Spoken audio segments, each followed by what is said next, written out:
Blackstone presents Windwalker by Terry C. Johnston. This book is read by Alex Boyles. For all that his steadfast friendship has meant to me and my writing career across many, many seasons, from the Rocky Mountain front to the Grand Pacific coast, it is with honor that I dedicate this final novel in the saga of Titus Bass to my old and dear friend of Colorado's Front Range, the one who has been braiding the rope others will one day strive to climb, Kent Haverman, a man who would do to ride the river with, a friend who would stand at my back against Blackfoot, a man Titus Bass himself is proud to call his friend. The old man sang his death song then. His voice rang clear and high. O sun, thou endureth forever, but we who are warriors must die. Stanley Vestal, Fandango, Ballads of the Old West. 1. Strangers? Without looking at his young son, Titus Bass nodded and eventually whispered, Yes, Flea, in this country you must consider everyone a stranger. His own words stabbed into the frozen air, hung frostily for but a heartbeat, then were ripped away by a sharp, sudden gust that stirred up skiffs of the dry, 2-day-old snow around them where they lay on a ledge of bare rock. Get me the far-seeing glass, the 53-year-old trapper said, never tearing his eyes off the distant objects plodding like black-backed sow beetles across the everywhere white ablaze beneath the brilliant winter sun in a far-reaching sky. Without making a sound in reply, the boy of 10 winters scooted backward into the stunted cedar, where he rose in a crouch and quietly padded away, the soft crunch of his thick winter moccasins fading in the utter, aching silence that made itself known each time the winter wind died here on the brow of the low ridge. It wasn't long before Titus heard his son returning. Flea went to his knees, then plopped onto his belly to cover those last few yards, crawling right up beside his father, their elbows brushing. You are a good son, he whispered to his oldest boy in the child's strongest language, Crow, the tongue of Flea's mother. Brushing some of his long gray hair out of his face, Titus again vowed that he should teach his children more, much more of his own American tongue in the months and years to come. Down in the marrow of him, he was growing more certain with time that they would need that American tongue before they became adults. His children would grow into maturity and give birth to children of their own in a world that Bass knew nothing of, a world very much unlike the world he had grown up in at the edge of the frontier back there in Kentucky, essentially the same world his own father had grown up in, and, to a great extent, the very same life his grandfather had known before them. Right in the same place, on the same land both father and grandfather had tilled, sweated into, and prayed over. But Magpie, Flea, and Little Jackrabbit would soon enough confront a world their father knew nothing of. He smiled as Flea held out the long brass spyglass to him. You are a good lad, he said, this time in American, slowly too, pulling out the 3 sections to the spyglass's full length. Lad, Flea tried the word out, then paused slightly as he strung more words together. I am a good lad.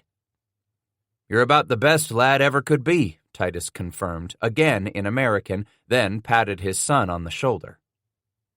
Poking his trigger finger through the small slot cut in his thick buffalo hair mittens so he could fire his rifle with those mittens on, Bass swiveled the tiny brass protective plate away from the eyepiece and brought the spyglass to his one good eye. Blinked several times, then peered through the long instrument as he slowly scanned the far ground below them until the image of the riders flashed across his view. Back he brought the spyglass, then slowly twisted the last of the 3 sections to bring the figures into better focus. Here, Flea, have a look for your own self, he said as he handed the boy the spyglass. When his son had it against one eye, Bass spoke in Crow. Turn it slow, like this, to see the riders come up close in your eye. The man rubbed the long, pale scar that angled downward from the outside corner of his left eye while he waited for the boy to scan the ground ahead with that strange foreign instrument. He had worn that scar for some 15 winters now, cut there in a last desperate fight he had with an old friend whose right hand had been replaced with a crude iron hook. As the youth panned across the landscape, Flea jerked to a halt and held the spyglass steady, breathless too. Titus asked, "How many you count?" Flea's lips moved slightly as he continued to concentrate his attention on the distant objects. 2 times 10, perhaps a little more. No, in American. The boy took the spyglass from his eye and concentrated now on this new problem. Then he said in his father's tongue, 10. No, Titus prodded in a whisper, speaking his own native language. That's the wrong American word. 2 times 10, so in American you say 20. Why is this number more important than those riders down there? Flea asked with a youth's irritation. Bass sighed and said, You're right. We must think on the riders. All those horsemen, do you think they are enemies? With a nod, the boy answered in Crow, Just as you said, in this country there are many strangers, and strangers could be enemies. For a moment he glanced at Watuya, the Spanish peaks, rising against the blue winter sky off to the west. Then he asked the boy, Tell me what you think about those riders. Do you see the horses that don't carry any riders? The animals loaded down with packs? What of this bunch coming our way? Should we hurry back to your mother and the rest of our family? Should we get them into hiding fast? For a long moment, Flea regarded his father as if it might just be a trick question. Then he whispered, They don't ride like Indians.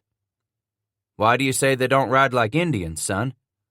Because, Popo, Flea said, using that affectionate name for his father.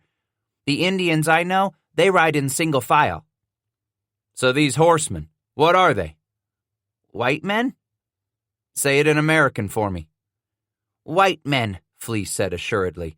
He knew those words. His father was one. Half his blood and bone and muscle was white. You see the dog? He asked his son. Dog? Look carefully, and you'll spot him.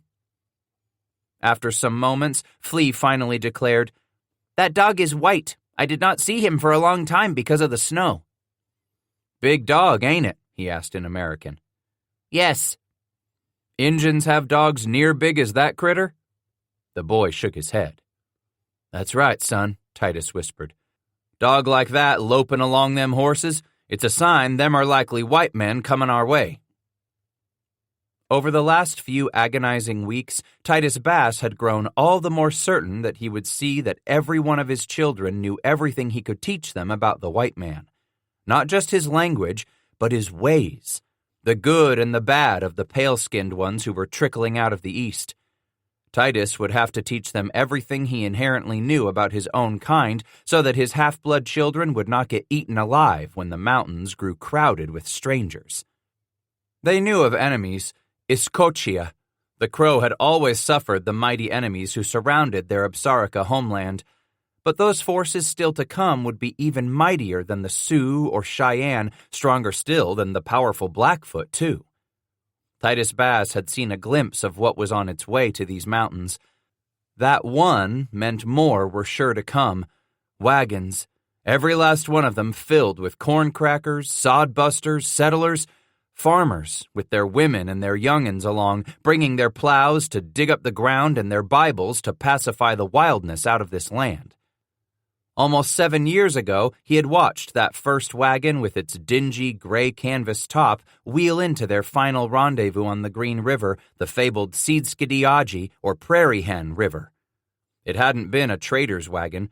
No, that wheeled contraption did not turn back for St. Louis when the annual trading fair was over. Instead, the sodbuster took his wagon and family on west, making for Oregon country. A few more of their kind had already come at earlier rendezvous, but only a string of preachers and their wives, missionaries, come to the wilderness to take the wildness out of this primal place and its Indians. come to bring the word of the Lord to the red man, to civilize these warriors and their squaws, turn them into God-fearing, land-tilling white folk just like everyone back east. Damn them anyway. To make over this land into their own image instead of leaving it just the way it had been when Titus Bass himself arrived back in 1825. This coming spring would make it 22 years since he'd come to the mountains. He could count each and every season, every summer and every winter, marked inside his soul the way a fella could peer down and count each year of a tree's life. And those horses under their heavy packs, like a white man. Indians pull travois. These are white men, Popo, Flea whispered now, in Crow, taking the spyglass from his eye again. Just like you. No, his father corrected patiently. Don't you ever believe that just because a man has pale skin like me, that he is just like me, son. That thinking is downright dangerous. Most white men aren't at all like me. Not and Flea sought for the word. Greasers? They're not like you? With a wag of his head, Titus explained, No, them greasers come to kill all the white folks from America what come down to Mexico. Kill any women married to them fellas. Greasers come to butcher their children just because them young'uns was like you and had some white blood in 'em. That why we ran away, Popo? Laying his hand on his boy's shoulder, Titus vowed, I'll run anywhere I have to, Flea, to save my family. We run away from these strangers? Not just yet, Bass answered, considering the steel-gray, overcast sky. We'll have us a close look come sundown when they make camp. As they slid backward on their bellies through the snow-dusted cedar and juniper, Titus did his best to pray that those horsemen weren't renegade Mexicans or the Pueblo Indians who had thrown in together and let the wolf out to howl in Taos. They had prowled the streets for any American, even anyone who consorted with Americans, then hacked them apart with their machetes and farm implements. Titus Bass got his family out of the village and into the hills with no more than moments to spare. By the time they were approaching Turley's Mill just north of town, the murderous mob was launching its attack on the mill's inhabitants. Titus struck out for the foothills with his family and that of his long-ago partner, Josiah Paddock. But right from the beginning, it was clear they couldn't hold out forever with their loved ones, hiding in the foothills, waiting for any roving bands of Mexicans or Pueblos to discover them as they went about hunting for something to eat, collecting wood to fight off the numbing cold one snowstorm after another. So, Bass volunteered to push north alone, across the pass, pointing his nose for a trading settlement founded by former trappers, a place called the Pueblo. After losing his horse and subsequent days of foundering on foot, nearly starving and close to freezing, Titus had stumbled into a cluster of canvas tents, a camp of westbound sojourners who called themselves the Chosen Saints of God, a party of religious pioneers wintering near the trading post until the spring thaw would allow them to continue west, on to their promised land reputed to lie somewhere beyond the high mountains. After those saints delivered the half-dead old trapper to the gates of the trader's stockade, Titus hurriedly delivered the terrible news of the Pueblo revolt. Wringing their hands in anger and frustration, the former mountain men argued over what to do. Although there weren't near enough of the old trappers to beat back the hordes of Mexicans and Pueblos on a rampage, the Americans nonetheless voted to start south immediately, if only to be close enough to keep an eye on the village of Taos and be ready when the Army's dragoons marched up from Santa Fe to put an end to the riot and murder. But before their ragtag band marched out south early the following morning, they sent one of their own to carry word of the uprising and brutal murder of the American governor himself to Bent's Fort on down the Arkansas River. Wasn't a man there in that cold, hushed, dimly lit room at the Pueblo where Titus had told his story could argue that William Bent didn't deserve to know how his older brother Charles had been hacked apart by the Taos mob, just as fast as a runner could get a horse on down the Arkansas to that big adobe fort with the news.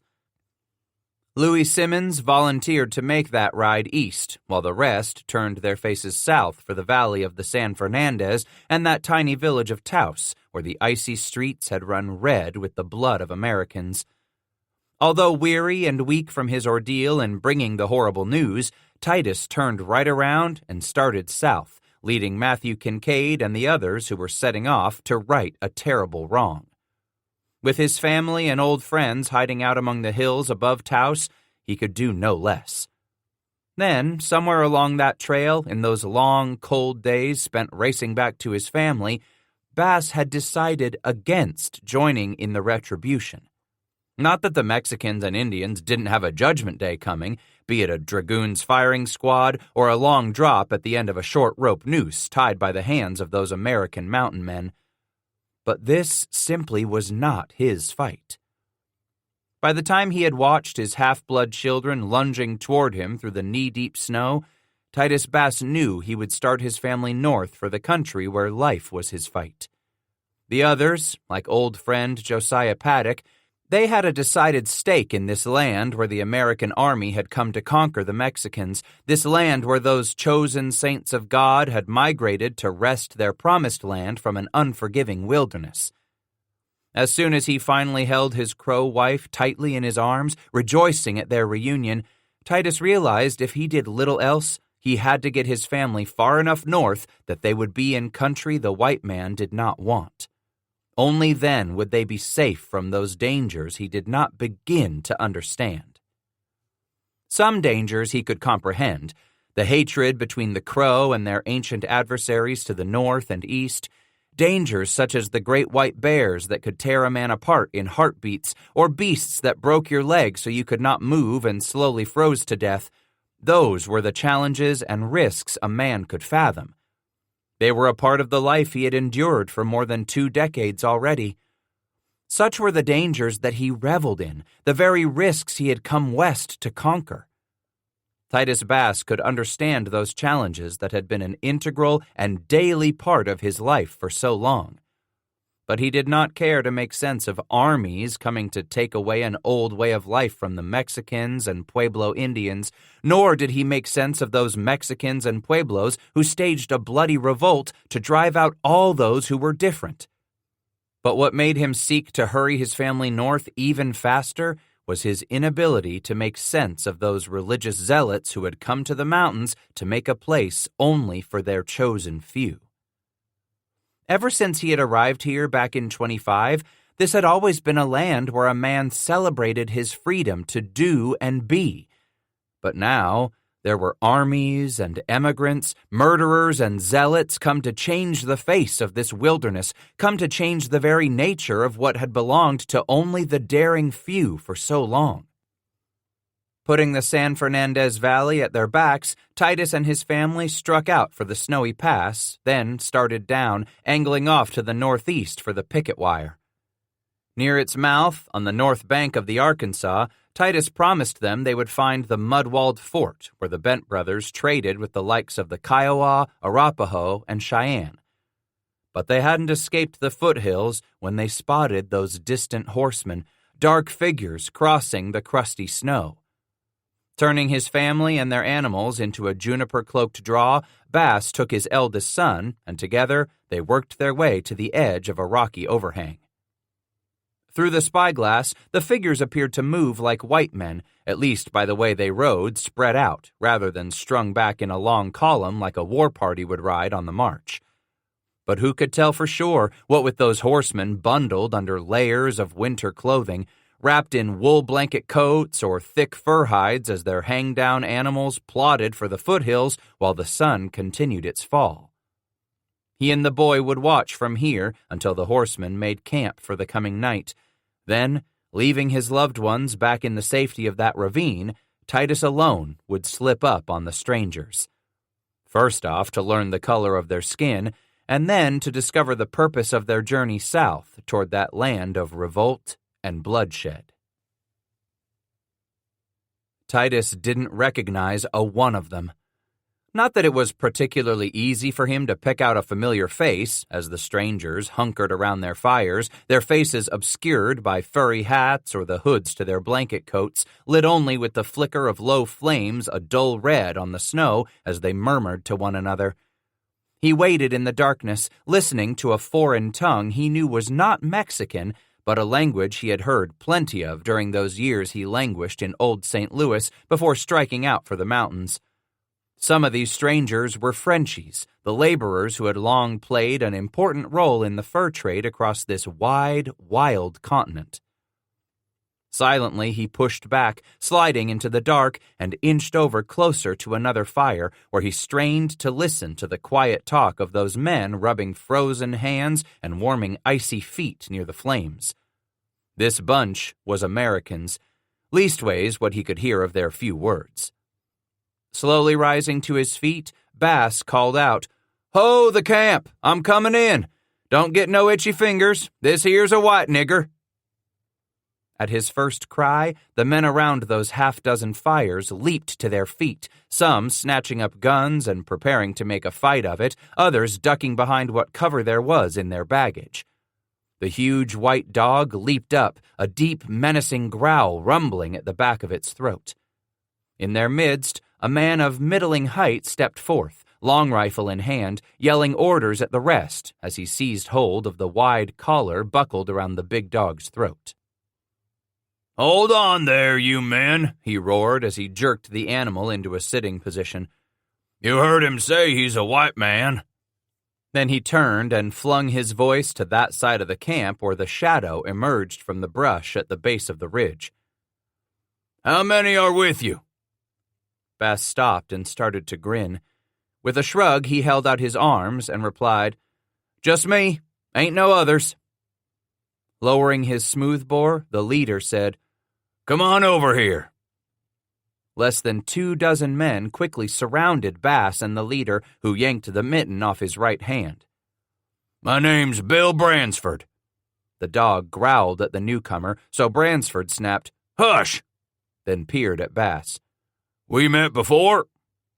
"Not that I know of," Titus said, stuffing his right hand under his left armpit and yanking off his thick blanket mitten. They shook. "My name's Bass, Titus Bass." "I heard tell of you," Bransford replied with a grin. "Some time back, you was over to the big fort on the Arkansas with some other fellas and a big herd of horses you was selling." "You're good at 'membering, Mr. Bransford." "Hell, I was a junior clerk back then. Brought my dog here out from St. Louis when I come to work at the fort years ago. So I well remember how you dickered on every last dollar for your horses and ended up riding off with a couple of Charlotte's puppies, too." The remembrance of those fat, furry pups made him smile as another man stepped up. "Your name's Bass?" Titus instantly turned on the speaker, intrigued at something naggingly familiar in the clip to the stranger's words, and replied, "Titus Bass." "You're the one I heard who's called Scratch?" "That's right. And what be your name?" "Louis Gerard." "Ever you spend time on the Ohio River?" "Born in Cincinnati," Gerard responded with a grin. "How'd you know?" "I come from the Ohio River country my own self," Titus explained. "Boone County, Kentucky. Thought I heard the ring of that country in your words." "I've come west looking for a little adventure," Gerard remarked. He asked Gerard, "How you get hooked up with these pork eaters?" "I was with William Bent, trading out to the big timbers when word of his brother's death reached us." Bass looked at Bransford again, eyeing the man up and down. "Knowed Hudson's Bay had Fort Hall across the mountains, but I didn't think John Bull's boys ever come this far south. How come Hudson's Bay got hooked up with them Bent brothers?" Bransford spoke up defensively. "We ain't no Hudson's Bay."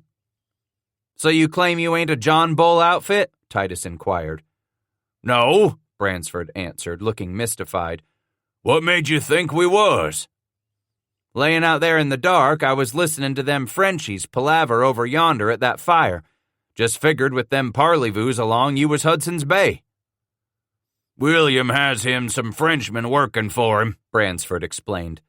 A few of 'em are hard workers, like this bunch." "Where away you bound? Heading south for the pass?" Titus asked. "You know there's trouble south of here now." Gerard rubbed his hands together eagerly.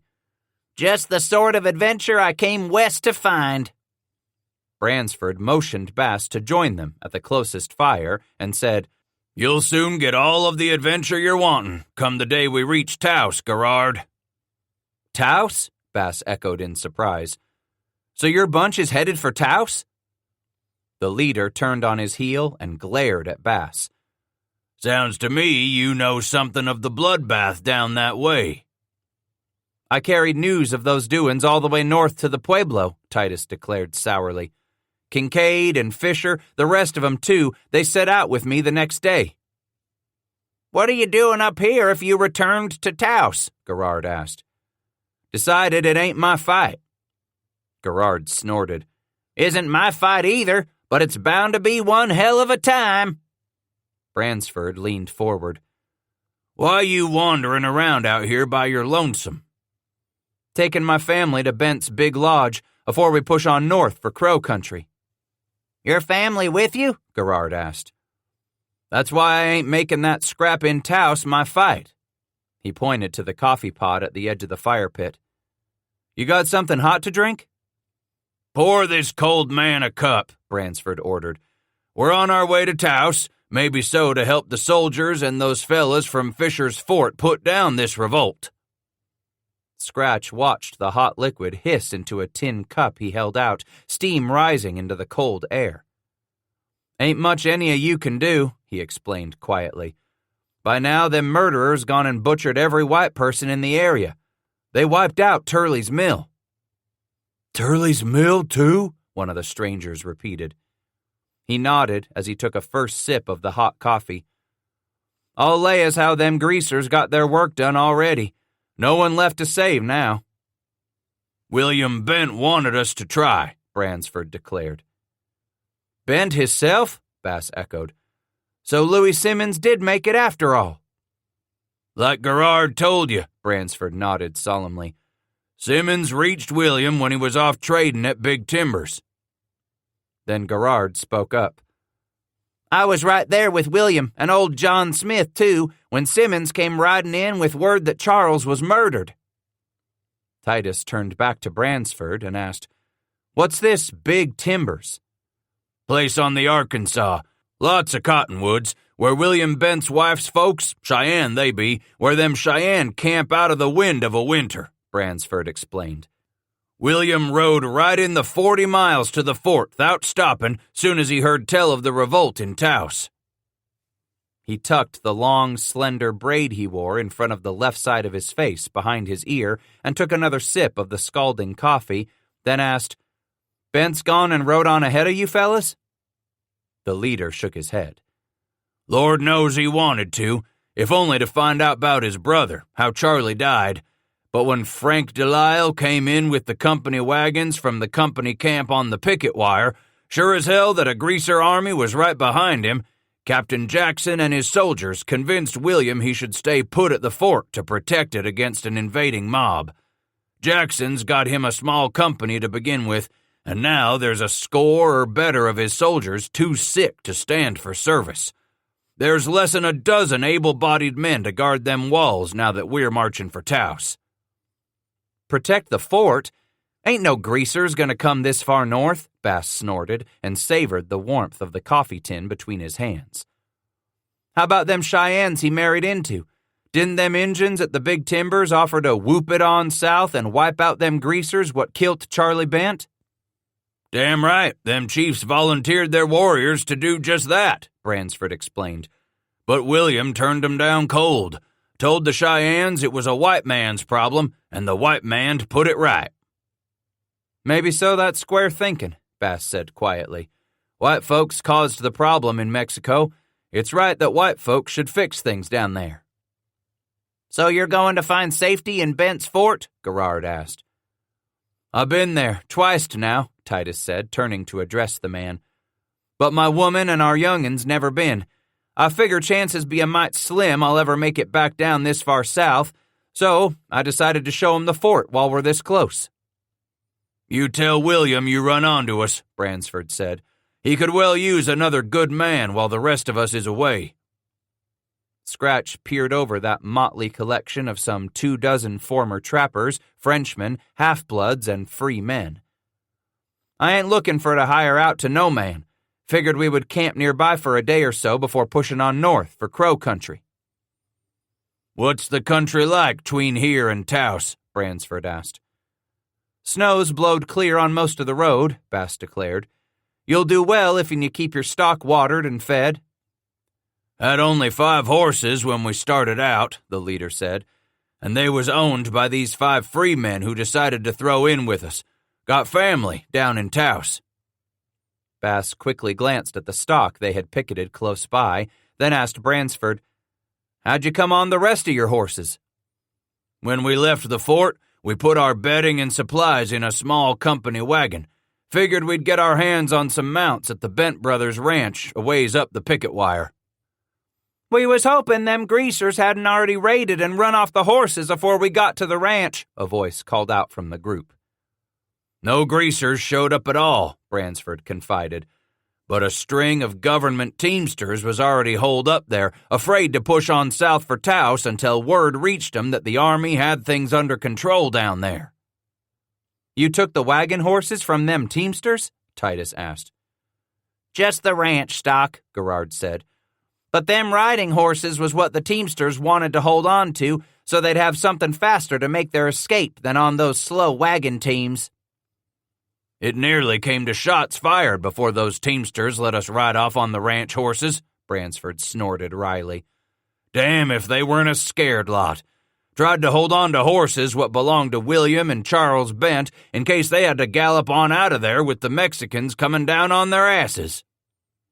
But look around you, Mr. Bass, Gerard roared. Do these men look like the sort to walk off without those horses? Most of the half-breeds and hard cases laughed heartily. Not after what they had been through to get to the ranch on foot.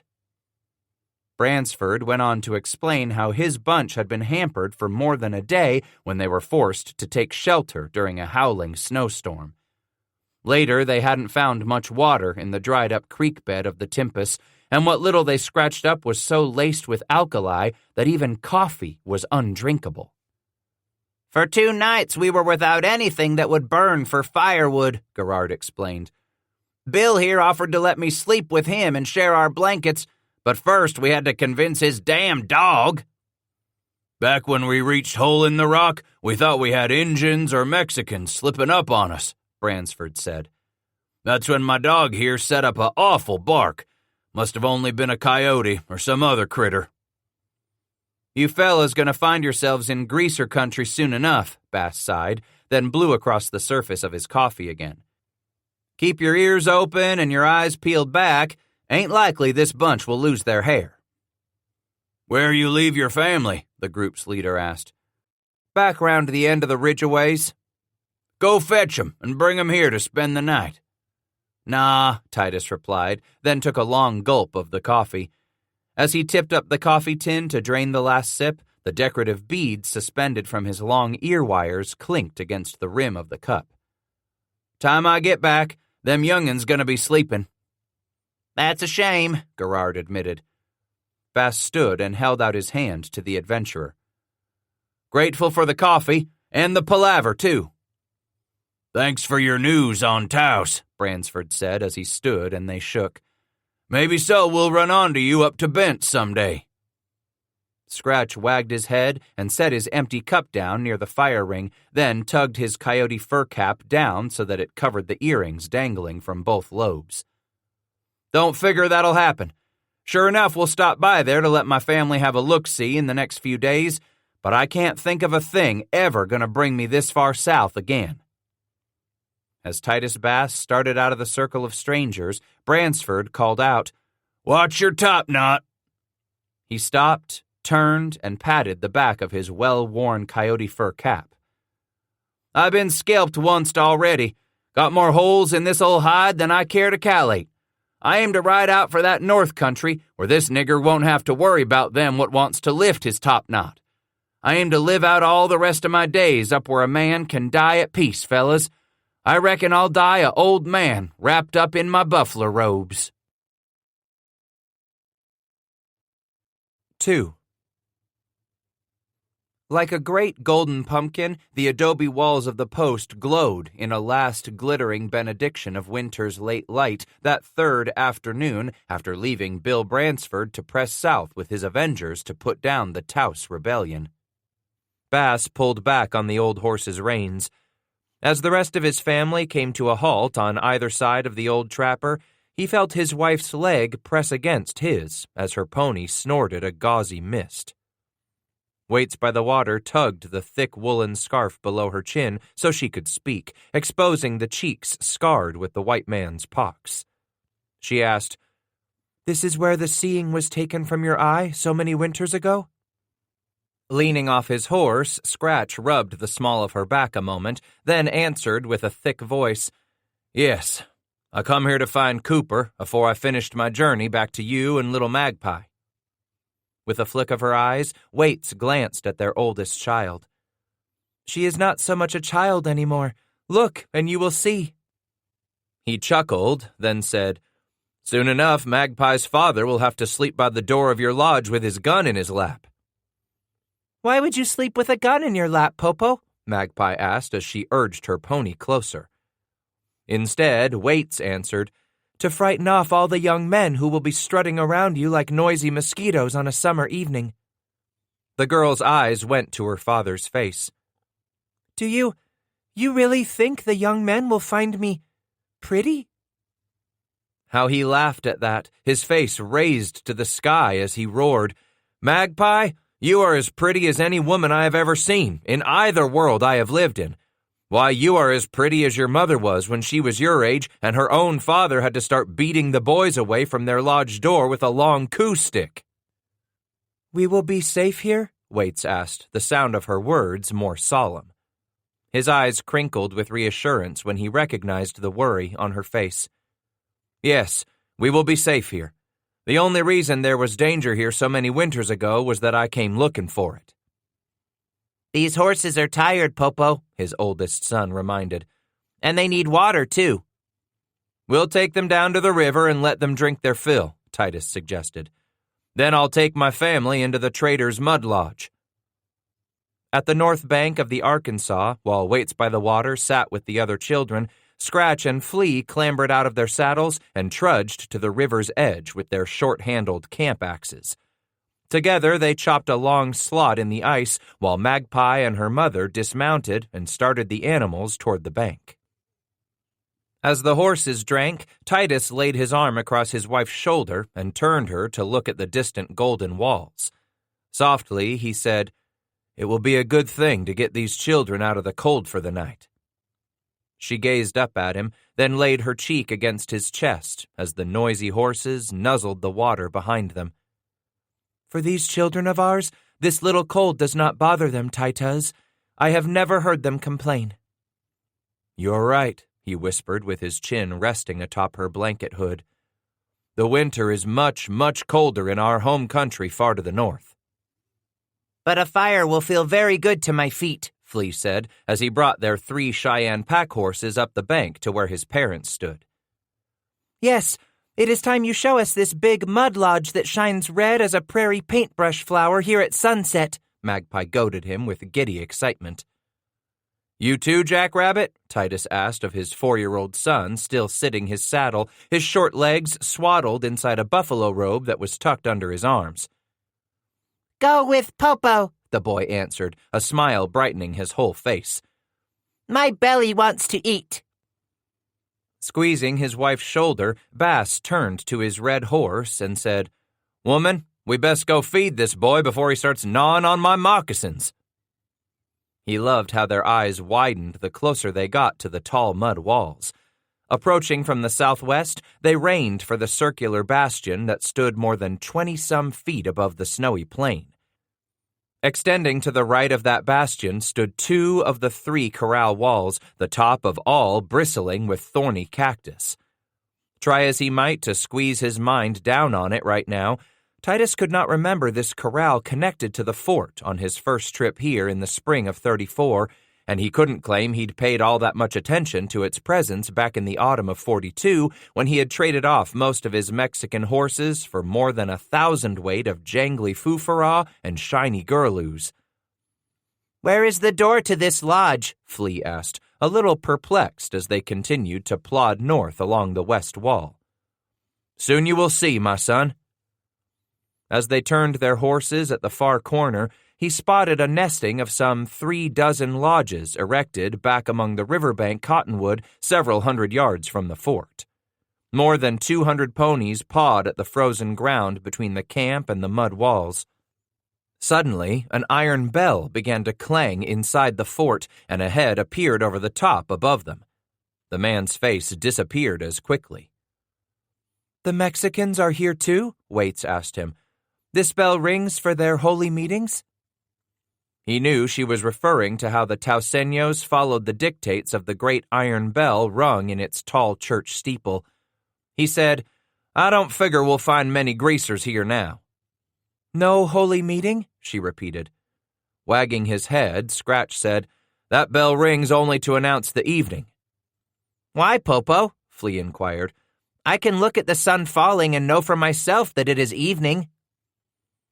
Halfway on down the mud wall, 3 men suddenly belched from the wide gate and halted as soon as they spotted Bass's party. One of them waved an arm to the others, ordering the 2 on toward the small wheeled cannon while he stayed in place, shading his eyes as he inspected the new arrivals, calling out, "Howdy, stranger." "Ho your own self." "What Injuns you brung with you, mister?" "My family, wife and young'uns." That man turned away and trudged over to the cannon the other 2 had begun tugging back toward the wall. As he helped pushing on one of the huge wheels, he inquired, "You folks fixin' on staying inside for the night?"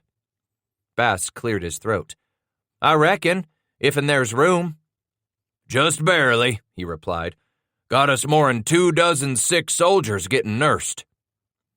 Titus brought his horse to a halt as the man stopped pushing the cannon. Together they watched the other 2 heave the weapon on through the open portal toward the inner plaza. "Who's nursing them soldiers?" Titus inquired as his family halted their horses around him. "Charlotte Green her own self?" The man twisted suddenly and squinted up at Bass. "How you know Charlotte?" "I been here years ago," he confessed, quickly glancing at his pair of dogs sniffing along the base of the mud walls for interesting scent. "Meeted her and husband Dick back then. Good folks. Bought these here 2 dogs off Charlotte, back when they was wee pups. That was just afore I got skinned by Savory. He here, Savory?" "Nah," the man explained. "St. Vrain's been off to Santa Fe, gone last fall. I figure he's in the thick of things in Taos by now." "Who's trader here?" "Goddamn Murray. You hear of him?" "Hell if I ain't," Bass replied. "Did a piece of business with him that fall I come in here with some Mex horses from Californy. He's a square man." "You was with the bunch what come in with Bill Williams back in '42? The man asked, stepping right over to Scratch's knee to peer up at the white-bearded man, the old trapper's ruddy face all but hidden beneath the coyote fur cap. "That was a time," Bass sighed. "Mex soldiers chased us down to the desert, then the diggers up and spooked our whole herd." "Story was you fellas lost more'n half them horses on the way here." Titus glanced at his wife, then grinned down at the stranger. "The things a man won't do when he's young and full of vinegar." "My name's Haney Rankin," and he held his hand up. "I'm Murray's segundo while most of the fort hands are off with Bransford, gone to fight the greasers in Taos.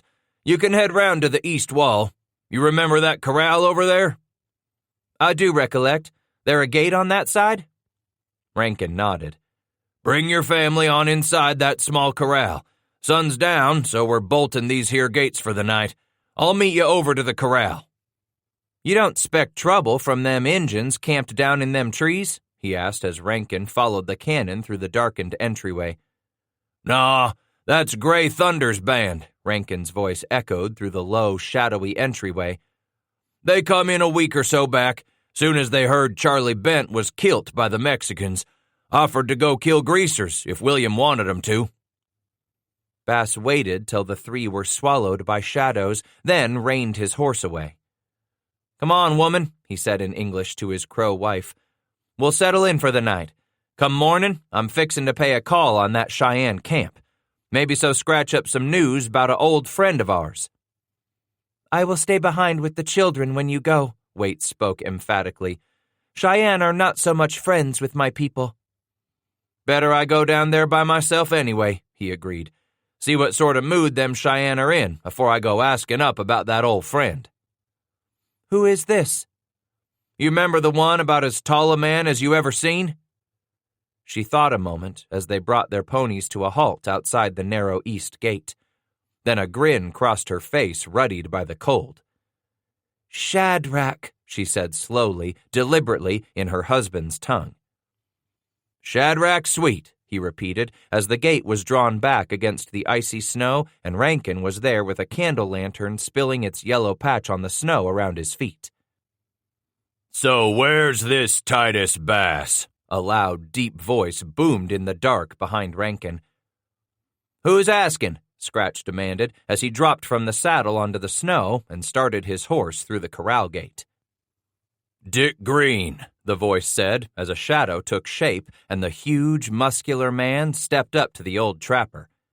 He turned to hurl his voice over his shoulder.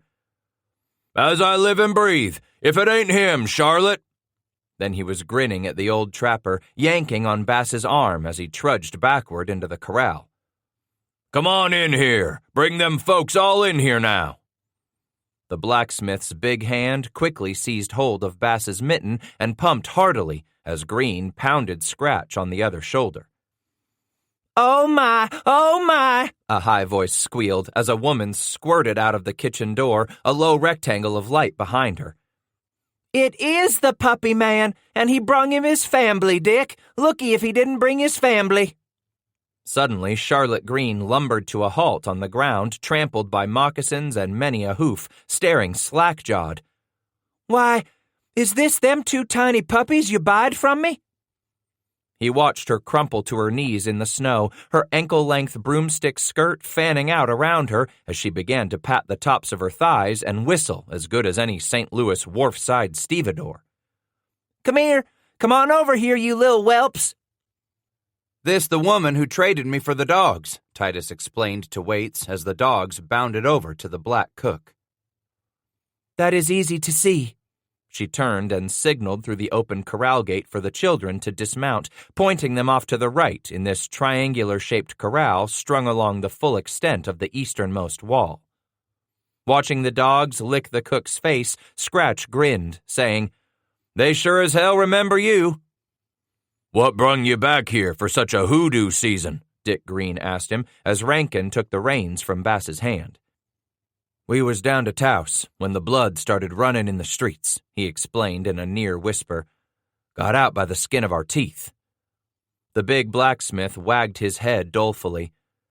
"Figure to lay low here till it blows over, then head south again?" Titus shook his head as Waits and the children came up beside him. "We're here for a night, maybe so 2 at the most, then we push on." "Middle of winter the way it is?" Charlotte whimpered as she slowly brought her bulk off the ground and stood.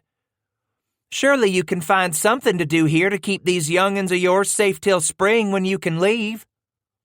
Titus smiled at her. "By first green, we'll be long on our way to Crow Country, Miss Charlotte." He then went on to introduce everyone all around. While Dick went to fetch some short sections of rope to tie up the dogs there in the corral, Charlotte shuffled Waits by the water and the 3 children inside her warm, glowing kitchen. "You manage the rest by yourself, Bass?" Rankin asked. "Be just fine by myself, thank ye." The trader tugged on his blanket mittens. "We got a few more chores afore Charlotte sits us all down for supper, and goddamn don't like to be kept waiting on his supper 'cause I'm late getting my chores seed to." "Be off with you then," Scratch said with a grin as Rankin started away. "And tell goddamn Murray that the blanket man has come to pay a call." Rankin stopped in the snow. "Blanket man?" "Time I was here last, I took near every blanket Murray had in this here fort, traded off a whole shittery of horses to him." A big smile crossed the clerk's face. "The blanket man, eh?" "All them blankets I packed north on Cheyenne horses been keeping the crows warm for the past few winters." "Sounds to me I should ask Murray about you sitting to dinner with us in the main room." Titus shrugged. "No need to bother about such foo-for-ah doings." He gestured at Charlotte and said, "Looks like we'll be eating just fine with the cook her own self." "Just the same, you still want me tell him the blanket man's come to call?" "If I don't run onto him this evening, just tell Murray I'll be round to call at the trade room in the morning." It was just growing light when Titus Bass slowly rolled out of the buffalo robes and blankets so as not to disturb his family, pulled on his moccasins and heavy coat, then carefully dragged back the heavy cottonwood door and stepped outside beneath the low awning that ran along this southern side of the courtyard. The wheelwright's shop, where they had bedded down for the night, was located right beside Dick Green's forge, with the wagon alley running just behind those small rooms, arranged in a row with the gunsmith's and carpenter's shops, too. No one was yet stirring in the plaza, where a light snow had dusted the massive fur press. He stepped into the cold air, turned, and dragged the door closed behind him, when off to his right he made out the soft notes of a woman's hum. Shuffling through the new snow, he entered the kitchen, surprised to find it already warm, cozy, inviting. "Well, looky here, Charlotte," Dick Green's voice greeted Titus as the blacksmith stepped around a corner. "Mr. Bass is a early get-upper hisself, too." Charlotte poked her head around a corner, smears of flour dusting her nose, a cheek, and the side of her bandana decorated with red Mexican roses. "You ready for some coffee?" Scratch smiled. "Damn if I ain't always ready for coffee." "Come on back here where we got the pot on," Charlotte offered. "Mr. Green, I could use your help cutting the bacon for me." "Be there straight away," the blacksmith promised. "You get this man a cup of coffee, then I be right with you." The Negro servants had spent a little time talking with the trapper and his family when their chores were done following dinner, at least until young Jackrabbit had fallen asleep in his father's arms in a toasty spot near Charlotte's fireplace, where they all sat on stools and drank a rich, sweet mixture of Mexican chocolate seasoned with cinnamon. Their bellies filled with such delicious warmth, it wasn't long before Flea and Magpie began to get drowsy too, their eyelids growing heavy as lead and their heads starting to sag. Titus and Waits shuffled the sleepy children off to the wheelwright's room right next to the residual warmth of the forge. Scratch and Dick Green had settled the family in that shop since the wheelwright himself had marched off to the south with Bill Bransford to exact revenge for the murder of Charles Bent. "He ain't gonna be back no time soon," Green had prodded the trapper, who was reluctant to bed down inside the shop. "You and yours stay right here long as you want. Likely he won't be back for to work again till winter's fair done." "Thank ye for the offer," Bass had replied as they shook out the robes and thick wool blankets across the narrow clay floor. "Maybe so only 2 nights till we push on." "Stay longer, why don't you? Charlotte, she'd love the company. Your woman and the cheerin' too," Green pleaded. "There ain't much women's out to these parts, so my Charlotte sure do get the lonelies for a soft face to talk to." Titus had straightened and stood beside the pile of blankets. "I know that feelin', the lonelies. But long as Charlotte's got you, Dick, and you got her, neither of you ever gonna be lonely, no matter where you go." "But my Miss Charlotte, she likes to talk to other women's." "We'll let 'em gab and palaver much as they want for the next 2 days," Titus promised. "That's right," Dick had agreed reluctantly. "They can always talk some more next time you come by this here mud fort." Laying his gnarled hand with its painful joints on Green's shoulder, Scratch had explained, "I lay this'll be my last trip here, Dick. Don't see a reason to wander this far south ever again, now that I saw to what I needed to down in Taos." Where you gonna trade? You don't come south." "I suppose there'll always be a trader's post on the Yellowstone," he had confessed as they started back to Charlotte's kitchen last night. "Don't make much matter to me anyways. I think I've figured out how to get by without needing a whole passel of trade goods. The less I need a trader, the better off I'll be."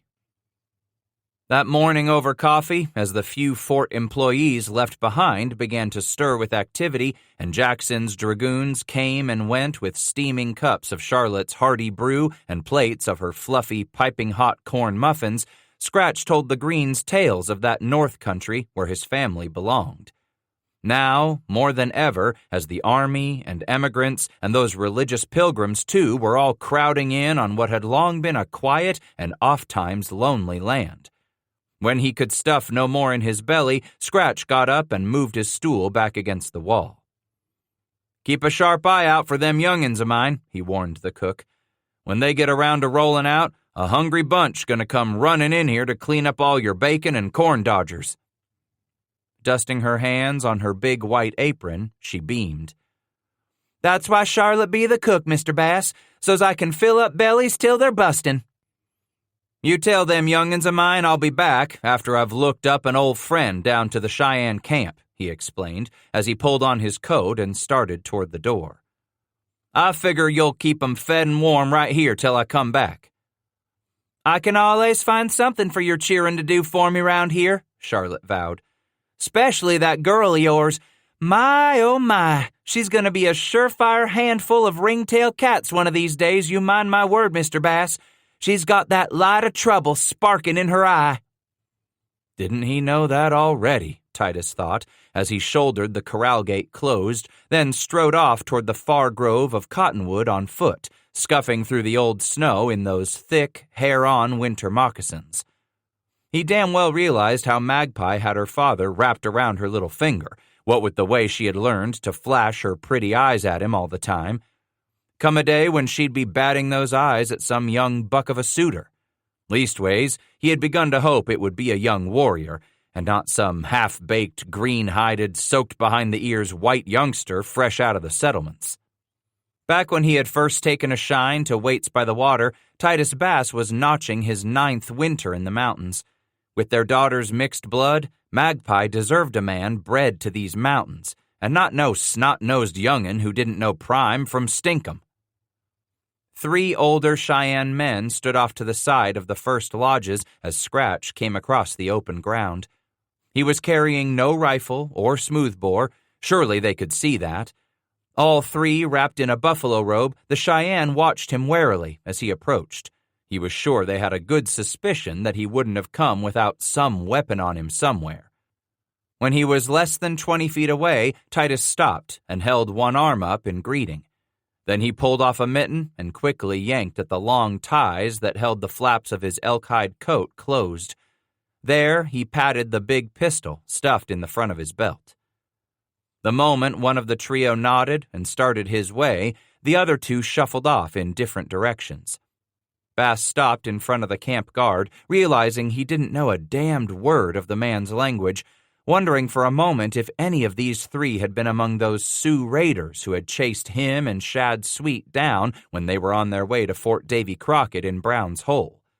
Too late for him to worry about them recognizing an old gray-headed trapper from that many summers ago.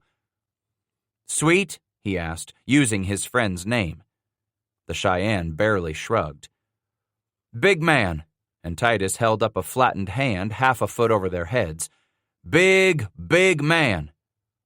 As the warrior's eyes warily studied that hand, Bass brought both his arms up, fingers tapping his own shoulders, then moved his hands out all that much wider to show the wide span of Shadrach Sweet's muscular frame.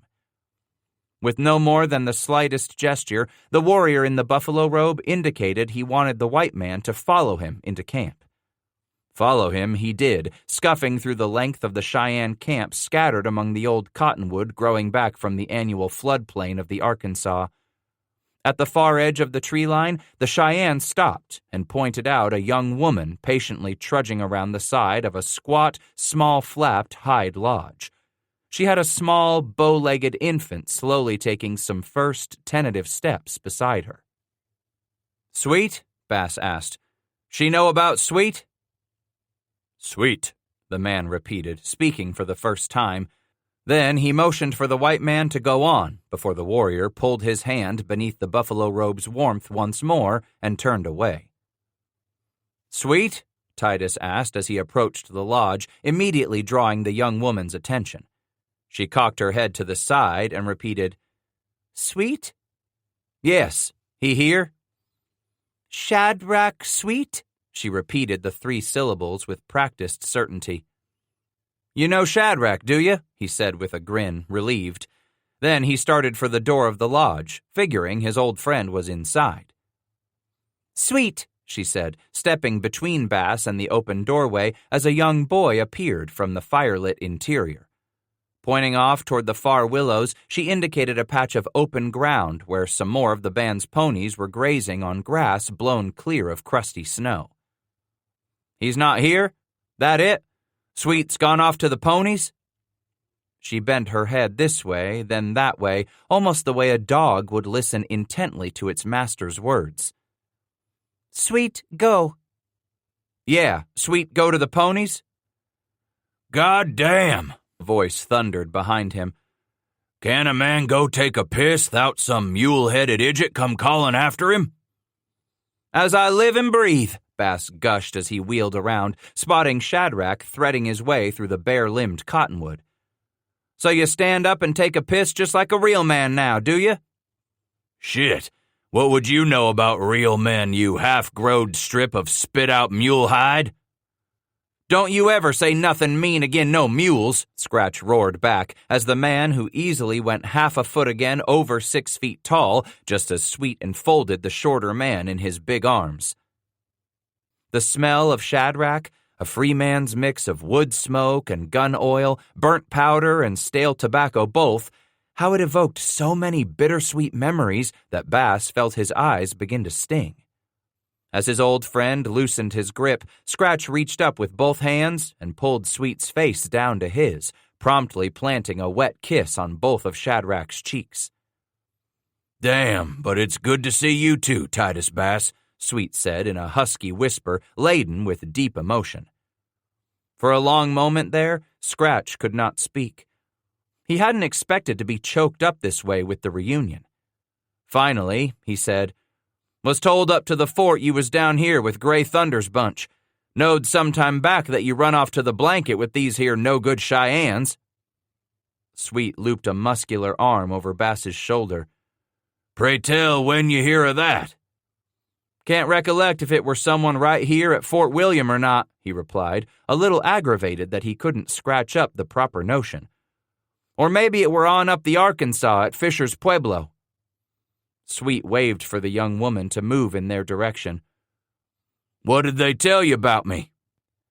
"Said you was looking to scare up some folks to take you in when Vasquez and Sublet folded and closed down their fort on the South Platte.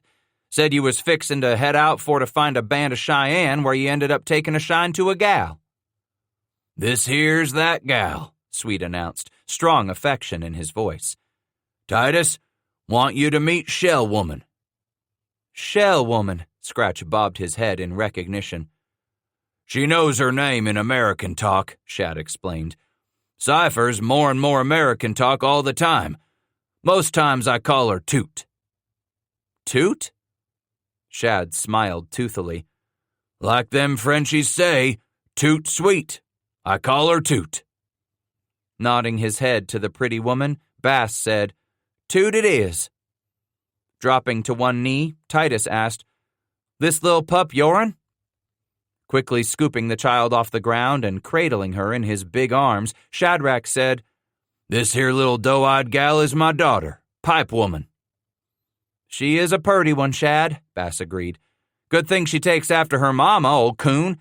Ugly a nigger as you are, I don't figure you'd be a man to throw good-looking youngins." "Shit, look who's talking ugly," Sweet growled, then turned to Shell Woman and spoke quickly in Cheyenne before she turned away. "My darling baby here was born year ago last winter, and I want you to see my boy. He's older'n my girl. I sent the woman to fetch him." "Jehoshaphat, you got 2 youngins?" Scratch cried. "Been keeping that poor woman heavy with child, ain't you?" The proud radiance on Shad's face drained to a look of pained sympathy. When Shell Woman give birth to the girl here, she had her a long, hard fight of it. From that day on, she said she knowed something tore inside her, knowed she'd never have another child after the girl. I always wanted more young'uns when it came my time to settle down." A look of quiet resignation came over him. "These two, why, they be all any father could pray for." Bursting from the lodge door toddled a small boy, somewhat lighter-skinned than his baby sister, but every bit as black-headed as their mother. He sprinted across the icy snow, his small capote slurring the snowy ground as his tiny legs pumped him toward his father. Reaching Shadrach, the child flung his arms around his father's leg and clamped on fiercely. "He was still sleeping when I left to take my piss in the brush," Sweet explained. With one of his big hands, he gently turned the boy's head so the boy was looking up at the stranger. After saying something in Cheyenne to the child, Shad told Bass, "This here's high-backed bull. He's always been a cantankerous sort if'n he don't get his way. Some young'uns just like that. But his mother and me can usual calm him when he gets real excitable," Sweet said. Then Sweet gazed directly at Bass. "You just come down from the North Country?" "Afore last fall." "What you hear of Bridger up that way?" Scratch smiled at the remembrance. "You and him always was best of friends." "You're the best friend a man could have, too, Titus Bass," Shad admitted. "Still, I reckon you and Gabe always will be best friends since you come out west with Ashley together," Scratch explained. "Back then, both of you about as young and green as they come." "Jim, he was 17 in 25, Sweet reminisced. "And you was a big lad for 15. Seems how you told me that story 100 times if you told me once." Shad tousled his boy's hair and inquired, "Didn't you reach the mountains in 25? "Yep, come out on my own," Scratch reflected. "Probably come close to starving half a dozen times afore 3 fellas run onto me and showed me the way the stick floats." "Why the hell didn't I think afore?" Shad exclaimed. "You come out of Crow Country alone, or you bring your woman and young'uns?" "They all come with me," Bass explained. "Never gonna go much of anywhere 'thout them now. Was too long out west to steal some Mexican horses in Californy. Ain't gonna stay away from my kin nowhere near that long again." "Stole Mex horses, did you?" "Of Solitaire, Pegleg, passel of others. Some good men, others already turned snake-bellied thieves," Scratch declared. "You tell me all about it tonight over some elk?" "That mean you're inviting me for dinner?" Sweet shook his head. "Nah, I figured to invite Waits by the Water for dinner, have your family meet mine. So I figure you'll be tagging along anyways." Balling up a fist, he started to hurl his arm at his tall friend, but Shadrach caught the fist in his huge paw. "Best you save your energy, old man, 'stead of throwing punches at me. Gray as you got in these last few winters, time sure has to be gnawing at your heels." "How long's it been, Shadrach, since we last seed each other?" "Was it them last sad rendezvous days back to 40? "Maybe so, it's been that long," Bass admitted after a moment. "No matter how many year it was, always too long to go 'thout seeing good friends." "Compañeros from the shining times." Sweet laid his hand on Bass's shoulder. "Them was glory days, Shadrach," he whispered with an anguished remembrance. "Them really was our glory days." 3. Shad Sweet passed the pipe to Titus Bass and asked, "How come you won't wait till green-up before you push on north?" "Want to be in Crow Country by summer," Scratch replied. "I lollygag around these parts with you till spring. Why, summer gonna be over time I reach Yellowstone Country." As Titus brought the pipe stem to his lips and sucked in that warm and heady smoke of Shad's tobacco smoldering in the red stone pipe bowl, he glanced over at his wife as she gently rocked the sleeping jackrabbit in her lap. Magpie and Flea were already lying back to back between their parents, curled up beneath a blanket, eyes closed to the crimson light flooding against the inside of the buffalo hide lodge cover. Swaying shadows climbed with the converging poles toward the smoke hole and that black triangle of starry sky over their heads. Opposite the fire sat Shell Woman, her son's head propped against her leg and her infant daughter asleep at her bared breast. Right from their arrival in Gray Thunder's camp late that afternoon, Scratch had sensed the courteous strain, a civil tension that electrified the air as the two women were brought together in these most unusual circumstances. Their peoples, Crow and Cheyenne, had been at war all the way back to those generations of elders who remembered long ago told stories of conflicts and hatred between the tribes when they both had lived far, far to the east of the Missouri River. Migrating west had given the Crow only a temporary respite from war against the Cheyenne. Generations after they had fled the valley of the upper Missouri for the country of the Yellowstone and Bighorn Rivers, the Cheyenne had begun to mosey west, too. But Shadrach's wife isn't from one of those sneaky bunches who trouble the Apsaluke farther north, Titus had attempted to explain to his wife after telling her they were invited to dinner that evening in Gray Thunder's camp. This bunch never has killed a white man, always traded with whites, made friends with the Bents and others for their own good, guns and powder, beads and brass. Maybe they are friends with your people, Titus, she had responded grimly. But I see or hear nothing to show me Gray Thunder's people haven't murdered my people when they had the chance. This village has never been north of the South Platte, he had explained in American. Other uns do run with them Sioux. They're the Cheyenne making trouble up north. But this bunch? Stay south, she interrupted him in American, too. Then continued in her own tongue. They are not my kind, Titus. But because I feel safe with you, I will go where you take me, as I always have gone to be at your side. What are your kind, Waits by the Water? He had made the mistake of asking, pricking her pride. There any tribe what you Crow get along with good enough to call your kind? Flathead. Josiah's woman, Look's Far woman, she probably is my kind, she declared in Crow.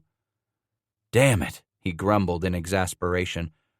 It's clear as sun there ain't very many of your kind, woman, because the Crow are at war with most everybody around 'em. Except the white man, she had reminded him with a soft smile. I always liked Shadrach fine. Then you come tonight to see old Shadrach again? With her lips momentarily pressed into a grim line of thoughtfulness, Waits finally nodded once. I will meet this Cheyenne wife of his and see the children Shadrach has made with her too. Then I will judge if there is any chance for two enemies to feel safe in the company of one another. And become friends, he urged. Her eyes looked squarely into his. Maybe to be friends is a lot harder thing, so you must be patient for what may never happen. To feel safe, that is enough for now. All evening there had been that tense civility between the two women, both aware their husbands had been the best of friends and trapping partners, men who had protected and nourished their own friendship. Shell Woman may feel like she's the outsider here, Shad whispered as the fire crackled in the pit near their feet. But this be her home, Titus responded quietly. Can't you see? You and me, and Waits too, we all knowed each other years ago when the two of us trapped together, Scratch. Shell Woman and our young'uns ain't been around the rest of you none, the way I was. I'm sartin she feels this here's a case where everybody knows everybody but her. Such things take time, Shadrach, Titus consoled as he handed the pipe back to its owner. You'll recollect that no matter how many times you and me crossed trails in them early years, it weren't until the last of the beaver trade we finally come to be friends. Most all this afternoon, whilst I was waiting for supper time and you to be comin', I've been thinking a lot on them times. How you said they was our glory days, Sweet sighed. How you s'pose Gabe's doin' over to his post?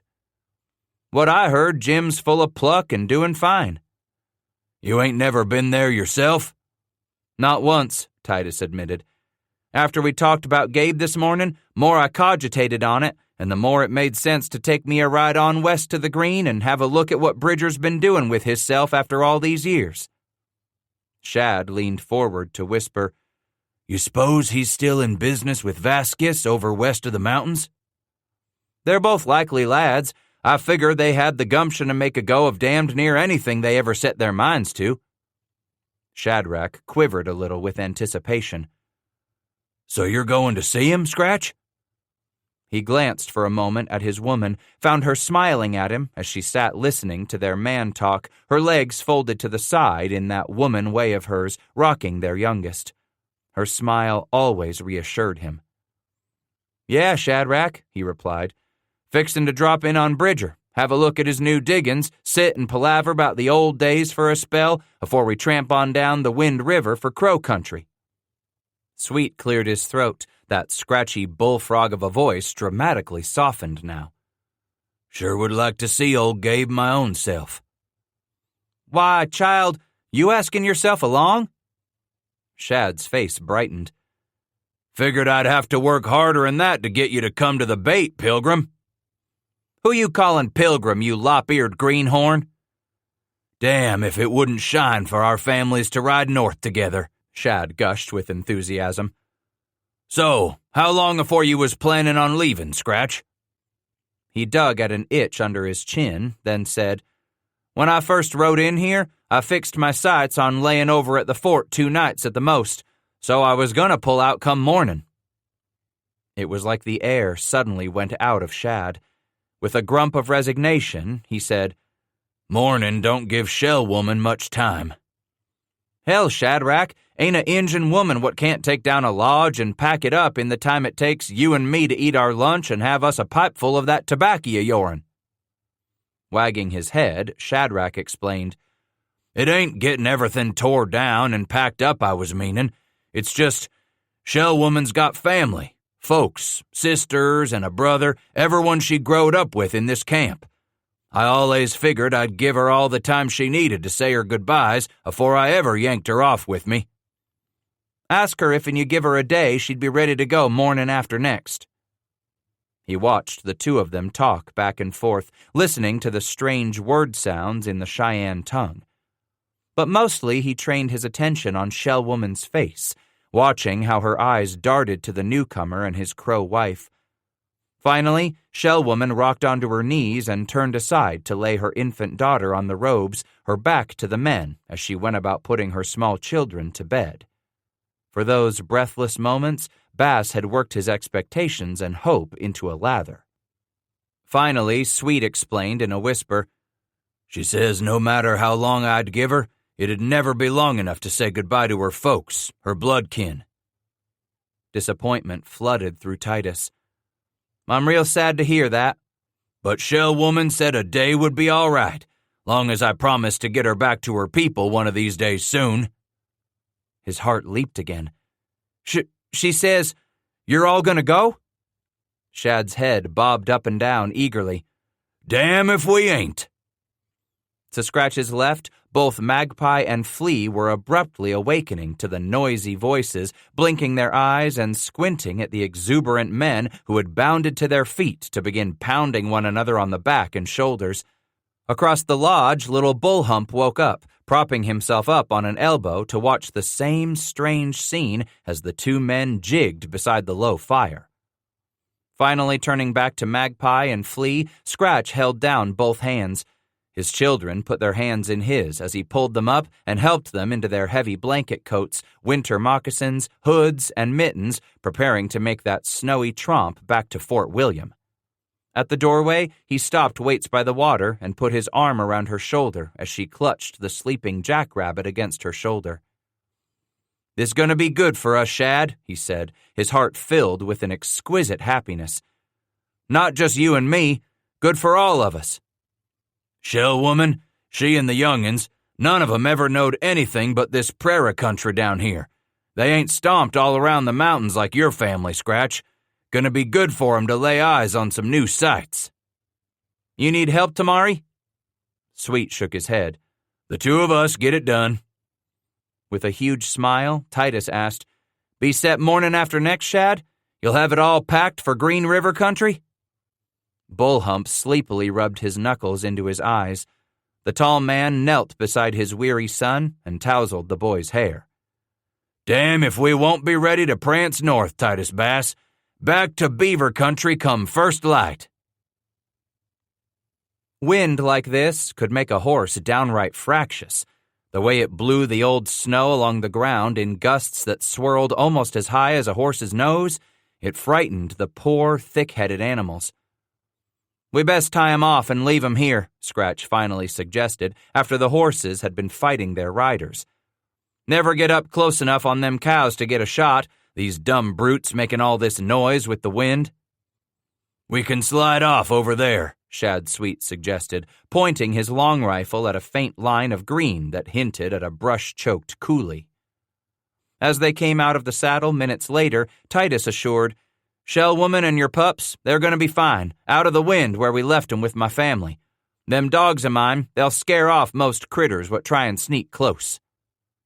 Sweet glanced up at the lowering sky. "We best make meet soon, afore this storm slams us but good." "Gonna take us time to ride back to that notch in the ridge," he said, as he poked his trigger finger out of the slot in his blanket mitten. Bass turned and looked over his shoulder, unable to see any of the distant landmarks for the roll and heave of the earth, not to mention the way the wind had kicked up, tormenting the old snow into what might soon become a ground blizzard. Shad sighed. "Leastways, we got us a good chance to get back afore dark sets in." They started down the barren, twisting bottom of the coulee, headed for the flat where they could hear the lowing of the shaggy beasts. Titus shouldered into the gale and whispered, "Pray our medicine's strong and the wind don't shift on us." He swore he could smell those buff well before the two of them eased up to the end of the coulee and the first of the hump-shouldered creatures emerged out of the swirling snow. Strong, heady, an honest-to-Goshen smell of the earth, a fragrance perhaps made all the stronger what with the sharp, metallic tang to the wind quickly quartering around to the north. It still made his senses tingle. After all these seasons, after all those years of waiting and wanting that had gone before he came west out of St. Louis, the nearness of these mystical beasts still made his blood run hot and throb in his temples like an apsalake drum. "You smell that?" Sweet asked, almost breathless. "Buff." "No, ain't buff what I smell." Scratch closed his eyes and held his breath, drawing the freezing air into his nose.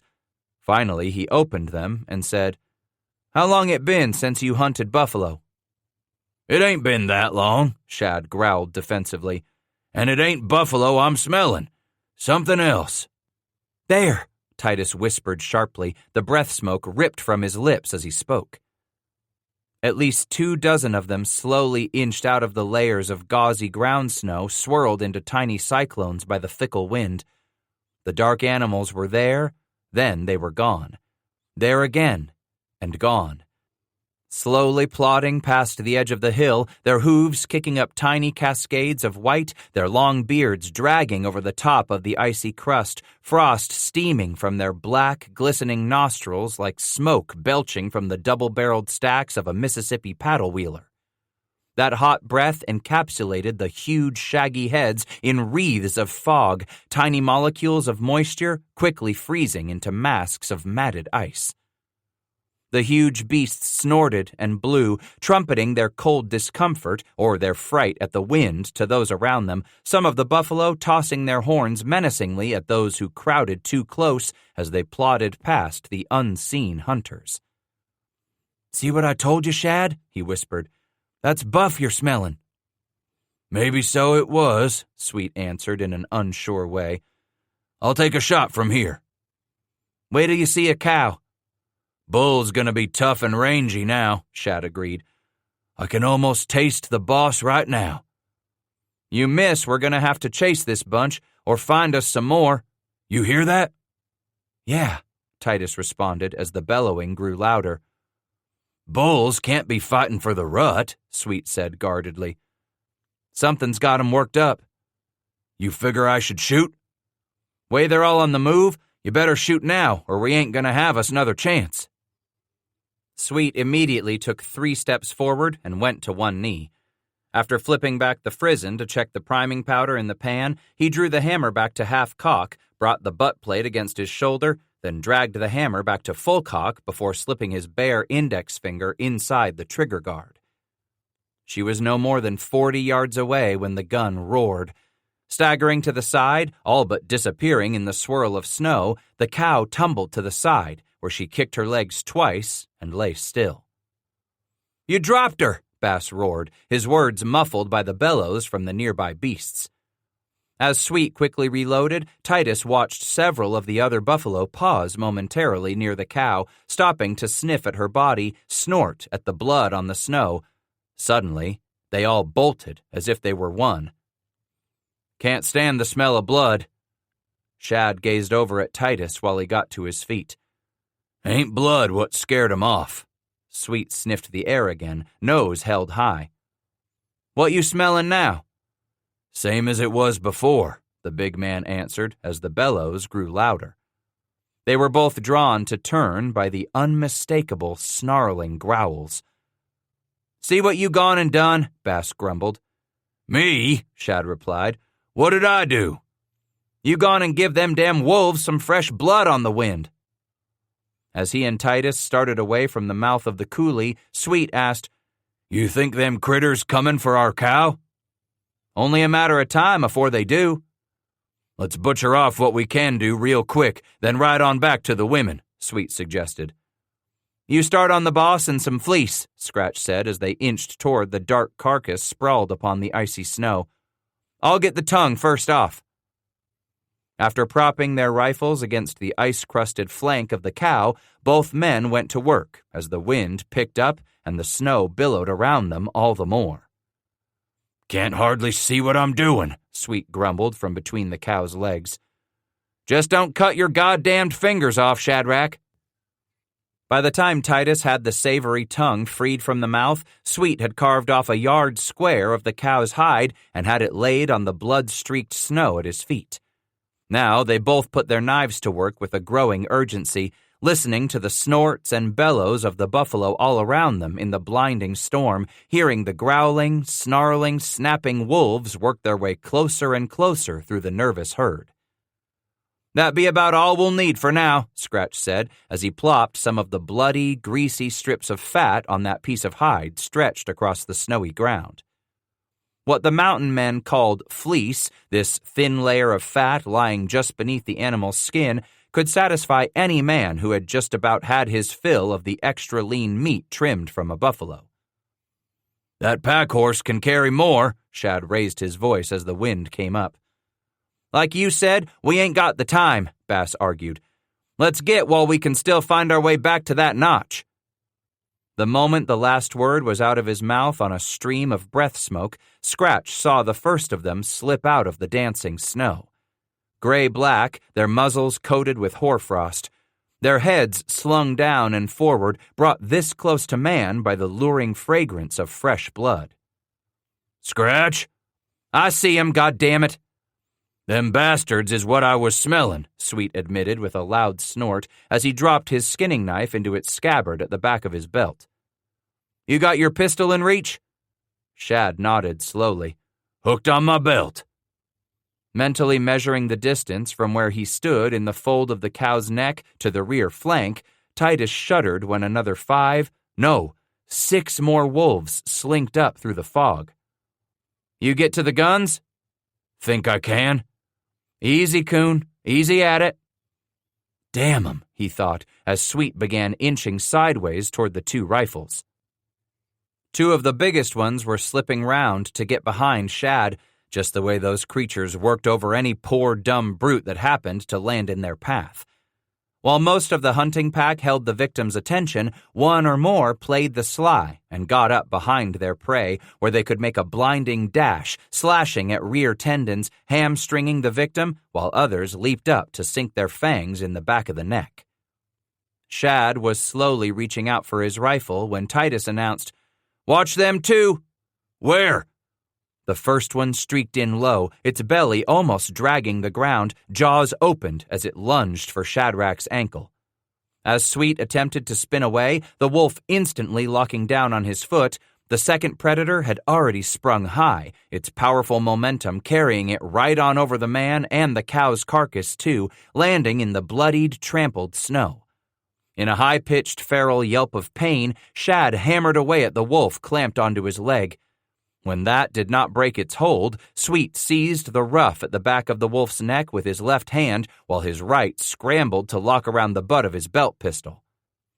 Having wrenched his own pistol off his wide leather belt, Titus dragged back the flintlock's hammer and quartered to confront the snarling wolf starting its lunge for him.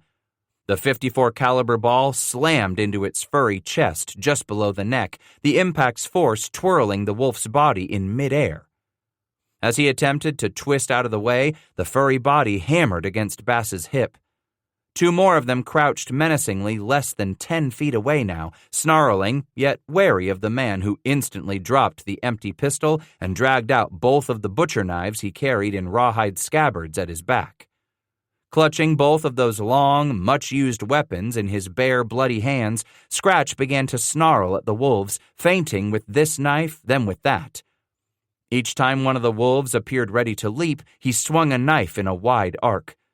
Inch by inch, the lanky-legged predators steadily worked toward the two trappers. At the same time, Titus inched his way backward in the direction of their rifles.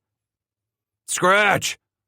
Just as he was twisting about to look for Shadrach, Titus watched the wolf free its hold on Sweet's ankle and immediately whirl about to seize hold of the big man's forearm.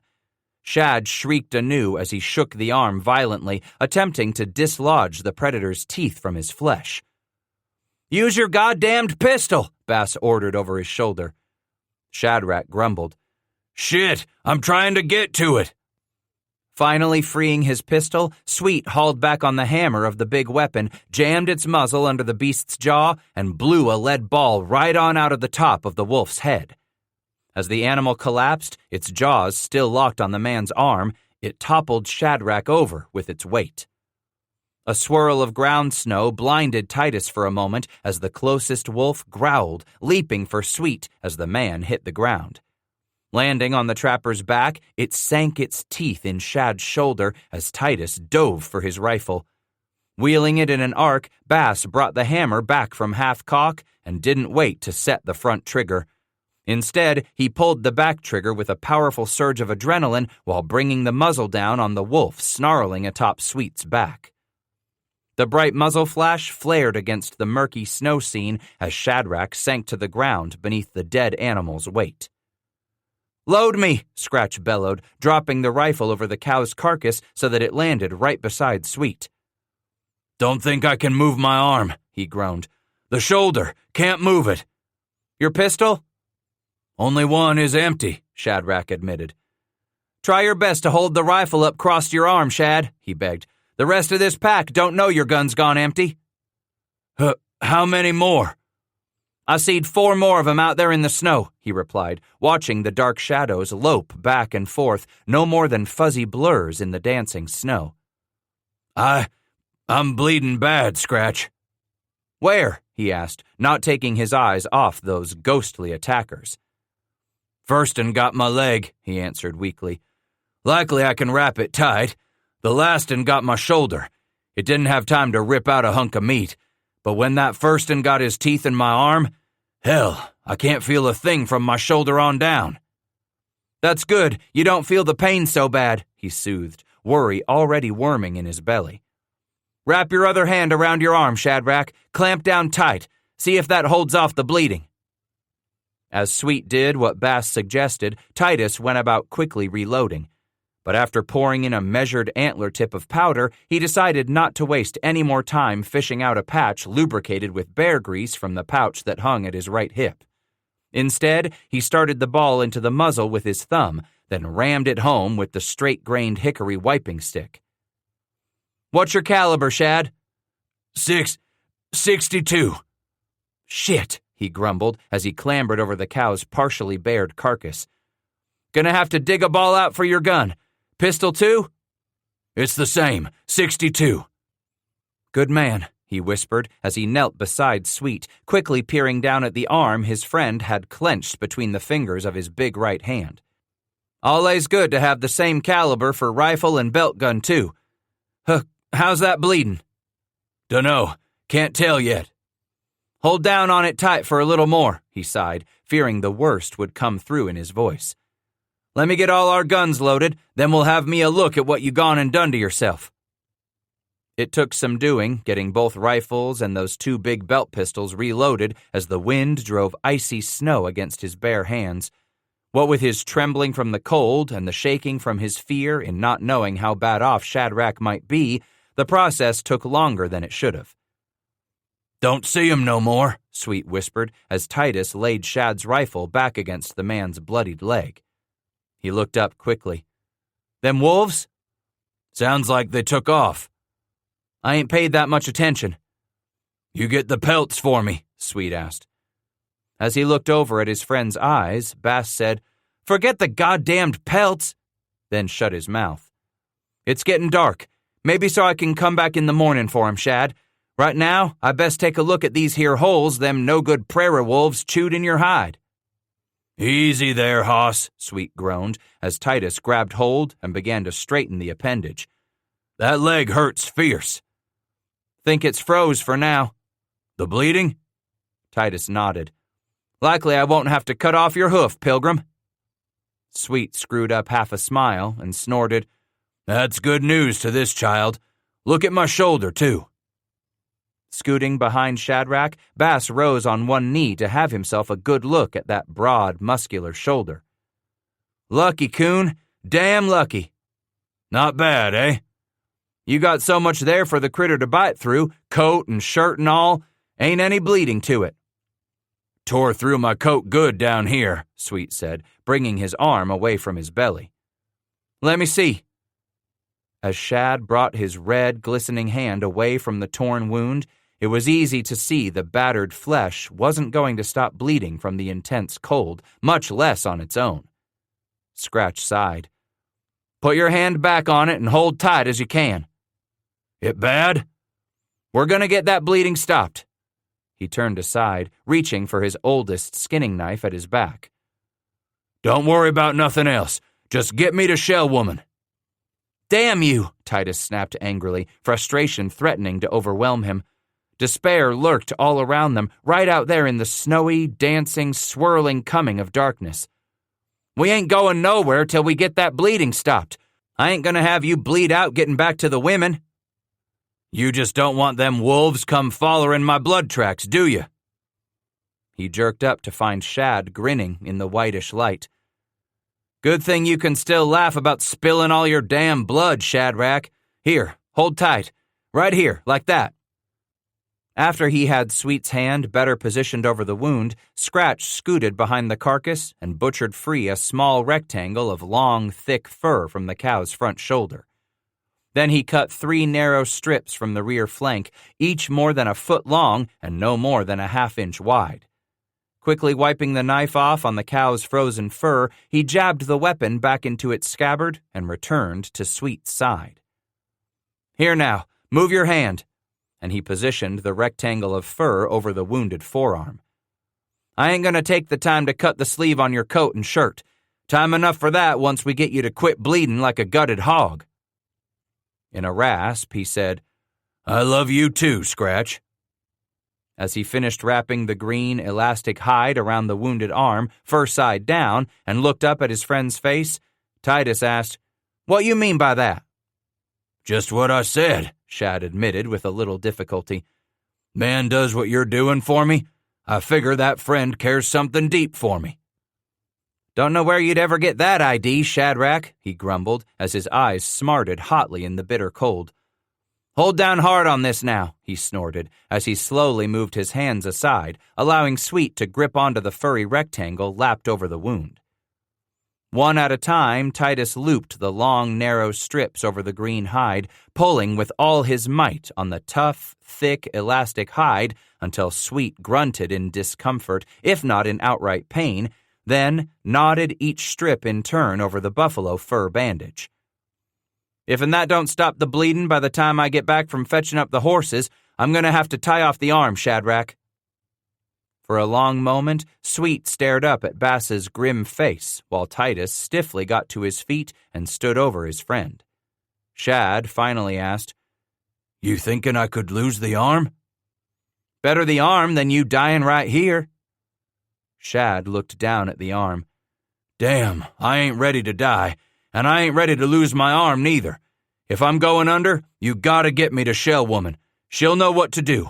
I swear, she'll know what to do for me, Scratch. Ain't much more she could do for you excepting what I already done. Get the horses back here, Sweet interrupted with a plea. Leave me one of your guns, case them other uns figure to sneak back in on me 'cause I'm down. There's 4 of them bastards left. You leave me one of yours, that makes 3 guns, Sweet said, putting on a brave face of it. For the lastin', I got my knife. Here, and Bass knelt, laying his pistol in Shad's lap. I ain't gonna be long. Sweet looked up into Scratch's moistening eyes. I know. Without another word, Titus laid a hand on his friend's shoulder, then turned and lunged into the wind, his bare face suddenly stung by the icy snowflakes hurtled this way and that by the capricious gales. He knew he could get the horses back to Shad before the man bled out, maybe even get Shad back to where they left the women and children at a warm spot below the ridge where they were going to build a fire and make camp after the men took off to hunt down some supper. But after that, Scratch didn't know what the hell to do. Except for getting the man back to his woman. That was the least he could do for his friend. If Shad wanted to believe Shell Woman could heal her husband, then it was fine by him. Whatever a man wanted to believe in. At those times when his hands had failed to make a difference in saving a friend's life, Bass had felt as if he had been brought to his knees, hammered down in frustration, in despair, in anger too. So he didn't rightly think what he was doing could be called praying, not real church praying, as he lumbered blindly through the stinging snow, making for the mouth of the coulee and their horses. But if there were some spirits out there watching, or those missionaries' God hovering up in his heaven right now, then it stirred a fury in Titus Bass that such a powerful being as the First Maker could snatch his friend from him so quick and capriciously. As much as he had wanted to believe before, just as he had been coming to accept the presence of a power much greater than himself, something always happened to make him doubt in the goodness of a creator or divine being. So if that holy and all-powerful spirit wanted to make itself known to Titus Bass, it damn well better do it now. 4. You figure I'll ever use this arm again? When Shad Sweet asked that of him, Titus Bass was stunned. He turned to gaze at his friend standing in the shadows of the tall adobe wall at Old Fort Vasquez. What makes you think you won't be back to wrastling bears and whooping Injuns real soon, Shadrach? It's been a long time, he said with a heavy resignation. Too long. Who are you to say it's been too long? Sweet shrugged. So Bass took a step closer to the tall man and asked, What's Shell Woman tell you? She ain't said it's time to take that sling off. No, she says I ain't ready for that. Not yet. Come here, Shadrach, he prodded, gesturing for the big man to walk with him to the center of the plaza at the middle of this small adobe trading post. Near the western wall, Waits by the Water was giving Shell Woman a tour of this once thriving fur post where Titus and his family had spent the better part of a winter years gone now. Doing her best to explain this and that to Shell Woman by sign, pointing, and impromptu gestures, she was entertaining the 5 children to give the 2 men some time to themselves there in the deteriorating hulk of this fort, unoccupied almost 5 years now. Before it had been abandoned, Andrew Sublett and Louis Vasquez gave it their all in the Arapaho trade here on a wide, grassy flat along the east bank above the South Platte. It was here, Shad had explained to his wife as they approached the deteriorating mud walls, that he had worked a few seasons for the partners after the summer rendezvous were no more. Here stood a part of his past, a piece of his life before he first came among Gray Thunder's band and took a shine to a pretty, doe-eyed girl. Even though the partners had raised their post more than 200 miles north of Fort William down on the Arkansas River, the influence of the Bent brothers ranged far and wide along the front range of these southern Rocky Mountains. Within 2 trapping seasons, the Bents and Milton Sublet's own older brother, William, had consolidated the lion's share of the Indian trade, not to mention what few men still trapped on their own instead of slaving for the overbloated American Fur Company. While Andrew ended up throwing in with his older brother's economic fortunes, Vasquez had ridden north and eventually formed a partnership with Jim Bridger, the two of them constructing their first small post on Black's Fork of the Green River by early autumn in 43. "Look round you, Shadrach," Titus suggested. "Look at everything around you here." "Ain't nothing left," Sweet grumped. "Nothing to look at." "That's where you're wrong, my friend." Sweet looked down at him strangely, as one might regard a soft-brained town idiot. "Ain't nothing to see here but mud walls and them broke-down wood gates, a few corral posts, and what's left of the fur press that ain't been burned to ash by the Injuns." Wagging his head, Bass said, "You ain't looking close enough." "At what?" "Looking at all the shining times you had here," he whispered, a mystical enthusiasm rising in his voice. "Take a look over there," he said as he turned Sweet on his heel. "And over there, too. You was here for times that was some, Shadrach. Times got tough, and I won't argue with you that this place is drying up like a old buffler wallow, but it sure as blazes shined while you was here."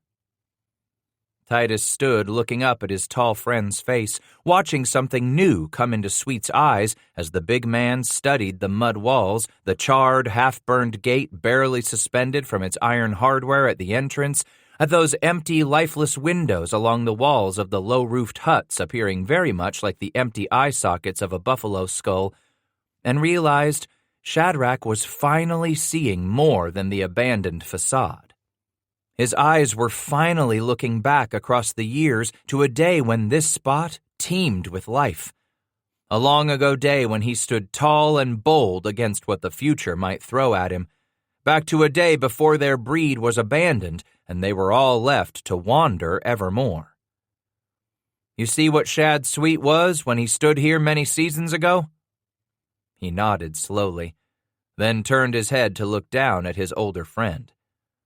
"I can see more'n some empty post everybody turned their backs on." "Can you see what you was meant to do, meant to be, when they pulled the fur business out from under us?" Shad went back to staring at the walls. "No, Scratch, I can't see that." "Good." He slapped Sweet on the back. "None of us can see ahead into what days are still to come. We'll leave that up to them old rattle-shakers and Injun medicine men. Now looky right over there." "At them women?" "Shell woman. Hell yes, you idiot," he snorted. "Looky there at that young pup of your'n holding on to his mam's hand so tight at that little girl Shell woman's got in her arms." "I see 'em."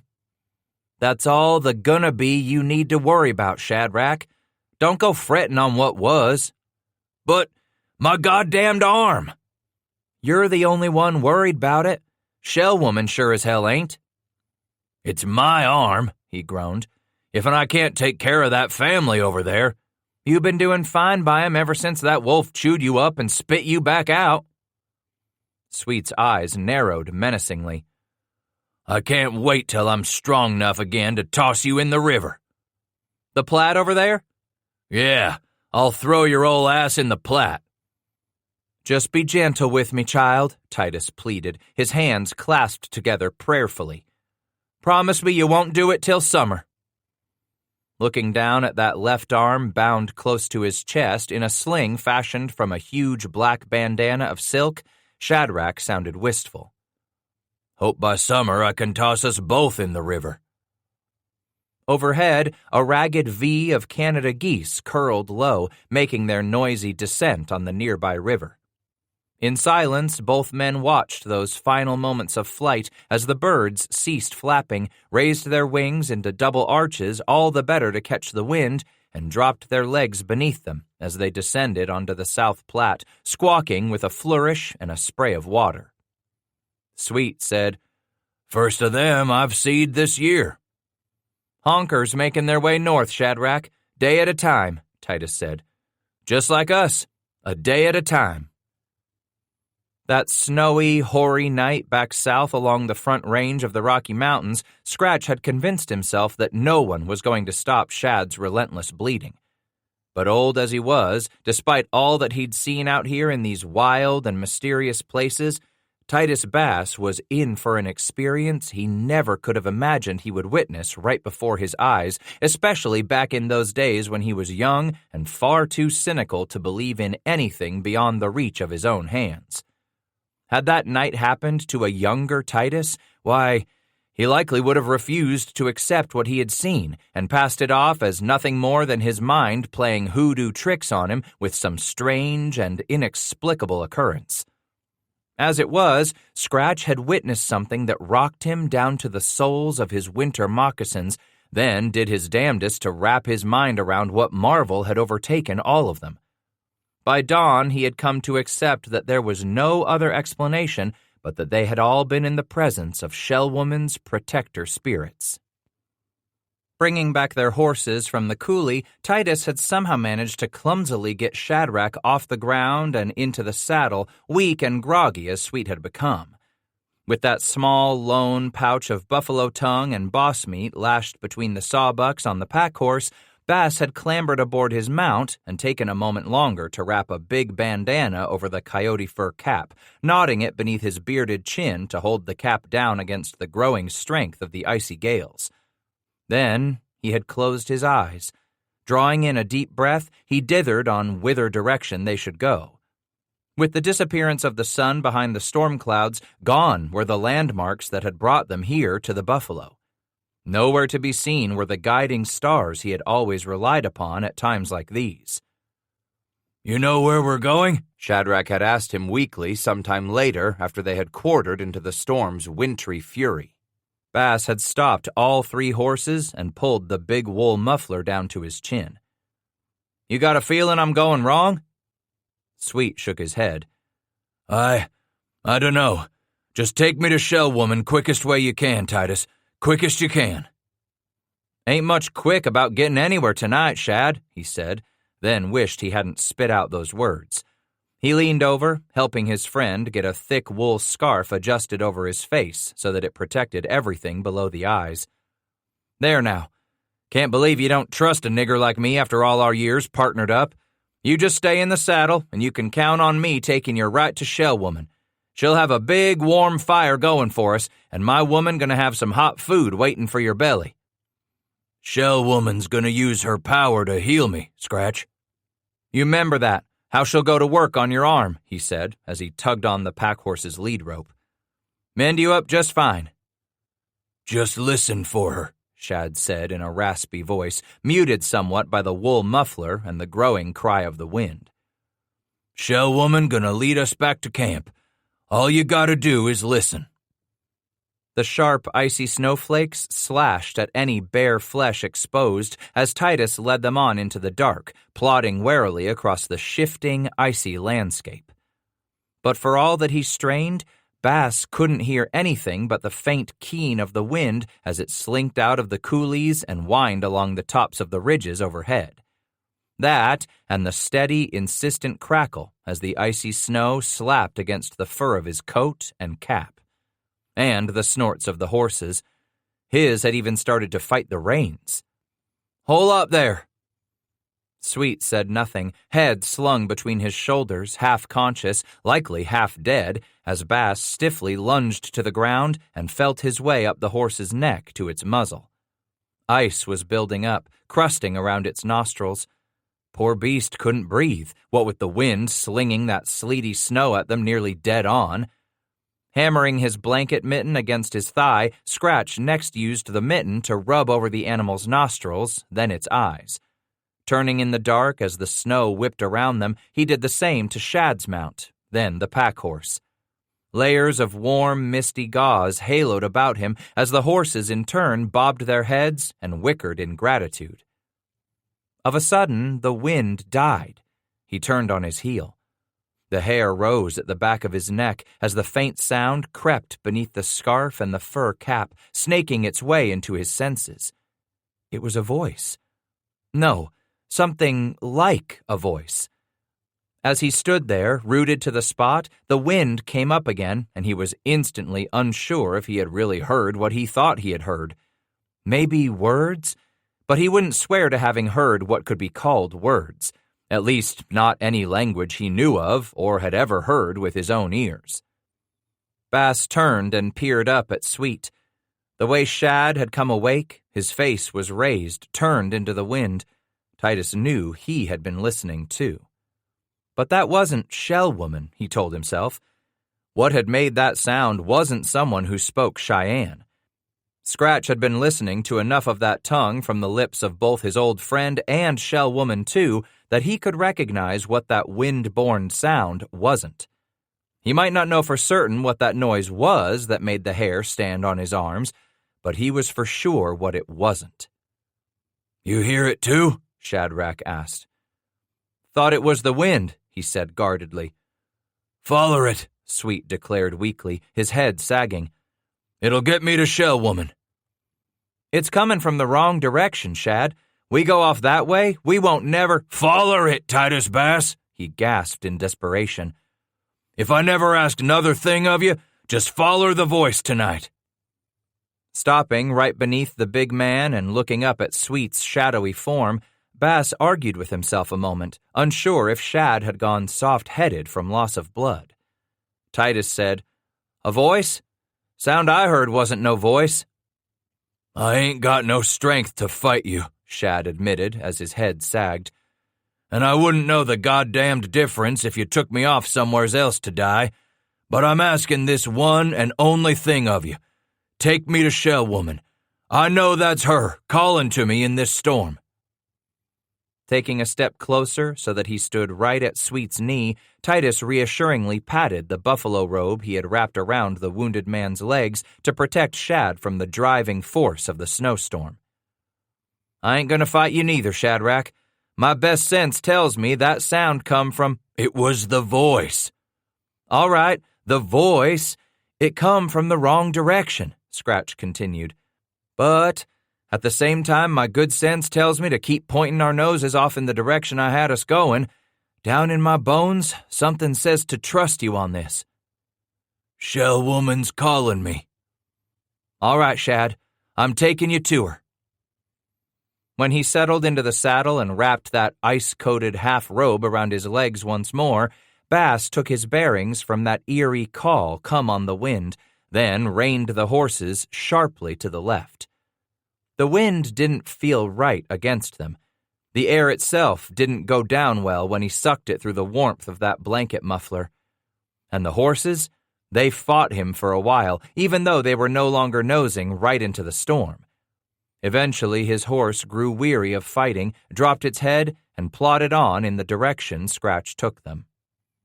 And every time the wind died, he strained to listen, making out the faintest drift of sound. Not no voice, like Shadrach claimed it was. Leastways, no sound he could call human, speaking a language he could put a name to. From time to time, as the minutes, then hours trickled past in an agonizingly slow procession, Scratch made a small adjustment in their direction. Each time the wind itself seemed to take a breath and that eerie sound came out of the dizzying black of that stormy night, he eased over a little more to the right or turned off a little more to the left. And every step of the way, the deepening cold came to suck at what reserves he had always thought he possessed. But that had been when he was a younger man. So cold it had grown, Bass was sure his mind had started to numb. Having to remind himself to keep his eyes open in narrow slits, watching ahead for the edge of a coulee or an escarpment of boulders they might plunge over. Someone had to keep an eye open and his ears alert. If they were being beckoned into hell by the devil hisself, at least it would be a damn sight warmer in those diggins. Breath by breath, step by rocking, slippery step, they inched into the night, right into the growing fury of the storm. Then, right when Titus thought he had finally fallen asleep, all his senses so dulled by the cold and the chaotic frenzy of the wind, that wind up and died. For some reason, a small part of him had remained alert, expecting the unrepentant wind to keep on howling around them, whip at their robes and mufflers, bluster at the horses' manes, hurling icy snow at their eyes again after that momentary pause, but the wind never rose above a whisper. A quiet, haunting whisper. It was as if Scratch came awake slowly, not with a start, but groggily, eventually becoming aware that all sound had died except for the crunch of each hoof as it plunged forward, the grunting heave of the played-out animals beneath them, the groaning creak of the ice-rimed saddle leather. Scratch had been in blizzards before, times past when he had tucked his head down and gritted his teeth, riding on through the storm's battering to safety, but he could never remember riding himself right on out of one. This leaving the storm behind, this earth-shaking silence, it was damn sure enough to give a man the shakes, if he hadn't been shaking with the bone-numbing cold as it was already. Scratch tucked his head to the side and turned about with slight leaden movements to look behind them. Back there the snow swirled, the wind still whipping it into a froth. But here, the howl was no more than a whimper, a mere shadow of its former bluster. He straightened in the saddle and glanced over at his half-conscious friend. Then he peered ahead once more, his eyes growing wide when he heard that faintest of whispers brought across the icy heave of the land. Shuddering, he sensed the not knowing give way to those first slight twinges of fear. Ignorance did that to a man, he chided himself, but his scolding served no purpose. He didn't know what was happening to them, and the not knowing would do everything it could to make him afraid. As the whisper grew inexorably louder, Titus didn't know if it was really a sound from out there in the black of the storm, or if he was hearing something born of his own imagination, something bred to echo within his own mind, between his ears, rather than coming to his ears from beyond. Then it struck him brutally. With that thought of the beyond, a molten, fluid fear slammed him hard, squarely against the middle of his breastbone with breath-robbing force.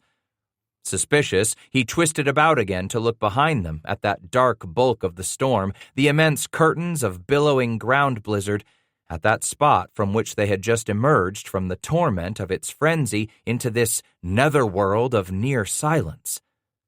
His eyes opened wide, transfixed on the horizon.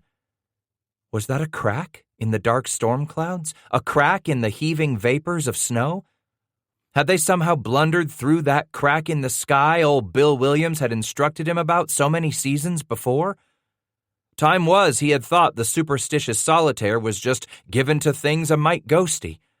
But over time, especially in these years since the bottom fell out of the beaver trade, and those hardy few who had remained in the mountains had been retreating farther and farther from contact with civilized and genteel white society, Titus had encountered one small incident after another, no one of which was enough to make him a believer in Solitaire's mystical realm, but taken together now, they were more than enough for even the most thorny skeptic to believe he was in the presence of the great unexplainable.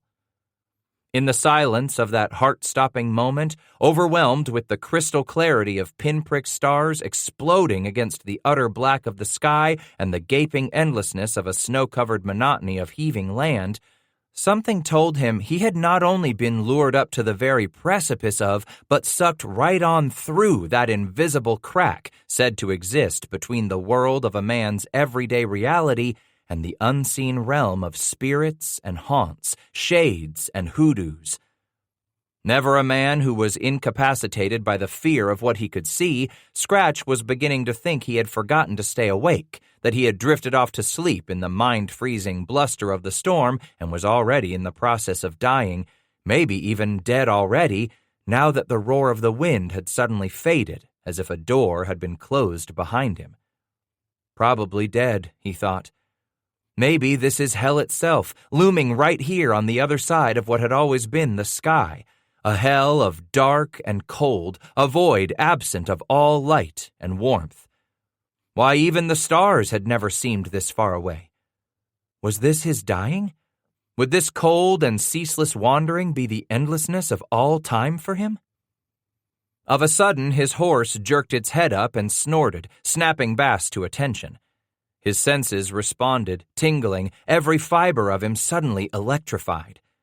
Just ahead, the shadows shifted. The pack horse whinnied, then Sweet's animal sidestepped and pulled at the reins warily. Scratch could not remember his mouth ever being so dry. Slowly, a liquid shadow congealed at the horizon, as if a sliver from the black of night had itself oozed down upon the pale luminescence of the snowy, barren landscape. Closer and closer it advanced on Bass as he considered turning one way or another to flee what he could not fully see. Then, the shadow's form sharpened on the bluish background hue of the icy snow and gradually became a rider. A huge horse, the figure seated upon it flapping as if with wings. It made him shudder to remember the tales from the Bible learned at his mother's knee, a terrifying mythology come to haunt a young boy's nightly dreams with frightful visions of winged horsemen racing o'er the land, bringing pestilence, destruction, doom, and death in their wake. But this was only one horseman. Bass looked woodenly left, then right. Only one rider came charging out of the maw of hell. Its cry was almost human, even childlike. He might almost believe the oncoming creature's shrill cry called out solely for him. Surely the maker of that disconcerting sound was attempting to deceive him, to make Titus Bass believe it was a human voice that had reached his ears. Something in that cry discomfited him, but he steeled himself, stiffening his backbone against their impending clash. No, he decided, he would not heed that mournful cry coming from the throat of that devil's whelp. Instead, he would prepare to fight its cold death with a fire of his own. Scratch clumsily wrapped his wooden hand around the big butt of the pistol stuffed in the front of his belt and pulled the weapon free. He doubted whether the lead ball could harm this winged creature of no substance, merely passing through the horseman. "Poe!" That part of the eerie whisper reaching him now was even louder still, as the figure continued to take on more shape, less fluid now. Scratch's red horse stepped sideways, then he righted it with a savage tug on the reins. Damned animal was fighting him more now than it had when they were both being mangled in the teeth of the storm. Not a single reason for its actions but pure contrariness, he supposed. No blowing snow clogging its nostrils or blinding its eyes. Only reason for it to fight him was that dumb beasts could damn well act consarn and contrary in the presence of a formless demon. As if the beasts of the earth had some sense that man did not possess, which warned them of what might not really be there. "Popo!" As the sound reached his muffled ears, Titus turned slightly to look off to his right for Shadrach. The man had his eyes closed, matted with icy snow, likely sleeping. "You hear that?" he asked. Sweet did not stir. "Jehoshaphat!" Bass grumbled, wondering for the first time if Shad was dead and frozen. Losing all that blood? It was the blood, after all, that kept a man warm, wasn't it? As the dark figure loomed closer, he pulled back the hammer on the pistol by inching it along the wide, tack-studded belt he had buckled around his heavy elk-hide coat. From beneath the specter's hood came a high-pitched, shrill whistle, strange and wavering, not at all human, but a sound Titus felt he knew. All the more uncomfortable again, and that discomfort made a haven for the fear to grow. He realized he could reckon on the specter's sound in another place, another time, but the high, shrill whistle did not fit here and now. Raising the pistol at the end of his wooden arm, he brought the muzzle to bear at the onrushing spirit that had just kicked its horse into a lope, gaining speed across the dull glow of snow left between them. The haunt whistled again, at which Bass's horse and the pack animal threw back their heads and whinnied. That proved it to him. This evil spirit had the power to command the dumb beasts of burden, to make them revolt against man. Go back to hell! As his words croaked from his throat, the specter's flowing arm came out and up, yanking back the hood from its evil face. "Popo, it's me!" He blinked. Then again. his mouth gone all the drier. By the everlasting, this screaming hoodoo had taken on the shape of his oldest boy. "I'll send you straight to hell right here and now," Titus roared angrily, pained to his marrow that this haunt would know exactly how to pierce his heart with fear and confusion. "Popo, I come out to find you." "You go make your magic on some other poor child. I'm half froze and I ain't in no mood for none of it." "My mother asked me to—" Flee?" he stammered, baffled by the spirit's use of the crow tongue. "It's me, Popo," the youngster pleaded as a gust of wind whipped his long black hair across his face. The boy brought up a blanket mitten and tugged the wool muffler off his chin. Damn, Bash shrieked. "It is you, son. What in the name of tarnal truth?" And then he remembered not to shove so much American at his boy, not near so quickly. "What you doing here?" he asked in Crow. "For a long time after it became so cold, so dark, I begged my mother, told her I could find you, but she did not believe me," Flea explained as he halted his horse and Scratches came to a stop alongside it. "My heart overflows with joy to see you," Titus bellowed as he leaned woodenly to the side and seized the boy in his arms, squeezing, pounding, hammering the youth exuberantly.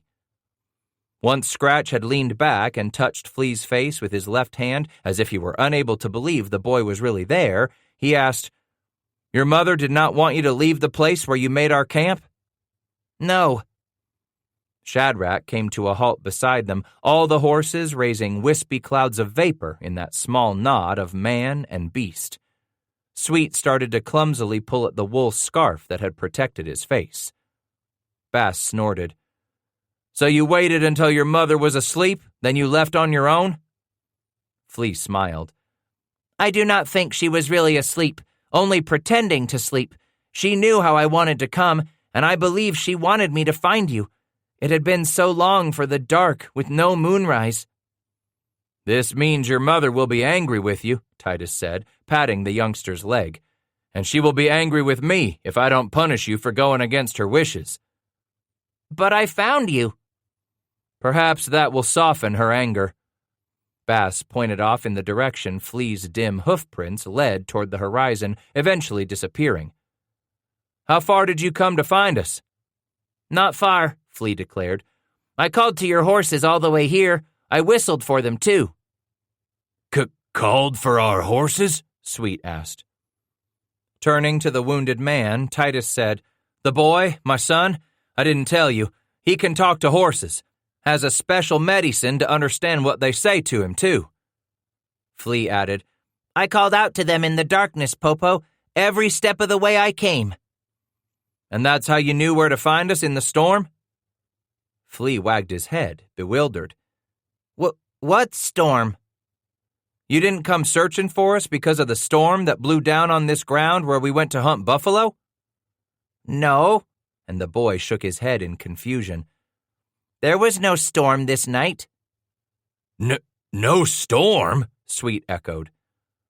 Titus turned slowly in the saddle to peer behind them, wondering anew if perhaps he hadn't really frozen to death in that ground blizzard and had indeed ridden through that jagged opening between the world of mortal existence and the world of immortal and everlasting spirits the moment they put the storm behind them. Maybe this was only a part of the dream of death, the dream that came with a man's passage from all that was to what would always be. Flea and the trail his son would take to lead them back to the Rimrock, back to the place where Shad and Scratch had deposited their families before riding off to hunt buffalo, could be part of the death dream too. A place meant to confuse him into thinking he was still alive, when it was nothing but what his heart most fervently hoped at the moment he had died. What he was now experiencing was nothing more than what he had been praying for in those moments before he had lumbered on through that ragged crack in the sky. At least the haunts and spirits of this cold land of after death granted a man his final wish. Now he would see and hold his loved ones just one more time. "Take us back to the others, Flea," he said quietly, with no small degree of resignation that he had been swept up in something he could not understand. "Take us back." It was still dark when the rimrock loomed out of the night. What a good place to camp, he prided himself now. The westward-facing rock would have held the last of the sun's warmth from the day, and once darkness fell, the fire's heat would radiate from the face of the cliff, warming the narrow hollow where the women were just beginning to unpack the horses when the men set off on their hunt.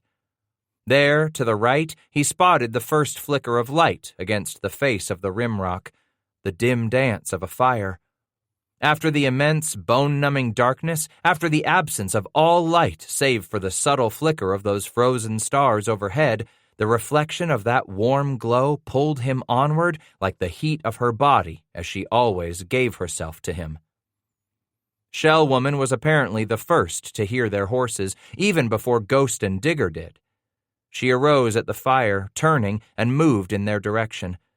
Wrapped in her blanket, she was only a few strides away from the horseman when she noticed the blood-stained coat and that crude bandage of frozen green buffalo hide, and lunged to a halt beside Shadrach's horse, her fingers in midair, hesitating to touch the thick wrapping. "He said you'd know what to do," Bass started to explain, then stilled his tongue when he realized Shell Woman didn't understand much American and he couldn't speak any Cheyenne. As soon as she had freed the yapping, eager dogs from their rope restraints, Waits by the Water was hurrying his way, her eyes flicking from his face to Shadrach and back again. "I'm whole," he said to her. "It's Shad. Got took by some wolves." As he landed woodenly on the ground, she buried her face in his neck, wordlessly. Having his arms around her again was like being home. But a thought scared him anew. Titus whispered against her hair, "Are you real?" She pulled her face away from his chest, then tore off one of his mittens.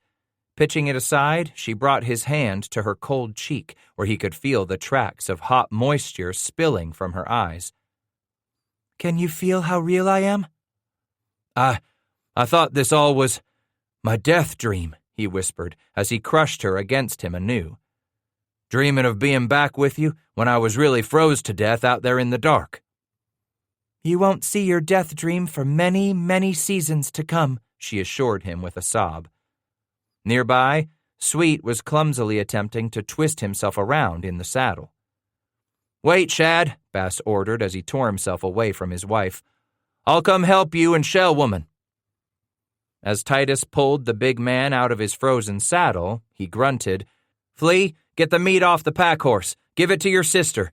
You build up the fire while Magpie cuts off some meat to roast for us.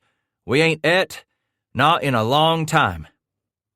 Without a word of reply from either of them, Flea and Magpie went to work, as Waits hurried away to fetch her parfleche filled with roots and leaves, spores and spiders' webs. The moment she and Bass had Shadrach lowered to the ground at the side of the crackling fire, Shell Woman tenderly kissed her husband on the forehead. Her tears glistened on both cheeks, narrow shimmering streams tracing the roundness of her cheeks as she turned away from the flickering light and went to search among her own baggage. With a painful sigh, Shad began to talk to her in Cheyenne. Back and forth they spoke in low tones. Scratch figured Sweet was explaining to her what had happened with the wolves, how they fought off the beasts, and Bass's attempt to stem the flow of blood. On the far side of the fire, little Jackrabbit sat up among the mounds of blankets and robes, rubbing at his eyes with the heels of his tiny hands. Though he made not a sound, his mother leaned over and whispered to him. The boy nodded, his eyes fixed on Sweet, as if realizing that something grave was occurring before his wide eyes, which were taking in everything. Patting the blankets where the small boy sat, Waits called to the two dogs. Digger and Ghost trotted over and lay down by Jackrabbit protectively. After she had set 2 small kettles of water over the fire, Waits carried her parfleche of medicinals to a bare spot beside the wounded man. Magpie quietly worked her knife down into the frozen meat, carving off thin hunks she hung from sharpened sticks at the edge of those flames young Flea was feeding with twigs he had broken off of the deadwood dragged into their campsite. "You get me something lean back on, Scratch?" Shad asked. He pulled over some prairie saddles and a canvas-wrapped bundle, shoving the bundle against Sweet's back. As the big man slowly eased backward, the saddles kept the bundle from sliding under his weight. Titus knelt beside Waits by the water at Shad's right side, opposite Shellwoman. "Help her," Sweet asked. "Go on and cut this damn hide off my arm." One by one, Scratch sliced through the stiff, narrow strips of frozen hide he had tied around the long section of skin he had bound around the gory wound. All around the edges of the crude bandage, Shad's coat was ragged, torn, and blackened with frozen blood. Stiffened, bloody fragments of his cotton shirt sleeve and the faded red wool long handles feathered up around the frozen edges of the buffalo hide. When Shellwoman began to open a large, painted rawhide box she had placed on the ground beside her husband, Scratch asked Shad, "She gonna take it off?" "Says she won't, not till it's soft." "That water she's heating?" Sweet nodded, his face drained of color. "I'm afeard this is gonna hurt something fierce." "Only way to get her medicine on them cuts is to get that bandage off." "You stopped the bleeding, you beautiful son of a bitch," Sweet whispered as he looked up with moist eyes. "You kept me from dying." "Maybe, maybe not," he answered reluctantly. "I just done what you asked me. Get you to Shellwoman. She's got to mend you now." Without a word, Sweet let his head rock back against the bundle and closed his eyes once more. Several minutes later, Waits carried the first kettle over to the Cheyenne woman. Then she handed Sweet's wife a tin cup. From her rawhide box, Shellwoman dug out some powders she sprinkled on the surface of the steamy kettle. Next, she produced some dried roots, which she rubbed between her palms over the water, fragments and dust from the roots spilling into the kettle as she murmured over and over again a fervent prayer. After dipping her bare finger into the hot water, Shellwoman nodded to her husband and scooped out a cupful. Positioning it over the frozen, rock-hard buffalo hide, she continued to whisper her prayers while she began to slowly dribble the hot water onto the stiffened skin. As the tiny, delicate stream of water steamed onto the arm and into Shad's lap, she closed her eyes. At the far side of the fire, Flea was making noise as he broke apart limbs and branches to feed the fire that was holding back both the frightening cold and the terrifying darkness. Titus signaled his son to stop, gesturing at the Cheyenne woman. The youngster understood the gravity of the ceremony.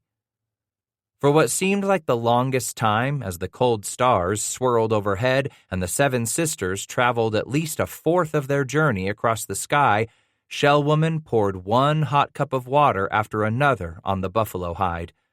From time to time, she would turn Shadrach's arm slightly to moisten another part of the frozen skin. When she had scooped out the last of the water from the first kettle, she asked for the second container and prepared that kettle by crumbling dried roots and leaves into the steamy water, all without any interruption to her monotonous, repeated prayers.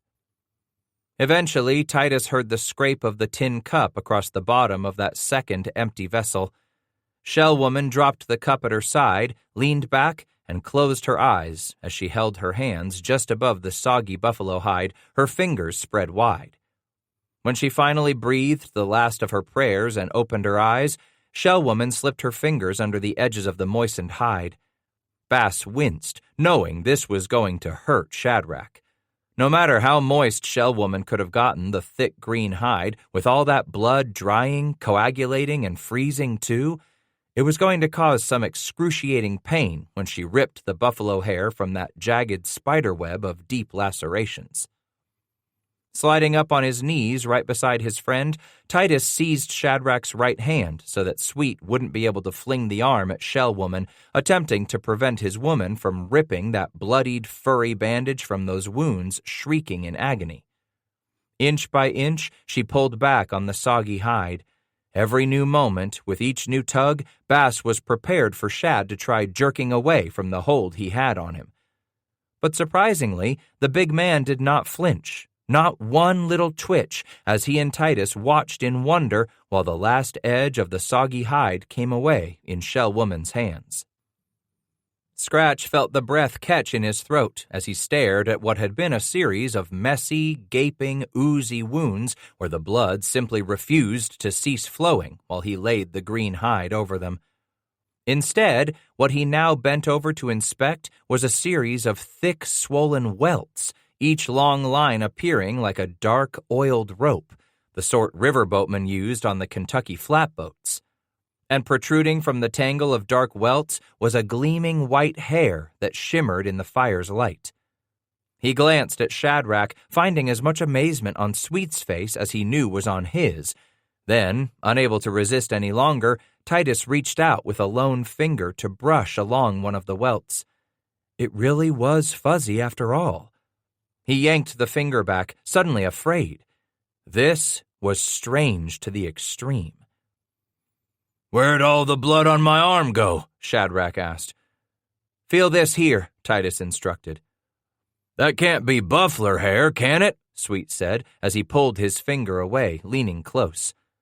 Scratch himself bent over to inspect the welts again, rubbing a finger across the swollen wounds, sensing the stiffened fuzziness of the hairs sealed within the jagged lacerations. "Can't be. The hairs ain't black like the hair I tied round your arm." "So is it or isn't it the buffler hair?" With a shake of his head, Bass leaned back and stared into Sweet's eyes. "Some hair from something got closed up in them wounds, slicker'n a nigger could do if he'd been trying to knit a wound in just that way." But you didn't do that." "No, I didn't, Shadrach," he whispered. "I don't know for sure, but it seemed to me the hide done it on its own." Sweet followed Bass's eyes, down, down to gaze at the soggy buffalo hide spread across Shell Woman's lap. "The damn thing ain't bloody at all," Shad gasped quietly with a shudder. Titus swallowed with difficulty and croaked, "Look at the color of that hide, Shadrach." We didn't shoot no white buffler. That cow we was cutting up when the wolves jumped us weren't white." Scratch leaned over, brushing his fingers across the wide strip of white fur lying across the Cheyenne woman's lap. He glanced up at Waits by the water and found she still held her hand over her mouth in astonishment. As Bass lifted the rectangular strip of soggy white buffalo hide off Shell Woman's lap, the Cheyenne woman leaned against her husband, silently beginning to sob, her shoulders quaking. "You told me to bring you to her, Shad." Sweet cradled his wife against him. "My gut told me that was the only way I'd hold off dying. Didn't want to go under out there on my own." "You wasn't figuring that her medicine was going to keep you from dying?" With a shake of his head, Shad said, "I only knowed my heart'd be stronger if I died with her right there beside me. Never really knowed for sure she had her mother's power." "Her mother's power?" Titus repeated. "What power is that?" "Been handed down mother to daughter for generations back in them Cheyennes." "What medicine?"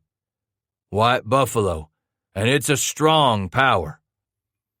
"I figure Shell Woman knows she's just found out she's got that power handed down to her," Bass sighed, staring down at those white hairs bristling from the welts of torn tissue and coagulated blood. "I figure she knows her white buffalo medicine saved your life." 5.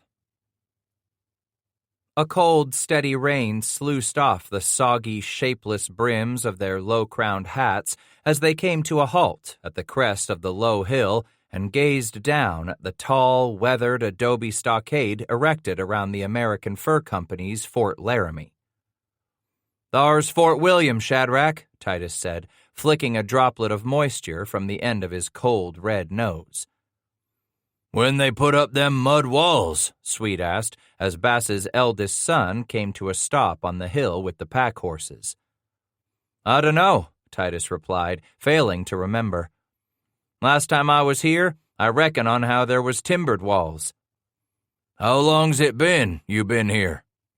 "Years. Can't recollect how many gone by now. You?" Sweet wagged his head. "Had to be afore Beaver went to hell." "Back near the end, when Bridger was a brigade captain for American Fur?" "Nah," Sweet replied. Bridger always stayed about as far away from here in them bushways as a man could keep himself. Bass sniffled. Likely was some time afore that last rendezvous we had us over on the Seedskiddy near Horse Crick. American furs squeezed everything out of the mountains, Shad grumped. Then they kept on squeezing so hard they damn near choked everything north from here, clear up to the Englishers' country. Only reason they ain't got a finger in the business south of the Platte is the Bent brothers. But Sweet caught himself. I mean, what them brothers did afore Charles was murdered down to Taos. Titus smiled, flashing those crooked teeth the color of pin acorns. You reckon they got some whiskey to trade, Shadrach? What the blazes you got to trade for whiskey? I figure it's you got some trade goods. A quizzical look crossed Sweet's face. I ain't got no foo-for-all to trade. Ain't worked for Vasquez or the Bents in many a season, and I ain't laid bait or set a trap in longer'n that. Can you still arm wrestle like you done back in them rendezvous days? For a moment, Sweet gazed down at his right arm, then patted it with his left hand. No longer did he wear the left one in that black bandana of a sling. Long as it's the right arm. Your other'n, it'll come, Shad, Bass reassured. Don't you worry. I'll lay how you're getting stronger every day. You can still fotch area man with that right arm of your'n. That how you figure we're gonna get us some whiskey to drink? Titus shrugged.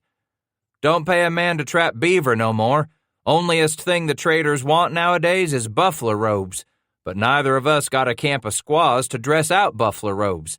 What's a old man like me supposed to do but find a likely young'un with big arms like you to wager whiskey on? What you got to wager against a cup of hooch? Shad inquired. He thoughtfully scratched at his chin whiskers. That Cheyenne skinner hanging off your belt sure to grab someone's attention at the trade counter. My skinner and this sheath shell woman worked for me? He whined in disbelief. And my right arm to boot? You're just about as slick as year-old snake oil, Titus Bass. Smooth talker, ain't I? And he grinned as the rain splattered his face. Shit, you can't get away with nothing, old friend. You're so bad at lying. Then you'll buy me a cup of whiskey? Scratch begged. Ain't had none since Dick Green topped off my gourd back down to Bent's big lodge on the Arkansas. If'n you'll put up something of your own against 2 cups of whiskey, then I reckon I can throw in my arm for a match. Shell woman don't mind you drinking? Turning to peer over at his wife, Sweet ruminated a moment, then said, I can't calculate as I've ever had a drop of whiskey since I've knowed her. Nary a cup down to that mud ford on the Arkansas? He wagged his head. Nope, not a drop since I've been around Shell woman and her people. Titus chuckled softly and said, Then she ain't seed you drunk the way I seed Shadrach Sweet get in the cups. Nope, them days belong to another man now, Scratch. You was a wild critter, Shadrach, Bass commented with fond remembrance. Good damn thing you never got so drunk we'd had to rope you to a tree till your head dried out. Would have took a bunch of us to get you rassled down and tied up. Can't say as I'd ever seed you get bad in the cups neither, Sweet admitted. So you figure to tear off the top of your head and howl at the moon tonight? Nope. And he shook his head dolefully. Them times is over for me too, lad. I hurt too damn much for days after. Can't swaller liquor like I used to and stay on my feet. We're just getting old. The hell you say? Speak for your own self. And he shuddered with a chill that was penetrating him to the bone. I'm getting damned cold sitting out in this rain, water dripping down my ass what's gone sore on this here soggy saddle, listening to you spouting off about whiskey, Titus grumbled. A few swallers had sure enough warmed my belly right about now. The 15-foot-tall double gate was still much the same as it had been on his last visit to Fort William, but now the arch that extended overhead bore the figure of a horse galloping at full speed, painted red in a primitive design that reminded Scratch of how a horse might be rendered on the side of a Crow or Shoshone lodge. A little distance out, he whistled the dogs close, and they all angled away from the mud walls, aiming instead for that flat just below the fort where the Laramie Fork dumped itself into the North Platte. Here they would camp close enough to the post to conduct some business, but far enough away that there was little chance of their families being disturbed. After Titus sent Magpie and Flea off through the brush to scratch up what they could of kindling dry enough to hold a flame, he turned to help Shell Woman and Waits by the Water with that small Cheyenne lodge the two women erected only when the weather turned as inhospitable as it had this day. Here, I'll lend a hand, Shadrach offered as he grabbed an edge of the buffalo hide lodge cover. Not with that arm of yours still mending, Bass scolded. Almost good as new already. Titus shook his head. Go on and tend to the stock. 3 of us raise the lodge while you get our goods off them horses. The early spring rain finally let up late in the afternoon, not long after the women and Magpie got Shell Woman's lodge staked down and the smoke flaps directed against the breezy drizzle. Inside, the women unfurled buffalo robes and blankets around the small fire pit, then got the little ones out of their wet clothing. To the left of the door, Flea piled the driest wood he could find down in the brushy creek bottom, while the women stacked bundles of their belongings dragged inside out of the weather. Again tonight the two families would gather beneath one roof, crowded hip to elbow, sharing their warmth and their laughter, rather than erecting Waits by the Water's lodge nearby. Go with you? Flea's English caught his father as he and Shadrach ducked from the lodge right after a supper of some boiled venison. He asked that real good, didn't he? Sweet remarked. Bass nodded proudly, then told the boy, Go tie up the dogs to a tree close by, like we always do, son. Magpie's head poked from the lodge door as she asked, Me too, Popo? Go with you to fort? What's your mother say? The young girl stood just outside the doorway, speaking to her mother, then turned back to Titus and said, We go, yes. Stay with Popo all the time. You both understand what stay with me all the time means? Magpie moved up 2 steps and took Flea's hand in hers. They nodded their heads in unison as she said, Where you go, we go. If in your manners stay as good as your American talk, then there won't be no reason for me to scold you two, Titus replied. Your mother's been here afore. You too, Magpie. Me? She asked. I don't remember. With a grin, he explained, You was little, no more'n a year and a half old back then. She stepped over and squeezed his hand lovingly. That was so long ago, this will be a brand new visit for me. Like our visit to Bent's Lodge on the Arkansas, Titus said, hugging her quickly, this might just be your last and only chance to see this here Fort William on the Platte. Platte? Flea repeated. The river, Shad explained. That's Parleyvoo for flat. This time Magpie echoed, Parleyvoo? Frenchy talk, Scratch said. Lots of Frenchies out here. Not so many up to Crow country, but they're all over the Arkansas country. Frenchies? Is this a tribe? She inquired in her native tongue as the 4 of them climbed onto the flat and started crossing the soggy pasture toward the fort itself. Both of the men laughed, and Bass explained, They're part of the white tribe, like they're a river crow and they're a mountain crow. The Frenchies are part of the white tribe, but they come from a land far, far from here, and they talk with a whole different tongue of their own. But the 2 bands of Crow speak the same tongue, Flea protested. Why do these Frenchies talk a different tongue than the rest of the white tribe? Baffled, Titus shrugged as he came to a halt near the gates, the light growing dim. Shadrach chuckled as he held up 2 fingertips barely spaced apart and exclaimed, Because them Frenchies got a wee small brain, so they don't know no better than to squawk and whine in that idjit talk of theirs.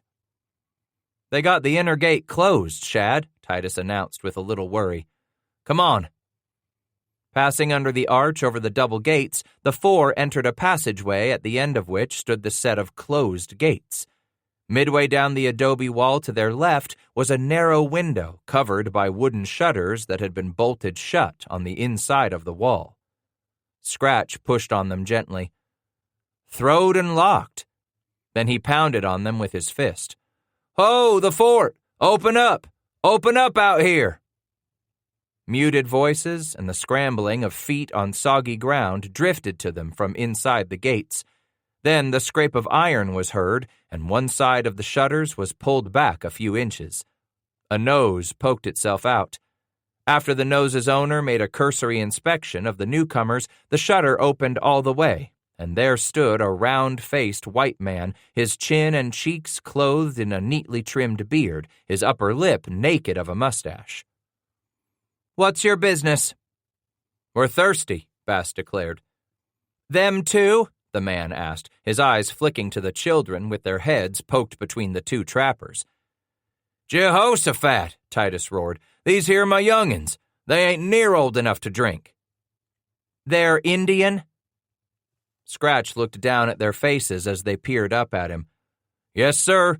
These here pups of mine be 'bout as Injun as you is white." He looked at the fort employee. "Now let us in for to trade on some whiskey." "Almost time for the store to close," he said, his eyes shifty. "Sunset, you see." Scratch wagged his head and clucked, "Never thought a trader would turn away a buyin' customer." The man exhaled with that sort of sigh one used when they have been interrupted at what they regard as a most important task. "Look, let me inquire of the factor." His face was gone, and the shutter closed and locked before either Scratch or Shad could ask just who currently ruled Fort William on the Platte. "You bring something to trade, Shadrach?" "I ain't wagering nothing Shell Woman made for me, if that's what you're asking," he grumbled. "You'll have to get your own self drunk tonight." That prompted Flea to look up at his father and ask, "You drink the spirit water tonight?" "I pray I can afford a little of the spirit water tonight, you damn bet, son." "So what you bring to trade?" Sweet asked, looking Bass up and down. He patted the front of his coat just above the spot where he had buckled the old belt decorated with what was left of its tarnished brass tacks. "Got me a little sack of some Mexican coins." "You been holding on to that money since you was down to Taos a while back?" "Got me some coins in Taos," he replied, "but most of 'em I got out to California." "When you rode off with some Mex horses?" "Some of them greasers come after us had a few coins in their pockets," Bass stated as the sound of iron sliding against iron echoed on the other side of the interior gate. "We took everything we figured we'd ever use off them dead bodies afore we kept on running for the desert." "There's just the two of you?" asked a stout, broad-shouldered man in a thick French accent that reminded Titus of the back alleys and tippling houses of old St. Louis. "And my two young'uns here," Titus declared, then smiled as he said, "But they don't drink much whiskey no more." The Frenchman's eyes wrinkled and his lips curled up in a smile. At least this one, Scratch thought, he appeared to have some remnants of a sense of humor. "So tell me, if the four of you have come to drink my whiskey, just where are your furs?" Scratch immediately wheeled on Sweet. "Furs? Didn't you remember to bring the damned furs?" "Me?" Shad bellowed as if he had been insulted. "You was the one supposed to remember to bring in them buffalo robes with you to trade." "Damn your hide anyway," Bass said, then turned back to the Frenchman. "Looks like we didn't bring along any of our furs to trade tonight, so if you wouldn't mind figuring out how much some gold coin is worth, we'll know how much we can drink up before moonset." Gold?" The Frenchman's voice rose in pitch as he pushed the gate open a bit farther and stepped through the portal. Titus nodded. "Mexican." "Real gold?" "California gold," Scratch replied. "I suppose their gold is real out there. I only been to California once, but I don't care to go back to them parts for to fetch me any more of it." The Frenchman started to hold out his hand, palm up, as he asked, "You've got it with you?" "I got enough for a little drinkin', maybe so some gewgaws and earbobs for our wives what stayed back to camp." My name's Bordeaux, he announced with transparent eagerness. And yours? Sweet, the tall one answered. And my ugly friend here is named Bass. Bordeaux turned and started toward the tall, heavy gate being held open by another man. Come in, and bring your children. You're Bouchway here? Titus asked as they followed. No, Bordeaux answered as the group stepped inside the inner courtyard. Monsieur Papin is chief factor, but he is gone east, gone down river with a load of furs for St. Louis. Papin? Titus repeated the name. That's a French name, just like yours. Oui. He turned them slightly on the path for the trading room. Scratch looked at Shad. American fur ain't very American no more, Shadrach. All these Frenchies leaving St. Louis behind and making for the high Stonies. From the sounds of things, there likely ain't a Frenchie left on the Mississippi River by now. Bordeaux stopped at the wooden door and, with his hand on the iron latch, quickly appraised the two Americans again, then asked, Did you trap the beaver for our company before the beaver was good no more? I worked for Jim Bridger, Sweet explained, when he hired on to run a brigade for American fur. And you, monsieur? Bordeaux asked, his eyes falling on Bass. Never, he snorted. It stuck in my craw when I was made to trade my plues over to American fur at Rendezvous after Billy Sublet was bought out of the mountains. I don't know who done the worst to kill off my way of life, you niggers with American fur or them John Bull niggers with Hudson's Bay. Bordeaux unlocked the bolt and shoved open the door, promptly stepping behind a nearby counter where he turned up the wick on a lamp. But American fur is the American company holding the English out. From the looks of you and that Parlez-vous Bouchway Papin and all them other Frenchies working down at Bent's Mud Lodge down on the Arkansas, I don't know if there's much of what you'd call American in the fur trade no more. Them fat, rich Frenchmen back to St. Louis, they near bought up everything. Their kind's been doing business out of these posts where they don't need no American trappers like me and him. This is my business, the furs that come to this place, Bordeaux said as he stepped behind the counter and turned the wicks up on two more lamps that slowly pushed back the twilight's growing darkness. The furs, are they your business still, monsieur? Sweet shook his head. No, can't say as they are. The trader asked Titus, You do the fur business still, like me? Not since fellas like you squeezed beaver to death and killed the way I made a life for myself and my own, Scratch replied sourly. Bordeaux grinned. So you see, I am the American in American fur now. You two and all the rest of your kind, you are no longer around, but I am still here. I work hard, work my way up, learn the business. You two, like the rest, you never want to learn to work for the company, so the company does not need men like you no more. A damn shame, Bass grumbled. Badger-eyed little weasels like you come in and took over this business from men who stood tall and bold of a time not so long ago. None of you Frenchies ever gonna be half of the men I knowed back in the glory days. Shad latched his hand around Scratch's arm and held him tight at the very instant Titus leaned toward the counter where Bordeaux's face was darkening with crimson. Bass glanced down at Sweet's hand, then at his friend's face. Don't you worry, Shadrach. I ain't about to pop this Parlez-vous in the jaw. Shad slowly released his grip. It'd be hard as hell to trade with this Bouchway after you busted his nose and made him bleed all over his purty shirt. With a snort, Titus said, Monsieur Bordeaux ain't gonna throw me out, Shadrach, no matter how low he thinks of me. Because I am a gentleman, and you are not. Shaking his head, Scratch said, Wrong, Monsieur. Bordeaux said, Because you do not fight with blood in front of your half-breed children? That's wrong too, pork-eater. Titus stuffed his hand inside the flaps of his coat. No matter how bad you want to throw me out of your fort, you won't do it because I got some Mexican gold you want pretty bad. Between Bordeaux's lips appeared the pink tip of his tongue. He licked the lips, then rolled them inward over his teeth with anticipation. Glee twinkled in his eyes as Titus brought out the small skin satchel and clanked it on the counter.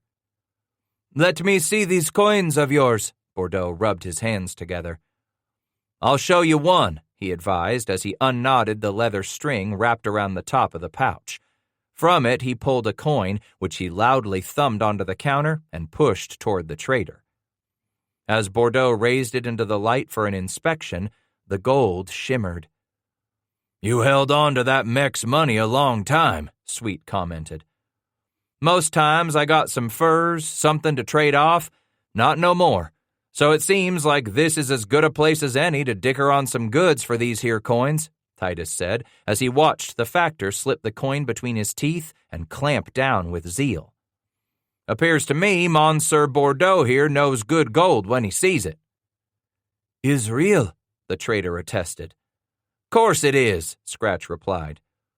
He watched Bordeaux turn away, still clutching the coin, moving aside some objects on a shelf behind him before he pulled out a small set of scales and weights.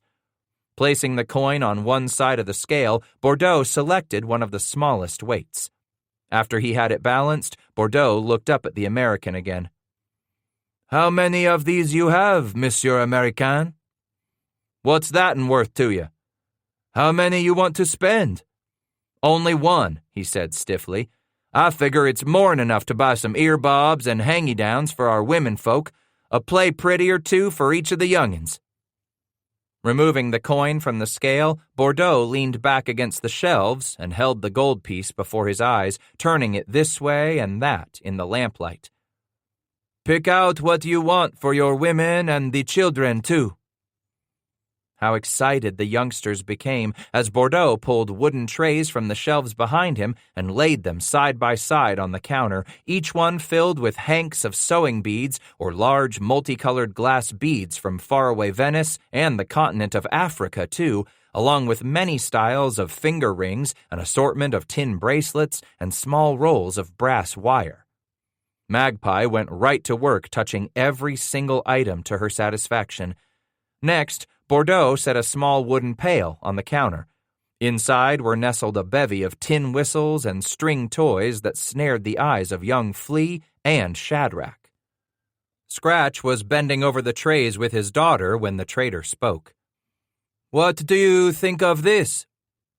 Magpie and her father both looked up together, finding Bordeaux holding a colorful shawl, delicately sewn with a tassel fringe at the hem around the bottom V of the broad triangle. Scratch noticed how his daughter clamped her hand over her mouth, eyes going wide as mule prints. "She likes, eh?" "Let her try it on, trader," he demanded. Bordeaux passed the shawl to her. With her father's help, Magpie laid it over her shoulders while Bass lifted her long black hair. She clutched the shawl closed at her breast and spun this way and that. As he watched her twirl to make the tassels flutter, Titus suddenly spotted 6 faces pressed against the thick window glass, 6 pairs of eyes watching Magpie preen, the young girl lost in her own little world. Looping his arm over her shoulder, Bass quickly turned his daughter away from the prying eyes and faced her toward Bordeaux. "You got another of these here shawls?" "Same as the one she's got on?"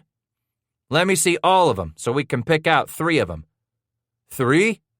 "The other 2 for our wives." "That's awful good of you, Scratch," Sweet said. "You damn well can't go back to that lodge without presents for her, Shadrach." "But I ain't got nothing to repay you for 'em." He whirled on Sweet. "Don't ever say that to me again. I do this 'cause I wanna. Don't take away the joy from me doing this for you." "Oh, all right." "Shell woman don't ever need to know it weren't your money," he explained. "Every woman needs some gewgaws and gurloos to make their eyes shine and their hearts go warm." "Popo!" He turned at Magpie's exclamation, finding her running her fingers over 8 different patterns of shawls. Bass told her, "Pick out one for yourself and Shell woman, and a real pretty one for your mother, too. Shad and me gonna scratch through these here earbobs and foo-for-off for some pretty hangy-downs to go with them shawls."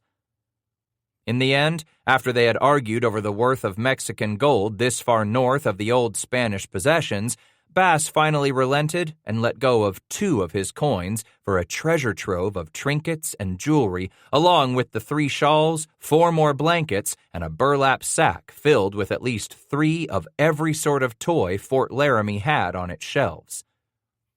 "And you said I had some left over for a little whiskey," Bass reminded. Yes, Bordeaux answered in a gush as he scooped the 2 coins into a pocket of his drop-front breeches. Shadrach asked, "Where's your liquor?" "Bring it out, trader," Scratch demanded. "No drinking here in trade room," Bordeaux stated. "Other room for whiskey." "All right, show us," Sweet said. They stepped from the trading room just ahead of Bordeaux as the trader snuffed the lamps, then pulled and locked the door behind him. As the group followed the Frenchman down the side of the square, Bass turned to study that group of 6 curious employees stepping away from the shadows near the trade room window, slowly following the Americans. "I don't know if there's trouble brewing, Shadrach," he said in a low voice. "Maybe so there's some nosy Parleyvoo niggers spotted my gold through the window." Sweet glanced over his shoulder at the half-dozen following them. "They're small, Scratch. Frenchies, too. They can't cause us too much trouble. Besides, you always had your back to that window. They couldn't see your pouch or your gold."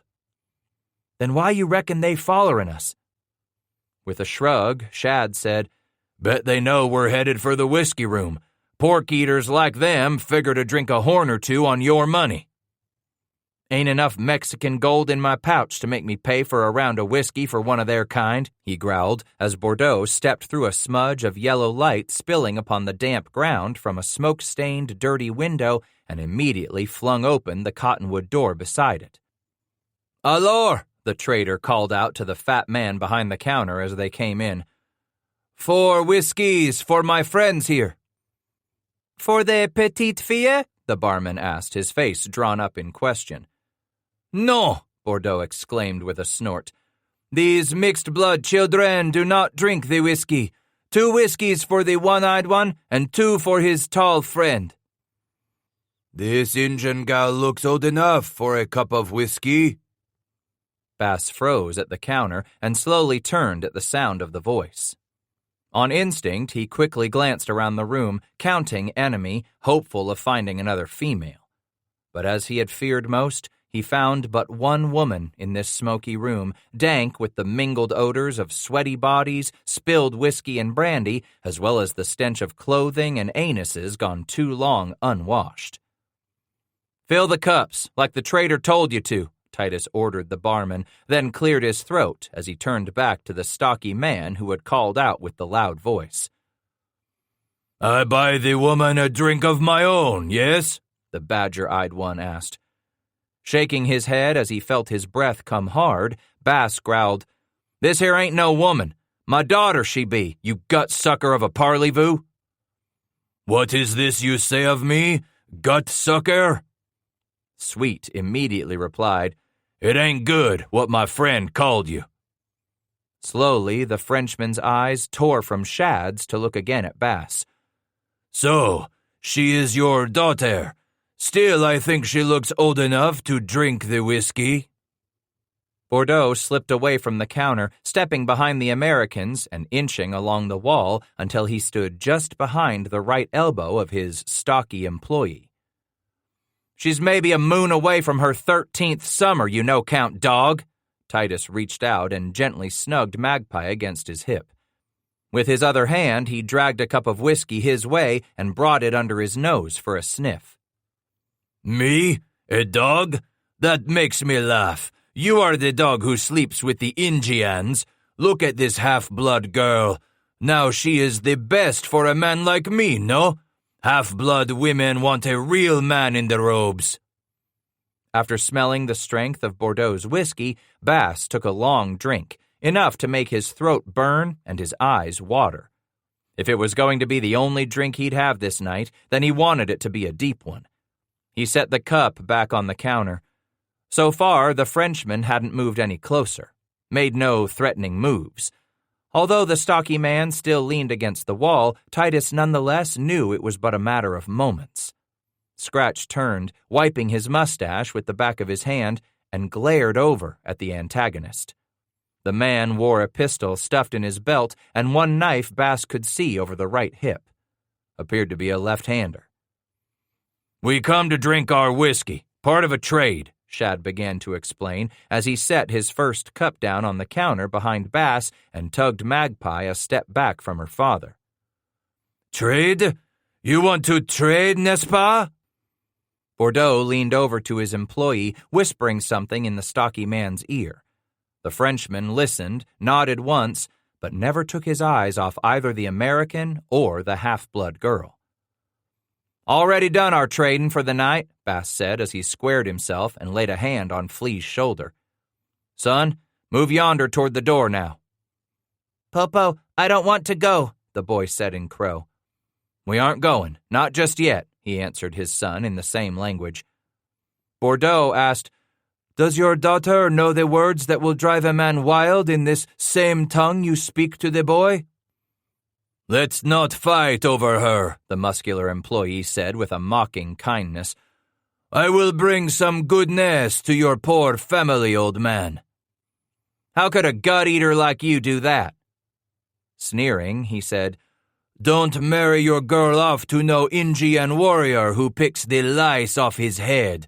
No, marry your girl off to a real man like me who can get her out of those dirty Indian clothes and put her in a fancy dress and hair combs."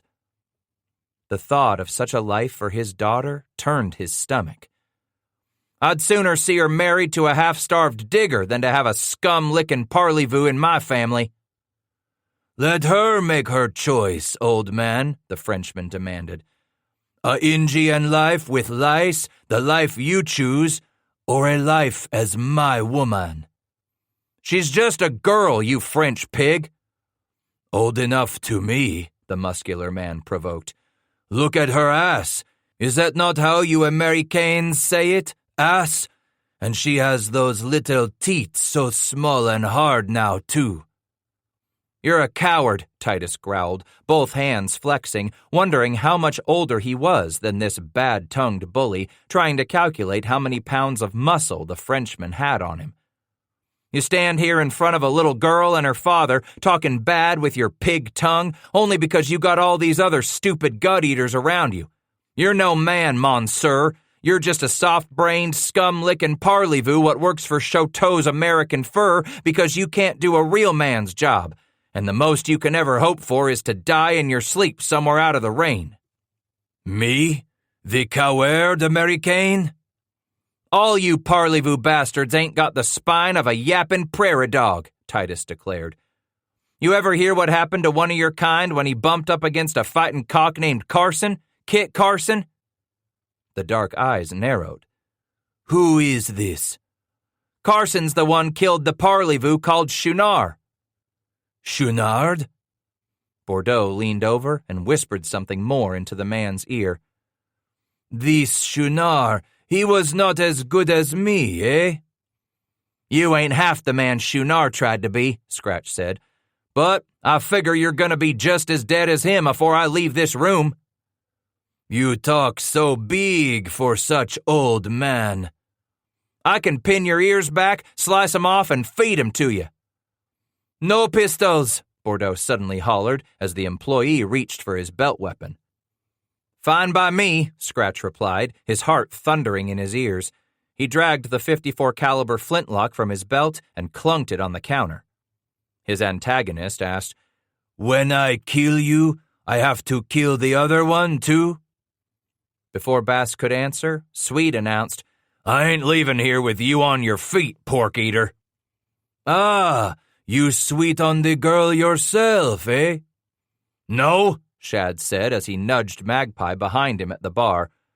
"I got me my own baby daughter, too." "She half-blood, like his girl?" "Yes," Sweet answered. "Too bad now. She grow up with no papa."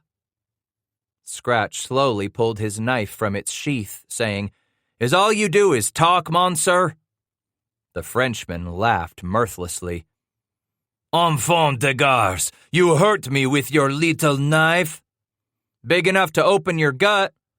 No, this is a real knife. And the employee pulled the large butcher knife from its crude rawhide scabbard. It's big, Saul, Titus said. Big and stupid, like you, dunghead. For a moment the Frenchman smiled, then said, This will be fun. First I kill you, then I kill your friend, and after some more whiskey, tonight I make a real woman of your little daughter. Tonight she will bleed from the hard rot I will give her. All words and other sounds were suddenly muffled by the roar of blood rushing to his ears as he raced for the Frenchman, whose eyes snapped as big as the trader's teacups. The man started to crouch as the American shot across the short distance that divided them. Without time to work his big knife into position, the Frenchman did his best to jab in toward his attacker, but Bass already had that figured out too. As the stocky man's left arm stabbed forward with the wide blade, Scratch raked under the arm with his own thin-bladed skinner. At the same instant, he felt the Frenchman's calf crashing against his ankles. The room turned around as Titus spun into some crude stools and an empty wooden crate where playing cards and bone dominoes went flying.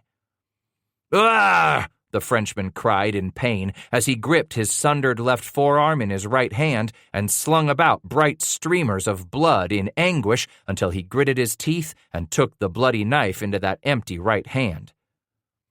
Bordeaux, Sweet cried in warning. I'll shoot any of your pork-eaters makes a move to help the bleeder. You understand I'll kill 'em if they make one move toward my friend. With a nod, Bordeaux growled at the rest of the men in the room while Bass scrambled to his feet, his shins and right shoulder crying out in pain. "Looky there, pork-eater," he rasped. "You do bleed just like a fat pig." With an ear-splitting cry, the enraged Frenchman lunged toward Titus, slinging blood and flashing the butcher knife in his weaving right hand. In a blur, Scratch sank to a crouch, leaning forward, then retreated in a half-circle from beneath the attacker's arm, all in the space of a heartbeat. Bass inched backward until he was stopped by the counter, then stood motionless as the Frenchman slowly gazed down at his lower chest. His shirt hung open the entire width of his body, blood oozing from the long, gaping wound. Small, dark pools began to collect on the clay floor around the toes of his moccasins. Shadrach stepped up right behind Bass's left elbow. You say the word, we'll gut 'em all. You want me to finish you, pork-eater? Titus asked his enemy. Want me to kill you off so you won't have to live with the memory of this night your tongue ran away on the wrong man's daughter? His mouth curled up. I kill you now. No, bellowed Bordeaux as he leaped in front of his bleeding employee. You are losing too much blood already. You cannot win, and I do not want to lose you. The trader turned and took a step toward the Americans. No more fighting. You go. Take your goods and go from this fort, never to return. Popo! Scratch whirled on his heel at Flea's shrill call of distress. He found the boy sprawled on the floor right beside the door, holding a hand to his head. Then something suddenly awakened in him as the silence closed around the old trapper. Magpie was gone. 6. Magpie! As he shrieked his daughter's name in desperation, Titus Bass lunged across the clay floor to land on his knees beside his son. How bad you hurt, boy? Flea pulled his fingers away from the gash on his head, a trickle of blood oozing its way down to his left eyelid. They steal my sister! Spinning around in a crouch at the sound of footsteps and clatter of wooden stools, Bass growled, Shadrach, you hold these bastards here. As Titus began to stand at the doorway, Sweet protested, I'm coming with you. No, you ain't, he growled. Stay with the boy. They couldn't get far. There, Popo, there they go. Flea pointed out the open door at the open compound where the 5 men dragged the kicking, struggling girl across the muddy ground illuminated only by starshine and some random splotches of lamplight spilling from smoke-smudged windows. Titus hurled himself into the doorway and screamed, "Magpie!" One of the handful of kidnappers yelped and wrenched his hand away from the girl's snapping mouth as the other 4 continued to wrestle the child, who was proving to be a blur of flailing legs and whirling arms, very much like a snarling catamount. "Popo!"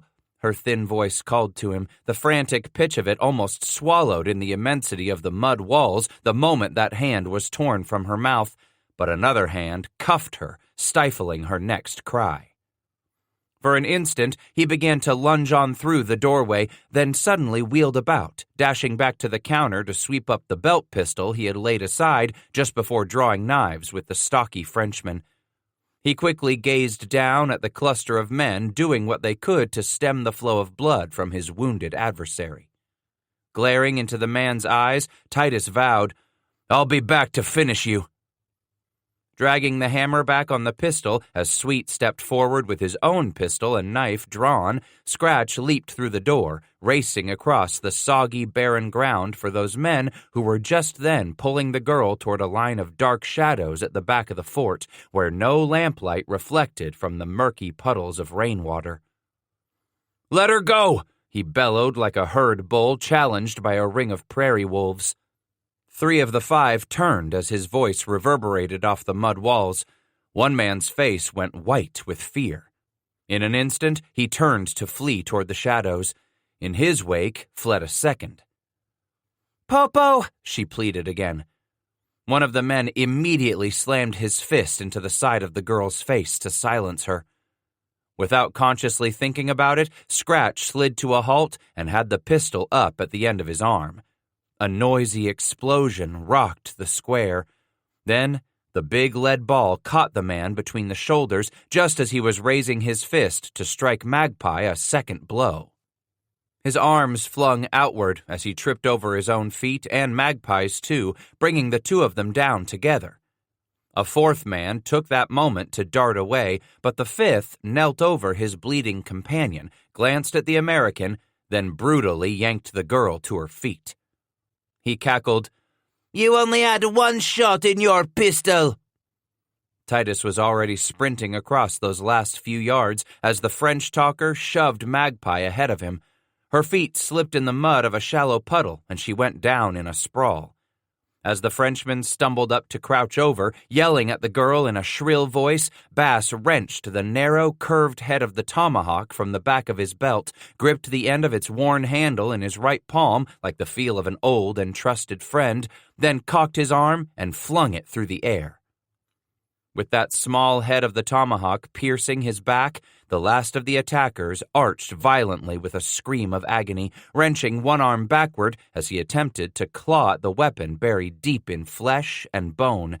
His legs went out from under him, and he pitched into a puddle glazed with the black reflection of that starless night, splashing Magpie with mud and water as she began to crawl away, whimpering. "Scratch!" Bass did not turn at the sound of Shad's voice until he had helped his daughter to her feet. Holding her quaking body against him, he turned to find the tall man backlit at the doorway. "Flea there with you?" he demanded. Shad reached out his arm and pulled the boy into the open doorway with him.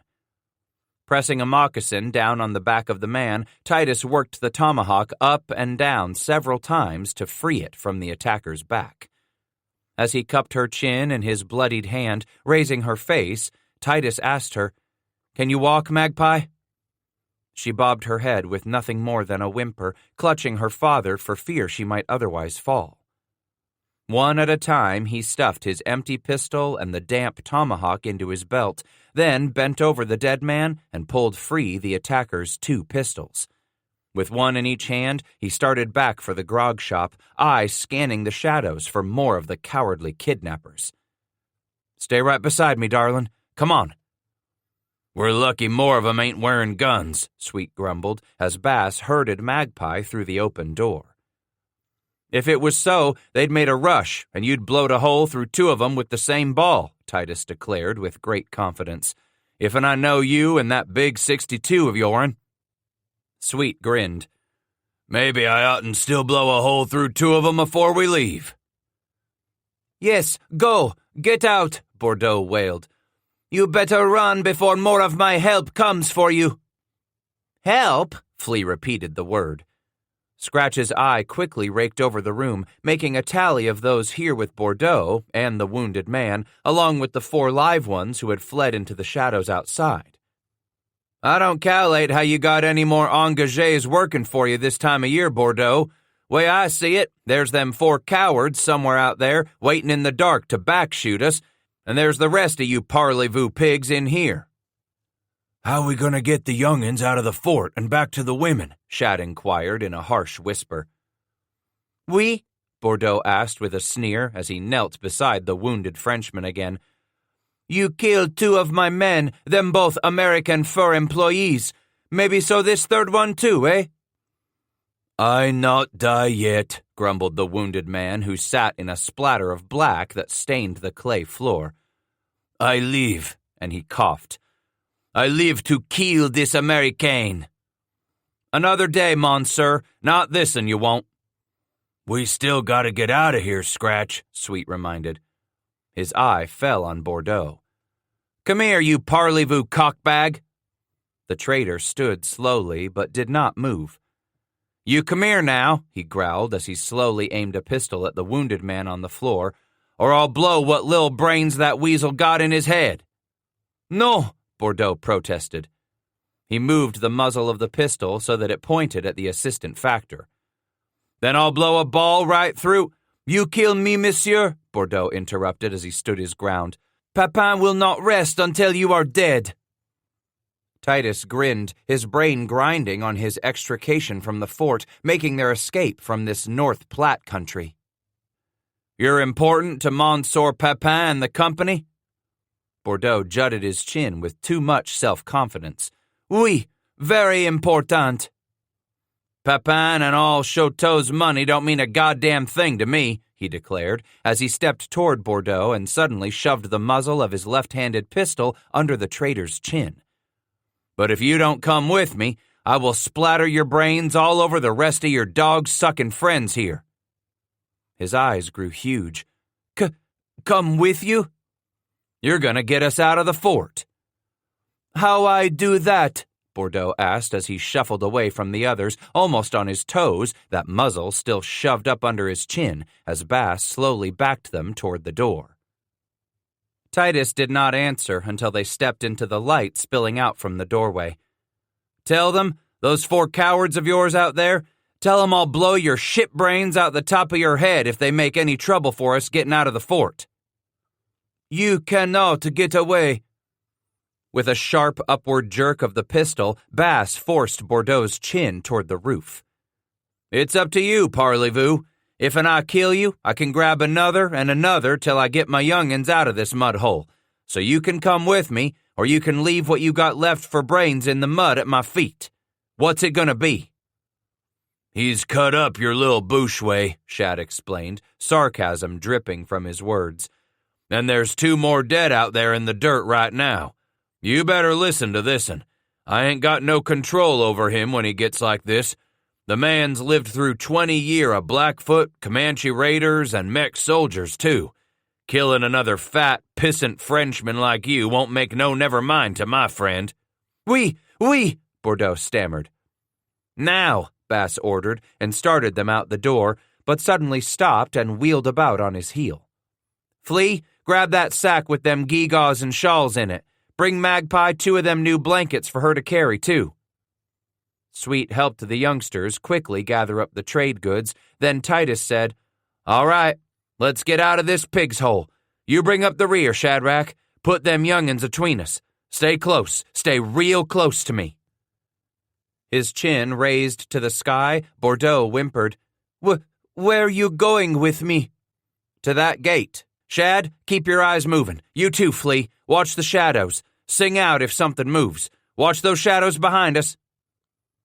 Inside the tippling house arose a sudden clamor of voices, the scraping and clatter of wooden furniture. He glanced back over his shoulder, saw shadows flit the window, figures moving inside. "Flea, won't you keep an eye on that door back there, son?" When they finally reached the interior gate, Titus ordered, "Open it." Bordeaux slid back the iron bolt through its hasp with a grating rasp, dragged back one side of the gate, then took a step to the side. All through it, Scratch never removed the pistol from under his chin. His eyes grown hard once more, Bordeaux hissed, "Now go." "Oh no, we ain't saying adieu, Monsieur. You're gonna get us back to our camp." "You keeping him?" Shad said. "He's a little bushway, worth something to the company. We can't take him out of here, Scratch." "Reason I'll take him is for what he is worth to him," Titus replied, shoving Bordeaux through the open gate. "No, no, please, monsieur." "Stay close to me, Magpie. Don't you see, Shad? We leave this bastard here, we couldn't make a run for it fast enough afore the rest'd be down at our camp, shooting up the women and young'uns." Breathlessly frightened, Bordeaux asked, "You let me go at your camp, oui?" "Likely I ain't gonna let you go till I know they ain't follerin' us, Monsieur." As they stopped for a moment just inside the outer set of gates and peered into the darkness, Bordeaux pleaded, "Your friend said it true. You can't take me out of here. I am important to my employers." "You don't shut up, I'll shoot you in the foot and make it hard for you to hobble back to your goddamned fort when I'm done with you miles from here." Walk? Miles? "I sure as hell ain't gonna let you ride back here on one of my horses." He started to struggle against the old trapper. You can't. But Bass shoved the muzzle of the second pistol into the small of Bordeaux's back. "Maybe you're right, Monsieur," he growled as he shoved the trader toward the gentle slope that would take them down into the cottonwood bottoms. "Maybe I just oughtn't gut you right here and now, then go back in there and finish off that mouthy one I started cutting on. No matter what happens to me, we just finish off all you sons of bitches right now for what you was gonna let them others do with my daughter." "Les filles, the girls," and he paused a moment.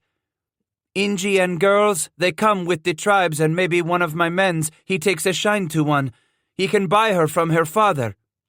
"No good lazy bastards selling off their own blood kin," he snarled. Jabbing the second pistol into Bordeaux's kidney, Titus said, "I ain't the sort of nigger to trade my daughter to no stiff-necked parley-voo what ruined the whole goddamned beaver trade, Bordeaux." "This night," the Frenchman whispered, "the men think maybe to have some fun with you is all." "Nah, this ain't no fun. Dead serious to me. Taking a man's family, you and your weasel friends thinking they was gonna use up my daughter, trading her off from man to man like you Fort loafers do down here." "Please, we make a big mistake," Bordeaux pleaded as they reached the cottonwood and he spotted the beckoning glow of the firelight inside the small lodge. "Cannot we be friends and you go your way?" "More I think about it, the more this whole shebang sours my milk, Shad." "What's that, Scratch?" "You heard it. These bastards figuring I'd sell off my own kin to 'em." 30 yards ahead, a figure emerged from the lodge, a shadow taking shape as the sky began to mist. "Ain't that what the Injuns do?" Sweet suggested. "I suppose I bought Shell Woman from her family." "She weren't no lil' girl," he snapped. Shad swallowed, suddenly contrite. "All right. Ain't the same thing. Not the same at all." "No, it ain't," he growled. "Flea, go on ahead. Tell your mother start packing in a hurry." "We go from here?" Magpie asked. "Far away from here as we can," Titus said. "Seems what trouble run us out of Taos been dogging us north. You go on with your brother. Help your mother and Shell Woman pack for the trail." "Scratch, I didn't mean nothing by what I said just now," the tall man apologized. "'Bout it being what a man does with Injuns." "You got a daughter of your own gonna grow up one of these days, Shadrach?" Sweet nodded as he turned his head this way and that, peering into the darkness. "I thought of that too. Thought how I'd feel if'n she was Magpie." "Maybe so it's that way with most Injuns. Sell off their daughters to the nigger can put up the biggest cache of goods," Bass said as he jerked Bordeaux to a halt near the lodge where excited voices murmured and noises clattered. I suppose white folk do it back east too most times, Shadrach observed. Folks fix up a marryin' for their daughters to the richest feller they can. I ain't back east, Shadrach. Left that all behind a whole lifetime ago, he said, his voice almost a hush now. And I ain't like no Injun neither. Never gonna sell Magpie off for a stack of trade goods. So where do fellas like us go, Scratch? He asked. Now that this country ain't the same as it was and everything's changed on us. We keep running till we get to the next place, Shadrach, he admitted. We can give up to their kind and give in to all the ruin they're bringing to the mountains, or we keep running till we drop in our tracks. Man does one or the other. Let the ruin eat him up alive, or he does his best to stay one jump ahead. Much to Bass's surprise, none of the French engagés showed up in the cottonwood bottoms to spoil their escape. Between the two women and Magpie, the bedding was tied up and the lodge torn down, all of it thrown on the travois and pack horses, while Flea untied the dogs and helped Shadrach get Bordeaux trussed up for his ride with a length of hemp rope. It wasn't until they were mounted and on their way out of the valley that Waits by the water finally began to sob, quietly. No bad come to her, Titus reassured in English. Yet she said in Crow, This time? What of the next? Will you be there? Will there be too many for you? She's a pretty girl, he whispered, trying to explain it. Bees will always flit around the honey. With a long, stern glare at her husband, Waits said, You don't understand. Other white men, they are not like you, not like our friend Sweet. The other Pale Eyes, they will always buy what they can and steal everything else. Wagging his head, Titus argued in her tongue, It isn't just white men. For generations and generations, your people raided for ponies and scalps, taking women and children, too. It isn't only white men who steal what they want. She sighed, her eyes getting even more sad. Then where will we go to protect our daughter until she chooses a man of her own, the way I chose you, Poteani? He studied her face in the dark for a long time until he answered, I haven't sorted that out just yet. I love you, husband. I always will, she promised. But more and more now I am thinking that it was not a good day when the white man first came among my people. I am wounded by your words. I did not speak their truth to hurt you, she said. It is the other men of your white tribe who are evil and leave pain wherever they go. I know you are not like the rest of them, and I know that this troubles you too. There was a time not so long ago when I understood this world, he told her, as they rode into the dark. I knew what to make of things. I could tell a friend from those who meant me no goodwill. But now my old life is gone like winter breath smoke in a hard wind. I do not know people anymore, Indian or white. Perhaps you are right, woman. It is my people who have brought a great change to this land. But your red people have changed as well, changed over the summers since I left the land of the white man behind. She nodded and stared ahead into the night. I know your words. While it is true that your kind brought the first shift in our way of life, many of the red people made wrong choices and became bad like those whites who came among us. Those like you and me are few, people caught between two worlds. I feel a danger growing around us like a thick fog. Where can our kind go to be safe again? I don't know where we ever will find us a place that will be safe from those who would crush in around this land, stealing what belongs to us, running off with those we love, he sighed. Those who are ruining everything we ever knew to be true. They had put trouble behind them before, but the trouble they were running from in Taos or here along the North Platte was unlike anything Bass had confronted before. This was not something that could be solved by simply escaping. Down to his toes, he was frightened that they would eventually discover they weren't able to run from what he feared was coming, that the evil of it was growing more vast as they relentlessly put the miles and days behind them. From that very night, Shadrach and his family took the lead, setting a course up the north bank of the Laramie River, striking south by west instead of following the well-beaten road along the Platte that made for the Sweetwater and the Southern Pass. They realized they stood a much better chance of escape if they stayed off that hoof-hammered trail used by trappers and trading caravans. Riding south around the Black Hills would prove much harder on the women and the animals, but it would likely deter any half-hearted pursuit. As twilight put a close to each of those early days of flight, they would stop and build a fire, cook a little meat, and warm some coffee before moving on another handful of miles where they would picket the horses and shake out their sleeping robes. Without the warmth of a fire, the only illumination shed on that high, barren land was cast down by the stars, if the sky hadn't clouded up and gone murky with the probability of rain. During their first stop each evening, Shadrach or Scratch would bring Bordeaux the scraps after the rest had eaten their fill. "You didn't give him much," Sweet commented after their first full night on the trail, and the women had boiled some dried strips of elk shot the day before they had reached Fort William. "Fat as he is, bastard won't starve before we set him out on his own," Titus said without the slightest hint of mercy. "Stiff-necked Parleyvoo gonna have to use his wits to get back to the Platte. If and he don't, well now, I hope what takes him down makes it slow and painful."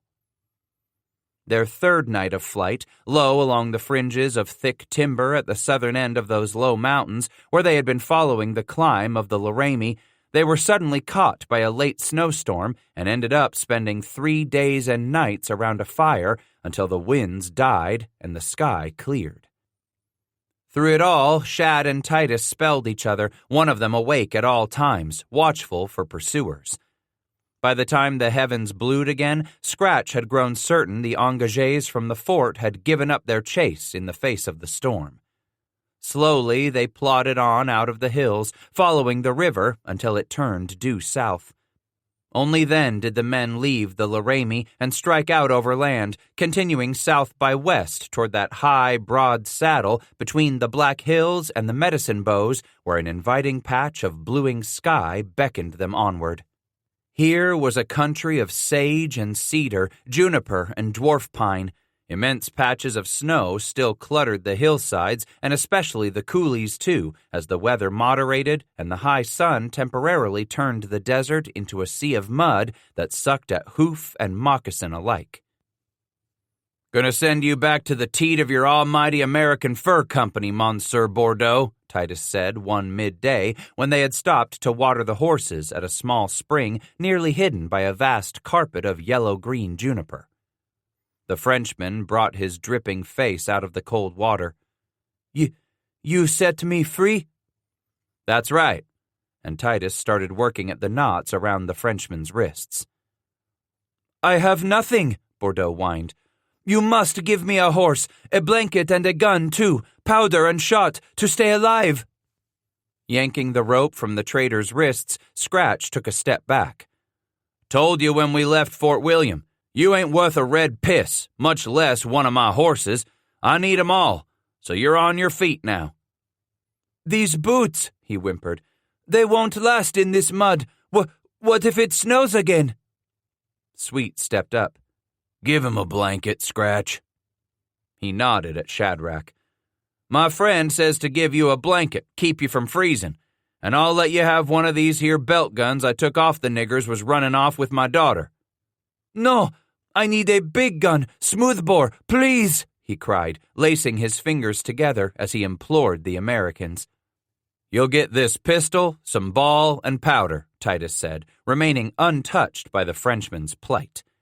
He tossed Bordeaux a small horn of powder, then scraped out a dozen or so lead balls from his spare pouch. "Just don't waste 'em all afore you get back to your friends." As Shad helped Shellwoman load up the children, Titus turned back to the trader. "You know where you are?" His face was a gray mask of fear. "You can't do this. We did no harm to your daughter." "That's the only reason I left any of you alive. Only reason I'm giving you this chance to warn them others," he said flat and hard. "Now, do you want to know where you are?" Oui, yes. He bent before the Frenchman's boot toes and pulled his skinning knife from its scabbard, using it to scratch out a crude map on the damp, flaky ground. You follow our tracks back, you should make it fine in a week or so. A week? 7 days? Depends how fast you walk in them boots of your'n, but you best watch your step when you get to them foothills off yonder where we was hit by the storm. Likely to be a mite confusing for you, all them tracks going round and round the way we did till we finally found a place to make camp out of the storm. That's when you best use your savvy and figure out the right direction. Bordeaux was near to crying. I can't do this. I never was for the wilderness. Bass stood and stared a moment at the man.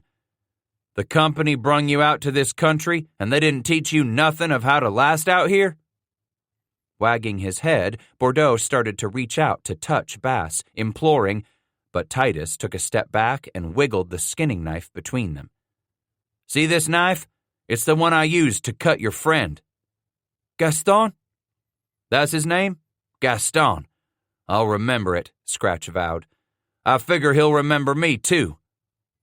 Wiping the dirt and mud from the tip of the blade across his greasy legging, Titus said, Should have cut his throat and scalped him. Them other two grabbed my magpie, just the same. But I wanted to get my girl and boy away from the sight of your kind quick as I could, Bordeaux. Besides, what's Gaston's scalp to me anyways? I'd only spit on it before I throwed it down at your feet. Don't leave me out here without a horse. I beg of you, monsieur. Just stay on the high ground and you'll keep your boots purty dry. Scratch passed off the man's plea and took a step backward. He glanced up at the sky quickly. Got a 6 hours of daylight, so you can cover ground if you get after it. Bordeaux's face slowly changed from a look of fear to one of undisguised contempt. From this day, your life is not worth the poor beaver pelt now, monsieur. There are plenty men to look for you, too. I make sure they look for you. Only way you do that is keep yourself alive, Bordeaux. He turned away to take up the reins of his horse. None of your kind ever belonged out here, but I'll bet one day your kind will run all over this country, stinking it up. The company will not forget this murder. Your company be damned, Titus snapped as he stuffed his muddy moccasin in the cottonwood stirrup and raised himself into the saddle. Shaking his muddy fist at the old trapper, Bordeaux shrieked, You do not do this to the American Fur Company! Pulling his horse around, Titus took a moment to watch Shad start away with the others as Flea herded their pack animals at the rear of the march. Your company put its murdering hands around the beaver trade, choking the breath and blood out of my way of life. Makes me want to put my hands around your throat and choke it out of you. Bordeaux laid a hand at his throat. You never get away with what you do to me. Suddenly, Bass kicked his horse in its ribs, galloping back across those few yards toward the trader. Bordeaux shrank backward, putting both arms up and crossing them over his face protectively. Wrenching back on the reins, Scratch stopped just a yard short of the Frenchman. He leaned over in the saddle, looming over Bordeaux. Maybe your kind has gone and kilt most everything I hold dear, you parlez-vous windbag, he growled as he straightened in the saddle once more and nudged his horse around in a half circle. But I'll be damned if I let your kind kill me. Scratch didn't rein up and look back at Bordeaux until he had reached the top of a low rise. The trader was still standing there, unmoved, as if he intended to watch the old mountain man ride away until he finally disappeared from sight. But the moment Bordeaux saw the horseman stop and turn around, he scooted into the sage and crouched as if he could actually hide himself among that skimpy brush. I hope that scared fool won't come following us, Titus sighed. Maybe so he does. He'll find out soon enough there's no way he's going to keep up on foot. Not him wearing them fancy St. Louis boots of his. The sun was out for 3 more days before the next soaking storm forced them to huddle out of the wind in the lee of a ridge for a night and all of the following day. When it was plain that the sun would be rising into a cloudless sky the next morning, Bass and Shadrach got everyone up early and had Magpie cook them all a big breakfast while Waits and Shellwoman tore down the lodge and packed the travois. When he was given the word, Flea tugged on the lead rope tied around the neck of the friendly lead mare and started their extra horses toward the next wide gap, plodding ever westward. "That the winds?" Sweet asked late that afternoon, pointing at the jagged line of white-capped purple lying low along the horizon far to the north-northwest of them. "Southern Pass be a long, long ride from here, that's for sure," Scratch said. Then he asked, "How long it been since you was up there in that country?" "Back when Ronnyvoos died," Shad admitted. "How many winters is that?" "I cipher it's going on 7, Shadrach." Sweet chuckled. "So I can figure you know the way you're leading us west?" "I only tromped over parts of this," he confessed.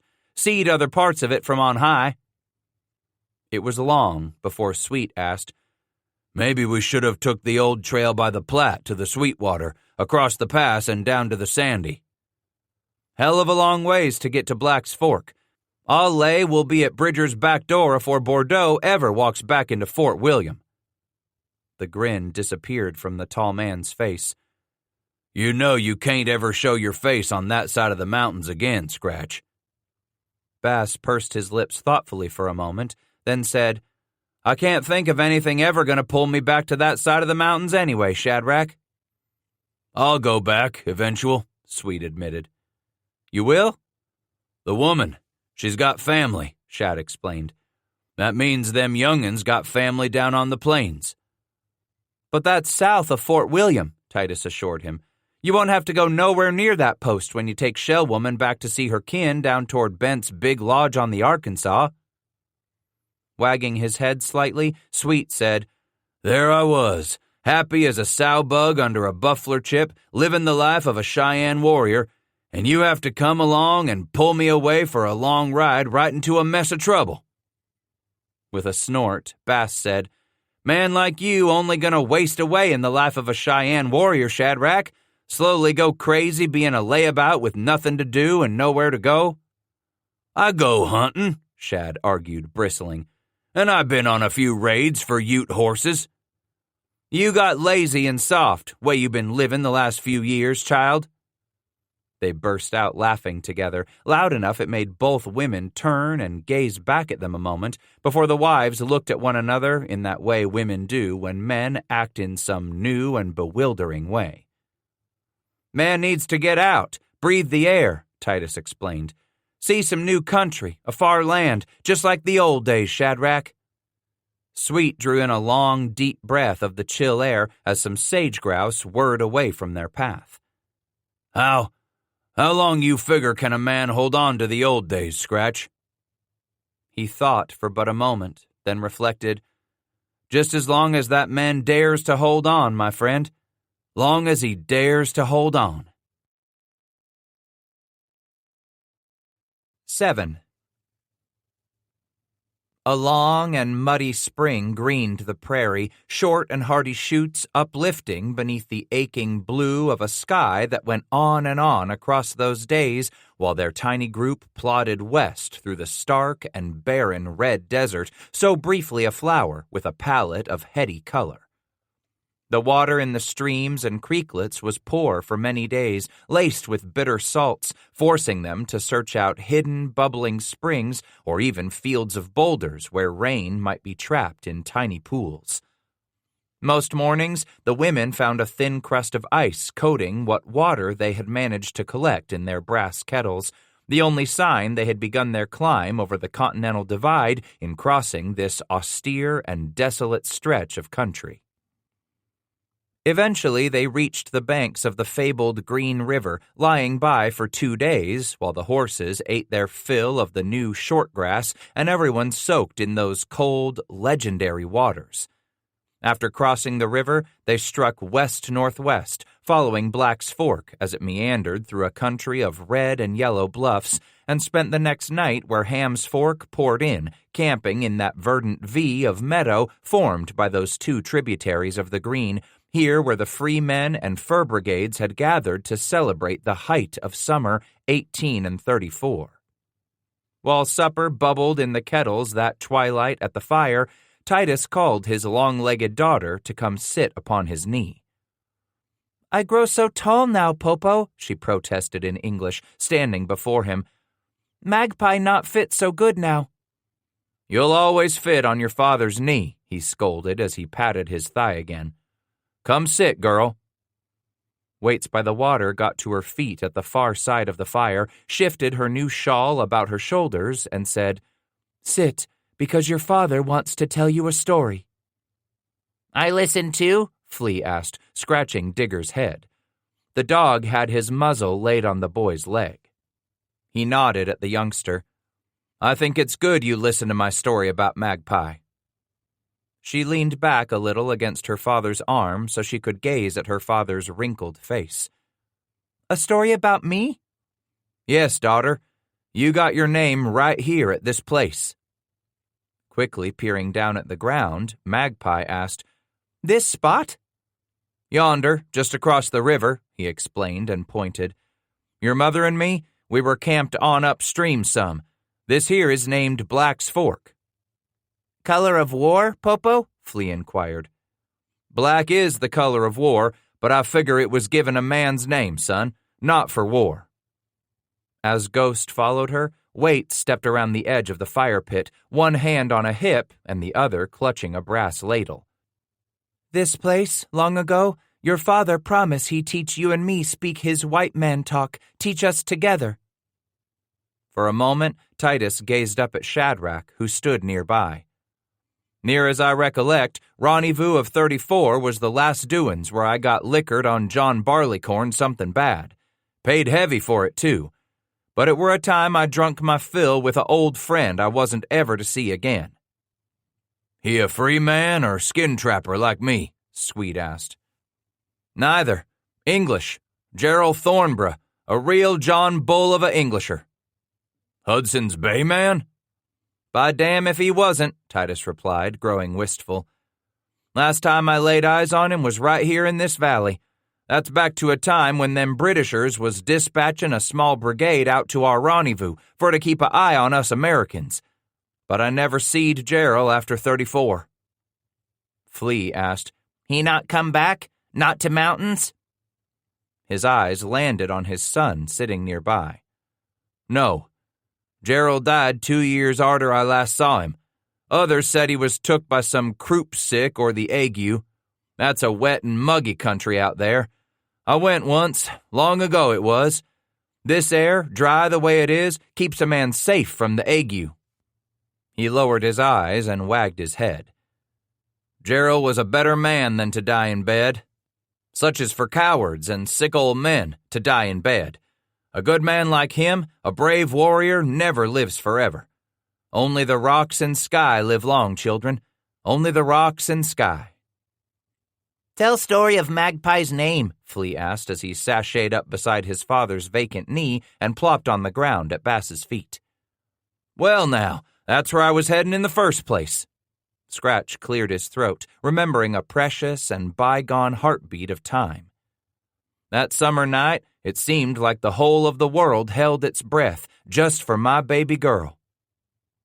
He went on to tell Magpie how it was that ever since they had arrived at that long-ago rendezvous of the white traders and fur trappers, the infant had taken to chattering more with every day, a happy, cheerful babble. And for your mother, it was not an easy day to wait. "Wait?" Magpie asked. "To learn your name," he answered, winking at his wife. "She's never been a patient sort, young'uns." "I was patient to wait for you," she protested from across the fire. "Damn glad you did." Then he looked back into his daughter's eyes, close as they were to his, and magnetically intent upon his every word now. "I sat by a fire just like this'n, Magpie. Had you on my lap, just like I got you sittin' right now. With the Upsalake, you know that menfolk are to name their young'uns, right?" She nodded eagerly. "A name is a special gift, yes." "Your mother'd been after me for some time to give our first child a name." Magpie nodded. "Long time ago I was born in Mateo's lodge in Tahouse." "So that evening, I told your mother you'd always had a name." Magpie was always mine? Only took me a while to figure it out, daughter, he admitted with a shrug. The Creator, the grandfather above your mother's people call First Maker, he was waiting for us to find out what name he'd already give you. Confusion crossed her face. So my popo did not name me? I suppose I did, but I had some help from First Maker too, because I got it wrong 3 times. 3 names you tried to give her? Flea inquired as Shellwoman handed her young son to an enthralled Shadrach who sat spellbound, listening to the story with the youngster. First, I thought your name was Little Red Calf, Titus explained. You was just like a little buffler calf when they're first born, all red and wrinkled up. But wasn't long and you changed, wasn't red no more. So my mind come up with Spring Calf Woman since you was born in the spring. Magpie's eyes squinted up a bit. But in the spring, calves turn yellow. That's right, because your hair ain't rightly black like your mother's. She lifted a handful of her own to inspect it. I have a sister got yellow hair, Titus continued. Yellow as the bright sun. One of my brothers, too. You won't never have yellow hair like them, but I did onct, and I give you a little of that color afore you was born. But Magpie never had no yellow hair, Shad pressed. So what'd you name her for a third go at it? Cricket, he said in English, for all them happy sounds she made as a baby, but by the time we got here to Rendezvous, I had me a strong feeling that wasn't the name either. I was starting to get worrisome. 3 tries and I'd got it wrong all those times. Then Grandfather above told you? Magpie said, tugging gently on the front of his faded calico shirt. Said to name you Magpie, 'cause you loved to talk, even before we could understand your talk.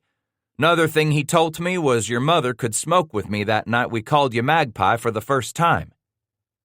Women never smoke, Flea argued, his young face gray with seriousness.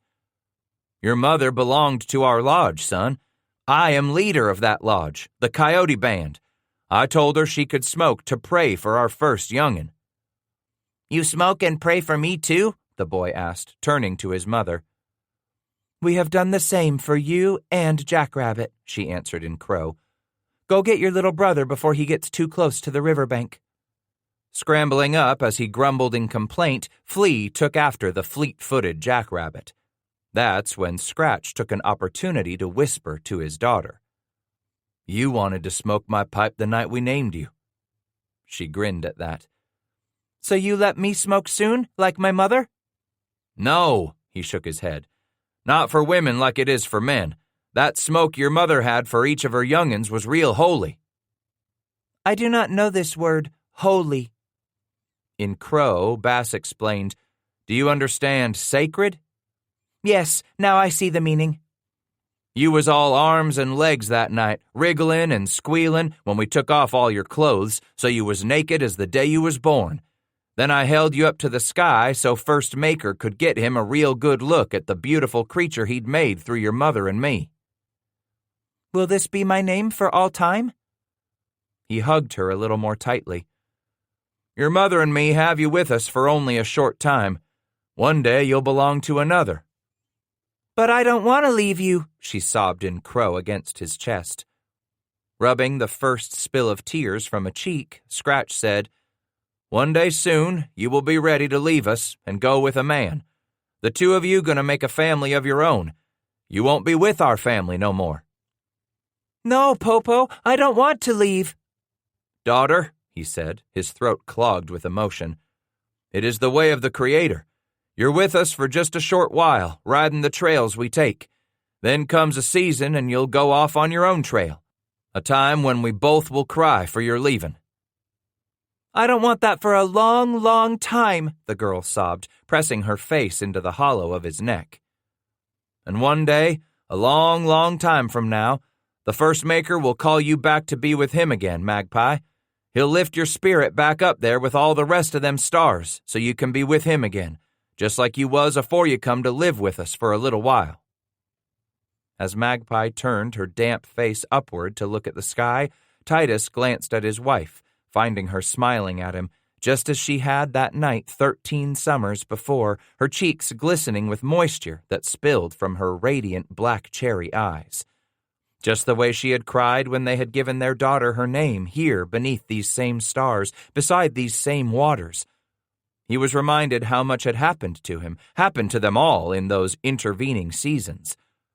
Then he was struck with how this place had remained unchanged. These bluffs and the rising half-moon, the rocks and the water. It all was timeless, perhaps infinite, while he himself was a mere mortal who came and lived, then passed on in the mere blink of an eye compared to the everlasting earth and sky. "Magpie," the girl whispered her own name, gazing again at her father's teary eyes. He turned to his daughter, seeing how Magpie's cheeks were completely streaked with rivulets of tears, her eyes pooling like her mother's. "Yes, Magpie," he repeated, "the lil talking one who came to stay with her mother and me for a while." She flung her arms tightly around his neck and whispered in his ear, "I will stay with you and Mother forever." Titus felt his own eyes filling to overflowing as his tears began to spill atop his daughter's head. "Yes, you will stay in our hearts for all time, Magpie, forever and for all time." The sun was nearing mid-sky 2 days later when Bass was surprised to spot a small log hut topped with a sod and timber roof. A thin spiral of smoke whispered from the top of a crude rock chimney. At the opposite corner of the cabin stood a small corral constructed of lodgepole pine. He whistled up the dogs. Both Digger and Ghost came bounding up. He gave them a quick signal with his hand, and they immediately heeled on his horse, tongues lolling, tails wagging, waiting. Whoever it was raised this cabin, he thought as he emerged from the cottonwood. They had invested a lot of time and sweat to drag lodgepole all the way here from the Wind Rivers. "Hello, the house," he sang. A shadowy figure moved across the open doorway, just touched by the edge of sunlight. At the same moment, a brown-skinned face appeared very briefly at the lone, tiny window, open and without benefit of glass. Poor doin's, Titus ruminated. "Titus? Titus Bass?" a voice cried out in English as the horseman warily approached. "Is that your old gray head I'm seeing after all these years?" Scratch reined up, curious as to who might possibly know him here in the middle of the overland trail. From the appearance of the hut and that tiny corral penning up but 3 bone-rack horses, this damn well couldn't be Bridger's post. This was no more than a poor man's shanty. He squinted into the darkened doorway. "That's me, Titus Bass," he responded, leaning over his big pommel the size of a Mexican orange. "Say, friend, step on out here where I can see you, too." The figure took but a moment to prop his rifle inside the doorway before he ventured 2 steps into the spring light, shading his eyes as he gazed up at Bass when he suddenly caught sight of the others some 60 yards back. "Uncle Jack? That really you, coon?" Jack Robinson tore his eyes off the others and held his hand up to the horseman. "Damn, Titus Bass, I ain't seed you since afore Beaver went belly up." He gazed a moment at their joined hands. "It really you? Not no ghost of your own self?" Releasing his hand from the younger man's grip, Bass slipped to the ground. "Flesh and blood, Uncle Jack. Damn, but I could say the same for you. Thought you'd gone belly up yourself, or run off to Oregon country." The skinny Robinson shook his head, the loose wattles of his fleshy neck shaking like a turkey gobbler's. "Here's as pretty a piece of country as I'd ever want to lay tracks in, Titus Bass. Think I'll for sure stay in these parts till it's time for my bones to lay in the wind." Scratch waved the others on. "I seed a brown face in the window there. You got yourself a woman for company?" Robinson glanced at the hut, putting his fingers between his teeth, and whistled. "My second. This un's a snake, one of Washaki's nieces. A real black-skinned bitch, but she's got her a good heart. Warm place to keep my pecker in the winter, too." "Can't beat a robe warmer in this high country," Titus agreed. Shading his face again, Robinson squinted at the pair of bounding dogs, then peered at those oncoming riders. "Looks like you got you a new squaw, Titus Bass."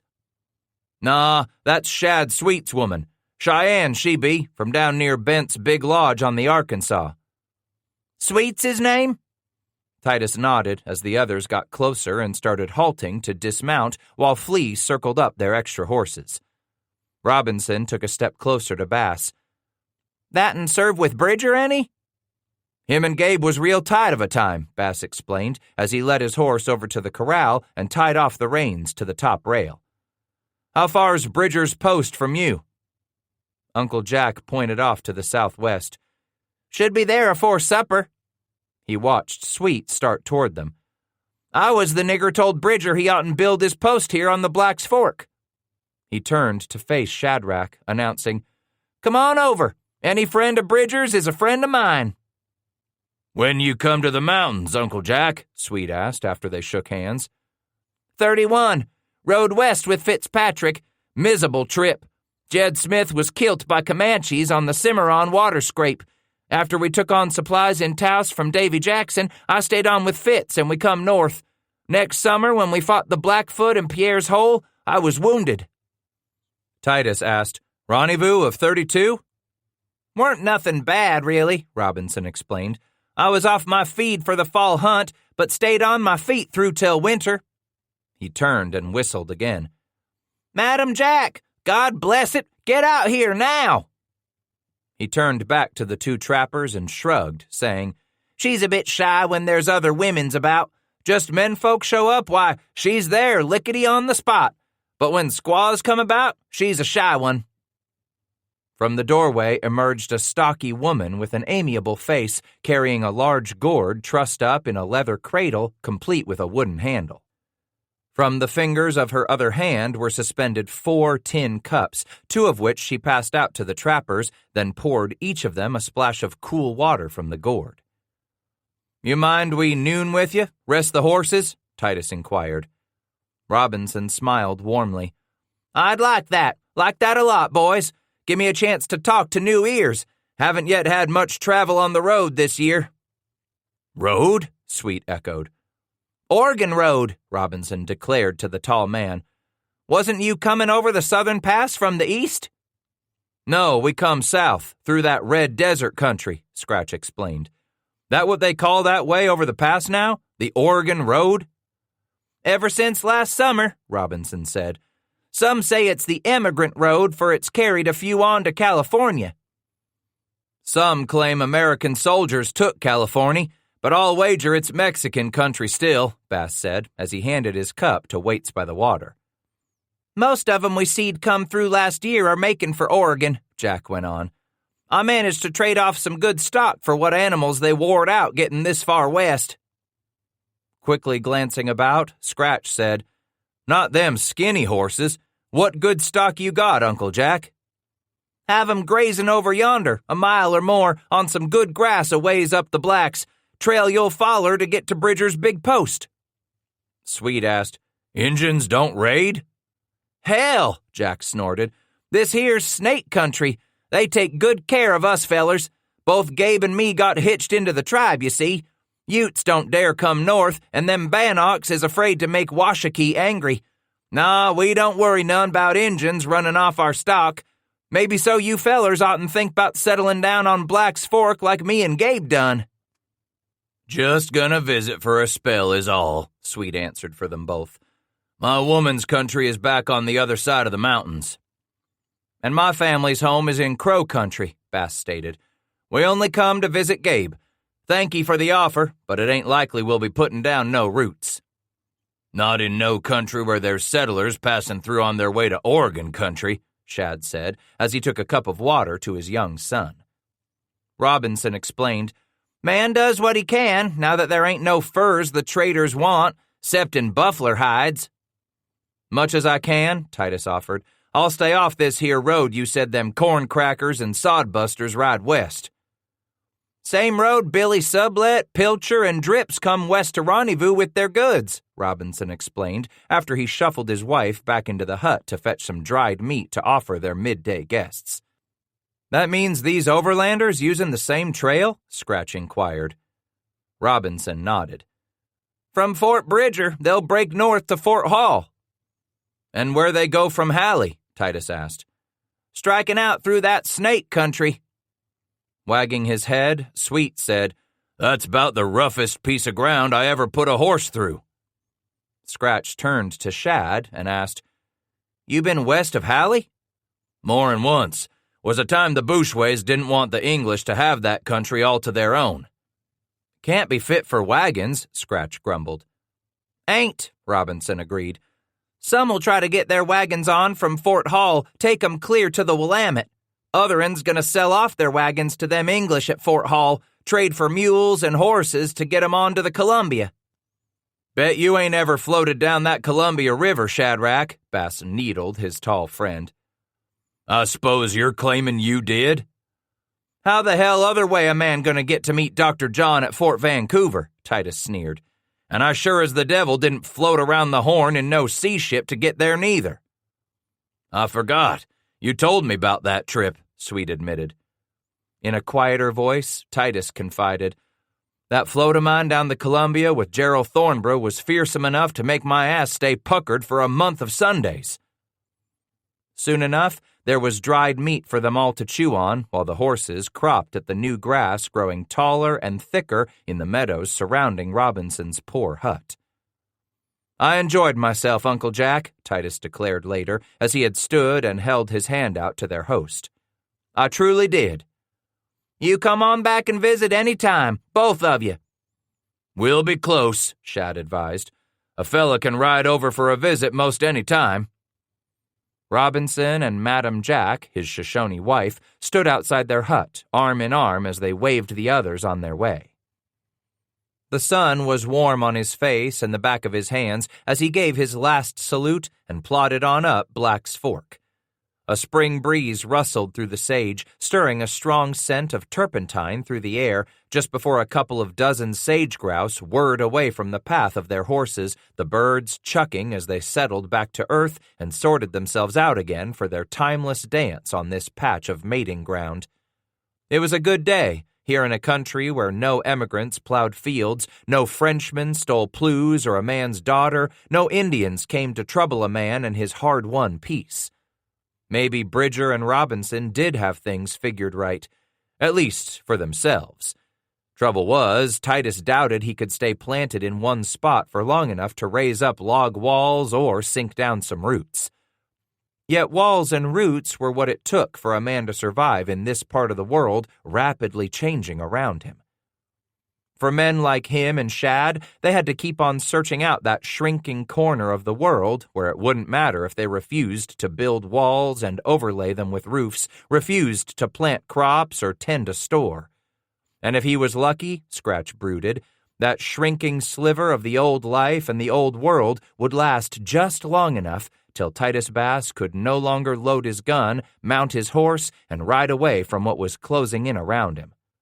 Maybe so what he had come to call his used-to-be country would last long enough to see a used-to-be man clear through till the end of his days. See that smoke yonder? Titus asked his son as the two of them reined up with Shad Sweet at the breast of a low ridge. Top of the trees? Yep. What smoke you make it out to be? The youngster was thoughtful a moment. Not grass, Popo. Fire smoke. Right again, boy. Bet we'll spot horses, maybe some lodges by the time we cover another hour or so. How long you figure it from here? Shad squinted into the late spring sunlight. I cal'late we'll be drinking from Bridger's jug afore the sun goes down. From the mouth of Ham's Fork a day ago, they had followed Black's Fork as it looped around and made for the southwest. Now they had entered a broad valley where this tributary of the Green River was splintered into numerous small creeks with springtime's mountain runoff, all of which relentlessly cut itself through the fertile, verdant meadows to form a series of narrow islands carpeted with tall grass. Tall, old cottonwoods stood stately on the banks of every rivulet, heads and shoulders above younger saplings. Willow, alder, and prairie ash cloaked the streams. Gabe picked him a sure enough good spot, Sweet marveled as they continued toward the smoke. How you figure the winters in this country?" "You forgot, Shadrach?" Titus snorted. "The whole blamed Valley of the Green damned well gotta be about the coldest place in the mountains. Chills my bones just thinking about it." "Then why'd Gabe and Vasquez raise their post here?" With a shrug, Scratch turned in the saddle and pointed to the northeast. "The southern pass? It's off that way, back to Fort John and the road from the settlements. And Fort Hall, it's off yonder in that direction." Sweet asked impatiently, "Which means?" "Which means Bridger's post is right on this here road what takes folks on to Oregon." "Look at all the grass there is for stock, right close," Sweet added. "Always good to have plenty of grass. You never know who's going to be dropping in to pay their respects," Titus said with a grin and a wink. "Looky there through the trees." "More smoke. You figure that for Gabe's post?" Bass nodded. "Hell if it don't look like peeled timbers to me." Quickly turning in their saddles, both men tore their hats from their heads and signaled back to their wives.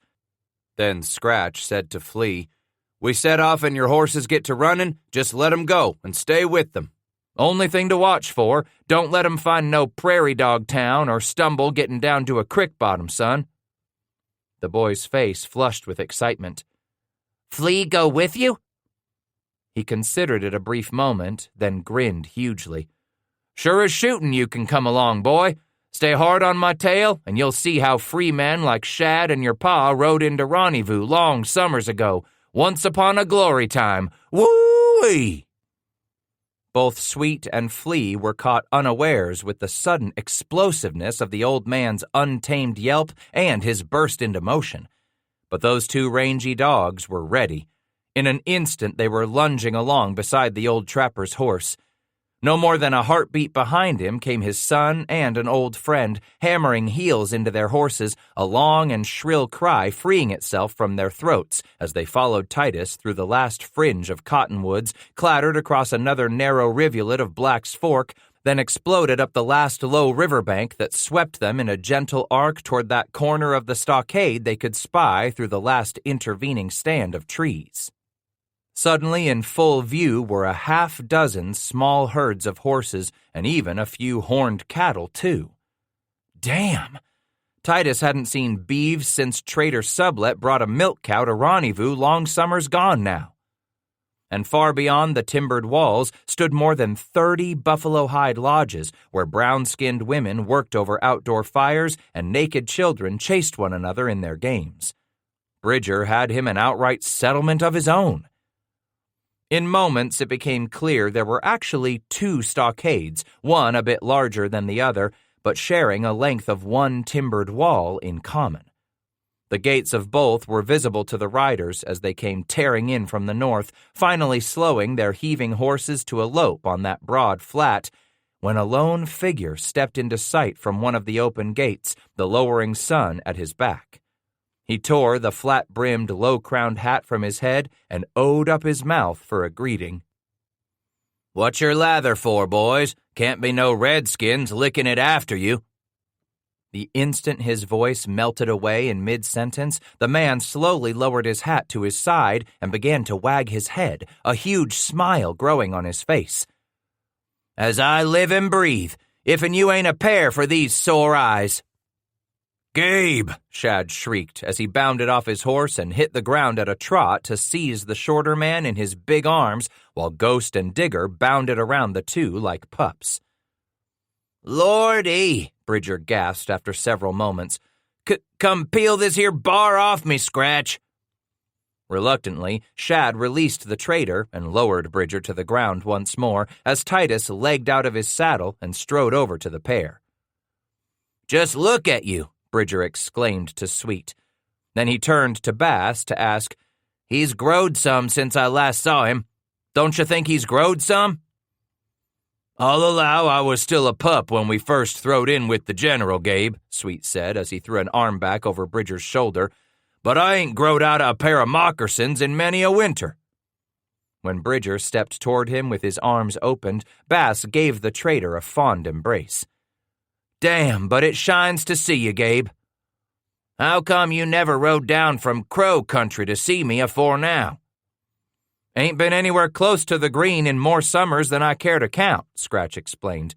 Last time it was, I think I rode through here with old Solitaire on our way south. South? Making to Robidou's post? Gone farther we did, all the way to California for some Mexican horses.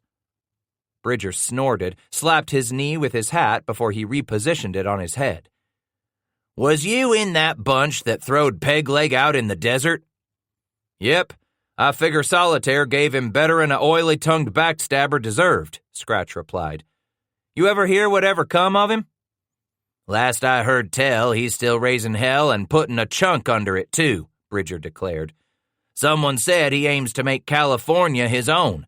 From what folks has told me recent, American soldiers gone down and took Santa Fe from the Mexicans afore they marched out to do the same in California.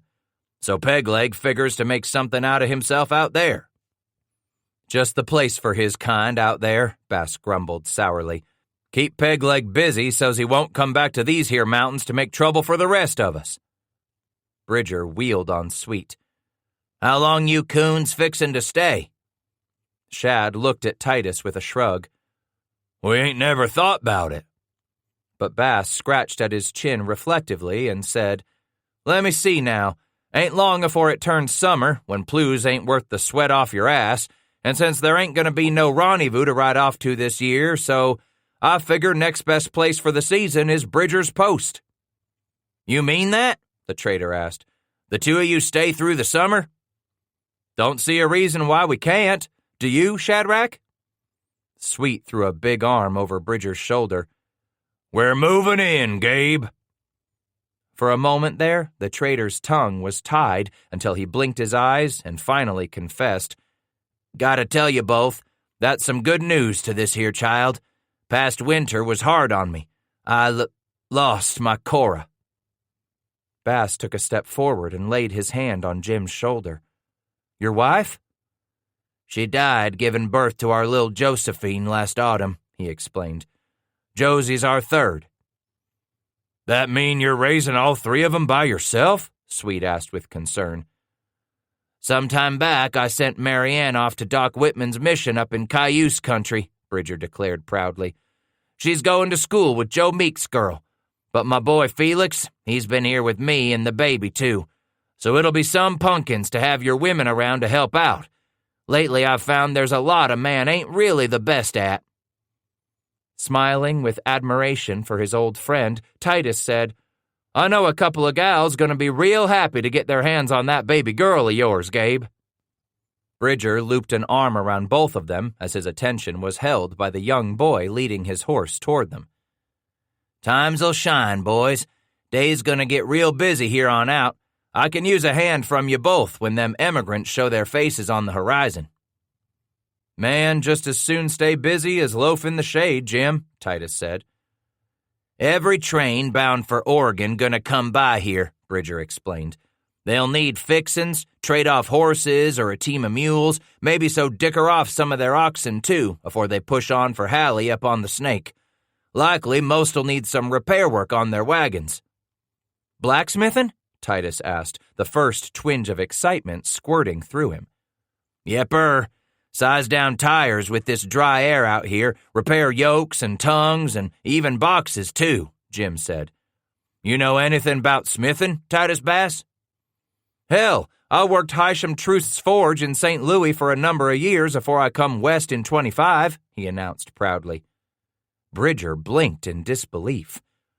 Hysham Trust teached you smithin'? Bass nodded. Glory! That's good enough for any man, Bridger exclaimed. You'll sure as hell do, Scratch. My forge needs fixin' up. Some corncracker burnt half of it down late last summer afore we could put out the fire, but we'll work out some pay for what you do to help around here and what business you scare up, both of you niggers. Fumble-footed, Sweet asked, What you figure I can do, Gabe? No shortage of work to be done round here, Shadrach, but, and he paused reflectively, what I need most is someone smart to oversee my ferry on the green. Your ferry? You didn't see my ferry up there on the Green River when you come over the pass and down the Sandy? Nope, we rode south of there. Where from? Bad doings at Fort John on the Platte, Titus declared. Them Frenchies tried to make off with my daughter. Shit, Bridger grumbled sympathetically. They can all go to hell, them parley-voos. Glad I'm shed of American fur and all of Choteau's Frenchies for good. So tell me how you two come over from Fort John. Titus scratched the back of his neck and said, We come south of the Black Hills, where the weather'd blowed the land clear. You come through the Red Desert? Yep, Shad said.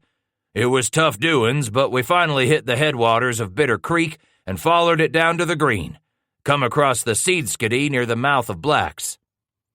I'll be gone to hell, Bridger exclaimed. I ain't been through that country since back to Ashley's day, when we come north through that country to strike the Green. Damn, but I'll bet that Wade cut a passel a few days off a trip between here and the North Platte.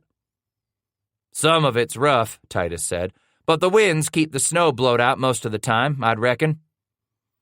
Who's this boy you got along? Bridger asked, as the lean, copper-skinned youngster came up to a stop near the three men, leading his horse by a single rein. He yours, Shadrach? Nah, he's Scratch's boy. Bass said, Flea, shake hands with the man. He's a old friend of your pa's, a good old friend. Flea is my name, the youngster said a bit nervously, holding out his hand to the trader. Jim Bridger is mine, Flea. Bridger, he repeated thoughtfully. Call me Jim, Gabe replied. How old's the lad? He'll be 11 come winter. Jim turned back to the boy. Didn't I see you wrangling them horses your pa brung in? Flea nodded without speaking a word.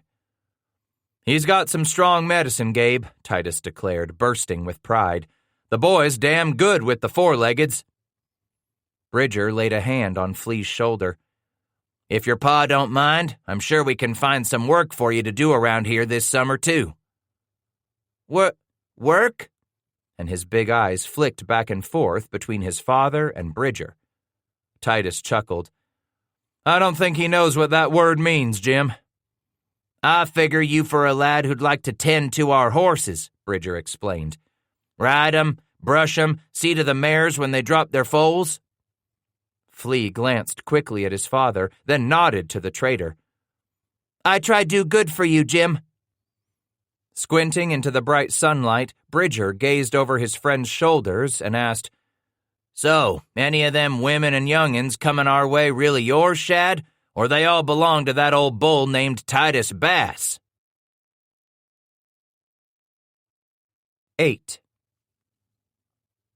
They came that summer of 47, those dream-hungry emigrants sure as sun came. But the first of them to show up on Bridger's doorstep weren't bound for Oregon at all. They would claim to be the chosen lambs of God, desperately in search of their Zion. In those weeks that followed the arrival of his old friends, Jim Bridger kept Scratch and Shadrach busy with this and that around his post. Waits by the Water and Shell Woman pitched in to help in a big way, what with Gabe's flathead wife Cora having died in childbirth. Both women started right up with baby Josephine and gave a mother's affection to 6-year-old Felix, too.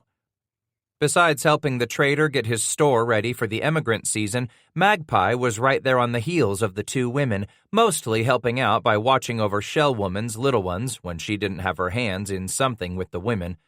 But Flea, now he was given the most grown-up job of all.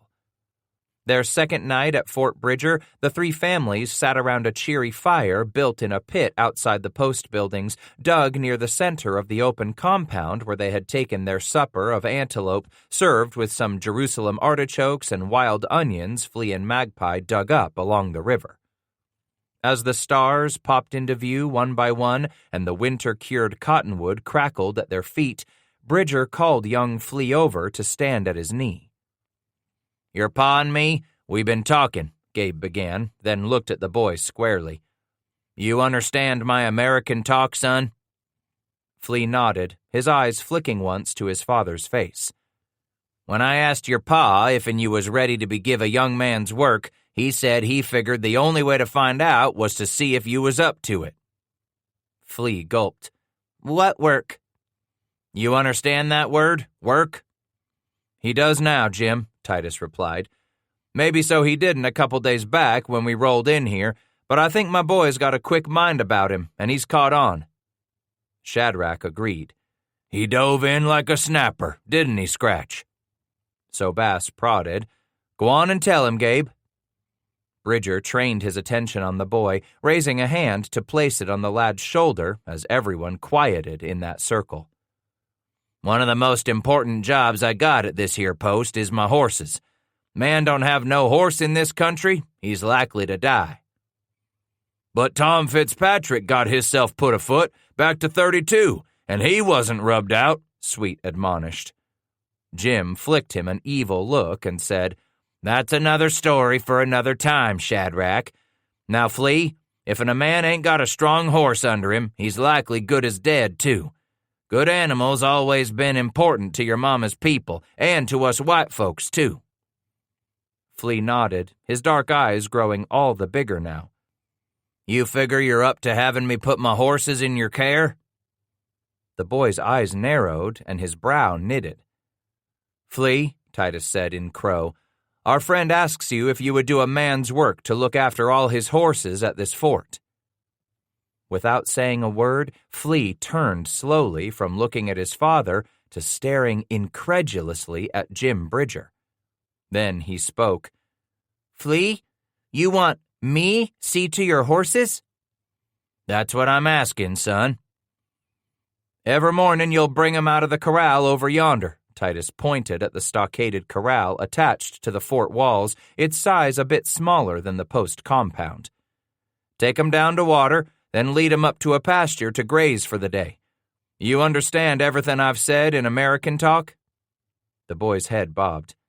I understand. You want the work? Suddenly, Flea's smile lit up as if there were a blaze of stars behind his face. I work with the horses, yes. What about me, Gabe? Sweet asked. You still need me work up on the green at your ferry? You was my segundo years ago, Shad, so I know I can count on you being at my back. Sweet leaned forward, his powerful forearms planted on top of his knees. Just tell me what you need me to do. Where we need to be for the next few weeks is up to that ferry on the green. Got to haul a load of goods there, take us a small pack string, new rope to run across the river, saws to cut timbers for the raft big enough to hold a good-sized wagon, nails and such we might need to build a cabin for the fellas gonna run the ferry for me. Leaning back slightly, his shoulders sagging with disappointment, Shad admitted, I gotta tell you, I don't know a damned thing about building a cabin, Jim. Ain't never built a raft to float nothing anywhere near the size of a wagon, and I wouldn't know the first thing about stringing rope so it works a ferry. By the time you and me get done up there together, you'll know, Bridger replied. I figure I can leave you at the green to run that ferry as my segundo. Way I see it, we got us till late June, early July afore the first of them emigrants gonna show their faces on this side of the southern pass. Bass nodded, saying, 3 of us can make short work of that. But the trader turned to Titus and said, Me and Shad will get it done, just the 2 of us. Now Scratch's shoulders sank with disappointment. You don't figure me to go along. What am I going to do around here? With a snort, Bridger waved his arm in a wide arc at the stockade walls. Hell, coon, you're going to take care of Fort Bridger till I get back. Take care? Watch over things, the stock mostly, but your boy's going to help you do that. Besides taking over looking after little Josie, your women going to help out with all that's got to get done in the store afore them emigrants show up ready to buy up everything we got for sale, then be on their way to Oregon. But the biggest job you got to see to is to rebuild my forge, so you got a place to work. Rebuild your forge? Jim shrugged. You're handy. I figure you can get yourself set up soon enough and start hammering out some hardware on my forge I got out under that awning next to our quarters. I ain't worked a hammer and anvil since spring of 25, Jim. Hell, it'll come back to you slick as shootin'. You was trained by Hysham Troost, so I know it'll come back quick. Need you to start cutting and shaving down wheel spokes, too, with one of them draw knives. Them emigrants gonna need new spokes, and we oughtn't have a few spare ox yokes on hand, too. I got one you can measure against. We'll need clasps and hasps and joint brackets, too. I figure by the time they get here, them eastern sodbusters discovered how their wagon's been shrinking up and nothing's fitting right no more. He took his eyes from Jim's face and stared at the fire, wagging his head slightly. I suppose it may be just like breathing, Gabe. Fire and sweat, iron and muscle. Then Titus turned to look at his wife, admitting, I ain't got near the muscle I had when I worked for Troost, but for you, I'll give it everything I got.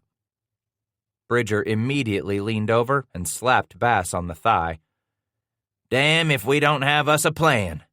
He leaped to his feet, reaching down to grab both of young Felix's hands, sweeping his young son to his feet and spinning him away from the circle of folks at the fire, taking the boy round and round in a clumsy, flat-footed imitation of a genteel dance. Scratch glanced over at Waits, finding her eyes wide and sparkly as she giggled, watching Bridger and his son. Leaping to his feet, Titus surprised his wife when he yanked her to her feet and dragged her a few feet from the fire to begin spinning her about in the same fashion, leaning on the left foot, then his right, as they spun on the balls of their feet, her leather dress billowing out and back, while the fringes on his leggings flew and flapped, slapping his legs and hers too, as they weaved around one another and back again and again. In a matter of heartbeats, Shad had Shell Woman up and clomping around too, the small woman staring intently at the ground, ever mindful of where her husband's big feet were landing as the pair hobbled in an ungainly circle. Laughing with the joy that only children could ever know, Magpie pulled Flea away from the fire, and the two of them started spinning at full speed, their hands clasped, arms fully outstretched, heads flung back as they roared in glee. Then suddenly, it seemed everyone started to tumble onto the spring green grass at once, spilling and tripping over one another, adults laughing and shrieking like children themselves, so much they all had tears in their eyes as they gazed at one another's happy faces, sharing this one delicious moment of such exquisite, undiluted joy before the real work would begin on the morrow. With the arrival of both those self-anointed sojourners fleeing the states in search of their promised land, and with the appearance of a train of dewy-eyed dreamers come forth from their eastern woodlands, none of these laughing, carefree people sprawled on the grass of Fort Bridger had any way of knowing this would be a summer that was to change all of their lives forever. Bridger was back at the fort as promised, less than a month after he and Sweet had plodded off to the northeast with their pack train of supplies for the Green River. They hadn't been there a day before three old faces from the Beaver days chanced by. Jim hired them on the spot to work for Shadrach at the ferry. Leastwise, they got him 4 walls and a roof over his head, Jim explained. Shad claimed it was for the first time in years. It'll keep the rain off ever afternoon, and the hot sun, too. Summer's coming, Bass agreed. The heat be here soon. And so will those emigrants, with their oxes and mules, every critter's tongue hanging out as they roll up to Fort Bridger, Rocky Mountain territory. Hell, if that don't have a good ring to it, Gabe, Titus cheered. Look at all around you. This here's all your'n. I suppose it's like them parleyvoos over there at Fort John lay claim to everything they put their eyes to. This side of the mountains is yours. Maybe so it is after all, Scratch, Bridger mused. Once the emigrants cross over the pass, I'm all there is between that American Fur Company post on the North Platte and the Hudson's Bay post on the Snake. That's a hell of a stretch of country, Gabe. That means we're in the right place to give them emigrants what they need as they go on their merry way to that Oregon country. Titus grew thoughtful. How you figure Joe and Doc are doing out there? Meek and Newell? In all these years since that last rendezvous when they pointed their noses for Oregon, I only seed Joe back one time when he come to fetch up my Mary Ann, take her back to Whitman's school. They made farms out of that Willamette country like they said they was? Bridger nodded. Both of 'em likely young men, Titus. They didn't have near as many rings on 'em as you and me. Young niggers like them can make a go of anything. There's nothing but time ahead for 'em. But for fellers like us, most of our days are already on the back trail." He nodded reluctantly, but tried a valiant grin. Man sure does do things a bit differently when most of his time is at his back. The choices he makes, what comes to be more important to him. With a long sigh, Bridger said, "You done me real good here while I was away, Scratch." "Didn't take longer'n a day afore the hammer felt good in my hand again." Jim grinned, showing a lot of teeth. "So you like blacksmithing, do you?" "Don't go getting the idea that I'm hiring out for no job at Bridger's fort," he protested. "It's a fine turn you done for us," Bridger said. "The young'uns and me. I'll miss your woman's help, and that boy of yours too, when you light out for Crow Country." For a moment, Bass towed his moccasin into the flaky ground near the corral gate where the two of them stood talking in the shade of the tall timbers. "'Bout that, Gabe," he began. "Me and the woman, we been talking while you was away to the ferry with Shad." "You ain't thinking of taking off soon?" Bridger asked, then hurried right on. "Hell, I could have figured that. I don't blame you none, Scratch, not wanting to be around when them emigrants come rolling through here with their wide-eyed young'uns screaming and throwing their Bibles at us and their poke bonnets." "Thought we'd stay for a while, Gabe," he interrupted Bridger, just as the trader was getting to mid-stride. "Maybe so till late summer, till the last of them emigrants get on past here to Fort Hall. Me and the woman figure that'll still give us plenty of time to ride north to find a Crow village to put in a winter with." "You'll stay? By jiggies, if that ain't the finest piece of news I've had in a long, long while." "I suppose Shad and his family gonna stay on till the end of the season, too." Bridger nodded. "Up at the ferry, he talked about laying through the winter here with us." "Be good for all of you. Them young'uns of yours, they need women around," Bass admitted.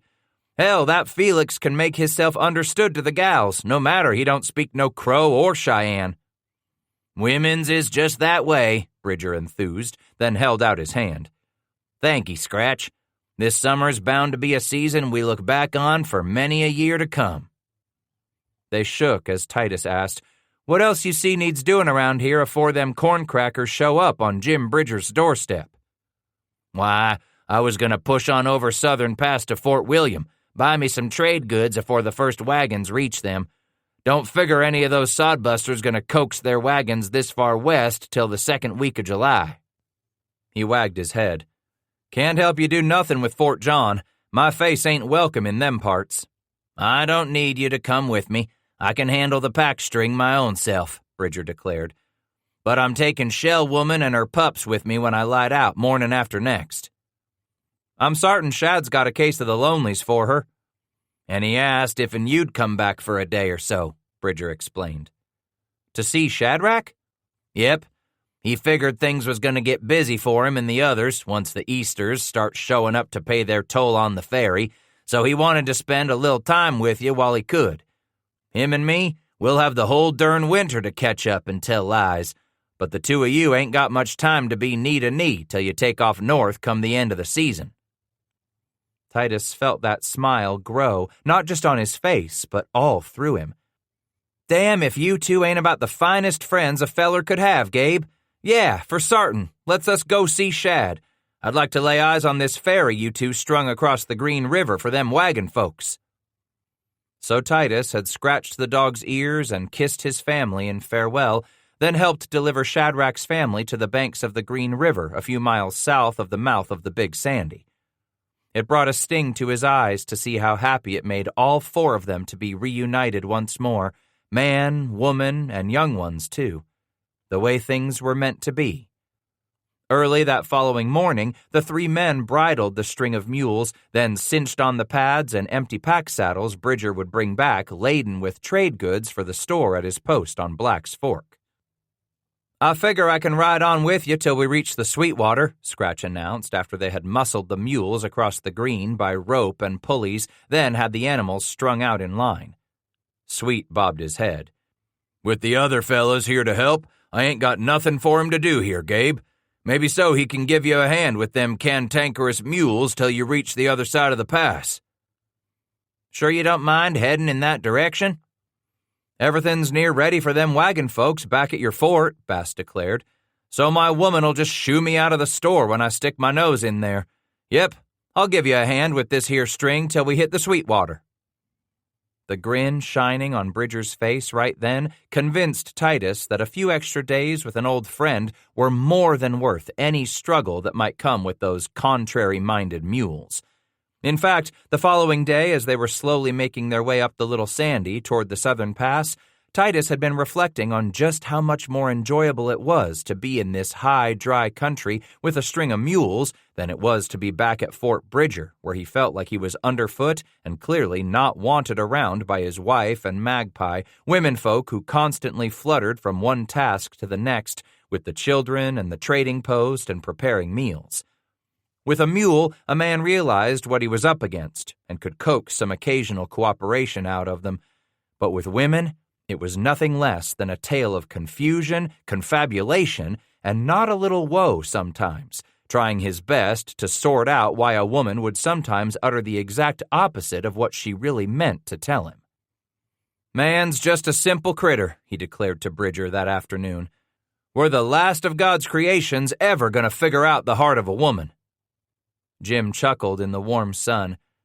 "Soon as a man understands he ain't never going to read the sign in a woman's breast, the sooner he'll make peace with life." "What's that yonder?" Scratch interrupted. "Looks to be a string of riders." Bass shaded his eyes with a hand. "The first emigrants come west without wagons?" Shaking his head, Bridger said, "Don't calculate how they could. Have no idea who they be, or what they're doing out here." "Them riders is all dressed in civil clothes," Titus commented as he peered into the mid-distance with that one good eye, then turned in the saddle to dig in his bags for his spyglass. "Ain't any Fort John fellas, is it?" "Not a reason they'd be coming this way," Jim surmised. "Besides, them parleyvoos wouldn't be dressed in settlement clothes, would they?" "If it ain't Frenchies from the Platte, what bunch gonna march over the pass without no wagons?" Bridger waited as Bass brought the spyglass to his eye, then asked, "You see any women with that bunch?" "Nary a one." Jim said, "No women folk, squaws or corncracker, neither one. Such only makes me curiouser and curiouser who them riders are." He squinted through the spyglass and surmised, "Maybe they're wagons and women coming behind where we can't see." Bridger nodded. "That's the story. Damn if this first bunch ain't one hell of a lot earlier than I figured they'd come. For the life of me, can't calculate how they made it across the prairies so fast." Titus watched the horsemen draw closer and closer, those in the vanguard suddenly spotting the small mule train already pulled up at the side of a low hill overlooking the Little Sandy. "Only way for 'em to be this far this early is they got 'em a jump on leaving the settlements, or they hunkered down for winter right out on the prairie, ahead of everyone else." "Maybe so, you're right," Jim declared. "This bunch had to spend the winter a long way out from the settlements for 'em to make it here now." "Suppose we oughtn't go on down there and be civil, don't you, Gabe?" "That's the whole thing about being a trader in the heart of this big wilderness," Bridger confessed. "Man's gotta be a good neighbor to what all kinds come riding through his country." The sun was suspended just past mid-sky as the first four riders broke away from the head of that gaggle of horsemen and loped toward the two old trappers. "Elder Orson Pratt," announced the long-faced one who was first to speak. He held out his hand. "What are your names?" "Elder?" Titus echoed. "You don't look so damn old to me." "That's a way our brethren have of addressing one another," Pratt declared with a self-assured grin. "The title doesn't refer to our age, just our wisdom in the Word of God. What name do you go by, good sir?" "Titus Bass," he answered, tapping the brim of his wide hat with two fingertips. "This here's Jim Bridger." Pratt's face lit up, as did the countenances of the other three. "The Jim Bridger?" "I'm the onlyest one," Gabe replied. Turning sideways in his saddle, Pratt said exuberantly, "Elder Woodruff, ride back and tell the President that God has surely blessed us this day. Explain that Jim Bridger himself has been delivered into our hands." As the round-faced man in the flat-brimmed black hat reined his horse around and loped back toward the main party, Pratt didn't get a word out before Bridger spoke up. "Me delivered into your hands?" The stranger nodded enthusiastically. "We prayed we might run onto you, Mr. Bridger. 2 days ago we met up with a small company of men come from Oregon." "Oregon?" Jim repeated. "They was headed east?" "On their way to the States on some business," Pratt explained. "Left Oregon on the 5th of May, horseback and making good time, they claimed. Major Harris, their guide, was bringing them through to Laramie, where he would take his leave of their party and stay at that post until he could hire out to one of the emigrant companies if they wished to employ his services, leading them back to Oregon." Titus asked, "That where your train is headed?" Pratt shook his head. "My, no. We're on the way to a land of our own, where the Lord himself is guiding us." "We are the saints of the living God," declared the man beside Pratt, his face flushed with the heat. "We have come to find the paradise he has promised to our prophet, President Young." "Saints, you said?" Titus commented as his eyes moved across the three strangers. They did have the same look about them as those men camped near the Pueblo when he arrived to deliver word of the slaughter in Taos a few months back. "I met me a whole camp of fellers down on the Arkansas last winter what called themselves saints, too. There more'n one bunch of saints come west to find their promised land?" The second man had turned to Pratt and was talking almost before Bass was finished. "That must be Captain Brown's party. Praise God for their deliverance." Then he turned back to address Bass and Bridger. "I am Elder James Little. This is good news you've brought us this day about our first pioneer party to push west from winter quarters on the Platte." "Pioneers?" Bridger echoed as the rest of the main body came up. "We are the vanguard of a mighty migration," stated a solid man as he brought his horse to a halt. The solid, big-honed man wore no mustache, only a full beard, and his eyes appeared to shine with the first sign of a fever. "Good day to you both. I am President Young, Brigham Young. Pray, which of you is Jim Bridger?" "He is," Titus said, indicating his friend. Young heeled his horse forward, stopping immediately on Bridger's offside, and held out his hand. "I am very, very pleased to meet you, Mr. Bridger." They shook as Jim said, "Call me Jim." "Then you must be sure to call me Brigham." "You're chief to these here saints?" Titus asked. "And them saints I met down on the Arkansas last winter?" "Captain Brown's party is safe and well?" "They was when I last saw them, middle of winter." Young smiled. "This is truly an auspicious day, brothers. We learn that our fellow Mormons are safe in the hand of God, and Jim Bridger has been brought to help us." "Mormons?" Titus repeated. "No, Mormons," Young corrected, his face hardening. "That's what I said, Mormons," he replied. "Thought you said you were saints." With a benevolent smile, Young explained, "We are known by both names. Ours is the Church of the Latter-day Saints, but most folks call us Mormons because of the Book of Mormon we read, Revelations of the Latter Day." "Two names for the same thing?" Bass muttered to Bridger out of the side of his mouth. "Ain't that just like a confabulating religion?" "Are you bound for your post?" Young asked Bridger, stoically ignoring Bass's comment. Jim wagged his head. "Fort John for supplies." "Could I prevail upon you to spend some time with us before we proceed on our way?" Young pleaded. "You see, we have these maps of Colonel Fremont's. It would be most helpful if you could—" "Fremont?" Bridger snorted with a huge grin and a shake of his head. "Best you don't count on them Fremont maps none. Might end up marching right into the sea, you foller a map drawed by the Colonel Fremont I know." "They're not to be relied upon?" the prophet asked, dumbfounded. "Truth is," Jim said, "I'm ashamed of any map Fremont'd draw. He knows nothing of the country hereabouts." Drawing in a long sigh, Young said, "Exactly, Mr. Bridger. That's why it was God's will that he delivered you to me here. Weeks ago I heard you alone were the man to know this interior country, and for weeks now I've prayed God would lead me to you." Squinting his eyes, Jim asked, What you want of me, Brigham?" The man's face lit up. "Why, I want you to help me find the promised land for my people." That afternoon, as Bridger and Bass joined the Mormon pioneers in making camp beside the ford of the Little Sandy, Scratch got to brooding that Brigham Young sounded more and more like the Moses of a bygone day, what with all the stories his mother had read him from her great family Bible back in Rabbit Hash, Boone County, Kentucky. This one, a new Moses, explaining how he was leading his people out of turmoil and despair back east, where they could not practice their chosen religion in Illinois or Missouri, guiding his flocks of faithful onto the prairie to escape to Zion, much as Moses led his people into the wilderness in search of their own promised land.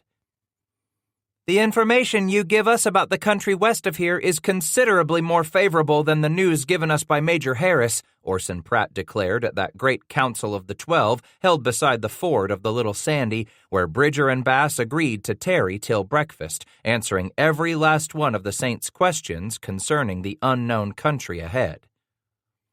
"If this here Harris is a feller of dark skin," Bridger explained, "I figure you run onto Moses Harris, but he goes by the name Black Harris. You read the same sign, Scratch?" Bass nodded. Brigham Young confessed, "Said he was a pilot, could guide for us. We shared a camp with him last night at Pacific Springs, but I'll admit I never got the man's first name. Moses." Bridger said, "I don't know how he come to call hisself a major, but I'd be curious to hear what he told you Mormons about where you're headed." "There's the lake where I feel I'm drawn," Brigham declared. "I asked him about that lake." "Big un or small?" Bridger inquired. "Salt or sweet?" Young grinned. "Salt. Yes, salt."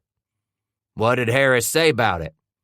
"Not much good," Young admitted, his jowls working. "The whole region is sandy, destitute of timber of any size, and there's no vegetation but for the wild sage. Tell me, should I trust the word of Major Harris?" Making a casual sign of the cross from brow to breast, Bridger explained, "Can't figure what he'd know of that part of the country. As for me, there's plenty of timber. Last 20 year I made sugar from the trees, right where Harris told you there ain't no timber." "So you do know the valley?" Titus snorted. "Know it? Hell, Bridger floated on the Salt Lake his own self." The prophet was taken aback. "You've floated the lake? Then it isn't all as big as Fremont shows it is on his map?" "It's so darn big we figured it for the ocean at first," Jim explained. "I remember you telling me that story, Gabe," Bass said with fond remembrance. "Not long after I first met up with you. Same time I met Beckwith, too." Bridger smiled. "I recollect that, too, sitting by the crick and scrubbing the grease off our hides. Shit, weren't we the young bucks back then?" The prophet waved a hand in the manner of a man impatient to bring someone else's conversation back to his topic. "What do you know of Hastings' route?" "It's a likely way to get where you're going," Bridger answered. The prophet drew a few lines in the dirt at their feet. "Through Weber's Fork?" "Yep. Go right on by my fort, keep marching south by west instead of turning north for Fort Hall. That takes you on Hastings' road to California. He come out last summer." "So that route will lead us to the valley of the Salt Lake?" "Lessen you get lost off it. Been least 100 wagons go through there last year, by way of Hastings' road." "What do you know of the country beyond the valley?" Jim hastily scratched some lines on the ground with the tip of his belt knife. "After you get around these here mountains, it's purty flat for a ways." "From there?" He jabbed his knife into the grassy soil. "A country covered with a hard, black rock. Every stone looks to be glazed, just like glass, and every piece so hard and sharp it'll cut your horse's hooves to ribbons in a matter of a mile." G.A. Smith leaned forward and asked, "South of the valley of the Salt Lake, what lies there?" "You run onto the green again," Jim answered.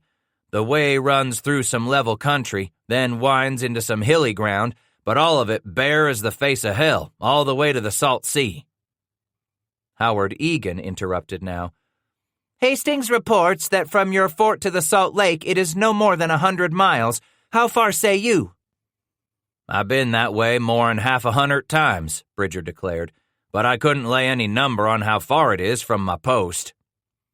Wilfred Woodruff asked, "Can we pass through the mountains farther south of here with wagons?" "Sartin you can," Jim replied, "but there's places you'll be in heavy timber where you'll have to cut your way through for wagons." Now Young asked, "You said you'd floated the lake. Have you been to the other side?" "I know a half-dozen men or more been around that lake," Bridger said. "Had a brigade over there one autumn. Some of 'em got their horses stole by diggers or Utes. You best watch out for them Utes, they'll be troublesome for you. So we cut some canoes out of cottonwoods and sent our men around the lake looking for beaver." "How long did it take for them to bring back the beaver pelts?" He grinned at Young. "Never did find no beaver, and them boys was about 3 moons getting back to us. Said it was more'n 550 miles to get around." "What of these Indians stole your horses?" "Utahs and diggers both, bad Injuns. They catch you out, got you beat on the odds, they'll plunder your outfit and whoop you, if and they don't just kill you outright. But a bunch big as you got here ain't got no worry. Them Injuns is yeller cowards, less'n they got big odds in their favor." "With my apologies, President Young," James Little injected, "I'd like to ask Mr. Bridger about the favorable conditions for growing our crops, like corn." "Yes, how is the soil in the valley?" asked William Clayton. "I know of a feller was a trapper, too. He has him a small place up in the valley of Bear River," Bridger explained. "Soil's good up there for his growing season, so I figure it's good on south in the Salt Lake country. Only trouble is—" "Trouble?" Young repeated the word with his stentorian voice. "I figure the nights get too cold in the Salt Lake Valley for your people to grow Missouri field corn. Frosts of a night'll kill off most grain. Country south of Utah Lake, better for your crops." 3 of the bystanders immediately leaned over Brigham Young's shoulders as the prophet hunched in study of his Fremont maps. "Ah, here it is," Young announced with pride. "Is this the valley?" Jim squinted and asked, "A little un, south of the Salt Lake?" "Yes," the prophet assured. "That's the place I'm telling you of," Bridger continued. "There's a band of good Injuns down that way, got farms of their own, and they raise grains. I can buy the very best wheat from 'em.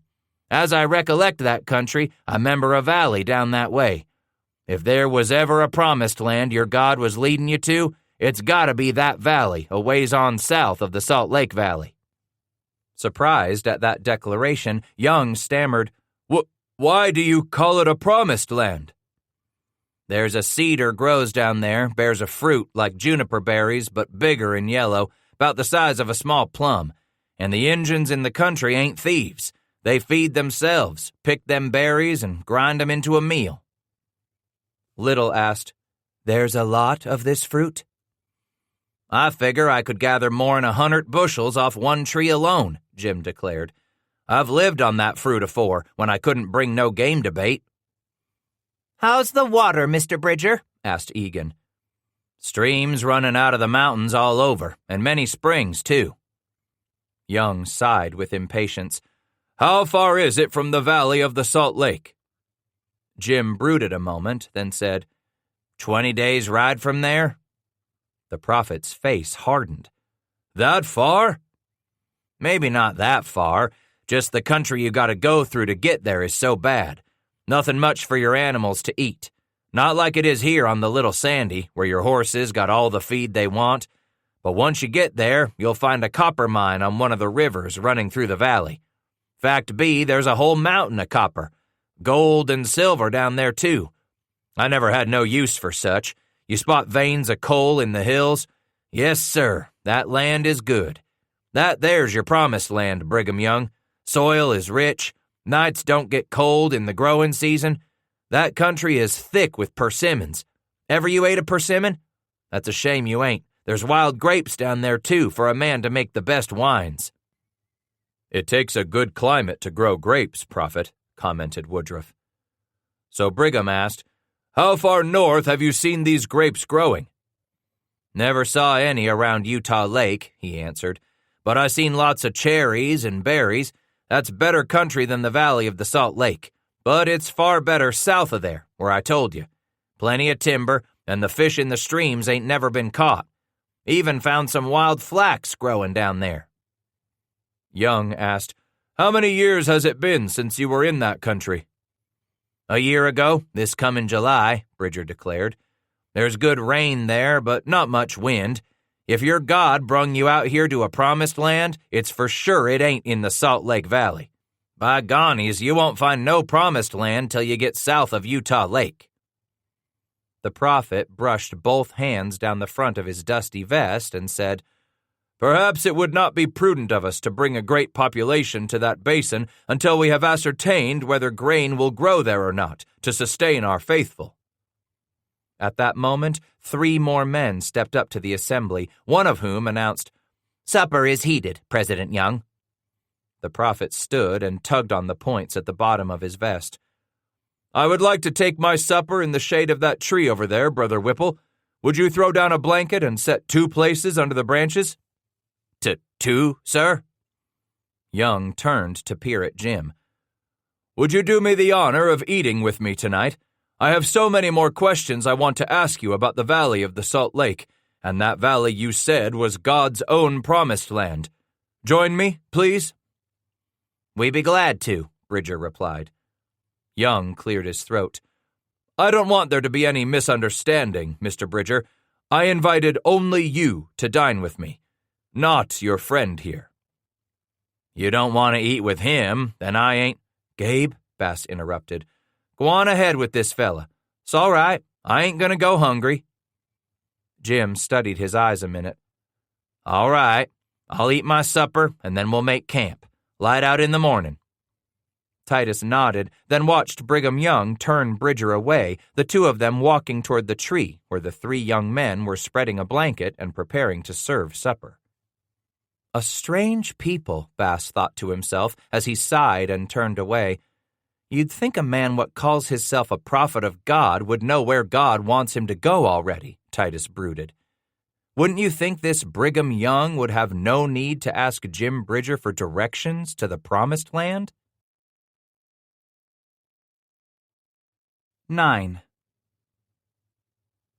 They call themselves Mormons, Titus explained to his wife as they stood at the open gates and watched the 2 dogs trotting toward the first of the pioneer party moving into view more than a half mile from the stockade. She did her best to mimic his English. Mormons. He quickly glanced over his shoulder at the Cheyenne woman and all the children who had gathered with them to watch the arrival of Brigham Young's saints at Fort Bridger. Then Scratch whispered in Crow. Gabe took to their chief right off, but I saw him as a hard-faced man, he declared as the sun shone hot upon them. As Bass watched the riders approaching through the trees, crossing one small streamlet after another to reach the post, he ruminated on his confidential talk with Bridger some 9 days back, late that night after Jim had finished his supper with Brigham Young. Not a bad sort, Gabe had observed as Titus put a few more limbs on the small fire as the summer night grew cold. I don't trust him, Titus snorted. None of them others. But I don't read his signs same as you, Bridger said. Hell no, you wouldn't, Bass whispered as they unfurled their robes and blankets in a small copse of willow there beside the little Sandy. You just ate supper with that preacher, and now he's even got you seeing angels dancing on the top of a pin. Bridger shrugged. Simmer down, Scratch. He and his brethren seem like they're honest, God-fearing folk, just like Whitman. Like Doc Whitman? Scratch repeated, incredulous. Now there was a good man, Gabe. He wasn't like most ever other preacher I knowed, looking down their long noses at you from up on high, with them accusing eyes full of fire and the air around 'em filled with the smell of sulfur and brimstone. No, I'll be glad to say our fare thee wells to this here Brigham Young and his pack of Mormons come morning. For a moment, Jim had pursed his lips, then disclosed, I was hoping to talk you into turning around from here. You don't want me to see you on to the pass, e'en down to the Sweetwater? He had asked. I ain't seed Devil's Gate or that old Turtle Rock in a long time." "I was figuring you could take President Young and the rest on to the fort, Scratch," Bridger admitted. "Since I ain't got no choice but to keep on my way to Fort John to see about them goods we're needin' for the store, you'll be the host for me." "At your post?" Jim leaned close to Bass. "I can trust you to show 'em your best manners." He didn't have a good feeling from the start, and it wasn't getting any better. "I dunno. Treat the Saints good, and they'll be on their way in a few days," Bridger said. "They need some smithin' done afore they move on. I told President Young you'd fire up the anvil for all they needed, and he said they could do it themselves, or pay for your work in coin, or take it out in trade. They brung 'em plenty of supplies along, so maybe you can take a look over what they got to trade for. See what the women needs the most in the store, and swap out your work for the goods." "You're sure about making these Mormons welcome like this, Gabe?" "I get back from Fort John, I'll make it good by you." "Not that," he whispered with a correcting shake of his head. "I mean, do you got your mind made up to help these here Mormons gonna set up their promised land right at your back door?" "They ain't gonna be no trouble, not like Utes or Bannocks, raising hell and running off with my stock if I give 'em the chance," Bridger snorted. "The Saints only got a different God than you and me, Scratch. Hell, this here Brigham Young really ain't no different from a snake or Rapaho medicine man. Some shake a rattle or look at the dried blood in the belly of a badger for some sign of the one above." Bass scoffed. "And this here Brigham Young listens to all that his angels tell him about what God wants him to tell all his flock." Jim's brow knitted. "Where you get these notions about angels and his flock?" "While you was having supper with your prophet, them others had a hold on my ear, telling me all about this here Brigham Young being the only one what knows the true word of God meant for the ears of man," Titus confided sourly. "Damn, but they was preaching hard at Titus Bass, harder'n any preaching I ever got whipped on these ol' ears. Made my head ache with all their Urim and Thummim. Hell, they claimed they was the only folks bound to sit on a throne in glory. Angels named Moroni and Nephi. Gabe, this bunch wuss'n all the hell and brimstone preachers I knowed back in Kentuck. These Mormons don't holler sayings out of the Bible like McCafferty or Bill Williams neither. They got their own book they was thumping and drumming on." "Young showed it to me, where they get called Mormons, from their own book on the word from God," Bridger said with an unmasked enthusiasm in his voice. "He said they still believe in the Bible, but it's older, and their book is a newer word of God, meant for them what's chose for heaven here in the latter days." For a moment, Titus had carefully studied his old friend. "Young change you into Mormon?"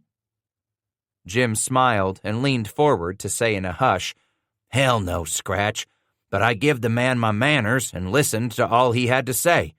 We talked some more about the country and the Injuns and crops they could grow down there south of Utah Lake, but in atween it all he was giving me a sharp lesson on all they believed and why he's brought his people out of Missouri." "Missouri," Scratch interrupted. "Why, them Mormons hate Missouri and all the folks in that country. Afore I had my fill of supper for all they was pounding in my ears, they told me the Garden of Eden, where Adam and Eve was birthed by God, why it was right outside where old Fort Osage stood, near the mouth of the Blue River on the Missouri. No preacher I ever heard spout a sermon back in Kentuck ever come anywhere close to saying God started the whole world back yonder on the banks of the Missouri River." "And a snake medicine man claims he can pull a evil spirit right out of a man's mouth so he ain't sick no more," Jim argued. "These here Mormons just got their own way of seeing God, and Brigham Young says they only want to be left alone by folks who don't understand 'em." "You sure you ain't gone Mormon on me?"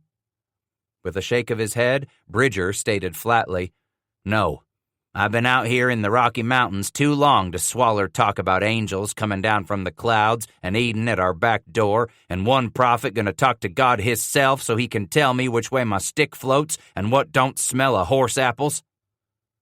"We're too damn old to change our ways now," Titus observed, feeling a bit reassured. "Maybe so a old beaver trapper like me can make a life for hisself helping them emigrants bound for Oregon," Jim admitted. but I ain't gonna change who I am or what I come to believe in after more'n 20 winters out here." He plopped a gnarled hand on Bridger's knee and said fraternally, "Time was, I didn't figure I wanted nothing to do with no emigrants coming through in their wagons, stirring up the buffler and bringing their white women to the mountains. But long as them sodbusters keep right on going west to Oregon and don't dally long in our country, I can help some corncrackers on their way to their own promised land on the Columbia." Jim grinned in the moonlight. "So we'll both hold our tongue and help these here saints find the promised land they chose for themselves. Them others, did they give you some bread with your supper?" "It was mighty tasty, I do admit," Scratch said as he lay on his side in the starlight. "Been some time since I ate white folks' bread. When I sat down with Brigham Young, I told him I ain't seed so much bread in years," Bridger confessed as he lay back on his blankets. "So he asked me, 'But, Mr. Bridger, how do you live without bread?'" "What did you tell him, Gabe?" "Told him we live on meat, dry our deer and buffler to eat in the lean times, and we also cook fresh when we can get it. Told him we have coffee to drink most of the time, for that we can have plenty of that brung out here." They lay in silence for a long time until Scratch asked once again, "You sure about being so friendly to these here strangers?" "Yes," he answered in the dark. "Way out here on this side of the mountains, we oughtn't treat other folks the way we want to be treated ourselves, Scratch." Titus sighed, then said, "Long as it's going to help my friend Jim Bridger, and don't ever hurt you to open your door to this here Brigham Young." "Them Mormons gonna be putting down their roots and setting up shop so far south from here," Jim explained, "we'll never hear a sound from 'em." Titus Bass went to sleep that night, wanting to believe that every bit as much as his friend did. But for the last 9 days, that little wary voice of warning was about all Titus had brooded on as he stayed just far enough ahead of the column's vanguard that he would discourage any company as he dragged these saints of the latter days beyond that fateful meeting with Gabe and on toward Fort Bridger on Black's Fork. It was just past mid-afternoon when Scratch had recognized the faraway river bluffs. He immediately turned about and covered that quarter-mile back to the head of the march where Brigham Young and a half-dozen of his apostles rode. "You'll spy Jim's post when you round the bend in the river," Bass announced as he reined his horse around and brought it up near the group of riders. "I'm going on to see to my family. Let everybody know you'll be coming soon." "Your family?" Young echoed. "You have an Indian wife like Major Bridger? Half-breed children, too?" His eyes narrowed at the judgmental tone the stocky man took. "Crow. My family's Crow." "Are they a tribe from this part of the country?" asked Elder Woodruff. He wagged his head. "North of here. Far north of here." William Clayton stated, "Another band of Lamanites we've read about, President Young." "Band of what?" Titus asked. "Lamanites," Clayton repeated. "Indians, Mr. Bass," Young declared. "The red man, his women and children. They are a lost tribe of Israel, banished to this wilderness because they refused to turn their ears to the continued revelations of God." He tried out the word. Lamanites, Clayton pronounced it correctly for the old trapper. Titus asked, "All that what some Lamanite told you people back east?" Young smiled that same hard smile he wore most of the time, the sort of smile a man would use when he was scolding a disobedient child. "No. Moroni appeared to our founder and told him the word of God was meant for his chosen here in these latter days. For hundreds of years the world has not heeded God, but now these faithful, holy people have been raised up by the Almighty to forge a trail west, following a pillar of cloud by day and a pillar of fire by night, just as the thousands followed Moses out of bondage in Egypt to their promised land."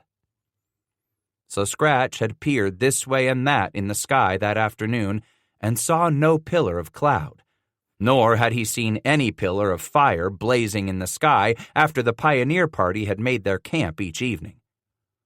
Yet even while there had been no fire in the heavens for the past 9 nights, There was no mistaking the flames in Brigham Young's eyes as he gazed into the distance and caught sight of something to make his case to the faithful. "There, Mr. Bass," the prophet declared as he pointed up the valley. "Behold, there is your pillar of cloud."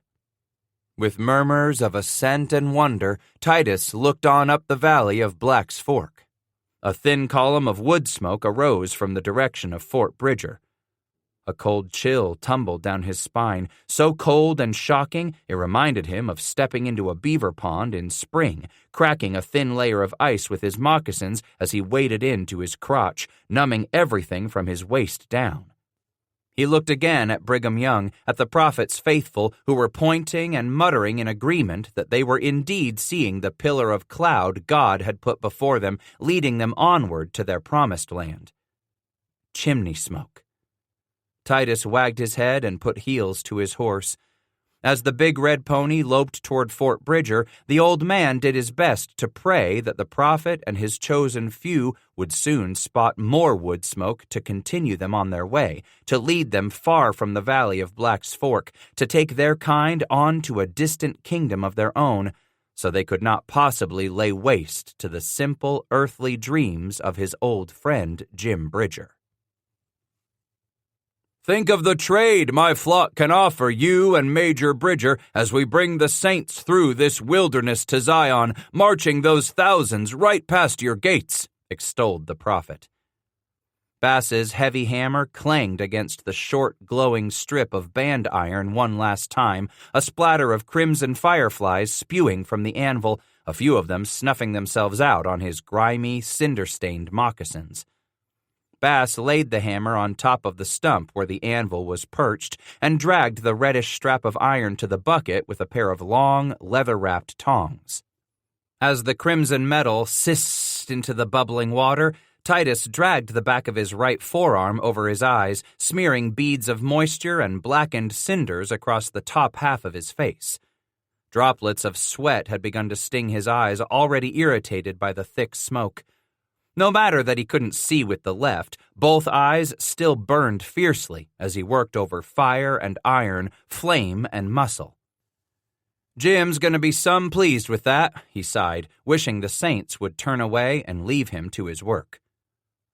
"Our migration to Zion should more than guarantee Major Bridger a handsome profit for a short season's work," Young continued, his thumbs hooked in the top pockets of his vest. "Those Gentiles the emigrants going on to Oregon or perhaps to California will only be the sauce for what income you can make from our faithful." He dragged the iron from the bucket with those tongs, turning the wide hub band this way, then that, inspecting it closely before he stepped over to the fire hopper and began hauling down on the long bellows handle he had repaired just this morning, bringing his coals to full heat. As he yanked down again and again in rhythm with his heartbeat, Scratch let his eyes bounce from man to man to man across all 8 of those who had followed Brigham Young to this shady corner of the post, all of them standing there like a broad-shouldered, multi-headed shadow, having tagged along behind their leader, hanging on his every word, whim, and need, as if Young's every utterance was the very breath of God itself. "What's this Gentile?" he asked as the coals began to glow anew with the infusion of air. Young cleared his throat. "A Gentile is a non-Mormon, one who has not yet come to the faith that will save him everlasting." "Me? I'm a Gentile?" "What faith are you, Mr. Bass?" "I don't figure there's a name I can rightly put on it." "Were you raised up with any church teaching?" "My ma, she tried hard," Titus explained, "with me and her other young'uns, but I suppose your kind would call her a Gentile, no matter that she was as good and God-fearing a woman as ever walked this earth." "I would never mean to give offense, much as she tried to get the Bible into my head and part of my heart," Bass continued without waiting for Young to finish. "I fell into the life what snared most boys I knowed on the frontier, snared 'em same as me. Whiskey and women's. Bad whiskey, and even badder women's." He liked watching how those temporal, carnal words landed on their ears, The averted eyes, the downturned faces, as each man did his best to stare at the ground. A few gazed upward, as if asking for heaven to cast its gloried benevolence on this pagan sinner, perhaps even asking for a thunderbolt to be sent from above to strike down this blasphemer. Even Mary, the mother of Christ Jesus, was an apostate from the true church, Young instructed. She herself was not redeemed by the blood of her son. He was the one they nailed on the cross, weren't he? With a smile, the prophet nodded. Yes, the Christ Jesus, who married the two Marys and Martha too before he was betrayed and crucified, married all three, whereby he could sow his seed before he ascended to the right hand of God. My mam didn't ever teach me Jesus was married afore, Bass admitted as he studied the iron band again. Having 3 wives, sounds to me like you're saying Jesus wasn't satisfied to be with just one woman. Do you doubt that Christ Jesus married the 3? He shrugged and replied, I don't know enough about anything to answer your questions. I'm just a simple man who manages to sin a lot. What sin was once in a man's heart is of no bearing to God, Brigham Young replied, and therefore of no bearing to me. It's what a man decides to become that marks him for the Lord's work. It ain't a case of what I'll become, you best understand. It's what I am that I'll always be. The prophet took a step closer, holding out his hands before him, palms up. Look at these hands, Mr. Bass. Once these were the hands of a carpenter. I too was a simple man with the hands of a carpenter. He looked up from staring at his palms. Did you know Jesus was a carpenter himself? Before you say he married them 3 women? Christ Jesus, the Savior who came to the new world after he was crucified, Young extolled. He appeared to God's chosen to tell them how all others in the land of old Israel had forsaken him and his promise. So Jesus left them with a new promise, and that word is told in our holy book. How Adam was God, conceived on the great star of Kolob, the site for the conception of all the gods. The most amazing story of all is told in our book, Mr. Bass. He wagged his head and turned back to the coals, dragging the iron strip out of the fire again and looping its crescent over the end of the anvil. I don't read much. Ain't since I come out here. One of the apostles could read some of the holy book to you. I got work to do. But Young was not easily deterred. Well, you continue with your work. I'm too old. No man should deny himself a chance at eternal life, especially when he grows long in the tooth, Mr. Bass. He picked up the hammer and gave the red-hot crescent a slam, sparks sputtering from the anvil. I am what I am, preacher. I see what I see, and I hear what I hear. No man can see or hear for me. But you can see the truth, hear the truth of our word, and judge for yourself as the many who have already made a stand for the new nation of Israel. Again and again his hammer rang against the crimson metal he inched around the anvil, slowly tightening the crescent into a solid circle the size he would need to work onto a wagon's wheel hub. I've been out here since 25, and the hammer rang. I seen things with my own eyes. That hammer rang again. Things I'd never dreamed. Back east. Heard and smelled and felt. All manner of things out here. Things what wasn't really there. They's called ghosts, or shades, or hoodoos. Spirits, Mr. Bass, Young interrupted. Like the Holy Spirit that will enter your bosom and seize your heart with a fire of unquenchable flame. Hoodoos or spirits, no matter what you call 'em, that sort of thing may give a man like you the willies and shakes, but such ghosty doin's don't make no never mind to the peoples out here, out to these here mountains. The red folks ain't the kind to preach and push what they have in their heart. Push it on me the way you preachers push. A man's medicine is his medicine. So who the blazes am I to make so little of what another man carries in his heart? Who the hell am I to say what makes him a man? Or to say I'm a man and he ain't? I've attempted to explain to you where the Lamanites have been judged wrong, where the Indians, the cursed ones of this continent, came from, and how God turned his face from them because they turned their faces from his true word," Young said impatiently as he stepped around the side of the anvil to gaze directly into the trapper's face. "The Indian believes in the sanctity of his beliefs about his world because he is in a state of ignorance. He knows not the word of God, Mr. Bass. Be careful, very careful you do not covet the ignorance of these savages, or you are a heathen yourself, destined for the pit of fire. The reason these heathens can't spread the healing power of their teaching is because they have no knowledge of the one true God." Scratch slammed the hammer down on the red-hot iron with a vengeance. "Their God is the same as yours, preacher." Young's face brightened with that benevolent smile that made Bass realize the prophet believed he was ministering unto a lesser man, one who was every bit as ignorant as a heathen Indian, totally unworthy of salvation for the color of his skin. "No," the prophet argued, "the spirits of these Indians are not the same as the one true Creator.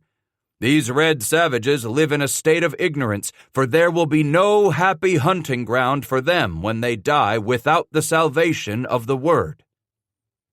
From the corner of Scratch's eye, the old trapper spotted his wife step from the open doorway of the store and stop against the building, then slowly settle to the half-log bench propped against the cabin wall. Waits by the water smiled at him, then closed her eyes and turned her face up to the warming sun, apparently very much at peace. Turning back to Brigham Young, he asked, "Your God an angry God, preacher?" For a moment, Young appeared to heft his thoughts around like a carpenter might take the measure of the grain in a piece of wood. "Yes, at times he can be an angry, vengeful God. When he alone determines, he will smite the unrighteous." "What of all them sinners back to Missouri?" Titus asked as he continued to hammer on those last few inches of iron. "Other places, too, where the folks riz up and throwed you Mormons out? Why didn't your God smite them Gentiles? Why did your God make it so hard on your people?" That question startled the prophet. He quickly glanced at those followers around him with a look that Titus figured was Young's wondering if any of them had explained the story of their years of travail to this ignorant Gentile. "It is not for a man to know the inner workings of the heart of God, Mr. Bass," he finally answered. "I suppose it will all be revealed to us in due time." "Maybe so, not in your lifetime?" Young finally nodded. "Perhaps not in my lifetime, yes. But just as Moses led his Israelites to the promised land but could not cross over, this might not be revealed to me before I close my eyes and take my final breath, then stand at the foot of the throne of God when all things will finally be revealed to me." Titus sighed. "Some things just meant to be a mystery, preacher." "Mystery, you say?" In the tongs, Bass held up the small hoop of iron that had lost all its crimson glow. Suspended between the two of them, the anointed prophet and the dirt-ignorant old trapper. "Most ever kind of folk I come to know out here, man and woman too, they figure what they can't wrap their minds around ain't for 'em to understand." "But God has clearly shown mankind that He wants us to understand." "Where's this hoop start, preacher?" "Why, clearly at the end you curved in." "Did your own hoop start when you was born?" "My hoop?" he asked, with the sort of smile one would wear when answering the questions of a young child. For a moment, Scratch considered how best to explain that simple concept to this self-assured preacher. "The long journey your own spirit takes, ain't it like a hoop? You're born, live your life good as you can, then you die.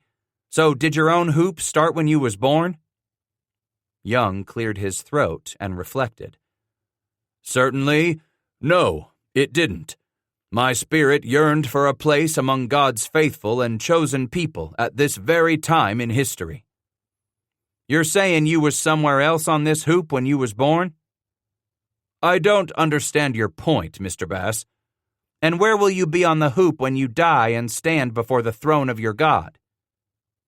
It was indeed a hot midsummer day. Nonetheless, the prophet's brow was sweating a little too much for a man who was doing nothing to physically exert himself. Titus asked again, holding the iron band slightly higher. Where will you be? When I die, I will be in heaven with all God's faithful saints, right where you can be if you accept His revealed word.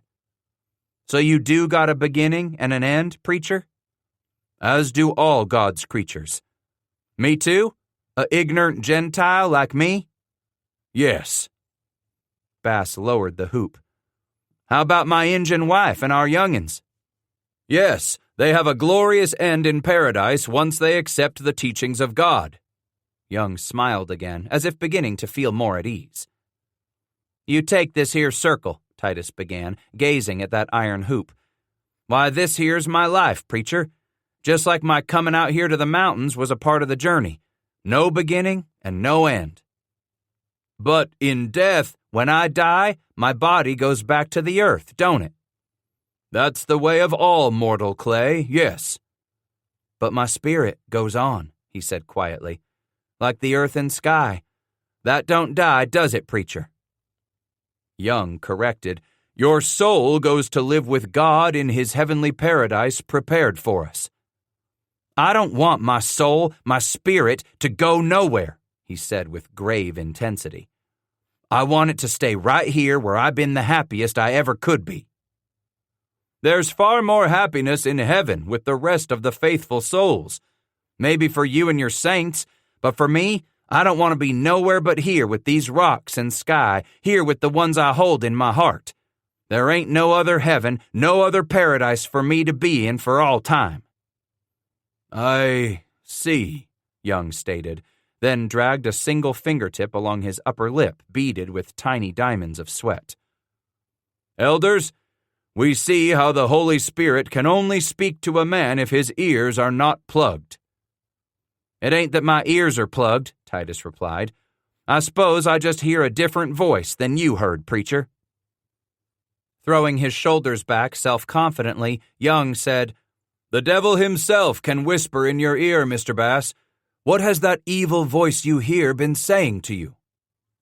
It said I don't need no other man to tell me what I need to hear, to see what I need to see.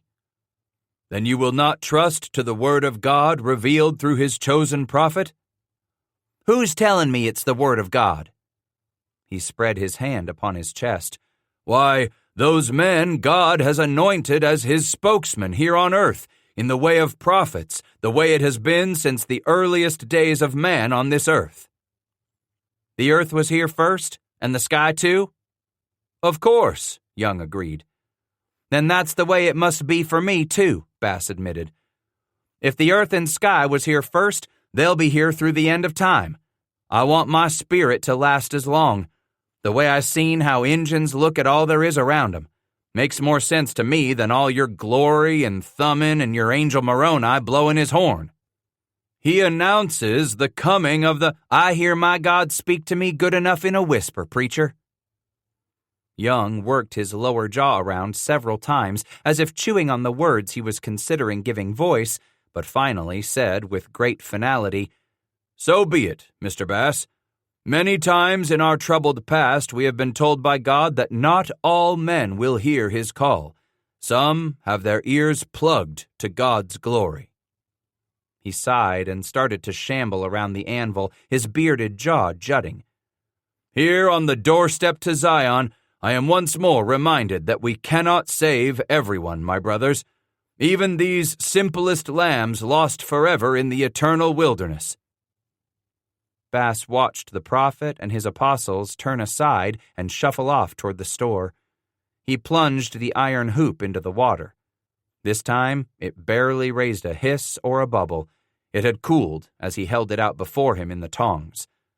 Then he looked up to watch their backs as they stepped past Waits, each of them in turn touching the brim of their hats before they disappeared, one by one, absorbed by the shadows of that doorway.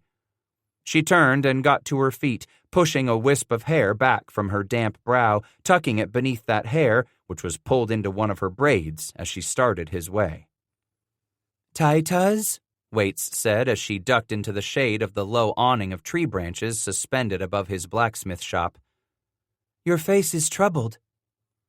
It took him a moment to put his mind on the crow she spoke at him, his head swollen with matters most heavenly, bringing his thoughts back to the temporal present.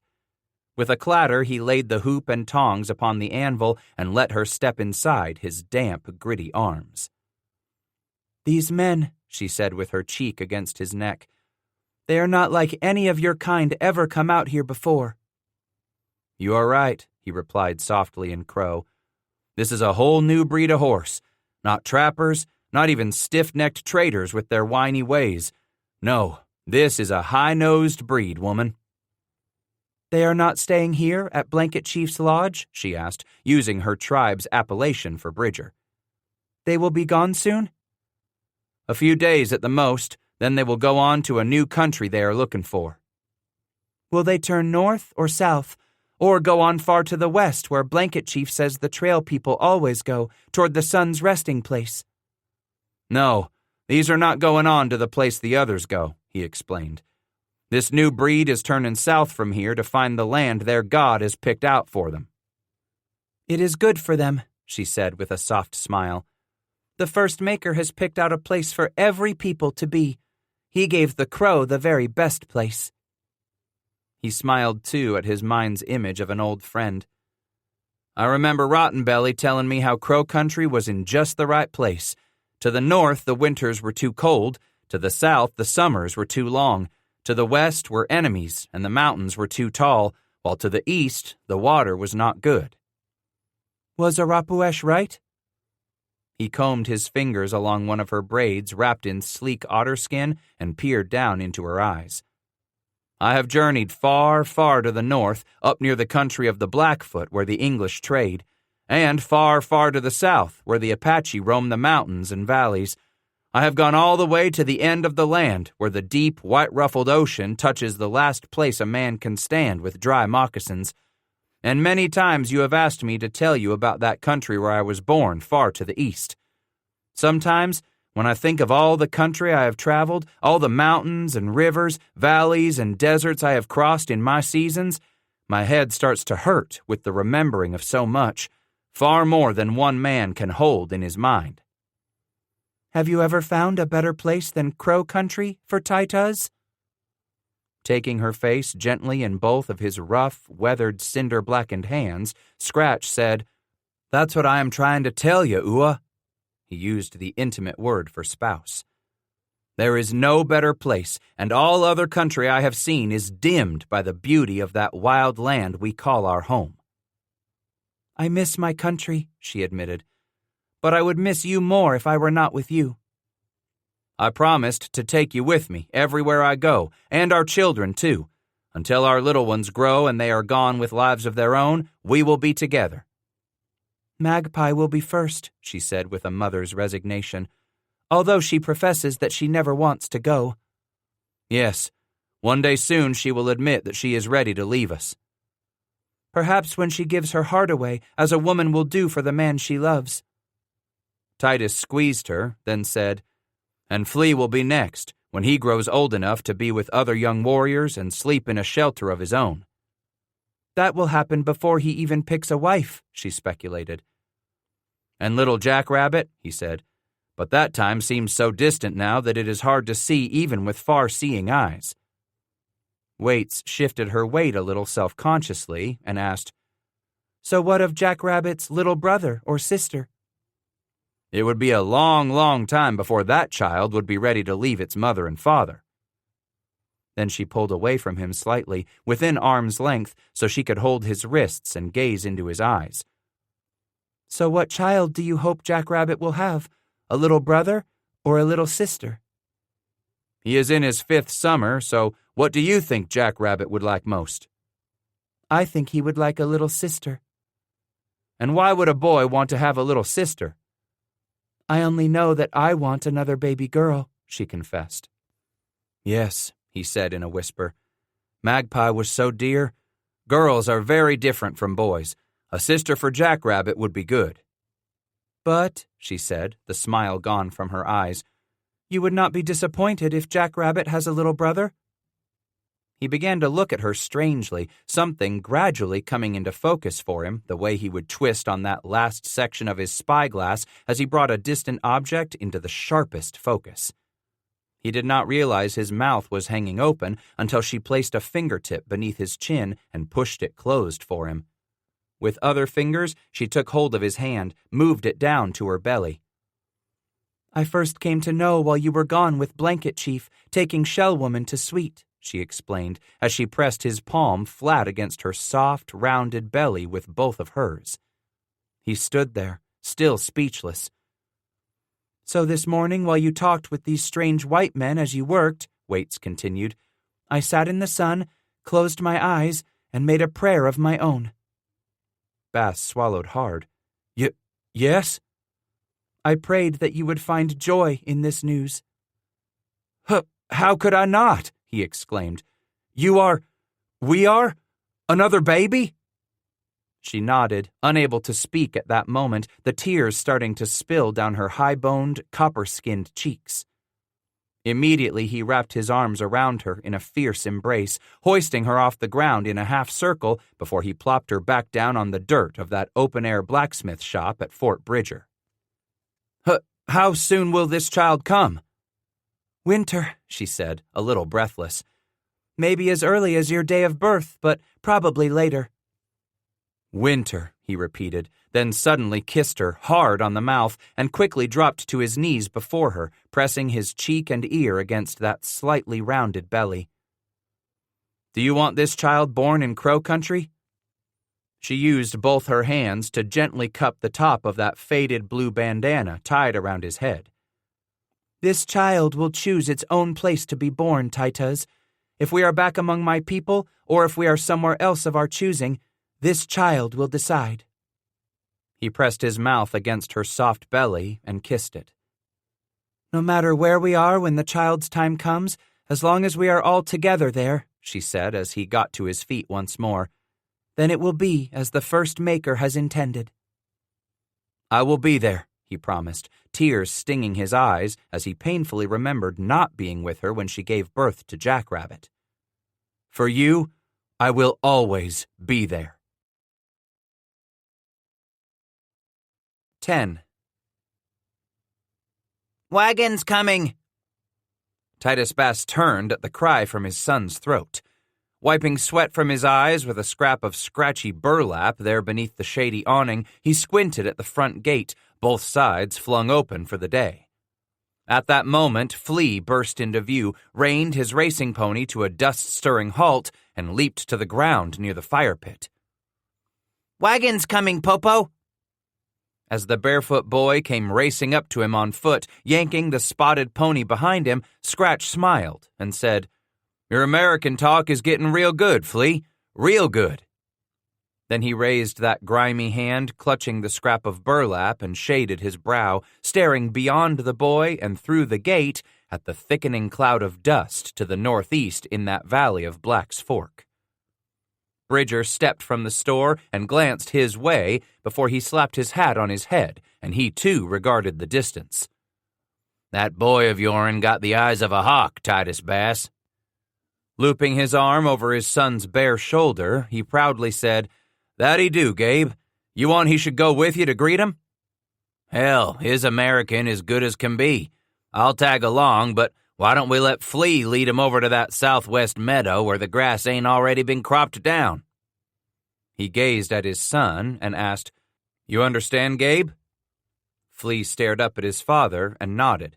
With a gulp, he said, I go ride. Tell wagon men follow me. Meadow camp, good grass. Can you tell him why we don't want him to camp near the fort? Bridger's grass is Bridger's grass, Flea said, mimicking a stern tone. Bridger's grass for all year round, grass for Bridger, not for wagon men. Patting the lad on the head, Titus said, Get along with you now, son. You take them folks to the meadow on up the river 2 mile. The boy's smile could not have covered more of his face as he wheeled away in a scurry of dust. Seizing a double handful of the pony's mane, he heaved himself onto its back, settled, and brushed some of his unbound hair from his eyes as he yanked the reins to the side. With excited yelps, Digger and Ghost suddenly appeared from the side of the stockade, already racing at full gallop as they sprinted to catch up to Flea's racing claybank. "I 'spect Shadrach bring his kin back here any day now," Bridger said as he stood there a moment longer. Titus asked, "Figure they'll tag along with a train on their way down from Green River?" "Could be," Jim replied. "Been 2 weeks since I sent up them 4 coons to take over at the ferry." 15 days ago it had been. Barely a week before that, 4 more former skin trappers from the old American Fur Company days showed up at Fort Bridger, men who had served in Jim's brigades during those last half-dozen years of the beaver trade. Each of them had a woman along, 2 with children in tow, and a third squaw so swollen with child she waddled about like a melon ready to burst. Shoshone gals they were. The old friends weren't looking for a handout, just a way they could manage to live something resembling the old life and still buy a few gewgaws for their women. Jim offered them work at the ferry. All 4 leaped at the opportunity handed them by their old bushway. One claimed he'd even worked a rope and pulley ferry across the Wabash back in the Illinois country. When Gabe dug in, he found out the former beaver man did know his stuff. Hiring the quartet to help out the 3 there already would allow Shadrach to bring his family back to the fort, turning over the operation at Green River to that party of old comrades. The 4 were to pass along Bridger's request for Sweet to return as soon as he could get packed up. The big man's help was sure to come in handy around the post while the emigrant season wound down, now that they were nearing the end of that summer of 47.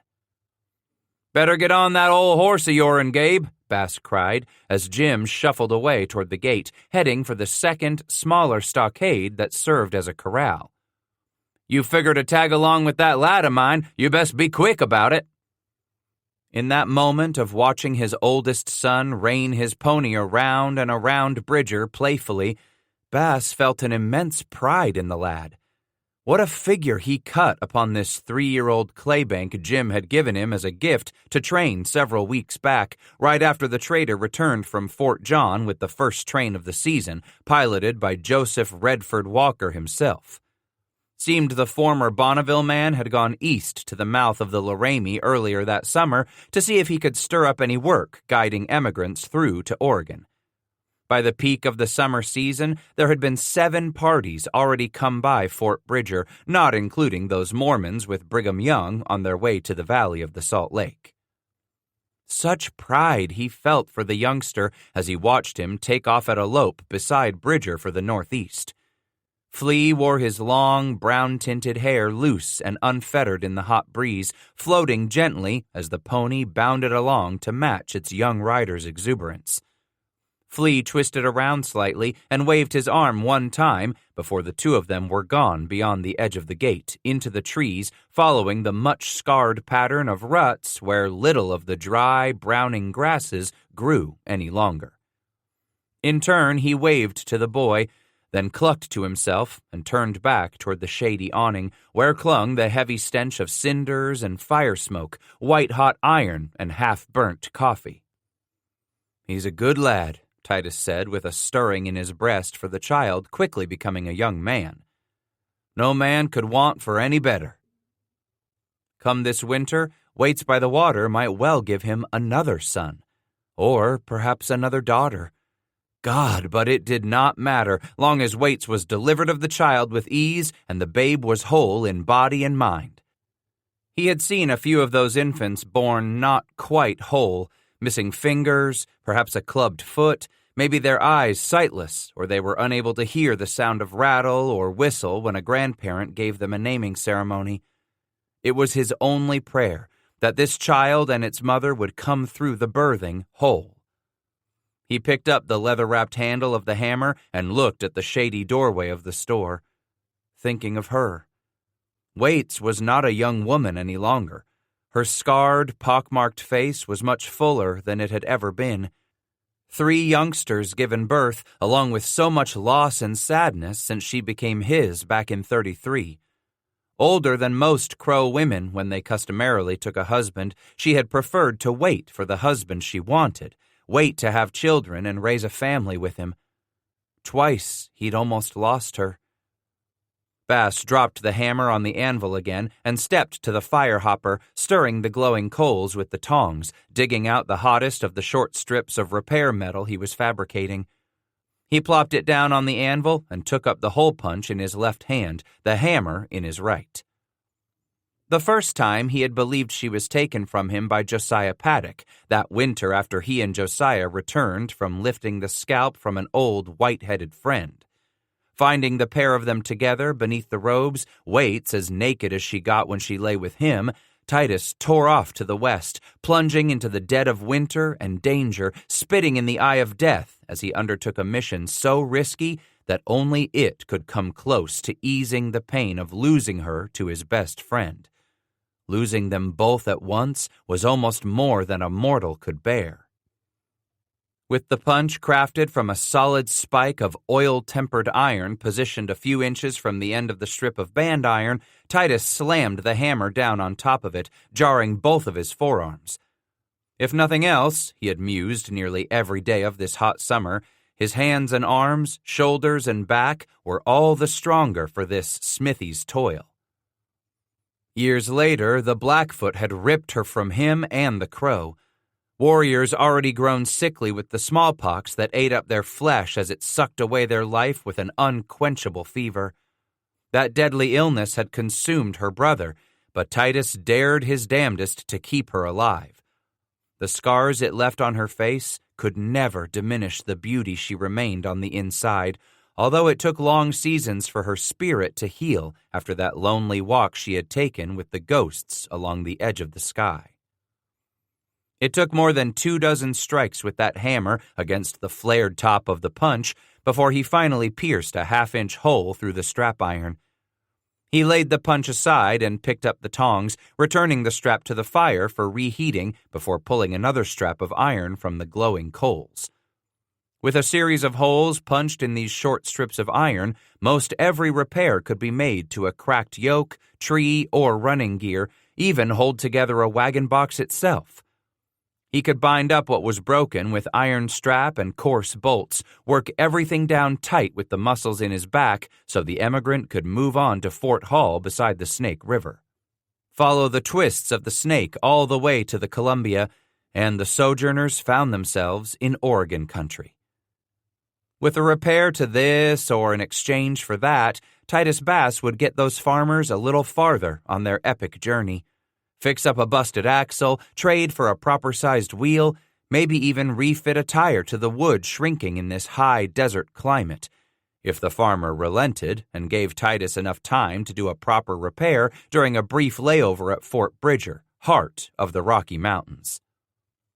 The sweat beaded down the bridge of his nose, hung there pendant for only an instant, then landed on the glowing iron with a faint hiss. Twice before, he thought he'd lost her.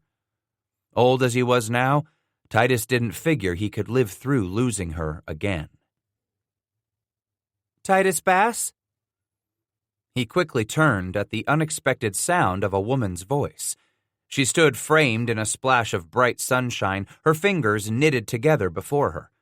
A poke bonnet shaded her sunburned, weathered face as she peered at him standing in the shade of that brushy arbor where he was plunging a new iron tire into a narrow trough of water with a resounding sizzle. "That's me," he replied after a cursory glance. These settlement women all ended up looking pretty much the same, then turned back to his hoop of iron. With his empty left hand, he scooped up a dribble of water and smeared it down his face, grimy with cinders and smoke, streaked with rivulets of sweat. "You're from the train camped over west what come in yesterday?" "Yes, just before noon yesterday." "The store's off that way," and he pointed. "I was just there," she confessed. "That's where I happed to overhear your name." Squint-eyed, he turned his head to peer at her again. "Oh?" "Major Bridger was speaking of you to some of our leaders," she explained, inching a step closer, but stopped again, her hands still clenched in front of her apron. "One of the men, he's needing some blacksmithing work done. That's when I heard your name." "You said that already, ma'am." Sensing some impatience with the woman, he dragged the heavy iron tire he had fitted for a front wheel out of the trough and carried it to the outside wall of the Bridger cabin, where he hung it from a wooden peg. Quietly, she explained, "I suppose there are far fewer chances of bumping into a Titus bass out here in the Rocky Mountains than there are chances finding a Titus bass along the Mississippi or running onto him back in St. Louis." He slowly turned toward her and snatched up that small scrap of burlap. He wiped it down his sweaty neck and across his bare chest, smearing more of the blackened cinders across his reddened skin. "St. Louis?" "Where you and I first met," she said, after another step that brought her right to the edge of the shade. Where was that?" "Emily Truesdale's sporting house." A memory long submerged beneath the layers of seasons, miles, and 1,000 other faces, but not near forgotten.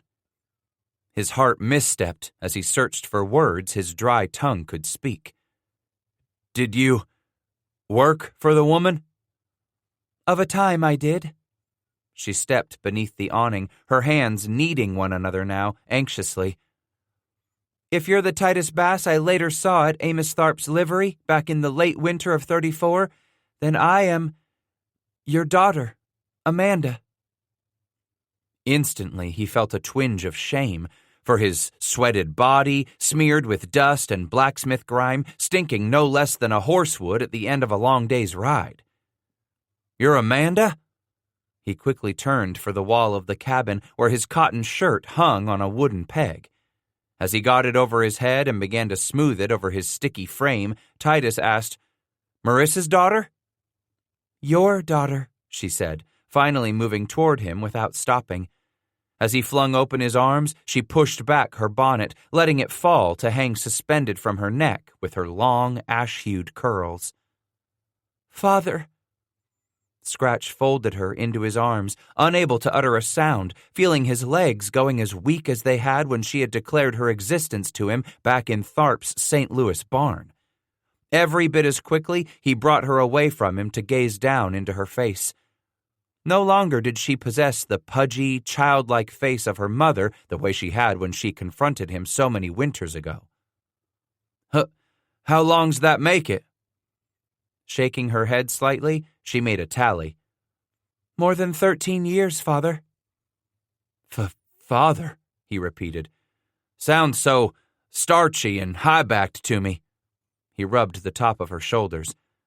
"How about you calling me Pa?" She grinned, and it lit her whole face. "Pa. Yes, I can call you that, Pa." Then the light in her face was gone, replaced with one of concern as she stared at him intently.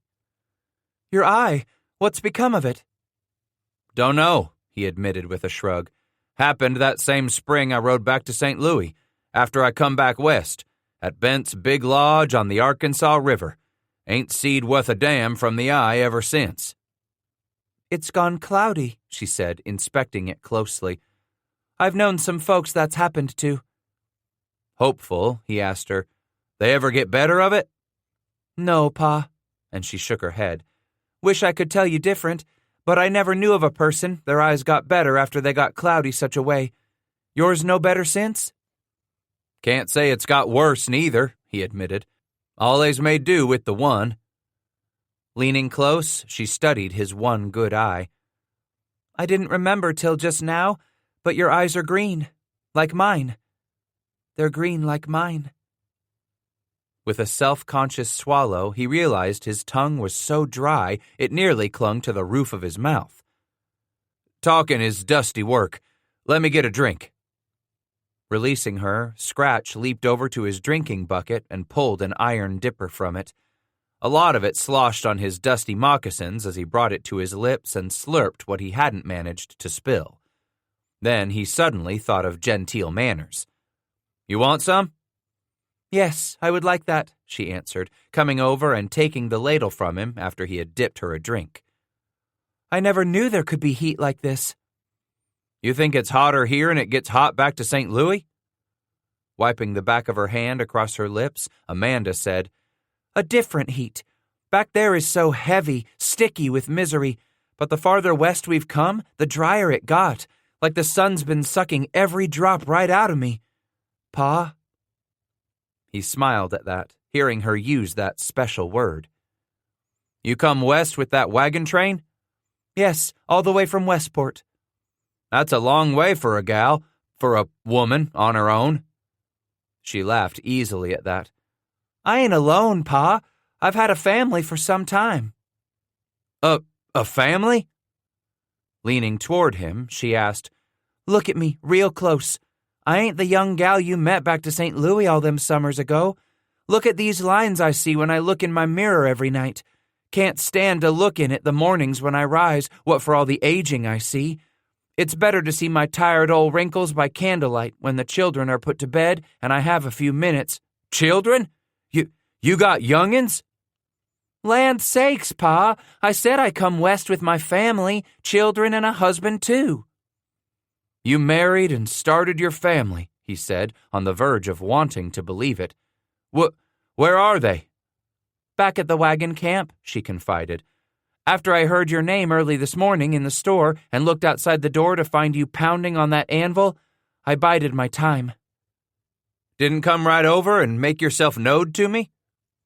With a wag of her head, Amanda confessed, I wanted to be alone when I came to talk, so I walked back to the camp with Roman and the children, told him I was coming back to wrangle a deal for some calicos at the store from Major Bridger's wife. He'd have to watch the children while I came back to the post. Gabe, Jim Bridger don't have a wife no more, he explained. She got took giving birth to their last child. Her eyes filled with consternation. But it was an Indian woman. Which'n you talk with? He asked. Which Injun woman? She was a taller one, had a long face, not the round-faced woman. You met my wife. The same one you were with when you came back to St. Louis in 34?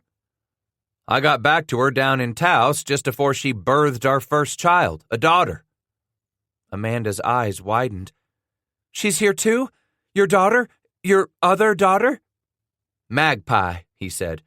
My boy, he come with Bridger to lead your train down to the South Meadow to camp. You see him yesterday? Spy him with Bridger? Our wagon was so far back in the train, she explained. The dust and all, we never saw anything happened up front.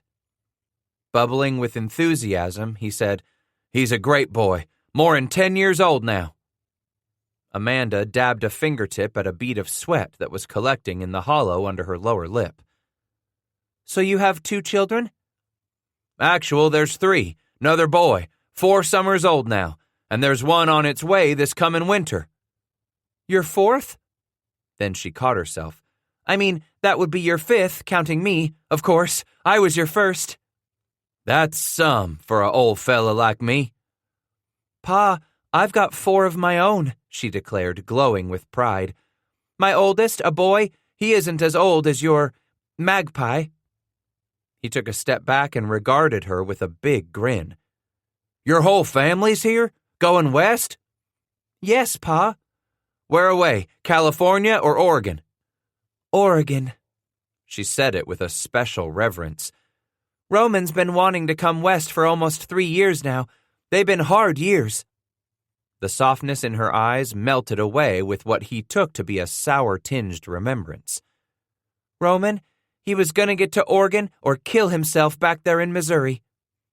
Kill himself? She wagged her head dolefully.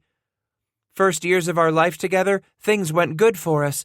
We lived on his daddy's farm, worked it together, one big family. Then his pa died, took by the lung sickness, coughing up blood till he got so weak he couldn't fight off the fever anymore. Next year, Roman's ma was taken by cholera. They kept her into town, in an old chicken coop and away from folks so she wouldn't make no others sick. It near tore Roman apart. But everyone said it was the best for our children. We had 2 who could walk by then, and 1 just born, too. Losing your family ain't good on a body's heart, he said. Your mother, Marissa, how's she now? I haven't seen her in over 5 years, Amanda confessed. Wanted to see her one last time before we started to Oregon, but by then she was married to a riverman and moved east to Owensboro, on the Ohio. I pray she's been well. There's so much sickness back there. I hope we can keep on going to Oregon without losing any more folks." "You ain't lost some of your own young'uns?" "Mercy, no," and she shook her head. "Others, people we came to know as the train was forming up outside of Westport. Lost friends on the way here.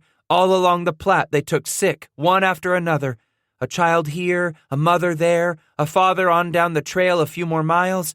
Seemed like every Sunday morning we had another person already ailing so bad for us to pray over them. By the time the week was out, we'd have us a funeral. Wasn't till we got to Chimney Rock that we wasn't burying folks along the way."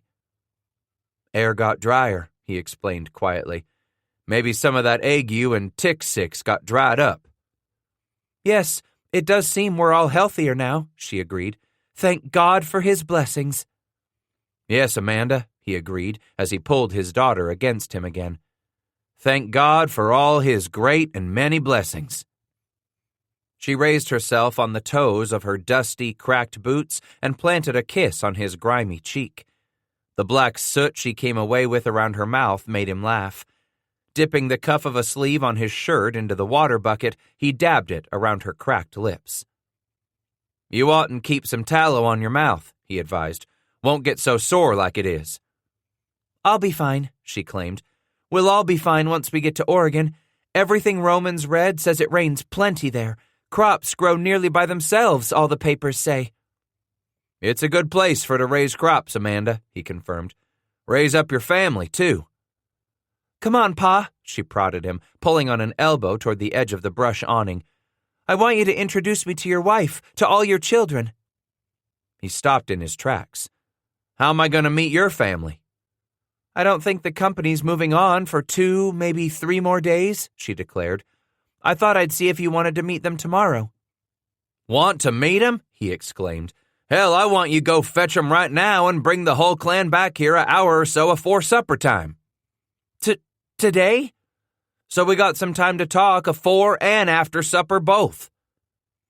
That seemed to strike her speechless for a moment. "Is this an invite to supper with your family, Pa?" "Damn right. Excuse me, Amanda," he apologized. "Bring that husband of your'n and those 4 young'uns over for supper. I'll tell Waits by the Water to put another hind quarter to roast over the fire for supper." "Waits by the Water," she repeated.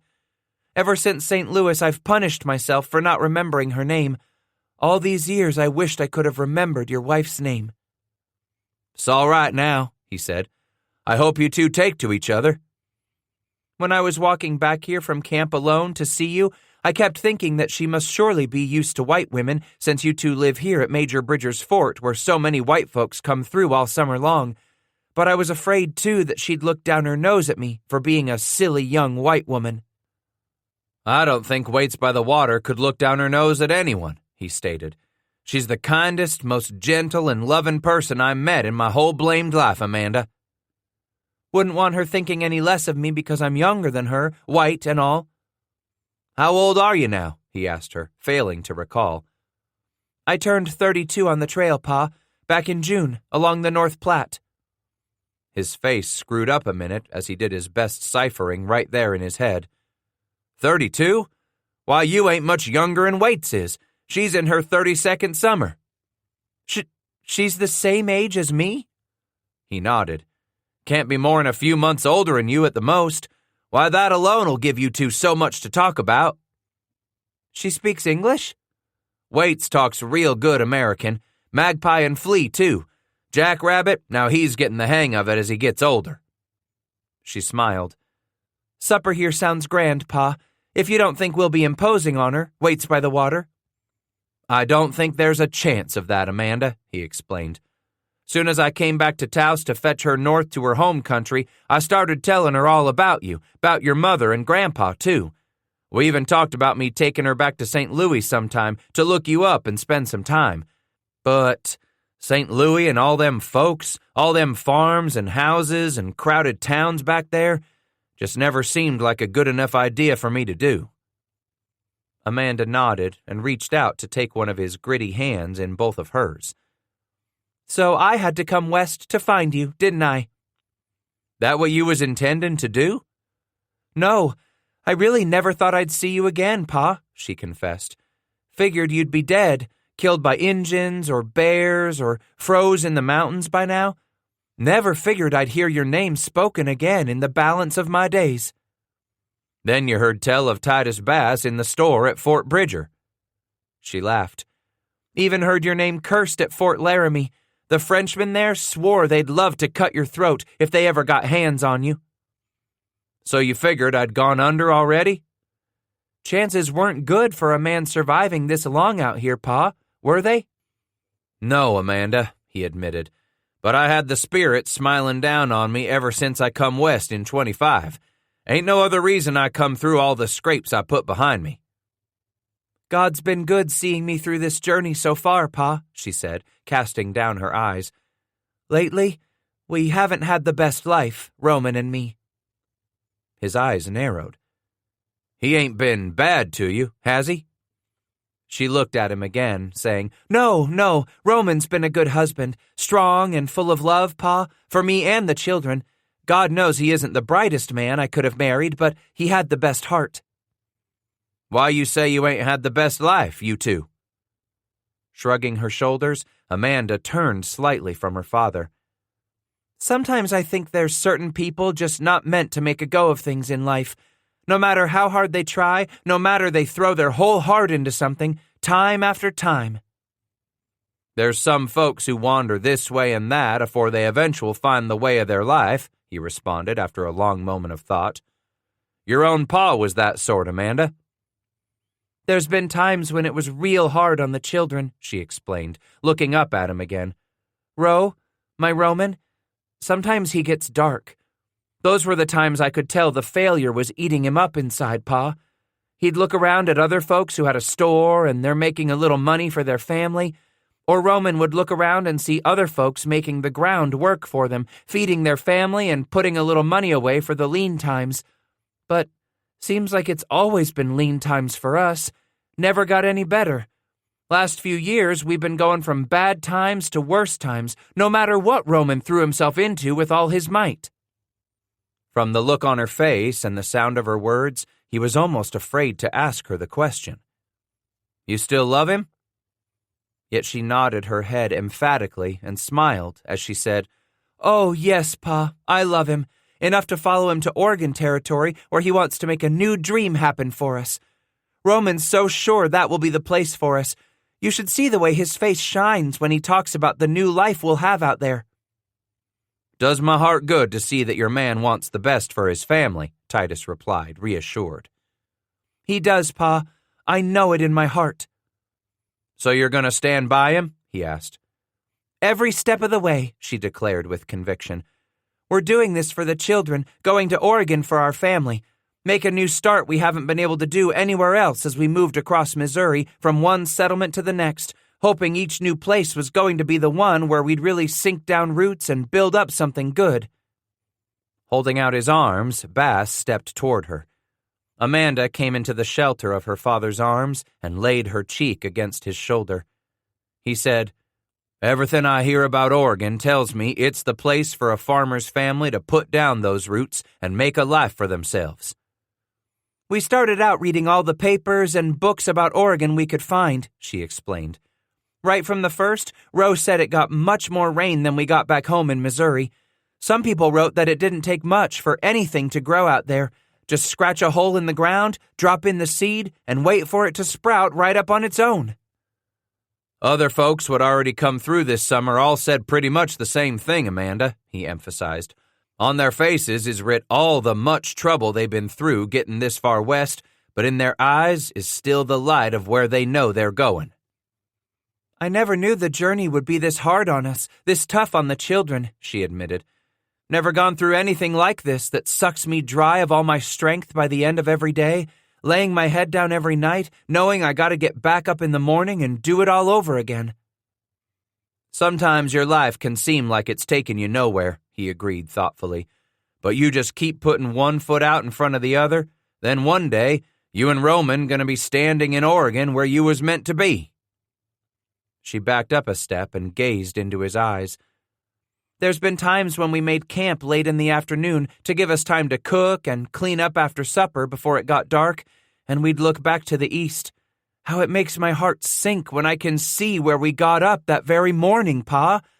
After miles and miles of dust and heat, rocks and creek crossings, flies and gnats, and the sun always sucking every drop of water out of me, and I can still see where we got up that morning.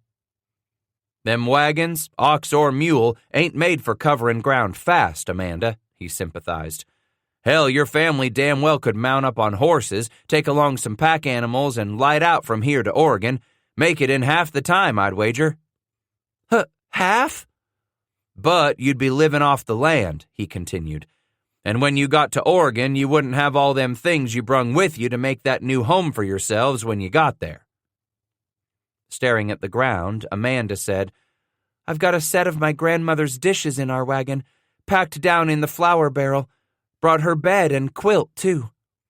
See, you couldn't leave none of that behind. Nodding, she agreed. Others they've left a little here and a little there along the trail, lightening the load the farther we went. But me, I just got to keep up my courage for the days to come, the way I kept up my courage ever since we put Westport behind us. I can only pray to the Lord that the road's going to get easier from here on out. He took a deep breath, let it out slowly. Truth be, Amanda, the way from here gets tougher. What you've come through since leaving Fort John on the Platte, it's about the same clear on to Fort Hall, but from there to the Columbia by way of the Snake, that's some bad, bad country. Her sunburned face went haggard, drawn. We haven't seen the worst of the trail? Wagging his head, Titus told his daughter, No. There's times out there a farmer or shopkeeper from back east gonna stop and wonder why he's in the middle of the wilderness. It's gonna seem like it goes on forever, with no way out, not back east or on west. That's where your Roman is either gonna have his dream go up in smoke, or he's gonna grip it even tighter'n he holds on to you, Amanda. Out there, where you're taking your family to find your dream, that's where you, Amanda, are going to have to put your whole heart into the journey to see the rest of your family through. I kept hoping. Her voice sounded small and weakened as she stared at the anvil. That when we got halfway, the road would get better, easier on the animals and the wagons, easier on us, too. Ever since I couldn't see Westport behind us no more, I've been praying that the way would get better. But I'll bet you got harder, toughened up as you come west, Amanda. He attempted to cheer her. And what you come through already is going to make you able to last out the hard scrapes that lay ahead of you. She reached down and took one of his hands in both of hers. I've got a good husband, a loving man. In my heart, I know he's going to get us to Oregon, and the Lord is going to watch over us, see us all the way through.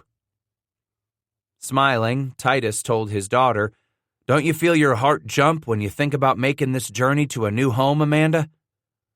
It's about the only thing helps me get back up in the darkness before sunrise every morning, Pa. I look out there ahead of us and think to myself, just over that next hill, I'm going to see our new home. Then we make it to the top of that rise, so I pick out another hill to look at and dream on. Over and over I do the same thing through the day till we finally stop for the night, when I can shake the dust out of my hair and clothes, put some salve on the sunburn, and them bites the flies gave me. That's the way I done for myself all these years, he declared. Take a day at a time, take a hill at a time if I have to. Best part is seeing some new country, Amanda, where I ain't never been before.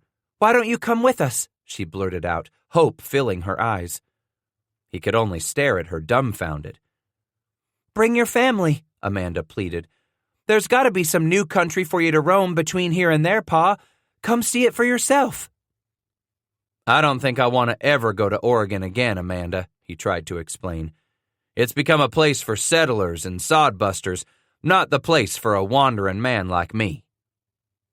Pressing her lips together, Amanda nodded.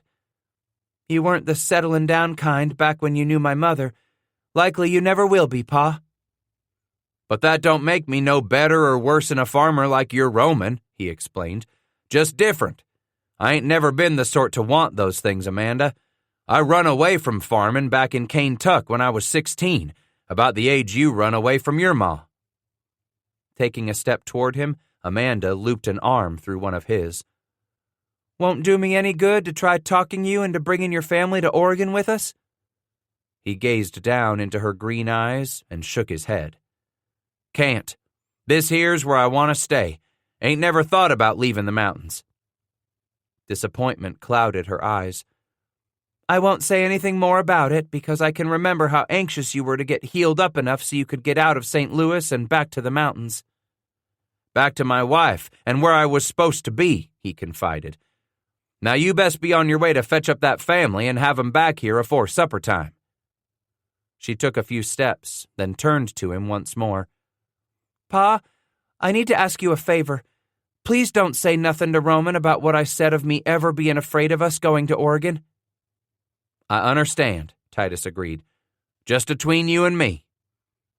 Interlocking her fingers again, Amanda appeared nervous. "I can't imagine what it'd do to Ro if he was to find out I've been afraid of us finding a place to live out our lives. If he learned that I was able to tell you things I haven't said to no one in so long." "That makes your pa proud to be the ears you told. We'll keep our talk between ourselves. No one else need know. Now you best get along back to camp so you're here before supper." "I can't wait to meet my brothers and my new sister," she said, her eyes growing a little misty as she stood there at the border of shadow and sunlight. I never had no brothers and sisters before, Pa." "You do now, Amanda?" she asked. "And you know what you got in turn?" "What?" "You got 4 grandchildren." That took his breath a moment, struck with the sudden sureness of the revelation. "Damn if I don't," he exclaimed quietly. "Here I am, about to have my 5th child come this winter, and I got 4 grandpups already. If that don't shine." 11. "Ain't you glad to see me, Scratch?" Shadrach Sweet roared. Bass felt troubled as he peered southwest across the valley of Black's Fork. "It ain't that I'm not happy to have you back," he explained with a little irritation, watching the big man rein up beside him and slide out of the saddle. "I spotted the dust from your travois and them animals, figured it was my daughter comin'." "Magpie?" Sweet snorted as he approached, leading his horse. "That little gal can't raise much dust by her own self."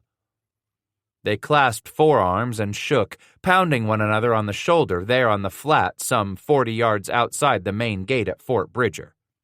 "Ain't Magpie I was meanin'. I got another daughter." Sweet inched back. "I never knowed." He grinned with pride. "Name's Amanda. She come in yesterdee with the last train down from the ferry." "How'd she know her pa was here?" Titus shook his head. "Didn't. Bound away for Oregon with her husband. Got 4 lil ones of her own, too." "Then she ain't a young'un herself," Shad commented as they started moseying toward the post walls. "When's the last time you seed her?" "Late winter of 34. Sweet looked over at Bass with a moment of study, then asked, "You still recognize her after all that time?" "She come found me," he declared. "Was in the store yonder when she heard Bridger give my name to some fella from the train what needed a little smithy work. Come over to see for herself if I was the one." Sweet laid his big hand on the shorter man's shoulder. "You really her pa?" "I am, Shad." It was then they stopped short of the gate, and Titus turned to stare at the distance, his one good eye moving across the distant trees. "Thought she'd be back with 'em by now." "Who?" "Amanda and her family. They was comin' to dinner." Sweet cleared his throat thoughtfully, then said with a sympathetic tone, "Maybe her husband ain't the sort to want to sit down for no dinner with Amanda's pa." He studied Shad a moment, a new worry intruding on his plans for a happy evening. "Why you say that? He won't want to eat with me." "I dunno. Here this fella's been married to your daughter all these years. Who knows if she ever told him her pa was still living or where you was in the first place, even when they started out for Oregon. Maybe your Amanda just let it out of the bag on him today, real sudden, and it took him by surprise. Some folks are a mite touchy like that, you see." Titus shrugged a shoulder, not wanting to believe it. He wagged his head, saying, "Not likely. What she told me, the fella seems like a good enough sort." Shad peered at his friend's face. "Sounds like you don't got a thing to worry about." "Nothing to worry about," Bass repeated, unconvinced. "Just want to know why they ain't showed up." "What say we head on over to the camp, have ourselves a look, you and me?" "I'll get a horse while you tell Shell Woman why you won't be helping her set up the lodge," Titus said in a gush as he started to turn aside.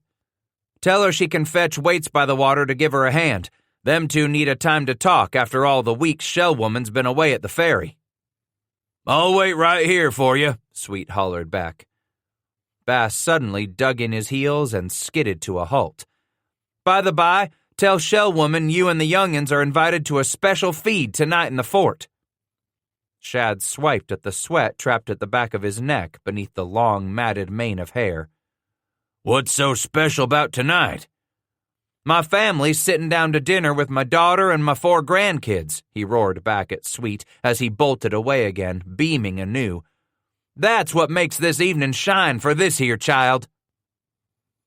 The two of them and that pair of rascal dogs were no more than a half-mile from the emigrants' camp when they realized something out of the ordinary was afoot among these Oregon-bound travelers.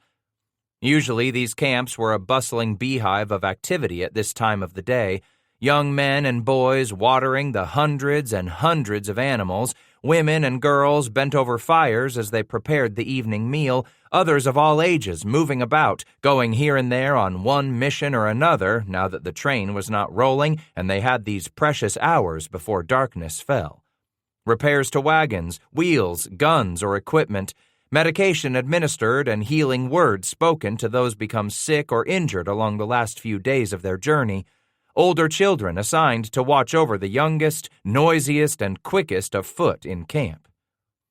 But even those few youngsters Titus spotted on the fringes of the gathered crowd seemed oddly quiet at this time of day. At long last, they were allowed to run and play and burn off all that energy they had bottled up through the interminable hours of sitting still in those jostling wagons. "Something ain't right 'bout this," he said to Shadrach.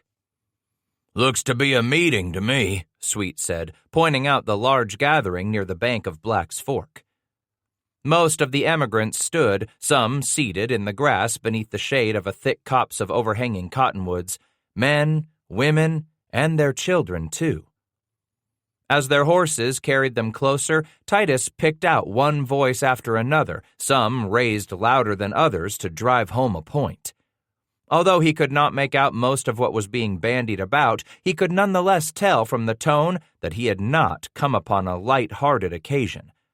Drawing up to the outskirts of the crowd, the 2 old trappers momentarily caught the attention of the first emigrants to turn, then nudge their neighbors to have themselves a look. In heartbeats, most of the 100-plus people had given the horsemen a quick look of disapproving appraisal before they turned their attention back to what was clearly some grave business at hand. As Bass peered quickly over the crowd, he spotted Amanda peeling herself away from a nest of women and children standing behind an inner cordon of their menfolk.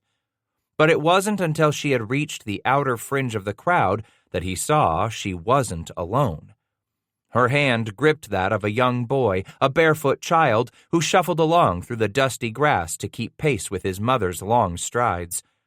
She turned and leaned down slightly to say something to the child as they circled around the gathering. In response, the boy brought his tiny hand to his brow and peered into the distance at the 2 buckskin-clad horsemen. He still had his hand shading his eyes as Titus kicked out of the saddle and landed on the ground only a moment before Amanda stopped before him. "This is my daughter, Amanda," Scratch announced as she held out her empty arm for her father. "Amanda, this here's my good friend, Shadrach Sweet. Him and me, we've been through a lot together over the years." "Oh, Pa," she interrupted him, pain in her voice. "Our train's breaking up." He took her shoulder in one strong hand and quickly glanced at the heated argument taking place nearby at the center of the crowd. That why you was late comin' for supper?" Amanda's eyes pleaded. "I'm sorry, for we got all caught up in this trouble, trying to sort out what we're going to do." "How's your train falling apart?" Sweet repeated. "We got to Laramie with our company captain," she began to explain. "We elected him at Westport, mostly because he had a little experience on the plains. Last year, he'd come out to Fort Laramie on his own to ride part of the trail for himself. Mostly, he got himself elected because he had more money than the rest of us, and that meant he had more wagons and guns for our protection, and some hired men along, too. But they weren't family men like the rest of us, just single fellas going out to start over in Oregon on the captain's pay." The fear he read in her eyes made Titus bristle. "Now the rest of you got trouble with some of them?" "Yes. Well, no," she responded with a frustrated shake of her head.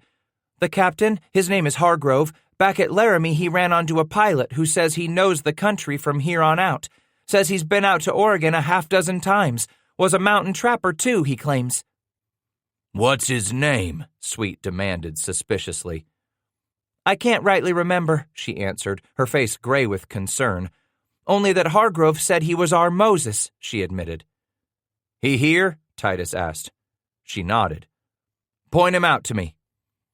Amanda turned with the child still clutching her hand and stepped away to the right, where the three of them would have a better view of the central actors in this dramatic dispute taking place beside Black's Fork.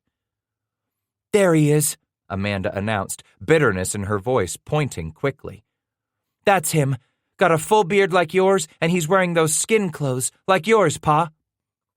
Peering through the anxious crowd shifting from one foot to the other, Titus trained his good eye on the figure who was turned slightly away from him for the moment.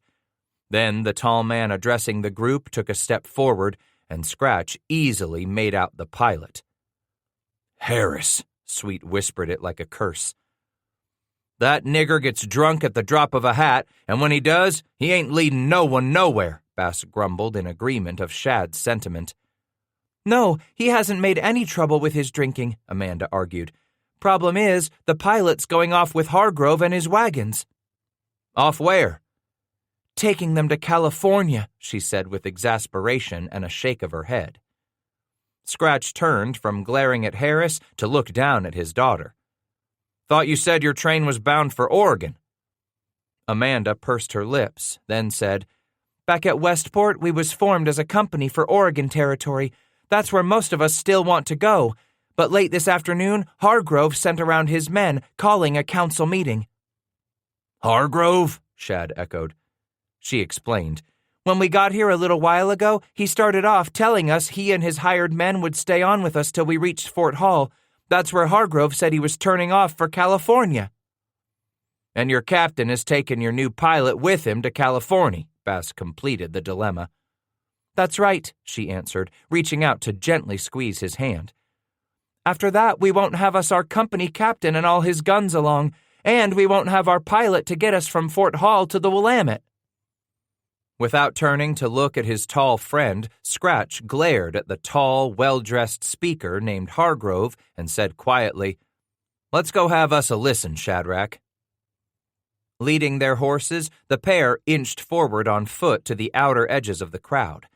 It was there that Titus whispered, "I didn't see him my own self earlier this summer, but them Mormons Gabe and me run into on the Sandy said they come across Harris at Pacific Springs in the pass. Coming from Oregon hisself, he told them. When Brigham Young said he had no need to hire him to lead his bunch into the valley of the Salt Lake, Harris said he'd push on to Fort John, where he claimed there'd be plenty of trains what'd hire him to pilot them through." "No good bastard found him some work, he did," Sweet responded in a whisper so sharp that it made a few of the nearby emigrants turn their heads and flick a disquieting look at the pair in buckskins. Bass leaned over and whispered to Amanda, "That's your Moses, all right. His name's Moses Harris. Sometimes that nigger goes by the name of Black Harris. His cheeks burned so dark the skin shines like burnt powder. How he come by that name?" With an involuntary shudder, she declared, "I'd just as soon he'd go off a different way, Pa. Never did like the way he looked at me or any other woman with the train. Them eyes of his all over me Makes my skin tremble like I was cold and had spiders crawling on me at the same time." "From what I recollect, that un's a coward, less'n he's got a belly full of John Barleycorn," Shad observed. "Shh, shh, shh." One of the emigrants turned and pressed a finger to her lips at the two old mountain men. "Which means all of you are free to follow me to my new home in California," boomed the tall man who towered over the stockier Harris, "or you can make your own way to Oregon without our help." "I recall this company elected you our captain," protested a tall, wide-shouldered man as he stepped from the edge of the crowd, tugging at one of his frayed suspenders that threatened to slip off his shoulder. He was clearly growing agitated. "Back at Westport, before we ever headed out, we elected you, Hargrove, because you said you was going to lead us to Oregon." "A man has a right to change his mind," Phineas Hargrove argued now with a winning smile. "Between leaving Westport behind and the Green River crossing, I've come to believe California is where my fortunes lie." Another heavier man lunged from the inner edge of the gathering to growl, "But we was formed around you to take us to Oregon. That's where we all want to go. We're a Oregon company." Hargrove turned to the shorter man with that look of disdain written upon his face. "And you're all free to follow your dreams from Fort Hall," he reminded them. "But any of you who want to see what California has to offer, I repeat that Mr. Harris here has agreed to lead us south and west from Fort Hall to the Humboldt and on to Northern California." That's when the tall man with the thick neck that disappeared into the collar of his shirt took 3 more steps that brought him onto the open ground at the center of the great circle where Hargrove and Harris held court. Amanda raised herself on the toes of her boots and whispered into her father's ear, "That's Roman." "Roman?" Titus repeated, appraising the man. "Your husband?" She nodded.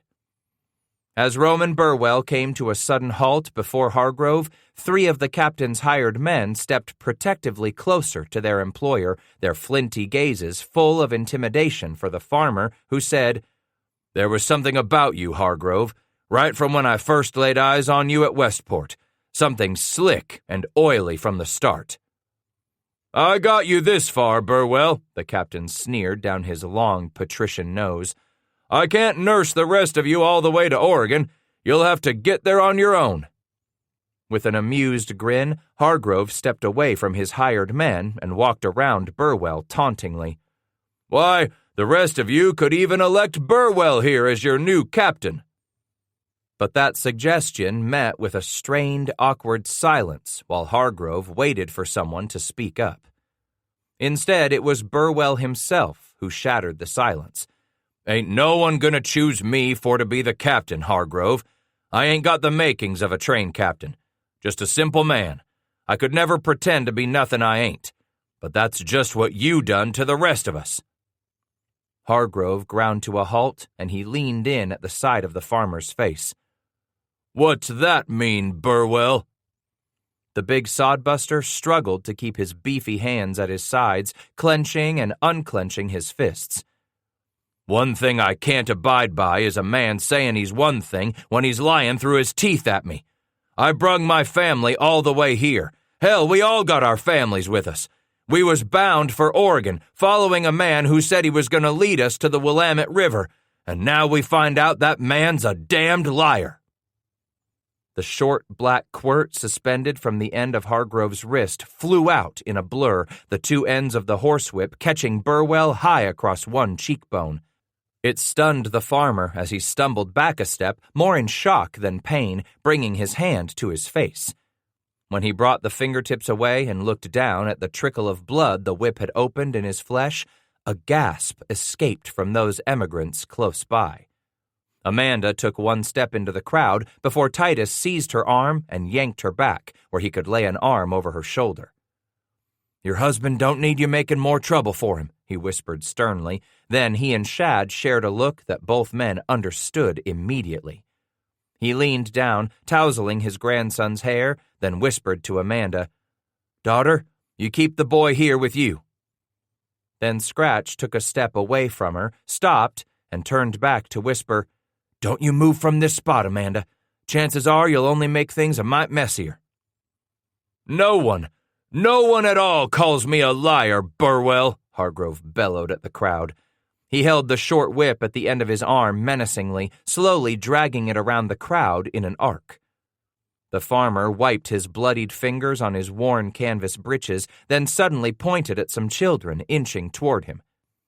"Lem, you keep your sisters back." The 12-year-old boy obeyed instantly, putting his hand on the shoulders of his 2 younger sisters and nudging them back against the fringe of the crowd. Burwell stood for a moment as if he were a big, dumb brute working up a fighting lather, his eyes gone to slits as he flexed those fists open and closed, open and closed. "No man's ever gonna hit me 'thout me hitting him back."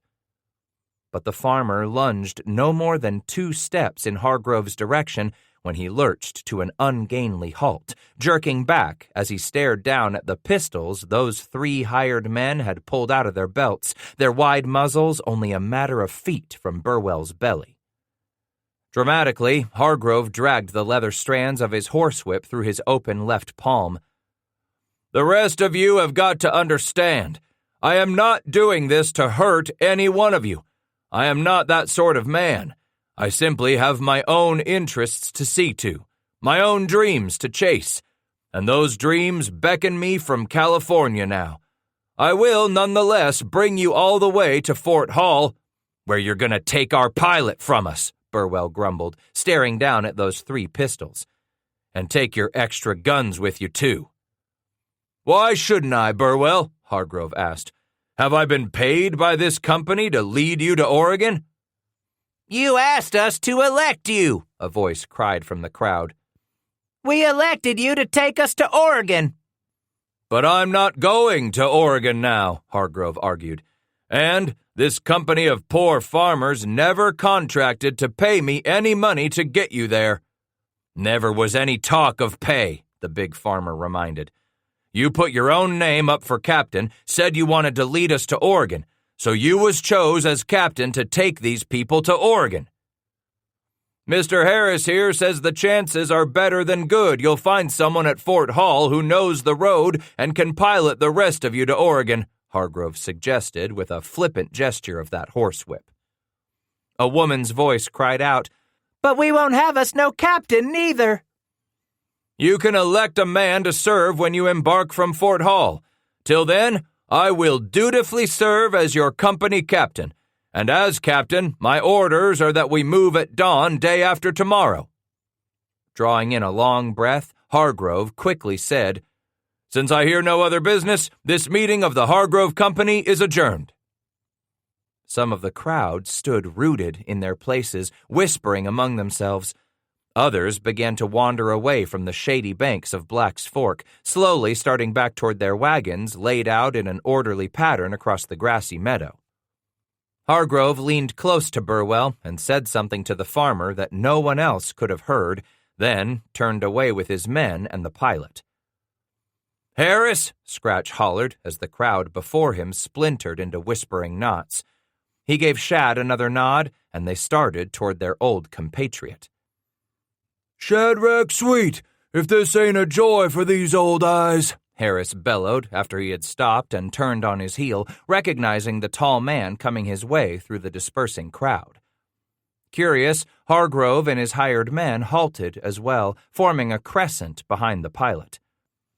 "Finally talked yourself into leading a train, I see," Bass said as he came to a stop in front of the old trapper. "Don't know me, do you?" Harris wagged his head. Supposed to?" "Nah, I never run with Bridger and Sweet," he grumbled as his eyes peered into Hargrove's face, taking a quick measure of the captain. "I was a free man, Harris." Without a word of reply to Bass, Harris turned to Sweet. "Thought I seed you working for Jim Bridger at his Green River Ferry when we come across the seed skiddy." "I was," Shad said. "Ain't got no job? Maybe you're hankering to find a little work with some emigrants, are ye?"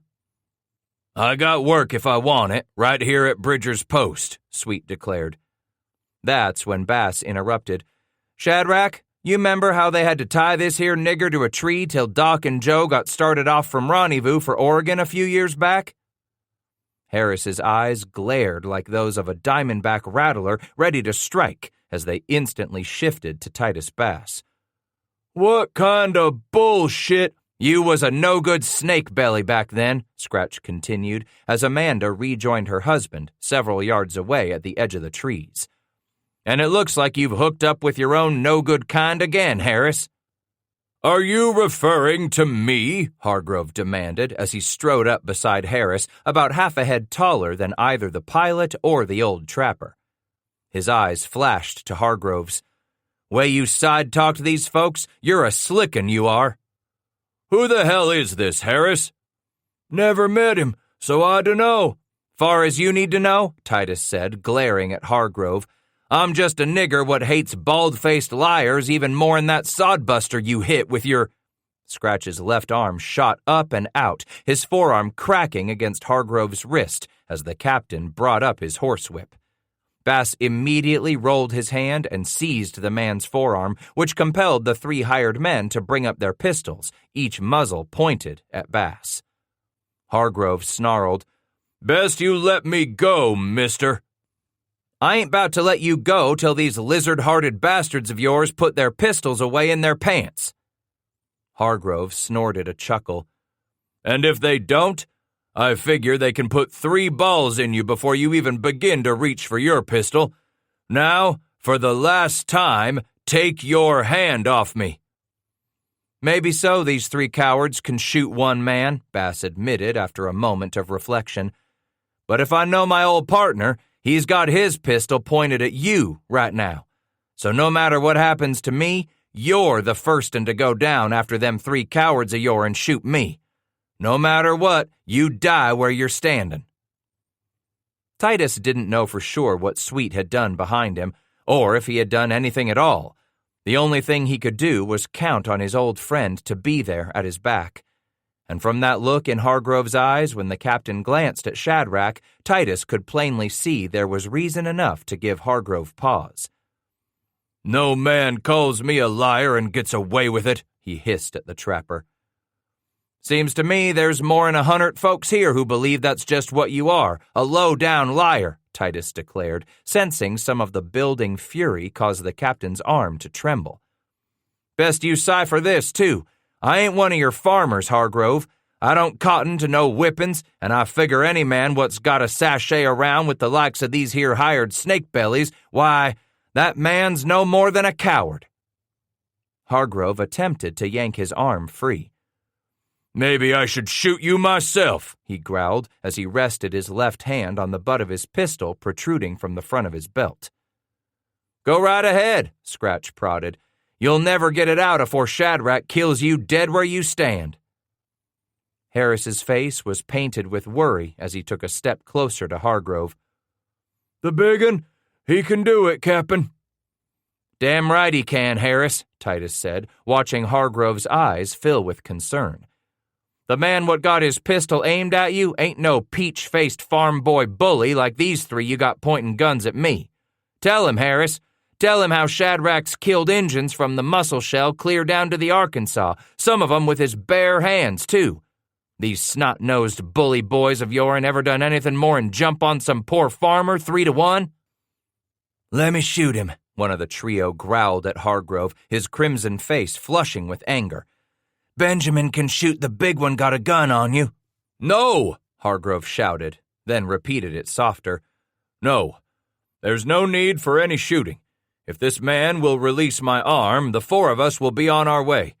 There's no sense in shedding any blood, boys. We'll be gone from here day after tomorrow, on our way to Fort Hall and California. Right, Mr. Harris?" "That's right." Harris took a step closer to Bass. "Maybe someone oughtn't tie you up to another tree, Harris," Scratch warned. "Leave you out there to die." The pilot's face went hard as stone. "No one ever gonna tie me up to no tree again." "Hard to show these fellas all the way to California," Bass said, "if'n you're tied to a tree somewhere out there in the hills." "I got lots of friends now, so there ain't no chance of that," Harris snorted. Scratch said, Leastways till you go and get drunk."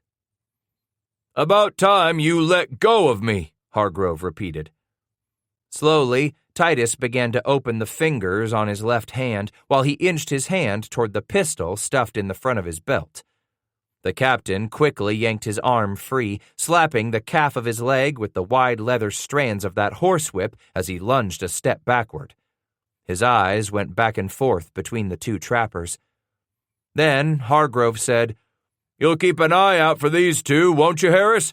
Let me know if you see them coming around again, between now and the time we'll pull out for Fort Hall." "He's your lookout boy now?" Titus asked. "I'll come let you know," Harris growled. "You always was a good bootlicker," Sweet finally spoke for the first time in minutes. "Didn't have much good sense of your own, but you was all right when your bushway told you where to shit and how to wipe your ass." "Damn you!" Harris started toward Sweet, but stopped suddenly as he watched Shad shift the direction of his pistol. "Go on now, train boss," Scratch suggested. "Better you and your coward bully boys go see what trouble you can cause other folks. I won't let you cause no trouble for this here family." He watched Hargrove's head turn as the captain regarded the farmer with his family gathered nearby. "What concern are they of yours?" Bass said nothing, but as Amanda was opening her mouth to speak, Titus shook his head.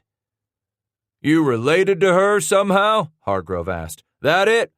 That dumb farmer Burwell can't fight his own battles. He's got to bring in his missus and her relations to stand up for him." "Thought you was going," Scratch said. "I am." Hargrove got 4 steps away before he stopped and turned around. "I don't know your name or what any of this has to do with you, but I want to suggest you stay out of our camp and out of our way until we depart day after tomorrow." "Why's that?" The captain wore a half grin on his face. "Just a suggestion. You'd be wise not to let any of my men catch you around my camp."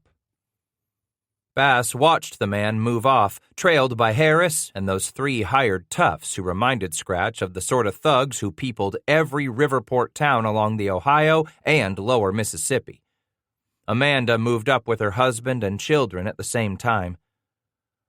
"I didn't need none of your help," growled the big farmer who stomped up to stop before the trappers. That caught Scratch by surprise. From the looks of Burwell's red face, the man was mad as a spit-on hen at most everyone in general right now, and he recalled how Amanda had spoken of her husband being proud to a fault. "I sure didn't mean to step into your business none." "It is my business," Burwell snapped, "and it'll please me if you stay out."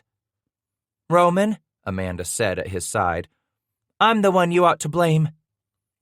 He twisted around and glared at her. "You?" "I saw them come up to the meeting, went over to tell my pa why we hadn't come for supper. So if you're going to blame anyone for helping you stand up to Hargrove, blame me." His jaw jutted, the ropey muscles below the temple flexing as the big farmer worked her confession over and over in his mind. I got my pride," he said quietly. Bass thought that as good an apology as the farmer could bring himself to utter. "If there's one thing I understand, it's pride, son. You don't owe me no more words to explain. You don't want my help? I'll stay clear of your troubles." "I can accept that," Burwell replied, the harshness suddenly gone from his eyes. He watched his children, 2 boys and a pair of girls, happily rubbing the bony backs of those 2 lanky dogs for a moment, then turned to ask, "You really Amanda's pa?" "Proud to say I am." He held out his hand. "She said your name was Roman. All right I call you that?"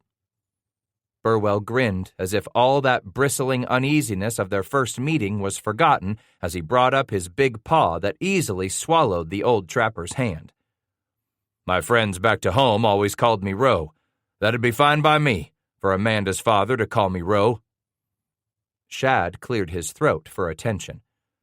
"Shame on me," Scratch scolded himself. "Where's my manners? Get over here, Shad. This here's my good friend, Shadrach Sweet, and that's my oldest child, Amanda." "Should I shake your hand, ma'am?" Shad inquired as he stuffed his pistol back in his belt. Amanda grinned a little, saying, "Of course it's all right." "Sorry, ma'am," Sweet replied as he stuck out his big arm and quickly bent at the waist. "Been a while since I've been in the company of a proper white lady." She winked at her father. "I'm no proper lady, Mr. Sweet, but thank you for your manners anyway." "Be pleased to have you call me Shad, like all my friends do." As Roman and Sweet shook hands, Amanda held out her left arm for her eldest son. "Pa, this here's Lemuel." "You look old enough to shake hands, son." Lemuel Burwell said, "I turned 12 this past spring, just before we set off from Westport." "Likely you're a big help to your pa, ain't you?" Titus asked. Roman said, "He does everything he can to help out on the road to Oregon." "Who are these pretty girls?" Titus inquired. The oldest nodded slightly, clearly self-conscious.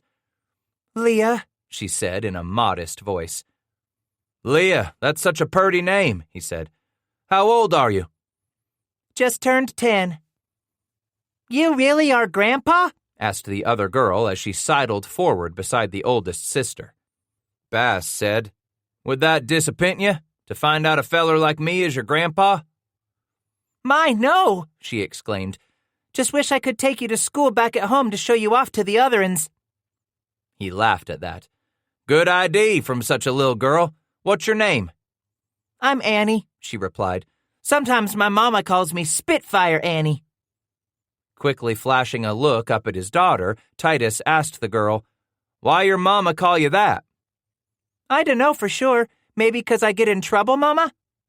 With a grin, Amanda nodded. "That could be, Annie." Annie never took her eyes off her grandfather. "What's your name?" "I'm Titus Bass," he replied. "But my friends like Shadrach here, they all call me by a name what was give to me many winters ago when I first come to these here mountains, like you're called Spitfire." Lemuel asked, "What name is that?" "Scratch." "You want we should call you Scratch?" Annie inquired with a devilish grin. "No, I want you to call me by a name no one else ever called me afore," he declared as he reached up and stroked the child's cheek with his calloused fingertips. "Want each of you young'uns to call me Grandpa." Amanda bent over and whispered something into the smallest boy's ear. As she straightened, the youngster gazed at Bass with unerring and questioning eyes. "Mama said to call you Grandpapa." Dropping to one knee, which caused the dogs to bounce over to sit beside him, Titus held out his hand and said, "That's what I am, your grandpa." For a long moment the boy stared down at that big, scarred hand, then brought his tiny fingers up, and Titus gently enfolded the hand in his. Finally, the youngster retracted his arm and took a step backward against his mother's skirt. "He ain't afraid of me, is he, Amanda?" She wagged her head and said, "I don't think he's afraid of anything, Pa. Sometimes he scares me so, what he'll do and where he'll go if he takes a notion. No, he ought not be afraid of you." "You ain't afraid of these here ugly dogs, are you, son?" The boy glanced up at his mother, then back to the old trapper, when he finally shook his head, but just barely. Bringing his eyes to bear on the boy, Titus said, "That's good. Boys and dogs just go together natural. What's your name, son?" With the tiny tip of his pink tongue, the youngster licked his dry lips and said in a strong, unwavering voice, "Lucas, mister, but you can call me Luke, 'cause you're my grandpapa." "That what your mama calls you?" He glanced up at his mother, then touched eyes with his grandfather again. "No, she calls me Lucas." With a chuckle, Titus declared, "Then that's what I'll call you too, Lucas." The boy caught them all by surprise when he suddenly asked, "Why you got them wires hanging from your ears?" That question took him from his blind side, but after a moment's reflection, Scratch answered, "I suppose I wear my earbobs 'cause I like 'em, Lucas. I think these here shiny rocks and beads are purty. What you think?" Tilting his head one way, then the other, the child seriously studied both copper ear wires strung with tiny pieces of azure blue turquoise and blood-red glass beads, then peered into the old trapper's eyes and announced, "I think they're pretty too. "Thank ye, Lucas." And he wanted to say more, but the boy was already turning his head to look up at his mother and ask, Mama, can I get some earbobs like Grandpapa's got? Even though she clamped her hand over her mouth, there was no disguising the merry laughter in her eyes at her son's innocent request. When she had finally gained her composure, Amanda quickly glanced at her father, then at her husband, and finally at the boy once more, saying, "I'm sure your grandpa didn't get those earbobs put in his ears till he was much, much older than you are now, Lucas. You can wait." That true, Grandpapa? With an impish grin, Titus replied, "Yes, Lucas. I was real old afore I got my ears poked with a sharp awl and these here wires put in." His little face scrunched up with concern. Did it hurt? "Something fierce it hurt." Lucas deliberated on that for a moment, then said, I'm not afraid of a fierce hurt, Grandpapa, but I'll wait like my mama says I gotta wait, till I'm older. "That's a good lad," he said to his grandson. And maybe then I can even come help you out here in the mountains, the boy continued to everyone's surprise. Mama told us you work making wagon tires and such. Maybe when I get older, you can teach me, and I'll be your helper. I'm good at learning. "There's plenty of time for larnin', Lucas. A lot of larnin' your whole life through. But I 'spect your pa here's got a passel of things to teach you his own self," he said, patting the child on the shoulder as he rose to his feet. Bringing his eyes to Amanda's face as he stood once more, Scratch explained, "Like I was sayin', we was gettin' worried about your family making it for dinner. Figured I'd come see what was keepin' you." "Hargrove," Roman said with utter sourness. "Him and his trouble was keepin' us." But we can come now, Amanda said. I'm sure we're all real hungry, aren't we? Lucas craned back his head to stare up at his grandfather. My mama got any brothers and sisters like I got brothers and sisters? Immediately, Titus asked, I'll bet you're a lad likes to ride on your pa's shoulders. Oh, yes, I do. Here. And Bass swept up the boy, swinging Lucas into the air and turning him just before he plopped the boy down on his shoulders. There now. That's where you're going to ride till we go fetch up our horses, and you can ride mine back to the post. You didn't answer Luke's question, Leah stated as she hustled to walk alongside her grandfather. What question was that? My mama got any brothers or sisters? Yes, young lady, your ma got 2 brothers and a sister. Then he looked at Amanda and smiled. And another one gonna be here sometime deep in the winter. How old are they? Annie demanded to know. How old are you, girl? Annie said, Gonna be 8 in a few weeks, my pa tells me. Well now, the oldest after your mother, she's 13 winters now. Winters? Young Lemuel repeated. That's how we count age out here, son, he replied. So she's a little older than you. And then there's my oldest boy, he's 10 winters, but my youngest boy, for now, he's only 4 summers old. They're really my mama's brothers and sister? Annie asked, a furrow between her eyes. Your mama was born a long, long time afore I come out here and got married to 'nother woman. From his shoulder-high perch, Lucas tapped his grandfather on the top of the head and asked, Can your children play with me? I figure they'll think it purely shines to play with you, Lucas. Reaching the horses, Titus hoisted the boy onto his saddle, then bent to untie the reins from the foreleg where he had ground-hobbled the animal. He straightened, and the horses lunged to their feet. Together, he and Shad led their horses with the Burwell family scattered around them. Bass turned to Roman and asked, How many of them hired men that Hargrove fella got along? 7, 8 now if you count that pilot Harris, Burwell answered. Why? After covering some distance on their walk back to the walls of Fort Bridger, Scratch finally admitted, I was making my own tally of the sort of trouble there was in your camp now. The sort of trouble it sounds like most men don't dare to bite off. Amanda looped her arm around her husband's waist as they moved along. I don't want no more trouble in our lives, Roman. We've had enough already, so we're going to stay far away from trouble as we can now. I think you're right, ma'am, Shad replied as he glanced over at Titus. A smart man wouldn't be stirring up trouble for himself. Lesson trouble just drops right out of the sky and into that man's lap, Scratch remarked. You don't figure it's smart just to stay out of that wagon camp and not to bite off trouble on your own? Sweet wagged his head with a wry grin. Like Hargrove told us? I was just asking how many guns Hargrove's got working for him, Saul, Titus replied. It sours my milk, Shadrach. Bullies like that wagon captain and his sort.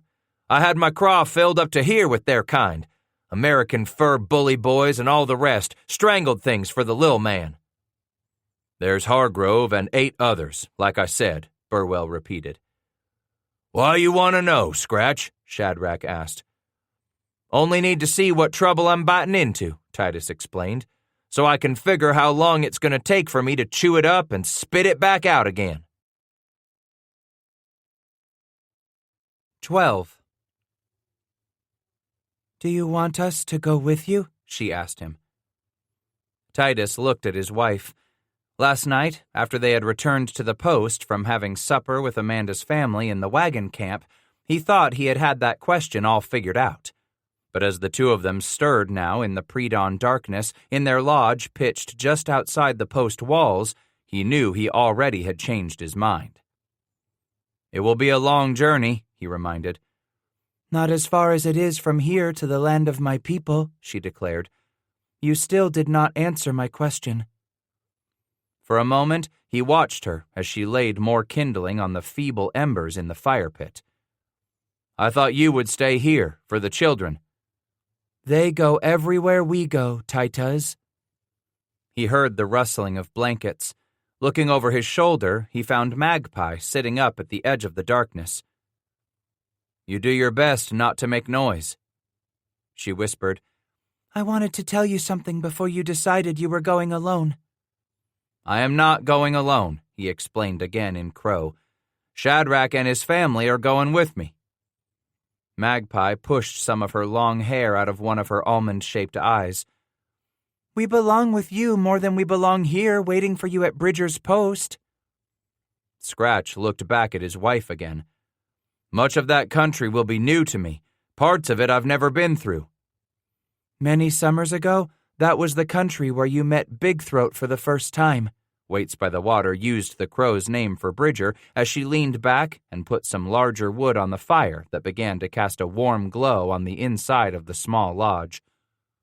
But I would not worry even if it was a completely strange land to you. My Popo will see us through it, Magpie chimed in. He grinned, his heart feeling much lighter. Then you want to go with me when the wagons leave this morning? Waits leaned over and laid her hand on his. Magpie and I will take care of everything in the lodge, taking only what we need for the journey. Flea can see to the horses, so that means you will see to Jackrabbit. Do you want to take down the lodge and drag a travois with us? We have enough of the heavy cloth we can tie up if we need shelter from the rain, she stated. I will leave the lodge here. Big Throat can care for it while we are gone to this Snake River I have heard so little about. So it was decided, not so much by him as by the 2 women in his family. They would be setting out together on this long journey this morning, all of them as a family. Somewhere over the past day and a half, he had first come to believe it would be far better for him to go alone, to leave her and the children behind at Bridger's post when he set off with Shadrach's family in following Hargrove's wagon train to Fort Hall. Sweet had eagerly volunteered to ride along during their big supper inside the fort walls 2 nights ago after Hargrove's meeting at the wagon camp. After that brief and clearly unfinished confrontation with the wagon captain and his bully boys, Amanda's family had come back to the post with the old trappers for what was to have been a supper to celebrate this reunion of father and daughter and families. But for a while there it had all the makings of a wake, what with Amanda and Roman quietly despairing on what they would do once the train reached the Snake River and Phineas Hargrove pointed his nose southwest on the California Trail. But by the time Shadrach returned from fetching his family for supper, the tall trapper sashayed up to the fire as cocky as any prairie grouse, plainly ready to bust his buttons with what he just had to tell Titus before he would burst. We're gonna light out with the wagon train day after tomorrow." He unloaded his news the moment everyone fell quiet around that fire crackling in the pit at the center of the stockade. Bridger's face grew worried. "You're leaving me, Shad?" Sweet looked at his old friend. "Want to see some new country, Gabe? I'll get to Fort Hall, then turn around. I'll be back afore you can miss me." "What am I gonna do 'thout you here?" With a snort, he flung his thick arm around Bridger's shoulder and shook his friend. "Same as you done afore I showed up." Bridger looked a little jealous of that freedom Shad was taking to wander. "Tired of that ferry work you was doing?" "Them 7 others gonna work out slick for you," Shad replied. "Sides, the season is winding down already. If them emigrants ain't anywhere close to the crossing of the Green by now, they ain't gonna make it through the mountains afore winter sets in. I figure we've seed all but the stragglers by now." Jim chewed his upper lip a moment.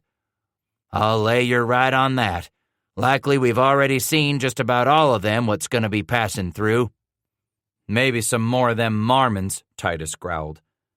Turning to Bass, Jim said, "Young told me there'd be a heap more saints come through here next season, but wasn't no more coming through this summer."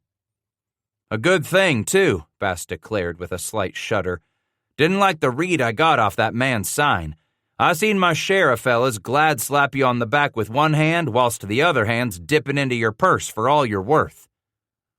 "That prophet didn't seem like such a bad sort to me," Bridger responded, "far as a preacher goes." Bass declared, "Doc Whitman, now that was a good preacher." With a wave of his hand, Bridger said, "Young and his flock gone on to their promised land. Even if Brigham Young don't take 'em where I told him they should settle, I wish all good things for 'em. Sorry I couldn't do a little more trading with that preacher's folks. Likely them saints won't have much to do with Jim Bridger from here on out." "The farther they stay away from you, the better it is by me," Titus said, then turned to Shad and asked, "Shell woman want to go?"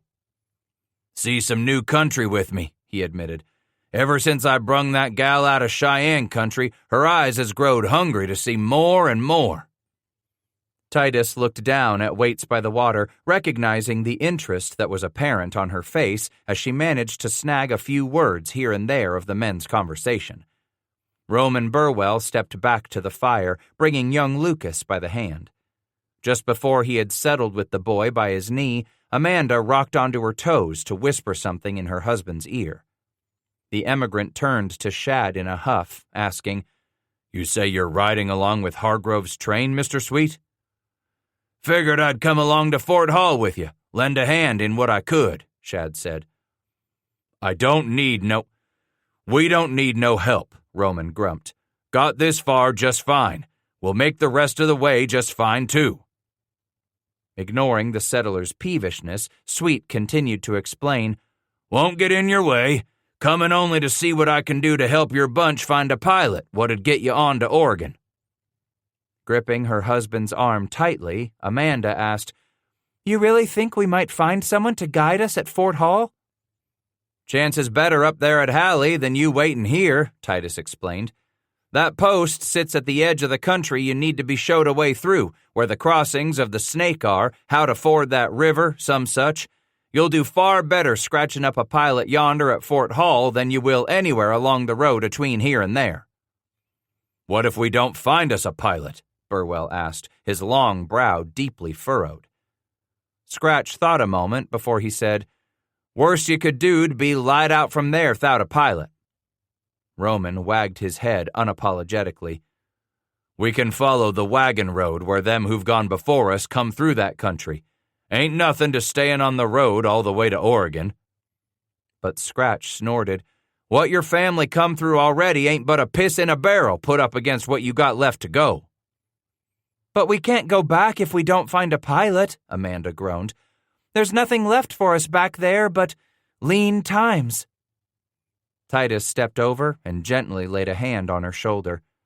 "I ain't saying you go back. Hell, I'd be the last man to ever tell another he should give in, turn around, and go back." That fuzzy patch between Roman's eyebrows wrinkled testily. Then what the blazes we gonna do when Hargrove and his pilot take off from Fort Hall for California and we got no one to guide us to Oregon? Scratch gazed the settler in the eye. You sit tight for the winter if'n you have to. The winter? Burwell roared. That means I'd lose a whole growing season time I finally got to Oregon next year. Titus saw how Amanda hung her head with defeat. He rubbed his hand on the back of her shoulders and said, Come the first train through next season, you and the rest can throw in with them. But the worst thing you'd do is all you farmers set off down the Snake on your own, get stopped somewhere along the way with wagon trouble or early snows, have to fend for yourselves all winter long out in that God-forsook country. Rest of us, we can take care of ourselves, Roman snapped testily. This ain't sweet and safe Missouri, Titus bellowed, but immediately felt bad for it.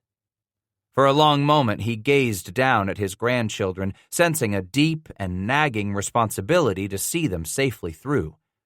He took a deep breath, then said more calmly, Roman, that ain't the sort of country where you want to get caught out with your young'uns for the winter.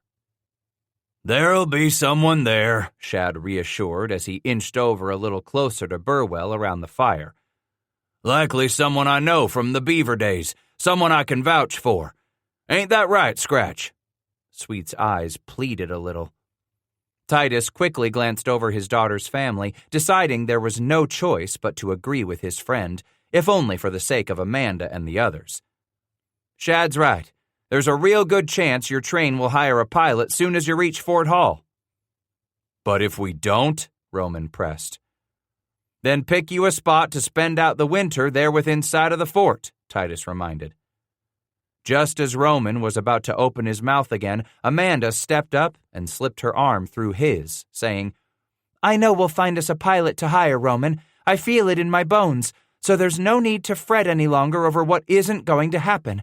We're going to Oregon just like you said we'd do all along. No matter what Phineas Hargrove or that weasel-eyed Harris do to roll boulders in our path, we are going to Oregon, Roman. He turned sideways and gripped the tops of her arms a moment before he pulled his wife against him. God bless you, Amanda. Bless you for your faith in this journey to our own promised land. It ain't the promised land I got faith in, Roman. It's you, she vowed. No matter what the journey, I got faith in you.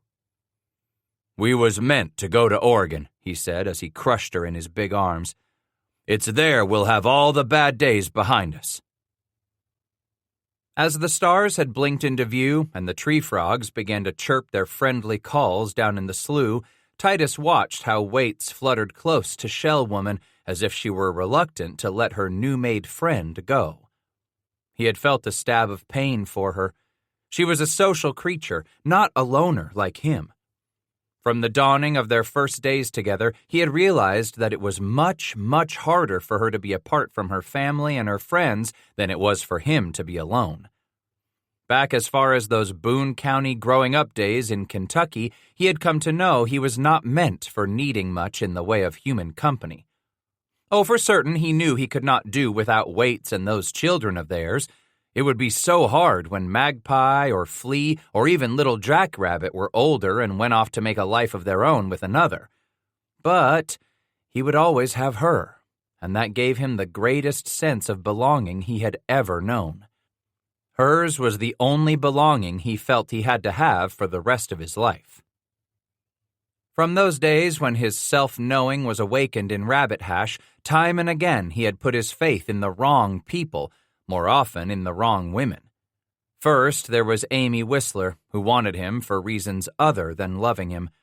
And then there was Abigail Thresher, the bone-skinny whore who had given him all the love his body could stand, but never came to love who he was. And then there was Amanda's mother, Marissa Guthrie, who had put so many restrictions and knots on him that he could do nothing else but flee while he still had the chance. By the time he reached St. Louis, Titus was not about to risk any deep affair of the heart. But try as he might, the high-born, coffee-skinned quadroon managed to get under his skin before she, too, went the way of all those saddest stories of unrequited love. Confused and despairing, he had learned too late what it would take to protect his heart. Titus vowed he would simply not let another woman in. And so it was for more than 10 years. While there were those who crawled in naked to join him beneath the buffalo robes, spreading legs and arms to ensnare him in their moist embrace, Bass kept hidden that most precious piece of himself. In its place, he had substituted the immutable bond of men, yet found that affection shattered by the betrayal of those who professed their protection of him.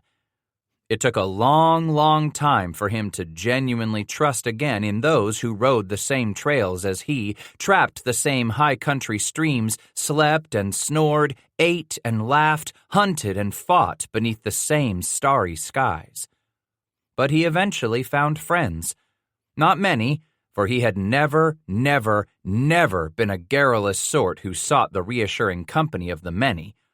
No, Titus Bass had been rewarded with a few true companions who asked no more of him than they were willing to give, that complete and utter trust as they stood at one another's backs and dared the fates, damned the gods, and stood mighty against the wind in those days of brief and unmitigated glory.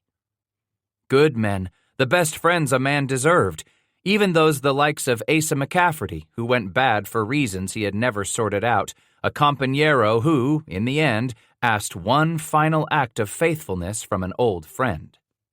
Better it would be, Titus had come to believe after years of mind-numbing consternation, for a man to be killed at the hand of a friend than by the hate of an enemy. Good men, the best friends a man could ever have. So many of the best gone now. Gone to where those mortals still walking the earth could only suppose. Gone where no man alive knew for certain. These good men, gone to where Titus could only pray he would see them again at last on some far-off, far-away day. Like the bullet holes in his flesh, the arrow puckers and knife wounds too, the losing of each of those good friends carved its scar upon his heart. Perhaps even deeper unto the marrow of his very soul. Such loss was all but unbearable, one by one wounding its own piece of his being. So he did take friends unto his bosom, the few and the most trusted he had embraced, and made a home for these in his wounded, broken-in heart. Likely he could survive, live out the rest of his days with 2 or 3 of the old ones at his side, men like Sweet and Bridger. Save for his family, Titus Bass needed little more. But his need of Waits by the Water was a different animal altogether. She left behind everything she had ever known to come and be with him. In those first seasons they were together, Waits found a new friend in Josiah's wife. Later, Matthew Kincaid's too. But both were a far cry from the friends who had surrounded her before he took her away from Crow Country. She needed friends much more than he. Titus could do with the few who easily moved in and out of his life, as easily as he could do with being a loner. But it near destroyed him when he was apart from her. If he had to live with but one friend for the rest of his days, it could be no other but her. Yet he had come to realize she was different. Waits thrived and bloomed with her woman friends. She needed that companionship far more than he ever would. Watching how she fluttered near Shell Woman, her bravest and most cheerful reaction to knowing Shadrach was taking his family far away for a time, if not forever, gave Scratch a sense of remorse for his wife. Yesterday, before the others awoke, he sought out Bridger. Jim listened, then asked in exasperation, "You too?" "Time's come for me to stretch my legs a little," Titus had explained as Jim poured them coffee from that first brew of the morning. "Your family going?" "If I go, they'll likely want to come too." Bridger had wagged his head. "Won't be the same 'thout you, Scratch. Won't be the same not hearing that anvil ring from first light till supper time." "We'll be back long afore winter comes hard, Shad and me." "You ain't ever spent a winter in country cold as this here gets," Jim warned. "Best you get turned around from Hallie as soon as you niggers can." "How far you make the journey?" I'd make it 10, 12 days on horse, Bridger estimated. But these sodbusters with their wagons, gonna be double, no, triple that. A month at the outside, you don't keep 'em moving hard. Hell, we'll be back well afore the first snowflake lands on that ugly nose of your'n. 3 weeks at the most getting there, and we'll be less time coming back. All of us on horses then, won't nothing hold us up.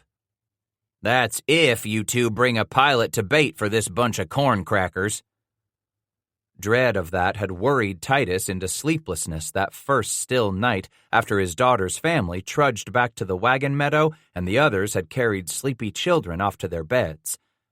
How, Scratch despaired, could he just drop this weighty matter into Shadrach's lap once they reached Fort Hall and pay no mind to the looming potential for failure once the train was beyond the horizon and out of sight? And if he finally decided he could do nothing less than go along to Fort Hall himself, what would he do, Titus brooded, if he and Shad failed to scratch up a pilot who could be trusted? In the final dusting, he admitted to no one but himself that this whole dilemma might well come down to what Roman Burwell and the other hickory-headed settlers would decide to do when they were confronted with that impossible choice of staying out the winter near Fort Hall or pushing on without a pilot because their feet had grown far too itchy with every mile they put behind them. Exactly what happened when these emigrants reached the Snake would likely turn not only on events Titus Bass could not foresee, but also turn on folks Titus Bass had no control over. And that powerlessness was just the sort of thing that had nettled him no end since 18 and 25 when he fled to the Rocky Mountains seeking to finally seize hold of his own life, wrenching it away from the control of others. This was another of those crucial, pivotal decisions in a man's life that offered no good choice versus the bad options. In the two paths he saw left for him, there was no solidly good choice. Only a matter of what choice appeared to come with less risk, what path came with an acceptable, manageable level of danger or the possibility of failure. Time and again in his life among these mountains, he had been confronted with less than ideal options. Only trouble now was that the safety of so many of those he cared for rested on what choices he made from here on out, beginning with the choice he had to make that very morning. The sun was only hinting at just how hot the day would be when the three families gathered in the open square of Fort Bridger. Jim had thrown some wood on the embers and poked life back into those flames that cast their reflections as those who were departing embraced each and every one of those who were staying behind. Tears shared between the two women and Gabe's three children, hugs between all the youngsters who had been able to play and frolic despite the language barriers. Off to the side, two men said farewell to an old friend in much the same way this breed once bid farewell to their comrades when the luster of summer rendezvous had faded and the brigades were stringing out in a half-dozen different directions for the high country hunt. "Watch your topknot, Gabe," Titus cried as he rose to the saddle, a sour ball caught in his throat, eyes stinging in the early light. Blinking his own misty eyes, Bridger pounded Sweet on the back one last time, then let the big man go to his horse. Finally, they were all mounted and turning from the timbered stockade, with Jim trudging along beside them like a man who had one last thing to say before parting, but could not remember what he wanted to say for the life of him. In the end, he looked up at Titus with those imploring eyes and said, "Counting on you. Bring 'em back, Titus Bass. Bring 'em all back soon as you can." With Magpie and Flea riding the left flank among the pack horses, it was Jackrabbit, along with Little Bullhump and Pipewoman, who giggled and shrieked with excitement as the party set off to the southwest for the meadow where the Hargrove train had put in more than 2 whole days of rest, recruitment, and repairs. The women chattered, their hands busy, as they always were when people of different tongues wanted desperately to communicate.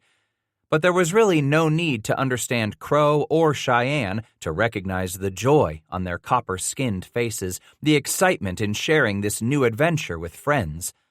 Out in the lead rode the 2 old comrades, as they had done countless mornings before. One last time they both turned and gazed back at Jim's double stockade, then waved a final farewell to Bridger's shrinking figure before Bass held out his left hand to Sweet. Shad nudged his horse closer and took Scratch's wrist in his right hand.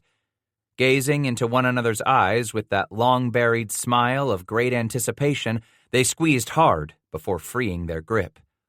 Exactly as they had done many, many times before when setting out on a trail they knew not where it would carry them. Even at this early hour, the emigrant meadow was beginning to throb with noise and color. Oxen bellowed and mules bawled as men and boys brought back strings of the beasts from a long watering in Black's Fork. The wind out of the west brought Scratch a cornucopia of fragrances, from fresh dung to coffee on the boil, from the strong perfume of bacon crackling in cast iron to the heavenly scent of flour biscuits or ground corn johnnies.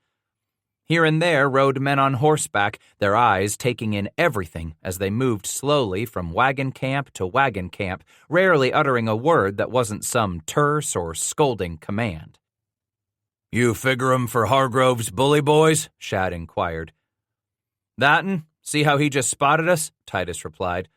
"Look at him turn round and lick it back to give Hargrove the word that trouble just showed up."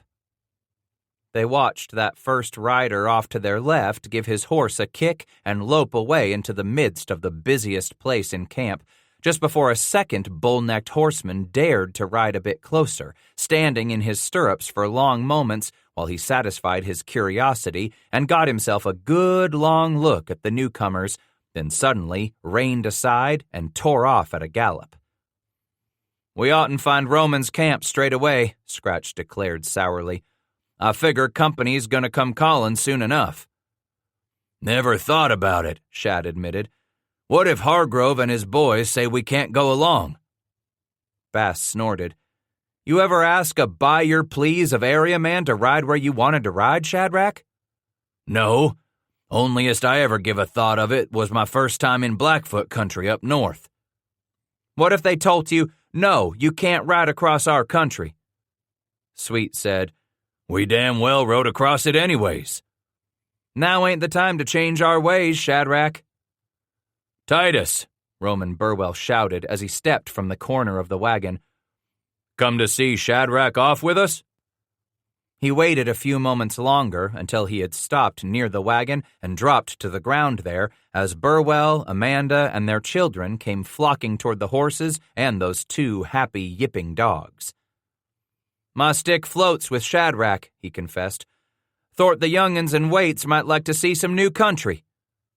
You're really coming along?" Amanda asked breathlessly, reaching out to take her father's hand in both of hers. "Till we get you to Fort Hall," he confessed. "The two of us will run down a pilot to lead your bunch the rest of the way." Roman's eyes flicked away, then he turned back to the two old trappers. "Seems Hargrove is coming to welcome you to the train himself." They all turned their heads, watching the three men approach. Train Captain Hargrove with two of his biggest men hard on his tail. "Don't that appear to be a big ol' smile of welcome on that bastard's face?" Titus grumbled with mock cheer. "Amanda, why don't you take Waits and Shell Woman around the other side of the wagon with all the young'uns? Find 'em something to eat, maybe. Put 'em to helping you pack up your goods in that wagon." She could read the seriousness in his eyes. "All right, Pa." For a moment longer he watched Amanda gesture to the women, then start them around the back of the canvas-topped prairie schooner, where she would get them involved with more than the arrival of the wagon captain. "Good morning, Burwell," Hargrove sang out in that easy-going way of a man who always carried a smirk on his face and self-righteousness in his heart. "Hargrove," Roman responded. The hair at Digger's neck ruffed menacingly, and the dog growled, low at the back of his throat. Bass quieted him with a whisper, "Hush, boy." The captain's eyes raked over the trappers. "I trust you're here to bid farewell to these members of your family?" With a shake of his head, Titus said, "That ain't why we're here." Straightening in the saddle and pressing his chin down against his puffed-up chest, Hargrove tried again. Then it's probably for the best that you've come to try talking Burwell and his wife into staying behind with you here until another train comes through for Oregon. Admirable, my good man, that you should place their welfare so highly, rather than see them risk it all on an unwise gamble on their own." "They won't be on their own," Titus declared. "My friend here, Mr. Shadrach Sweet, he was first to jump up and offer to ride along to Fort Hall. Likely find some fella there what can lead the train on to Oregon country after you and Harris gone off to California." Hargrove's eyes appraised Sweet a moment. "You'll be part of the Burwell family, since you'll be making the journey by yourself?" Shadrach picked at an old scab on the back of one hand and said, "I ain't going alone. Got my family coming too." "Family?" the wagon captain repeated uneasily. "Wife, 2 young'uns." "Wife? She's come out from the east?" Crossing his big forearms across the saddle where he stood on the ground beside his horse, Sweet peered over the animal at the man, saying, "She ain't been no farther east than the Little Dried River or the Smoky Hill. She's Cheyenne." "So you're a squaw man?" Bass slowly stepped aside and laid his rifle atop his saddle so that it pointed in Hargrove's direction. "That's a word you don't want to use with neither of us, Captain Hargrove. Some things just get under a man's skin and make him see red." He turned back to Sweet. "You're married to a squaw?" "Cheyenne, like I told you." "And my wife's Crow," Titus advised. "Her people come from far to the north. Likely you ain't heard of 'em." Hargrove blinked a few times, then asked of Sweet, "Your wife and children? You'll be part of Burwell's camp?" "We will," Bass replied for them all. The wagon master's head jerked in his direction. "We?" "I figured to go along, show my family some country, give a hand to Roman when he needed it." "I can't allow all of you to join our train." "That don't calculate to me," Bass argued. 2 days ago you was telling everyone how you and Black Harris was taking off for California on your own. So what the hell say you got and who throws in with these other folks when you're dropping out soon as you reach Fort Hall?"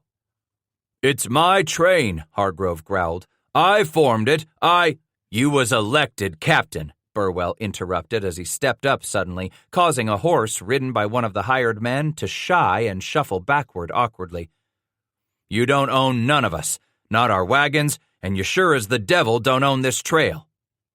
"We'll see what the others have to say about that." Scratching the side of his cheek, Titus said, "No man's got a right to tell me where I can ride and where I can make camp for the night, Cap'n." Hargrove glanced to his right, then to his left, in a way that unmistakably indicated his hired men. With a smile, he said, "I think we understand one another. In this wild country, might always makes right." "Most times," Sweet responded. Hargrove wagged his head meaningfully and clucked, "It can make a man nervous, forced to watch over his shoulder for trouble creeping up on him all the time." "These here friends of your'n," Titus began, wagging the muzzle of his rifle at one, then the other of those horsemen arrayed on either side of the wagon master. "You figure they very good at killing a man? Maybe good for killing 2 of us?" "I'm certain they—" "I ain't," Bass interrupted. "This coon'd lay down good money none of your gun-toters ever kilt a man." Sweet had his hat off and was wiping the sticky moisture off the sweatband as he said, "Hargrove, I want you to look at that rifle my friend is holding on you. See them brass tacks he pounded into the stock, up and down the forearm, too? What business is it of ever one of 'em is a dead man he's kilt?" Titus watched how that caused all 3 of them to train their attention on his rifle where it was propped atop the saddle. "Near as I know, he ain't added the last 2 tacks he should," Shadrach continued. "Pair of Frenchy fellas who thought they was going to run off with the man's half-blood daughter. Figured a half-wild white man wasn't going to care about his family and all." Hargrove's eyes grinned mirthlessly, and he said, "Sometimes justice can indeed be swift out here on the frontier." Shadrach added, "But I doubt any of your hired men done more'n rough up some poor folks they had outnumbered. They don't appear to have the stomach for killing. just for making you look bigger'n you are to sodbusters and settlement folk." From his right side, out of the corner of his good eye, Titus watched 3 of his grandchildren poke their heads beneath the wagon. Then a 4th shadow, little Lucas, plopping onto his belly and squeezing his way between Lemuel and Annie. All of them intently listened in on the conversation between the menfolk and that talk of the brass tacks on his rifle, talk of his life of killing. It wasn't the sort of thing he wanted his grandchildren to know about him. Hargrove was already starting a sentence with something about the council he would call when they had reached that night's campground to decide the matter, but Titus interrupted. "You best keep your boys away from our camp." "They were hired by me to patrol the line of march every day," Hargrove huffed. "And they stand their rotation of watch every night, just like the rest of the men. As long as I'm captain, there can never be anywhere that is off limits to my men." "I warned you once, Hargrove. Won't waste my breath again," he declared, then turned a quick glance at those 4 grandchildren of his, wide eyes peering out from under the possum belly slung beneath the wagon, every one of them getting a real earful. "But I'm sure men like you and me don't want no trouble with the other. Do we now?"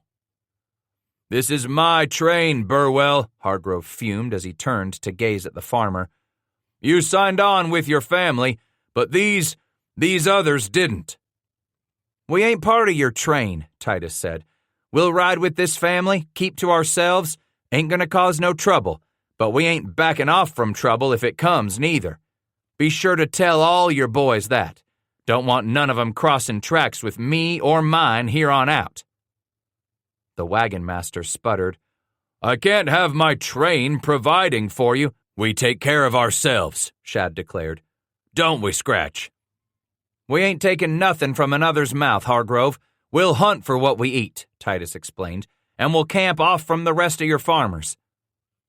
Pulling himself up to full height again in the saddle, Phineas Hargrove took a moment to sneer down his long patrician nose at the poorly dressed farmer and his 2 friends arrayed in greasy buckskins and faded calico. "Enjoy your day on the trail with these new companions of yours while you can, Burwell. After our council meeting tonight, the men and their families will have no choice but to turn back come morning." Scratch watched the 3 ride off. First one, then the other hired man twisted round in the saddle or looked back over his shoulder. Only Hargrove refused to give the newcomers another glance. "Better we gave 'em that warning right off," Shad explained as he stepped over. Roman declared, "I don't believe we'll be troubled by them after that council meeting tonight." Wagging his head, Titus felt weary, deep down bone-weary. As he turned to gaze down at those 4 young faces peering out at him from the early morning shadows beneath the wagon box, he grumbled, "Way I read the sign, our trouble with that Hargrove and his bunch of bullies only gonna turn uglier from here on out." 13. 2 hours after crossing the gentle loop of Muddy Creek some 8 miles north of Fort Bridger, a pair of Hargrove's hired men came loping back along that path the scattered emigrant wagons were plying. As they huffed past on their dusty horses, the men bellowed their orders to one and all. "Making camp ahead! Form up for camp! Form up!" Titus Bass quickly regarded the rocky ground and reminded himself he would have to warn these woodland emigrants, especially his grandchildren, to be vigilant for the rattlers that grew numerous and bold in this high, arid country. The very thought of a white-skinned little one getting bit put a sour, queasy ball in Bass's stomach. A little off to his left, Scratch saw Amanda stick her head around the front bow of the canvas top on their long wagon as her eyes searched for him and the family. The faded red gingham of that poke bonnet, which shaded her eyes and much of her face from most of the sun's cruel burn, was unmistakable, even at this distance. Right from the start, he and Shadrach had chosen to ride their families on the far right flank of the train rather than spend that hot morning and even hotter afternoon chewing on the tons of dust spun into the air by the 4 wheels of every one of those 67 wagons.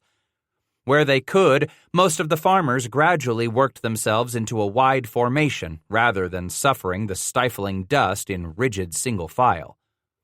By this point in their journey, these sodbusters turned teamsters had learned that some duties on this overland journey, like guard rotation, required military precision. But this did not. When the land became wrinkled and the coulees sank deep, the procession slowed as one team after another slowly dragged their wagons into line behind the others, a process of crossing each gully one at a time that made for agonizing delays. But when the next mile or so ahead foretold easy going, the emigrants gradually loosened their tight formation and spread across a broad front. Many were the times that first morning when Scratch and Sweet had stopped their group on a low rise to wait for the train to catch up, or even to allow most of the wagons to pass on by. No matter how fast they could travel on horseback, it made no sense to outstrip the plodding pace of the train. Excruciatingly slow, those teams of oxen preferred by most farmers managed to set one hoof in front of the other with a steadiness that saw that first day waste away by the time they had reached the south bank of Muddy Creek. Far in the advance, Titus watched Moses Harris ride to the east along the bank, then back to the west a ways, before the pilot found the approach he most desired and led Hargrove's first wagon down to the ford of the shallow stream. This time of the year, Bass thought, as he watched one after another begin the slow but noisy descent down the sharp slope and make the crossing, there wasn't water enough to worry a man in this narrow creek bed. Yet it was the bottom on these shallow western creeks that should give a man pause, sands shifting almost by the hour.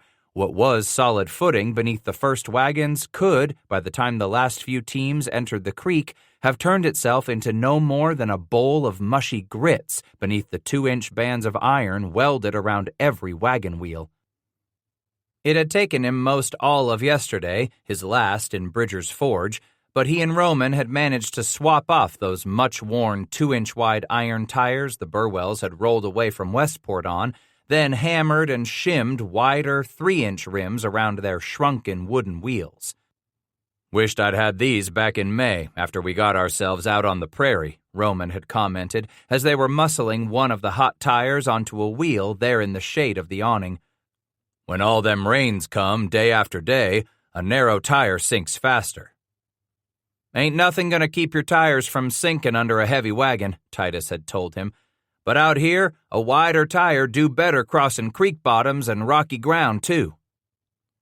The water in Muddy Creek was turgid and slow, brown as its name, and tepid to boot. Only good thing about the stream, he thought as he watched his two oldest urge the pack animals across and up the north bank, was that the Muddy was running so shallow that it hadn't so much as lapped at the bottom of a wagon box or licked at the bellies of their ponies. Besides, these small western streams weren't all that wide. It wouldn't be until these farmers got to the Bear that they would face their first test, a crossing that would prepare them, or weed them out, for the crucial 2 crossings of the capricious Snake River before they ever reached the mighty Columbia. There wasn't much water to speak of in the bottoms around that great grove of cedars where Harris and Hargrove chose to stop the train an hour or so earlier than usual, but then another hour wouldn't find them camping at any better a place. Here they would have to hack away at the wind-stunted cedar for firewood and scratch at the sandy bottoms in the nearby coulees to see if they could pool up any murky water. Bass was sure they could find enough here to satisfy their thirsty stock. But for the dust-choked humans, each wagon had carried along at least 1 pair of hardwood kegs filled with clear, cool water drawn from Black's Fork. Water enough to boil their supper and brew their coffee until they camped tomorrow night on the Little Muddy as they neared the rugged north end of the Bear River Divide. All 3 women pitched in to get a fire pit dug and a supper fire started, while Flea and Magpie helped Lemuel and Leah lend their father a hand in dropping the heavy cottonwood yoke from the thick necks of the docile oxen. 4 teams had managed to make it this far on the westward journey. With an eager dreamer's foresight, Roman Burwell had started out from Westport with a full 6 teams. 2 of the oxen had fallen dead, either of disease or exhaustion, back along the trail not far out of Laramie, and Roman had traded a third animal to Bridger for those 4 new 3-inch iron tires Titus had fashioned for him. That left the farmer with 9 oxen to get them across the roughest stretch of the road to Oregon. For the present, 2 of the beasts had the first signs of cracked hooves, but the farmer was doing all he could with salves and plasters to see those wounded creatures through each day's long, dusty journey. As it was, Burwell carefully, thoughtfully rotated his teams so that after one day's bone-jarring labor, each 2-ox hitch would have the next 3 days to rest up, dawdling along under the watchful care of Lemuel and Leah, both of whom herded them along on foot, using lean, 7-foot-long teamster's whips. And when a long, steep slope was confronted, he could always bring up 2 or more of the fresher oxen, temporarily chaining them in tandem to drag the heavy wagon to the top of the rise. Bass came back to camp with a small doe slumped across the front of his saddle about the time the women had a bed of coals built up and their beds spread out for the night beneath the shade of the wagon box, along with a large square of waterproofed Russian sheeting they had strung from the side of the wagon to the nearby clumps of cedar. The venison wouldn't make a meal fit for kings, but they weren't about to starve either. After shooing the 2 curious dogs away with a pair of leg bones Titus hacked off the carcass with his tomahawk, the 2 Indian women showed Amanda how to skin out the doe, then bone out the steaks they tossed in the white woman's 2 large skillets. While the meat went to frying, they set about showing Amanda how to chop up some of the liver and heart into fine pieces, then sprinkle the cubes with a dusting of flour before they stuffed it inside short sections of slippery intestine. Raking aside some of the gray ash and half-dead embers at the outer extreme of the fire, Waits and Shellwoman laid more than 24 of their greasy treasures in the hot ashes, then promptly covered them with coals to slowly sizzle while they tended the steaks. "This ain't the first you've et venison, is it, Lucas?" he asked his grandson. The boy glanced over at his father. "My pa takes me hunting sometimes." "You a good hunter?" Titus asked. "Like your pa?" "We get some birds and rabbits, a few squirrels sometimes." Roman cleared his throat self-consciously. "Don't always bring down big game. Suppose I ain't near as good with a gun as you've got to be all the years you've been out here." "Grandpapa gonna teach you how, Pa," Lucas declared. A bit self-consciously, Roman reached down and pulled the boy against his leg, tousling his hair. "Yep. I suppose your grandpa can teach me about hunting, son." He instantly felt a stab of sadness for the man, having his own son point out his flaws and shortcomings to his face. But Lucas didn't know any better. He was just a sprout, a pup who didn't know any different, a child who would one day come to realize no man could be all things to his son. Dropping to his knee, Titus said, "I can teach your pa to hunt in this country, I'm sure, 'cause he pretty damn good at everything else, Lucas. Back where you come from, I know your pa was far better at everything he done than I ever could be. And when you get to your new home in Oregon country, your pa'll be the best at what he'll do out there, too." As he stood again, he glanced into Roman's face, finding deep appreciation written in Burwell's eyes. The women had dragged the skillets off the flames to cool, and Amanda had just put some water on to heat for cleaning when a trumpet sounded faintly at the far end of the long camp, scattered and strung out through the cedar grove. "What's that horn for?" Shadrach asked. "They're calling the council meeting," Amanda said as she stood, kneading her hands into her apron, her eyes anxious as she stared into her husband's face. Roman said, "That's the way they let everyone know Hargrove is getting ready to start." "Fixin' to start in on Shad and me," Titus replied. "Maybe so we should leg on over there," Sweet suggested, "since these doin's got to do with you and me." "Got everything to do with me, too," Burwell said as he stepped around the edge of the fire pit. "Your families are with mine, so I think I got some say in this vote." "Vote?" Titus repeated. Amanda stepped up to loop her arm inside her husband's elbow. "Hargrove loves to take a vote on everything." Least he did when we was forming up our company back at Westport, Roman grumped. But after he got hisself made captain of this train, and after he got us to vote for all these rules he wanted for the journey, Amanda continued, Hargrove hasn't had many meetings, and he hasn't called for any votes since we voted to give the lash to one of the men. The lash? Shadrach asked. She turned to him, her cheeks blushing slightly. One of the married men, they caught him sneaking a look at the women while we was bathing in the Platte, back yonder by the Chimney Rock. Titus asked, So Hargrove give that poor fella some lashes? Mr. Kinsey, Roman said. From the look on Hargrove's face as he laid into Kinsey's back, I'd say our wagon captain would make a damn good hell and brimstone preacher. He didn't stop till Mr. Kinsey passed right out, Amanda explained as she smoothed the front of her apron. That's when they let Mrs. Kinsey and a couple of her husband's friends come and untie him from the wagon gate. Titus ground his teeth in anger. Tied the man to a wagon gate and whooped him? Roman Burwell nodded. Mrs. Kinsey, she knowed I had some savalong to put on the cuts our oxen or mules get. I give her some for them bad cuts on her husband's back. They out and out whooped him like a dumb brute? Scratch growled. I know he had some punishment comin', Amanda confessed, but Hargrove didn't need to cut the man to a bloody ribbon neither. Burwell drew in a long sigh. We all know how you gotta have rules and how you gotta punish when the rules is broke. But that was the first time Hargrove whipped anyone. Shadrach asked, He have the whole camp watch the whippin'? Roman nodded. Women and children, too. With a wag of his head, Sweet commented, After he cut that poor nigger's back up with his whip in front of every mother's child, growed or pup, he sure as hell didn't have to whip no one else from there on out, I'll wager. Come on, Shadrach, Titus said as he stuffed a second pistol in his belt. There's no tellin' what this Hargrove gonna do with us if an he'll whip a man half to death for sneaking a look at some gals taking their bath in the river. They took a few steps away from the fire before Scratch stopped and said, Hold on, Amanda. You ain't comin' along. You can't stop me, she argued. Every other wife and mother gonna be there to see what goes on. But you can't vote, Titus said. Maybe it's better you stay here, if and there's a little trouble.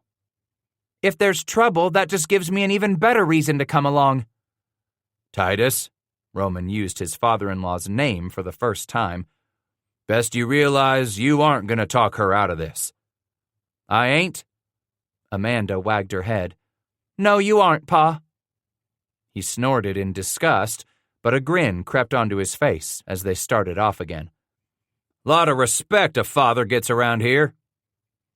Haven't you figured it out yet, Pa? She asked as Titus and Shad waved back at their wives, who were staying behind with all the children. Figured what out? Roman jumped in to say, That your daughter's just as mule-headed as you. Bass smiled at Amanda.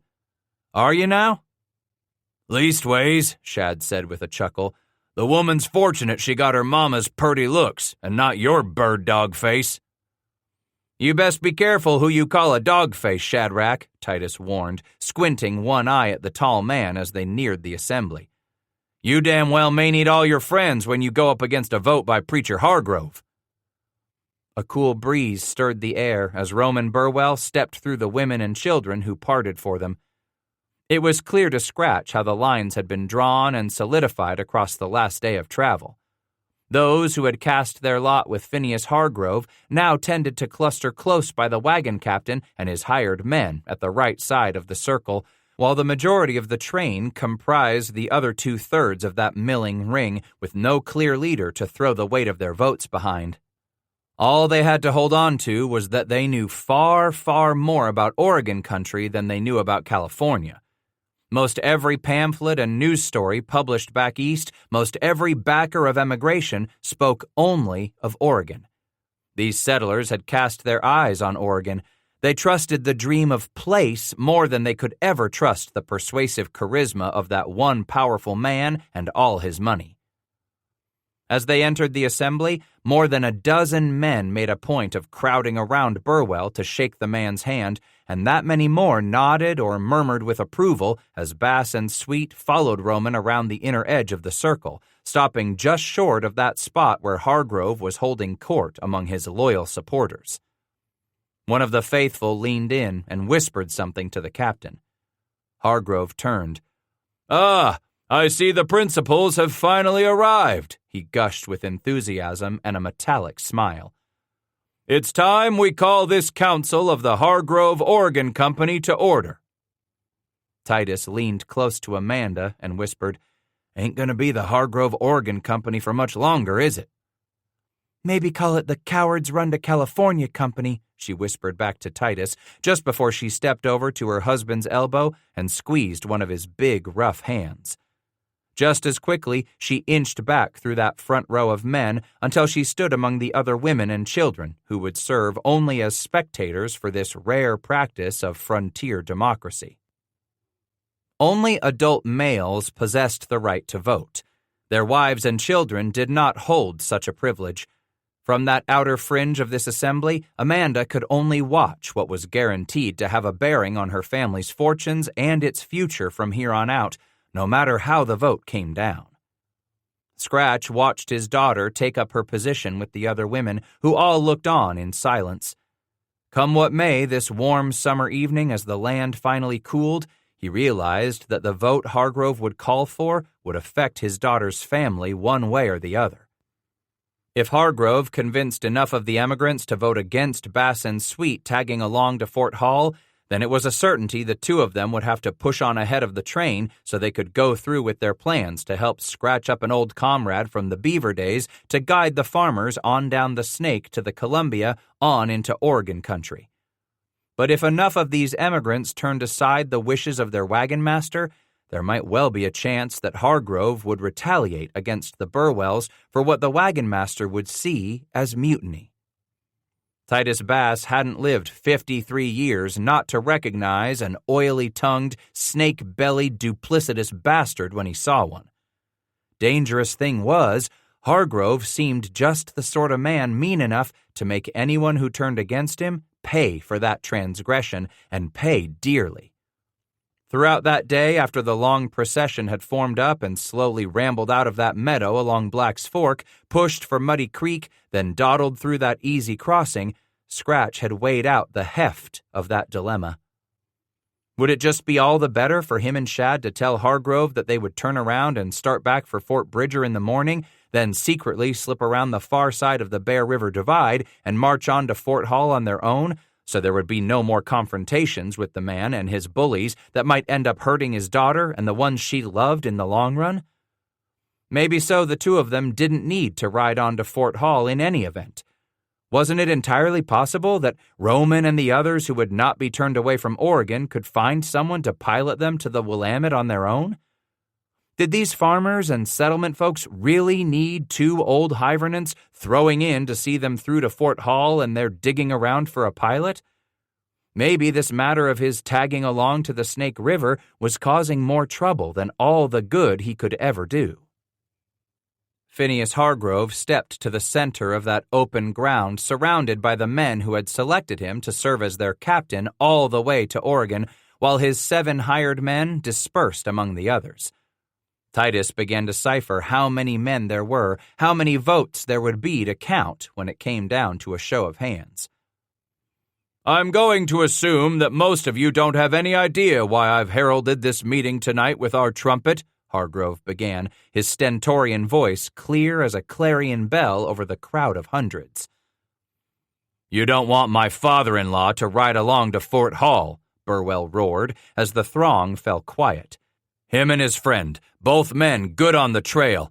They did not sign on at our Westport depot the way the rest of you did, Hargrove interrupted. If there is a rule, there must be a good reason for that rule. You all joined our company according to the rules, agreed to abide by the rules, and this wilderness is by far the last place we should be letting those rules slide, not here in the lawless wilderness. What harm does it do to bend a rule this one time? Asked a man at the edge of the crowd. I'll tell you what harm it does, Mr. Bingham. It begins the breakdown in civil order, Hargrove preached with that booming voice of his. Another settler asked, "How will they break down civil order?" Turning, the wagon master said, "Mr. Iverson, all a man has to do is look at these two ruffians Burwell wishes to bring along to see that there can be no good come of this to our wagon company."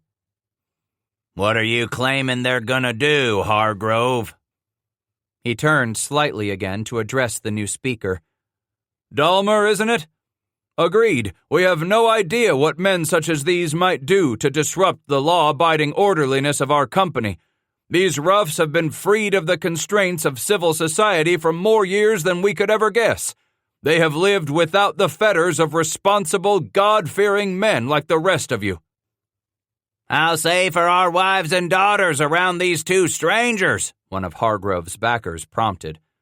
Yes, Hargrove said.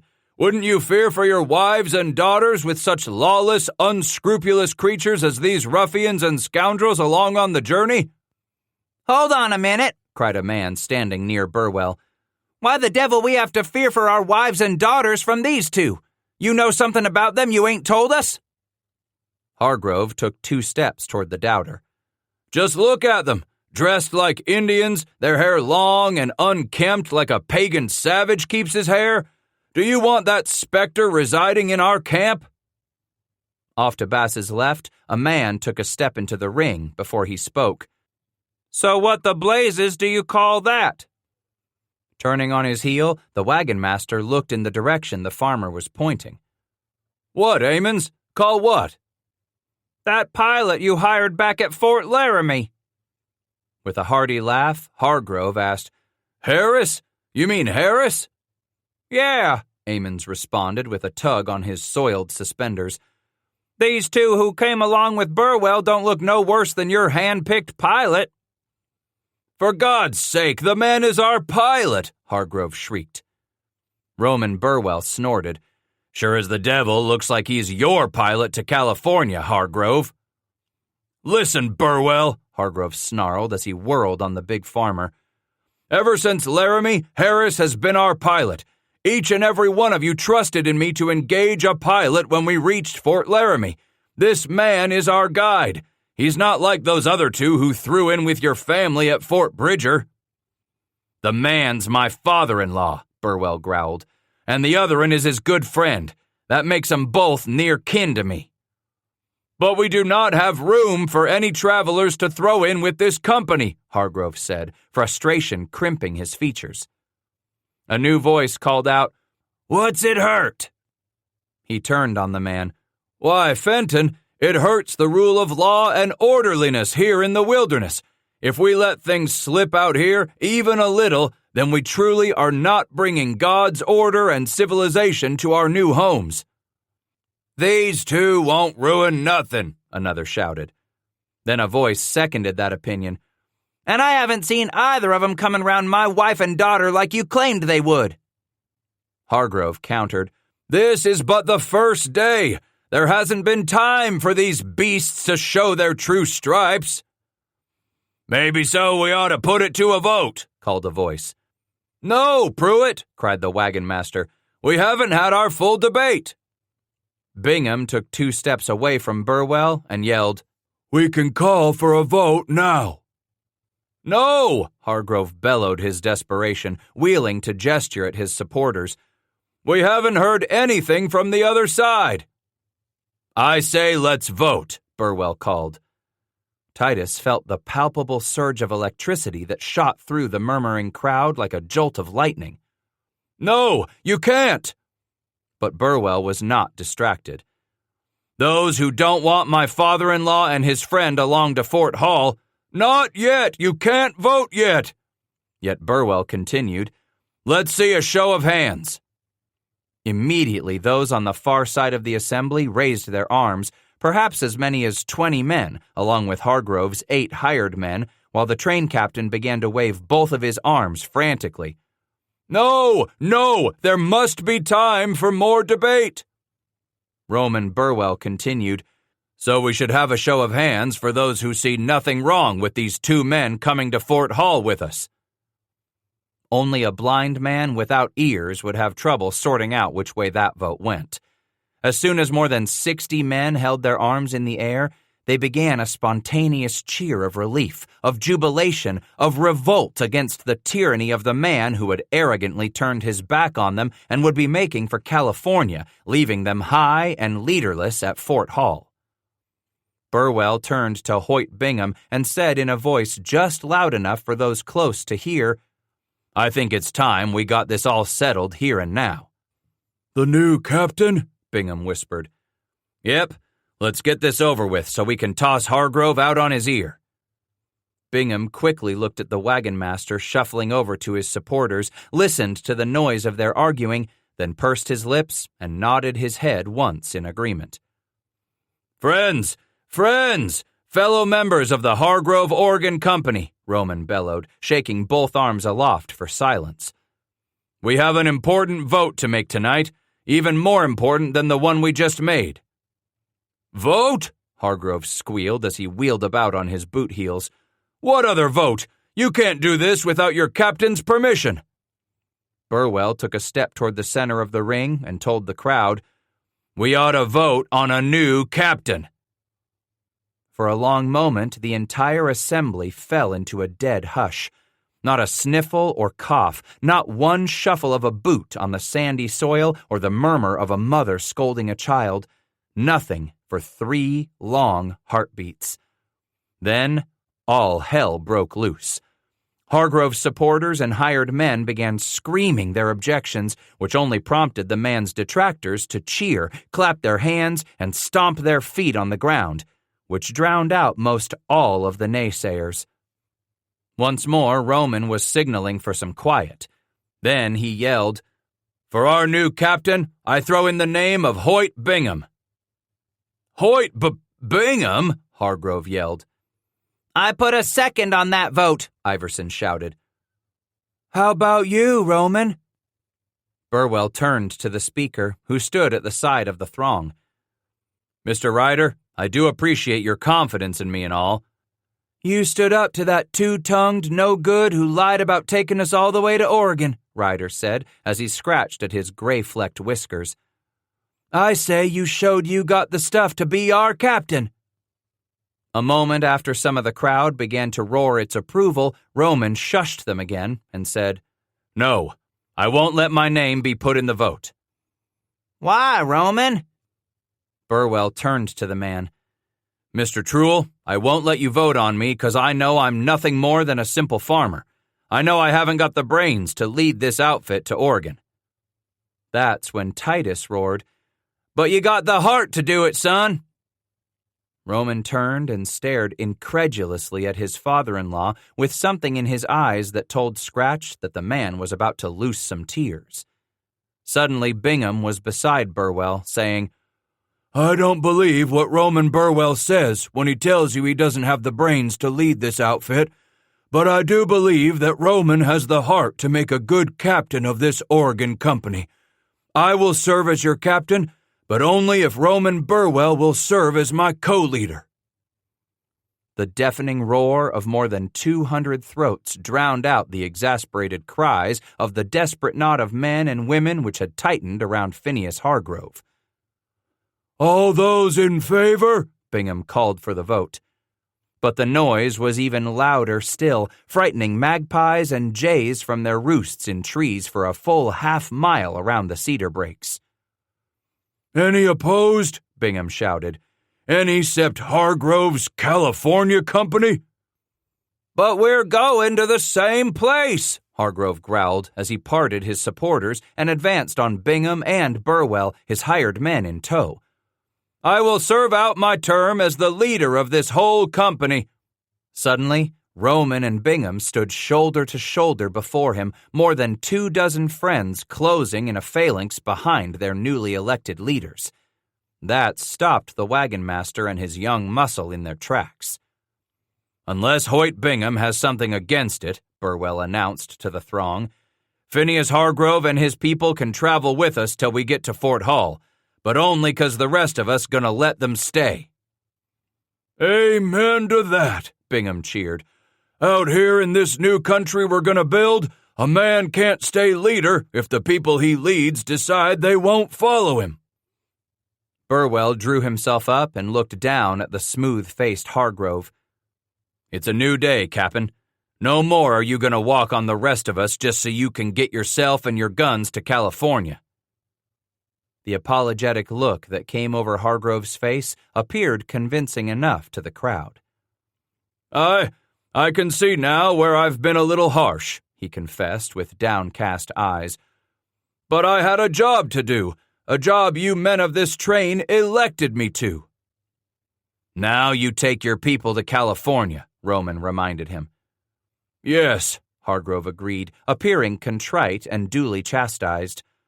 "I'd proudly serve as the leader of this train until we reach Fort Hall, but it appears I must turn over command to your new leaders, Burwell and Bingham." The crowd roared again as men pounded the new upstarts on the back. Hargrove reached out his hand, shaking with both of those new leaders as his hired men held back the gathering. That brief formality seen to, the wagon master turned abruptly and disappeared with his men forming a protective ring around him as they took their leave from the low knoll. Maybe so, Titus thought. Things just might be working out for these folks after all. "You seed Roman?" Amanda turned to answer her father early the next morning. "He and Lemuel went down to the hollow to find one of the cows that wandered away last night." "Together?" he asked, some small itch nagging him, small but buried deep enough he could not quite find it to scratch. "Yes," she replied. "Something wrong, Pa?" Titus shook his head and lamely tried out a gap-toothed smile on her. "Nah, I just expect they'll blow that trumpet any time now and the train be rolling out." "We're about ready here," Amanda declared. "Team's hitched and the milkers are over there with Leah and Annie."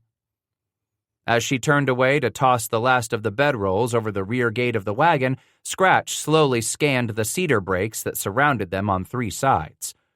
There wasn't all that much tall cover, and it sure as hell wasn't a forest the likes of which you'd find against the foothills. Just some low scrub cedar that ran more than 5 miles in all directions across the rolling, rumpled landscape. But the thickets were nonetheless tall enough to hide a man on foot, and sure as hell thick enough to conceal a cow that had wandered off in search of a fresh mouthful of grass sometime during the night. The trumpet blew, a shrill blare on the hot breeze that foretold a scorcher of a day. And he turned, finding Amanda over by the wagon, wheeling suddenly, her eyes finding him. The trumpet blew its warning again.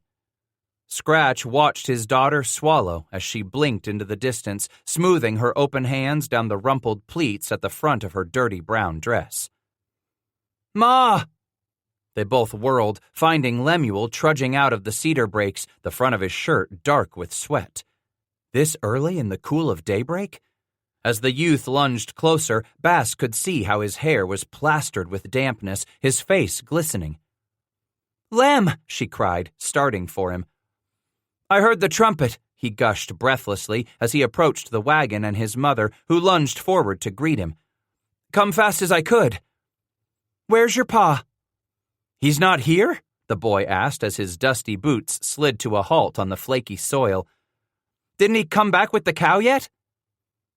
No, she answered, her voice small, pinched off. Titus was there immediately, his hands gripping Lemuel's shoulders, turning the lad toward him. "Where's your pa?" "Dunno, Grandpa," the boy said, fear starting to show in his eyes. "Thought the 2 of you went out after the cow together." That third and final call of the trumpet blared brassily over the encampment. Titus turned quickly to the east, saw how the sun would be rising soon. Lemuel nodded and swallowed hard after his race to get back to camp. "We did, together, but it was getting later and later. Pa thought we ought to split up so he could work the other side of the hill from me." "You don't know where he went?" Turning, the boy pointed. "I come from there. Pa was on the far side of the hill. I figured he or Hargrove's men'd find the cow afore I got to the end of the draw, then doubled back, like Pa told me to." "You say Hargrove's men?" Titus interrupted, his belly tightening. With a nod and a gulp, Lemuel answered, "3 of 'em ran onto me. They was riding horses. Asked where Pa was he on foot like me? I told 'em we was looking for one of our cows wandered off. They said for me to start on back to the wagons. We was pulling out soon." "Where'd they go?" he asked, a little desperation creeping into his voice, that tiny itch grown to a full-blown, uncontrollable urge just screaming to be scratched. "They said they'd find Pa, then headed off the way I told them he went," the boy admitted. "Said they could find the cow better on horseback than Pa could on foot." "You saying they was riding horses?" "Yes." Titus had freed his desperate grip on the boy's shoulders and was turning away as Hoyt Bingham rode up with Hargrove and 3 of his hired men on horseback. Shadrach was coming over from the shady spot where his family had slept out the night. "That's them, Grandpa," Lemuel declared in a quiet voice just behind Bass's shoulder. "Who?" "The 3 who said they'd find Pa and the cow." "Them 3 riding up behind Hargrove?" "Yes, sir." "Great God, Amanda!" Hargrove bawled as Digger lowered his head and growled. "You haven't got your yoke of oxen hitched to that wagon yet?" "We're looking for Roman." Hargrove acted as if taken aback by that pronouncement. "But we're leaving right now. Already put the head of the march on the trail for the Little Muddy." "Oh, no, no," she whimpered. "Roman's not back." "The boy here says these 3 niggers of yourn turned him back from helping his pa look for a missing cow," Titus interrupted his daughter, instantly snagging the attention of the 5 riders as he moved toward Amanda beside the wagon. Shad angled around so that he stood behind Bingham and the quartet of horsemen, his double-barreled flintlock smoothbore cradled across his left forearm. "What about this, Hargrove?" Bingham demanded. Turning to one of his hired men, Hargrove asked, "Yes, what about that, Corette? You know where Burwell went?" Corette shrugged, pulling at an earlobe. "We run onto the boy out in the thicket, like the old man said." Then a second rider explained, "But we never saw hide or hair of him, so we come on back afore we got left behind." "No sign of him, Jenks?" asked the ousted wagon master. That second rider shook his head convincingly. "No, Mr. Hargrove, no sign." Turning back to Amanda and Bingham, clearly ignoring Bass, Hargrove crossed his wrists on his saddle horn and said, "There you have it, Mrs. Burwell. My men weren't able to find your husband. Perhaps he's been bitten by a rattler." "Oh, Pa!" Titus looped his arm over her shoulder as she started to sag. He held her up against his side. "We'll find him, Shad and me." Worry creased Bingham's face. "Who's going to get your wagon moving?"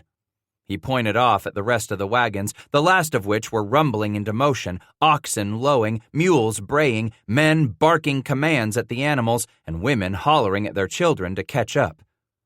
"The train's on its way." "You've got to stop them, Hoyt," Amanda shrieked, trembling fingers at her lips. Calmly, deliberately, before Bingham could utter a word, Hargrove declared, "We can't do that. Wagon Master Bingham was elected by all the people to get this company through to Oregon. We have these rules for the good of the entire group." Scratch had to restrain his daughter as she attempted to lunge forward, sobbing, "But you can't go off and leave us." Bingham started to speak, then wagged his head. "Roman will show up soon enough. 1 man and 1 cow cannot stay this company from the miles we must put behind us today," Hargrove asserted as he leaned back and straightened his spine reflexively. "Your husband should have thought more about you than he did his cow, Mrs. Burwell," he said, putting a real emphasis on the word Mrs. "Where are you going?" Titus asked as Bingham and Hargrove pulled their horses around in that jumble of hired men. "Wagon Master Bingham has got a train to move 1 day closer to Oregon," Hargrove announced with triumph brightening his face. Then Scratch could only stare at the backs of those 5 men as they kicked their horses into a lope and shot away, intent on catching the head of the column just then winding its way toward the sagebrush bottoms, raising those first choking spirals of yellow dust for the day. 14. As he scanned the thick cedar brakes before him, Scratch wondered which of them he would find first, the cow or his son-in-law. There was no chance of uncertainty here. In his black and white world, there was enough evidence already in hand to assure himself that Hargrove and his cronies had something to do with Roman Burwell's not getting back to camp in time to depart with the rest of the train, with or without that missing cow. If one of the Burwell's cows had ever managed to wander off on its own through the night. At the corner of his eye, he caught sight of Sweet again, coming out of a knot of horse-high cedar. They waved and gestured to tell one another the direction they were moving in their search. Then, each disappeared from the view of the other once more. It had been that way ever since the two old friends had mounted up and left their wives behind with several rifles and a pistol apiece for them and Amanda, too. Titus Bass didn't trust Phineas Hargrove and them young bucks of his any farther than he could puke.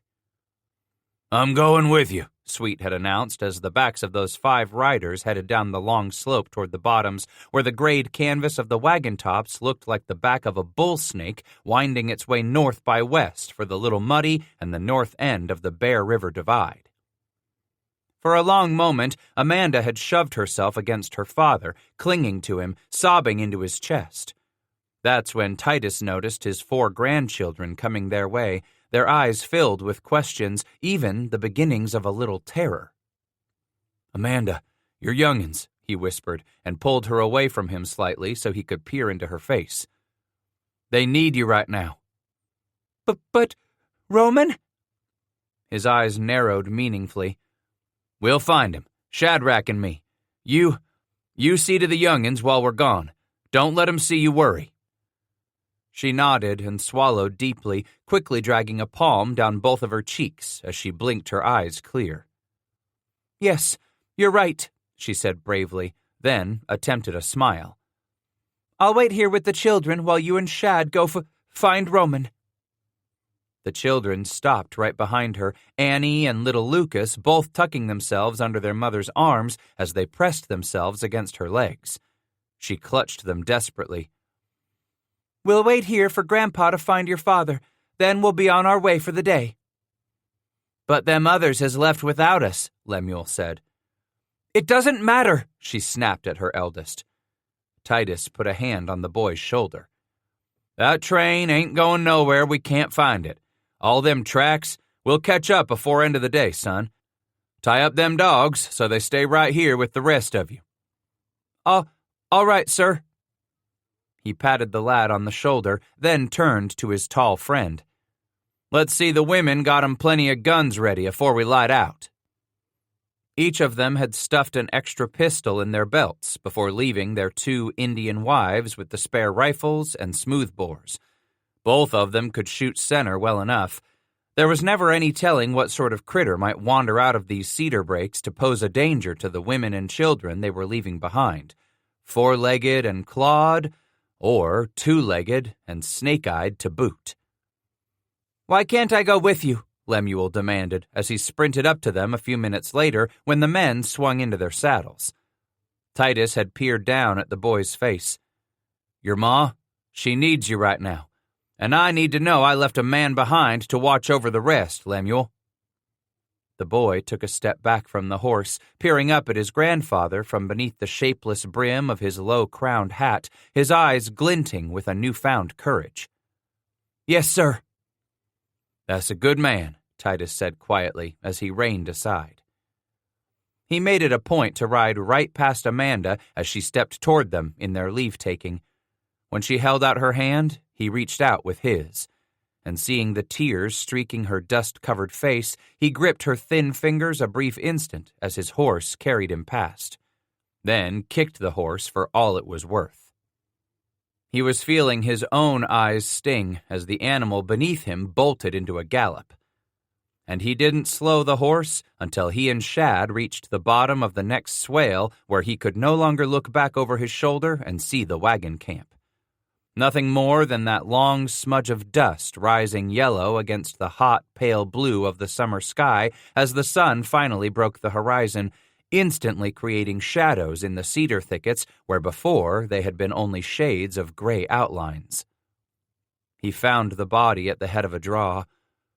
Instantly sizing things up from the saddle, Titus did not find a single boot mark until it was plain how the rider had dropped from his horse and approached the animal. Those weren't Roman Burwell's square-toed boot tracks either. Not deep enough, nowhere big enough for the tall sodbuster.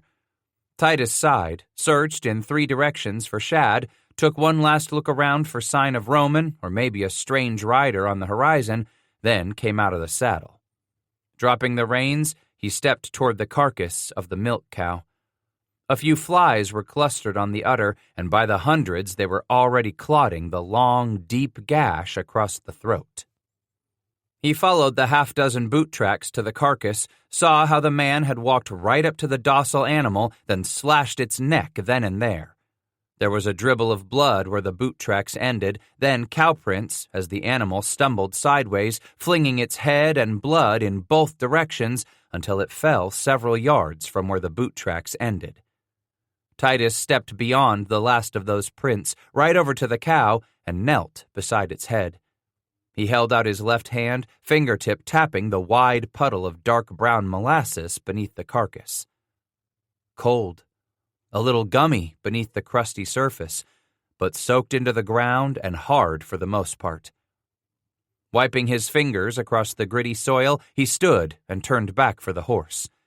Shoving his right foot into the wide cottonwood stirrup, Scratch heaved himself into the saddle and shifted the big 54 across his thighs. Things did not look good for Roman. Whoever it was came out here did this sometime after dark last night. This killing wasn't done in the last few hours.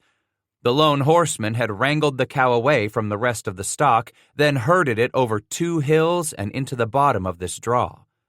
When he finally had the animal boxed at the head of the draw, he had dismounted and slit its neck.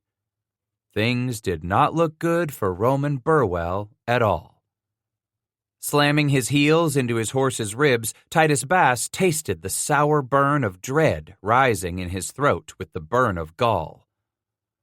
"If you really do listen to folks," he whispered bitterly as he reined directly up the side of the coulee, "then I want you to listen to me. You can't do this to Amanda. Can't take Roman from her like this." He suddenly saw Shad appear at the top of the next hill, farther south than he would have thought to look, but back in the direction that unknown rider would have herded the cow. Sweet yanked his reins to the side, hard, forcing his horse to make a circle, then a second tight circle as he held his rifle high in the air. When Shad stopped after that third circle, he pointed with his rifle and kicked his horse into motion down the side of the draw. Titus hammered his horse into a gallop a heartbeat later. They both reached the body about the same time. That's when he raised his eyes to the sky and whispered again, but only one word this time. Please. Finding it hard to breathe, Titus was the first to leap out of his saddle, sprinting those last few yards toward the gnarled, wind-sculpted cedar where Roman Burwell was tied, his arms outstretched, legs spread-eagled. His shirt had been ripped from his shoulders and hung in tatters from the high waist of his drop-front buttonfly breeches. From the bruises up and down the washboard of muscles rippling over his chest and belly, it was plain to see they had done their best to break the man's ribs. And that gave him hope as he lunged to a stop a foot away from the body. He grabbed a handful of thick hair on Roman's brow, pulled the head back so he could peer into the face. The eyes barely fluttered. By damn, he was still alive! Sweet was trudging up behind him, swinging that big .62 caliber flintlock side to side as he covered Titus's back. For a heartfelt moment, Bass looked at the sky once more. Thank ye more'n you'll ever know." "He breathing any?" Shad asked quietly. "Some," he answered. "Barely. Roman?" Then he thought and told his friend, "Cut him down, Shadrach. I'll hold him up best I can while you cut." "He's a big lad, Titus," Sweet volunteered as he stepped right against Bass and propped his .62 against the foot of the cedar. "Let me hold him and you cut the ropes." Soon as he dropped his rifle against a clump of sage, Scratch slashed through the narrow rope that held the legs spread. Then, as he cut through the bonds around the wrists, the body sank from sheer exhaustion and the relentless tug of gravity. Sweet supported Burwell in his arms as Titus dragged the farmer's legs out to the side. Like they was crucifying him, Scratch. Tied him up this-a-way, like they was crucifying this poor man. He repeated with a grunt as he helped Shad ease the big farmer's body down onto the rocky ground. What's that? Way they done to Jesus when they killed him. Titus slipped the blade of his knife under the greasy strip of cloth the attackers had tied around Burwell's mouth. Jesus? That fella in the Bible? Shad scooted back on his knees and laid a hand on Roman's chest. That's him. My mama always wanted me to know that story, how the man's enemies hung him on a cross, died. Later, he come back to livin' for all time. As he slowly patted Burwell's cheeks, Titus said, I remember how my ma told us youngins that story over and over, too. Damn, wish I'd brung some water with us. I'll go fetch some, Sweet volunteered, but hesitated to move. Scratch laid his ear against Roman's bare, blood-crusted chest, then lifted his eyes to Shad's. We need to get him back. How? For a moment he cogitated on it, staring at the two horses. He's a big chunk. You think you can hold him up? Alone? On my horse? Ain't gonna work, Titus agreed. Go on back to the wagon. They got them ridge poles lashed under the belly. Bring a pair of my woman's buffler robes, too, and 2 or 3 coils of rope. Rawhide all right? Any rope. Buffler, rawhide, just be quick about it. Sweet clambered to his feet, swept up his .62, then paused a moment before he laid it back against the clump of sage beside Bass's. You keep that. I got my belt guns along. I best leave that'n with you, case someone shows up. Scratch shook his head. Ain't no one gonna come back, Shadrach. They left him for dead after they beat him. Cowards like them, they're long gone now. The big man's face hardened like stone. You and me both know who it was. Maybe not the 3 or 4 of 'em it took to drag the man down, Bass said, holding up one of Burwell's hands, studying the raw, bloodied knuckles. From the looks of the scuffle, they didn't have a easy time of it. One of 'em's got to have some bruises, too. I figure that's why they beat him so bad, even after he couldn't fight back no more. Sweet stood over them, casting a wide shadow on Titus. How'd they get him down? Back of his head's crusted with blood. They laid him out with a gun butt, maybe whacked him with a rifle barrel. Only way them bastards make a big corn cracker like this to drop to his knees. I'll be back quick's I can, Shad promised. Titus only nodded, watching his friend jump astride the big horse and saw the reins around in a tight circle, the animal lunging away with a grunt.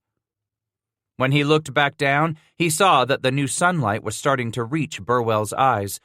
He shifted a little so he could keep the face in some shade.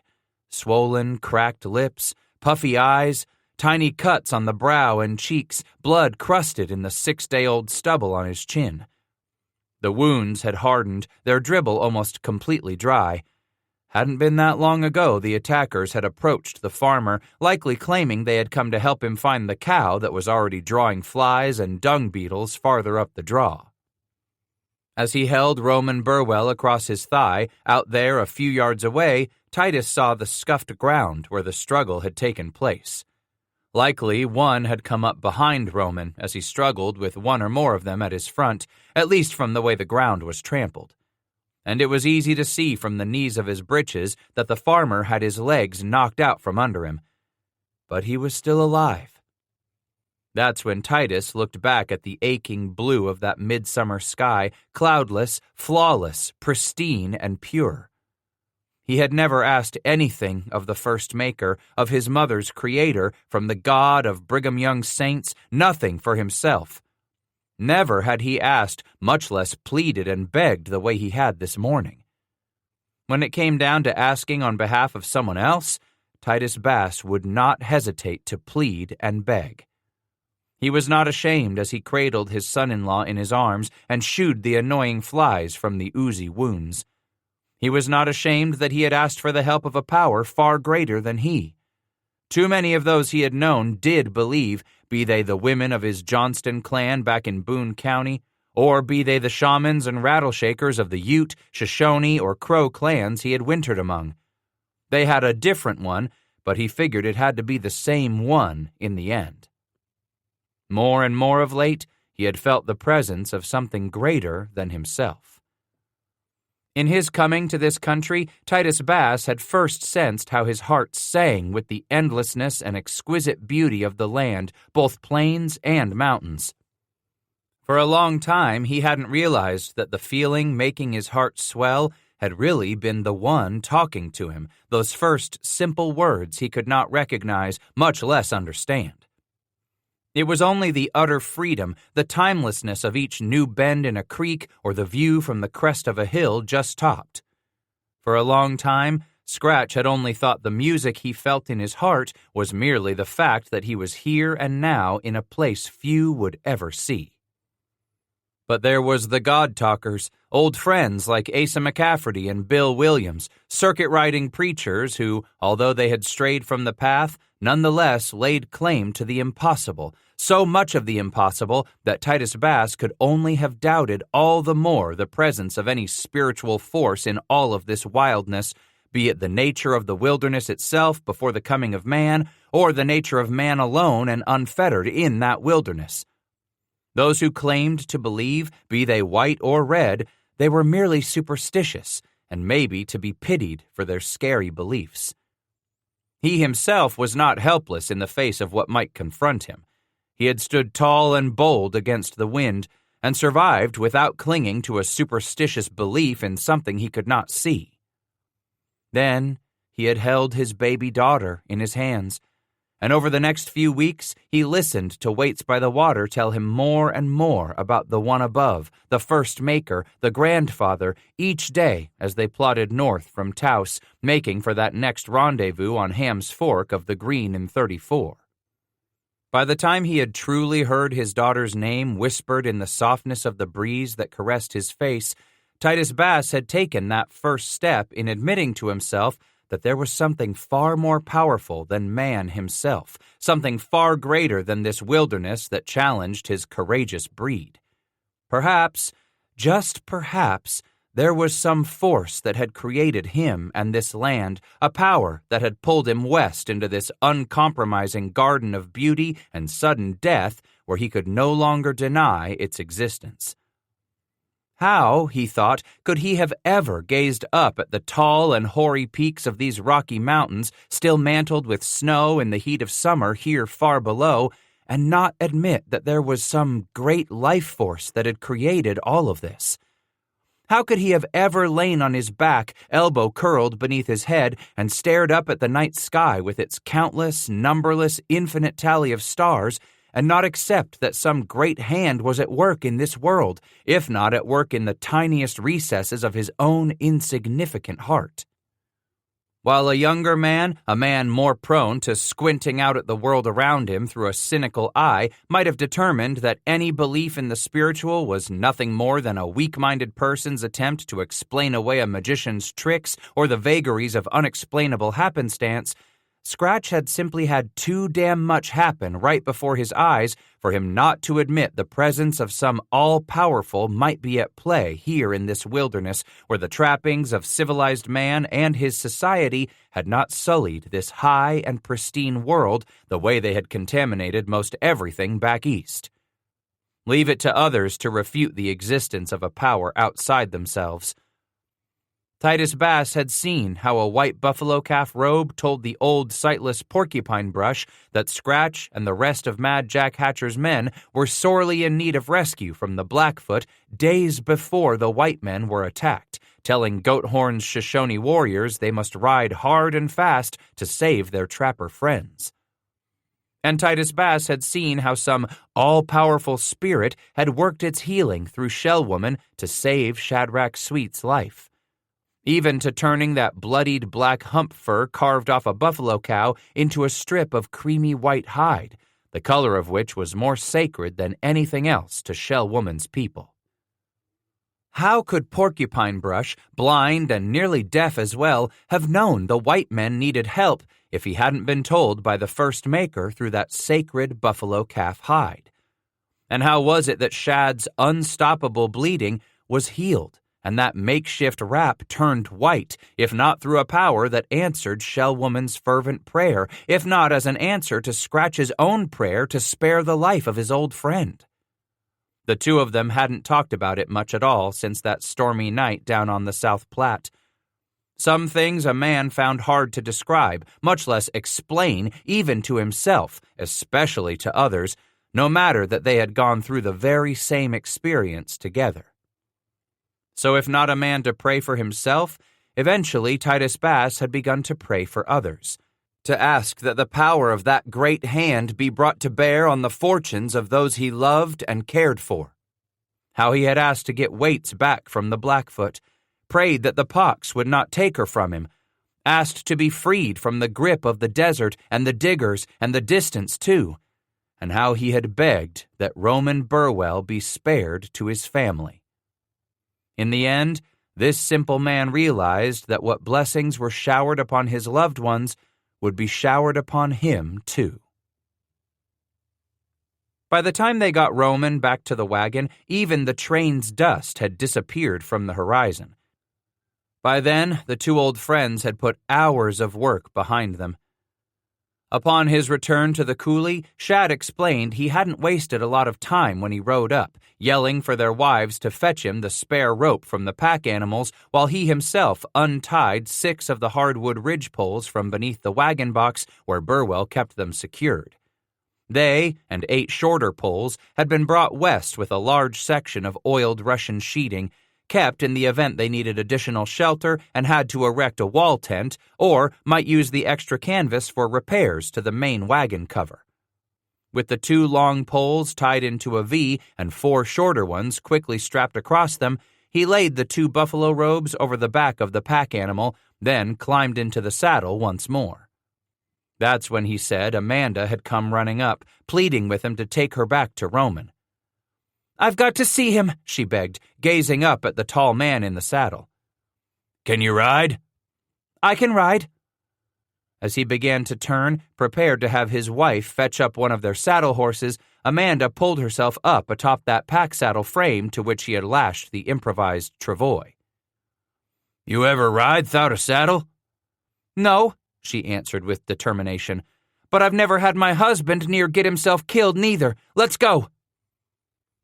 As soon as Shad and Amanda had neared the scene, Titus watched her pull back on the reins of that pack horse and leap off, her skirts a-swirl as she bounded to the ground and started leaping over the sage, dodging around the wind-stunted cedar. "Pa! Pa!" she cried, her cheeks streaked with moisture as she came sliding to her knees beside him. "Oh, Roman!" Gently, Titus pulled himself out from under Burwell and held Roman's head up while she fit herself beneath his bare, bloodied shoulders. Bass got to his feet, feeling the cramped muscles protest in one leg where they had gone to sleep, while he did what he could to shade his son-in-law from the cruel midsummer sun. "Here," Shad called, then tossed Scratch an old oak canteen. "I brung that for Roman." In turn, Titus handed it over to Amanda and stepped back as he watched her drag up the end of her dress, then the bottom of her dirty petticoat. Onto a corner of this, she carefully poured some water from the canteen, then dabbed it on the first of his cuts and puffy bruises. "How far they ahead of us by the time you got back?" Scratch asked. "Can't see nothing of 'em no more," Sweet admitted. Titus wagged his head, all the more angry for it. "Hargrove gonna make sure he covers ground today." "Make it so we can't catch him today, fast as he's driving 'em," Shad agreed. With a nod of recognition, Bass took a step toward Amanda, but Sweet caught his elbow and dragged him back. "Stay here with me a while, Scratch. Ain't nothing you can do for him right now." "You're right, but these hands what want to choke those bastards need something to do," Titus explained. "We need to be tying up a travois for Roman." As they bent over their work, repositioning the cross members, then started tying on the cradle of a double thickness of buffalo robes in which they would place the injured man, Sweet confessed, "I wanted to keep you over here, where your daughter couldn't hear." "Hear what?" Hear us talk on what we're going to do about Roman and Hargrove, and them badger-eyed bastards done this to your daughter's husband. His hands stopped working at the series of knots, and he stared at Sweet. You're in for making 'em pay for what they done to Roman? Even if I wasn't your friend, I'd throw in with you just to have a chance to see their faces when they realize they ain't getting away with treating folks like this. Bass grinned hugely. While you was gone, I was thinking my own self. Your notion gonna happen tonight? Soon as we get these 3 families caught up to the train. Shad wagged his head. That'll take some doing. Then we'll do it tomorrow night. It was all but dark when they had to admit that the oxen just weren't going to be goaded into any more speed, any more miles that day. Reluctantly, they made camp as the stars winked into view and the women scrambled around to build a fire there beside the little muddy. At least they had some water and some scrub oak, cedar, and sage for their fire, enough to last out the night. Amanda steadfastly remained inside the wagon with Roman day and night. She and Lucas budged from the wounded man's side only to trudge into the brush and relieve themselves once they crawled into the crowded box and settled in beside him. Mercifully, the farmer hadn't come to as the travois bounded and jostled over the sage on the way back to the wagon, or as the 2 trappers hoisted the big man onto the tailgate. Burwell had grunted a time or 2 and groaned in some misery, but he never did awaken that first day, even though his eyelids fluttered from time to time as he was jostled about. Waits by the water brought Amanda a half-full bucket of water and a dipper. Toot brought them a kettle of her hot soup. Not long after the moon came up and Titus had Lemuel put his little brother and 2 sisters to bed beneath a low awning strung from the side of the wagon, Waits came to find her husband talking with Shad as the 2 sat just outside that ring of light given off by the flames. Titus, she said softly as she approached the 2 men. He turned, seeing her, and smiled. Your soup was good, he said in English. Toot make, she responded in his tongue. Come now. Come? She pointed back at the wagon. Call for you, Amanda. She needs me to come? Waits nodded. Tell you come. Roman, he awake. Bass scrambled to his feet quickly. Stay here and keep a sharp ear to the night, Shadrach. I'll be right here. Then Titus stopped and stood there, a swell with feelings and all fumble-footed. Shad, I... Sweet bolted to his feet and held open his arms. They briefly pounded one another on the back. Shad said, It's good news, him awake and all. With a nod, Scratch pulled away from their embrace and said, Tomorrow night, we'll cull a few out of Hargrove's herd for what they done to Roman. Hurrying with Waits back to the wagon, he handed her his rifle and stepped to the rear pucker hole, pulling aside the curtain and peering over the tailgate. In a whisper, Titus asked, He awake? Amanda turned, smiling at her father. Yes, Pa, she whispered, yet with some undisguised excitement in her voice. Then she leaned over her husband. Roman, my pa's here. Bass could hear the soft murmur of words, but could not make any of them out, as Amanda raised his head slightly from the pillow and propped his shoulders against her side. He says thank you, Pa. That tugged at his heart something fierce. You tell him that's what we do for family, Amanda. Before you got here, he said something about the sun, she continued, then put her ear down to Roman's mouth again. Said you kept his face out of the sun for a long time this morning. That what you did till I got there?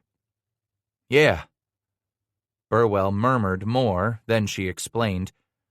He said to thank you for that, but the sun really did feel good when it touched his face after he'd been so cold. Titus took a deep breath, then asked her, He tell you anything how they come to leave him out there? No, she answered. He hasn't said anything about what happened. I decided I would have to ask you what state you found him in. All the better to take some time afore that, was what he thought, but good was what he said to her. I'll tell you about it soon. Tell Roman get his rest now. We don't want him lollygagging around much more'n he's done already."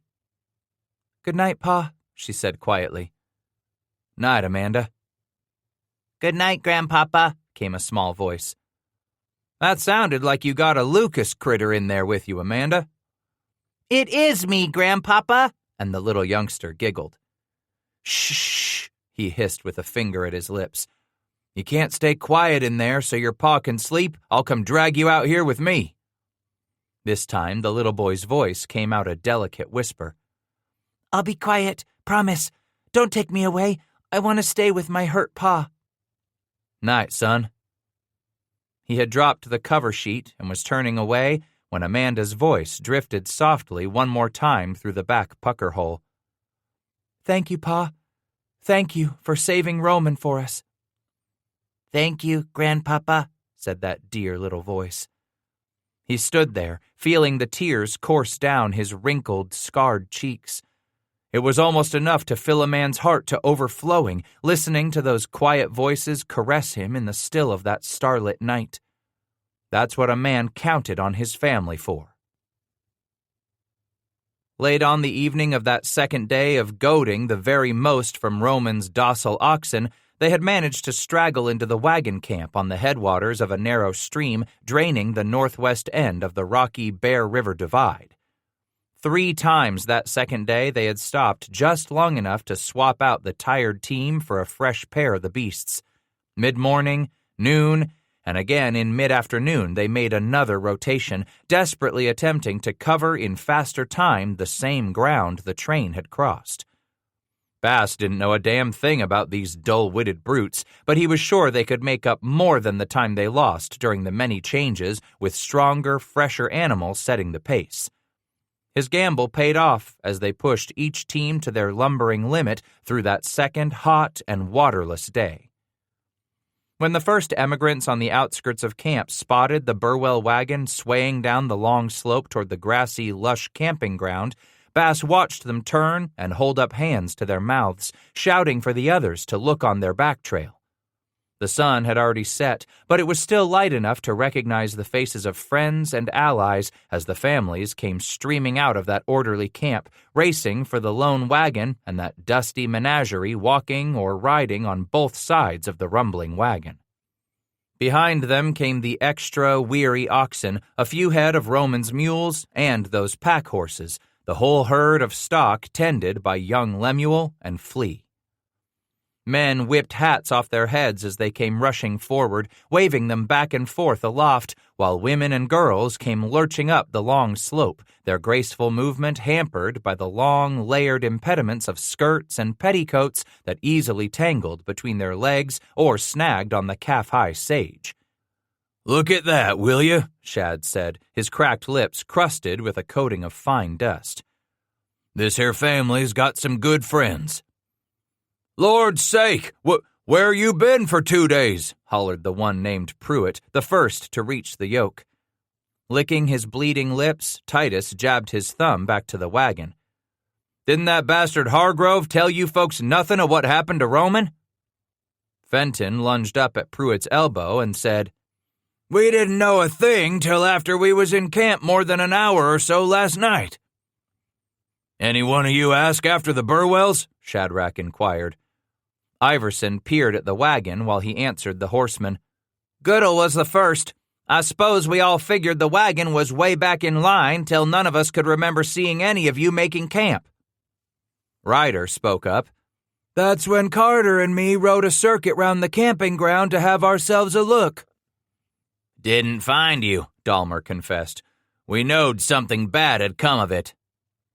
Titus squinted into the mid-distance, looking for some sign of the train captain or his hired horseman. "Something bad did come of it." "Everyone alive?" Truel asked as he trudged past the trappers and was about to reach the front of the wagon box. "Barely," Sweet replied. "We'll have some company soon," Titus announced from his perch. The emigrants hushed and turned to find Hargrove and 4 of his men emerging from the center of the encampment on horseback. Hoyt Bingham turned back to look up at Bass.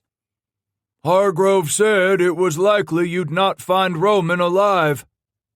"Did he now?" Bingham nodded. Figured a rattler got him when he was out looking for a milk cow what wandered off. That's so. Nodding slightly, Scratch kept his eyes on the approach of those 5 horsemen as he said, It were a snake that bit Roman. Fact be, least 3 of 'em. 3 snakes? Shrieked Murray. 2-legged ones, Titus explained. Near beat the man to death, then strung him up to a tree, fixin' to let the desert finish him off the rest of the way. The crowd of women, children, and those men murmured a moment, then fell silent. It was quiet enough to hear the gentle breeze waft through the sage and dwarf yellow pine, to hear the clop of those horses' hooves as the riders plodded up the slope behind their leader. The emigrants parted for Hargrove and the quartet. The wagon captain took off his hat, his face grave with worry as his eyes settled on Bass. Burwell, is he? He's alive, Titus interrupted. More today than he was yesterday morning when you rode off with your train. Hargrove slammed the hat back down on his head. I had every faith in the world that you'd find him out looking for his cow and that you'd be right behind us. You and these here spineless backshooters knowed good and well we wouldn't find Roman Burwell out looking for his cow, Hargrove. For an instant, the man's eyes glared into the old trapper's. Perhaps you can explain your allegations to me later, in private, so that we don't ruin this group's celebration at your return to the fold. He tore the big hat from his head again and whipped it around in the air, shouting, This is glorious news! The Burwells have rejoined us! At that moment, Amanda appeared at the front of the wagon, her hands gripping the backboard of the seat so tightly her knuckles were white. Hargrove, she screamed accusingly, you nearly killed my Roman! His mouth hung open a moment as the crowd watched in stunned silence. I only did what any good wagon captain would have done, Mrs. Burwell, he explained in the most syrupy of tones. How was I to know that your husband would not be collected within minutes of our departure and you would catch up to us by midday, by last night's camp at the latest? Scratch could see his daughter was near to tears as he urged his horse to the wagon. She said, You didn't give a good goddamn for us, Hargrove. Didn't send no one back to see about us. Standing in the stirrups and reaching out, Scratch grabbed one of her rough, calloused hands. Hush now, daughter. We'll see to his bunch later. Thank you, sir, Hargrove exclaimed in his booming voice. Yes, Amanda, we'll all see to this matter later. For now, just knowing your husband and family are safe is cause to celebrate. I say we ask the musicians in this outfit to bring out their instruments straight away. The crowd turned back to look at the gray-headed horseman who took off his big hat and wiped the back of a hand across his brow just below the faded, sweat-soaked bandana. Bass quickly flicked his eyes to Shad, then turned back to the ousted wagon boss. All right, Hargrove, he said as Amanda disappeared into the wagon. I say let's do make us a lot of noise tonight. 15. The music and laughter were good and noisy that night after dark, enough celebration to cover a wake for the dead. Titus and Shad left their wives at the Burwell wagon with extra guns, instructing the women to keep a weapon trained on anyone who came near until Amanda could declare if they were friend or foe. Those dogs he wanted them to tie up would serve as guards, too, announcing the approach of any danger. Part of Scratch wanted the women to go right ahead and blow a few holes through some of Hargrove's men for what they had done to Roman and his family. But there was an even bigger piece of his heart that desired to take that revenge for himself. Moonrise would be coming all too soon. With that milky orb only 2 or 3 days from filling itself out, the two of them had to be about this bloody business of retribution before the moon came up, shedding its light upon this barren high ground just west of the Bear River Divide. They didn't know which 3 of Hargrove's 7 had been in on the beating of Roman Burwell, which of them had left the farmer strung up for dead, and Titus didn't figure he could recognize the 3 who showed up at the wagon with Hargrove the morning Roman was missing. But then, It really didn't matter. All 7 were the same, just different faces, different names. But like most all scaly critters that slithered through a man's life, these 7 were bad from the first jump.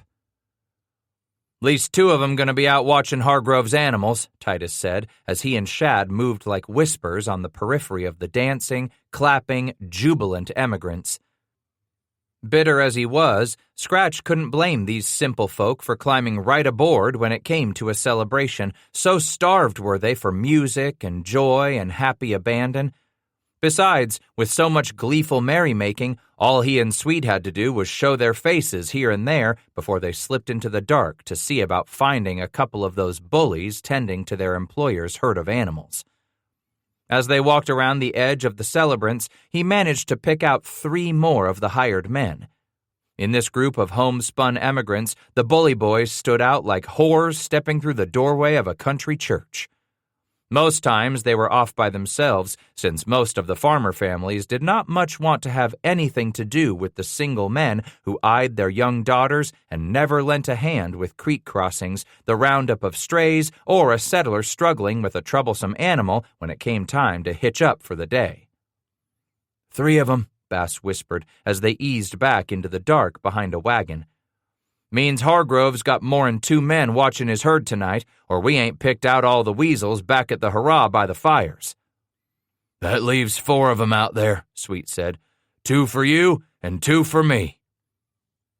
30 yards out from the last wagon, they stopped and listened to the night sounds, letting their eyes grow accustomed to the starlit darkness here in the hour just before moonrise. "Where's Hargrove camped?" Shadrach asked. Titus pointed. "I figure his herd be down in that patch of grass by the crick." "That's where we'll find us some critters to skin." He looked up at the tall man in the dark. "Skin? You think we oughtn't skin these niggers?" "They half-skinned Roman," Shad explained with disgust. "If we ain't gonna kill 'em, least we ought to do is skin the yeller bastards." "All right," he whispered, sensing a little glee surging through him to accompany the hot fire of adrenaline squirting into his veins. "You set on what we're going to do?" Sweet nodded. "I know how your stick floats." "Meet you back at the music when you're done," Titus said, holding out his right arm between them. The big man clasped forearms with his old friend, wrist to wrist. "Save a do-si-do for me, Shadrach." Sweet turned away with a huge smile, and he was gone in the dark. For several moments, Scratch listened, straining in the night for the sounds of the tall one's big moccasins on the dry, flaky ground. Then he himself slipped off to the right, making for the far slope of the hill that would lead him down to the north side of that patch of grass, while Shadrach would make his approach from the south end. As he threaded his way through the dark clumps of sage, Titus remembered how he and Josiah, along with their 2 wives, had crept up on a war camp of Arapaho back in the Bayou Salade. Those warriors had been out-and-out killers, come to take the lives of the white trappers and their Indian women. There had been little choice but for the 4 of them to plunge into that camp swiftly, brutally, and not leave a one of the war party alive. The more he had thought about it across the last few days, what Hargrove's hired men had done wasn't just a beating. The way they left Roman lashed to that tree, half dead when they strung him up, was tantamount to leaving Amanda a widow. Even though only 3 had been in on the attack, all 7 were every bit as guilty. The fact that they hadn't stabbed Roman with their knives because they didn't dare make noise with a gunshot didn't arouse any mercy in Titus Bass either. Far as he was concerned, any of them he got his hands on were as guilty of attempted murder as were those Fort John Frenchmen who had attempted to run off with Magpie guilty of robbery and rape. He'd just as soon gut 'em, every last one, and leave their bodies for the coyotes that sang from the nearby hills this night. But Amanda said she and Roman had talked about it. Sure and certain were they both that a man like Titus would be eager to right the wrong done them by Hargrove and his help. "Just like you did back in St. Louis with that fighting dog," she explained earlier that evening as darkness was coming. "But this don't have to end in killing like that night in Trust's livery did." He had studied her eyes a moment, seeing so much of her mother in them. You never had the stomach for what you done in that barn. Amanda had wagged her head. What I done was to save you, Pa. I'd do it again for my children, and I'd do it for Roman. We hadn't come on him when we did, Roman be dead. He feels the same way about this as I do, Amanda had explained after a long and heavy silence. He doesn't want to spill any blood. Just stay out of their way till we get to Fort Hall and see 'em gone. Then you don't want to know what I'm gonna do, Titus said. I don't, she admitted quickly. All I know is that blood begets blood. Roman don't want a piece of these niggers? No, and she had shaken her head. Says he just wants to get us to the Willamette River where we can put everything that happened behind us. Titus had sighed. And start a new life. Yes, Pa. Ro and me don't think we could start a new life by shedding blood. It hadn't been that way for Scratch. Not years ago, not out here in this same country. This harsh wilderness had required a squaring of accounts from those who believed they had what it took to stand tall and bold against the wind.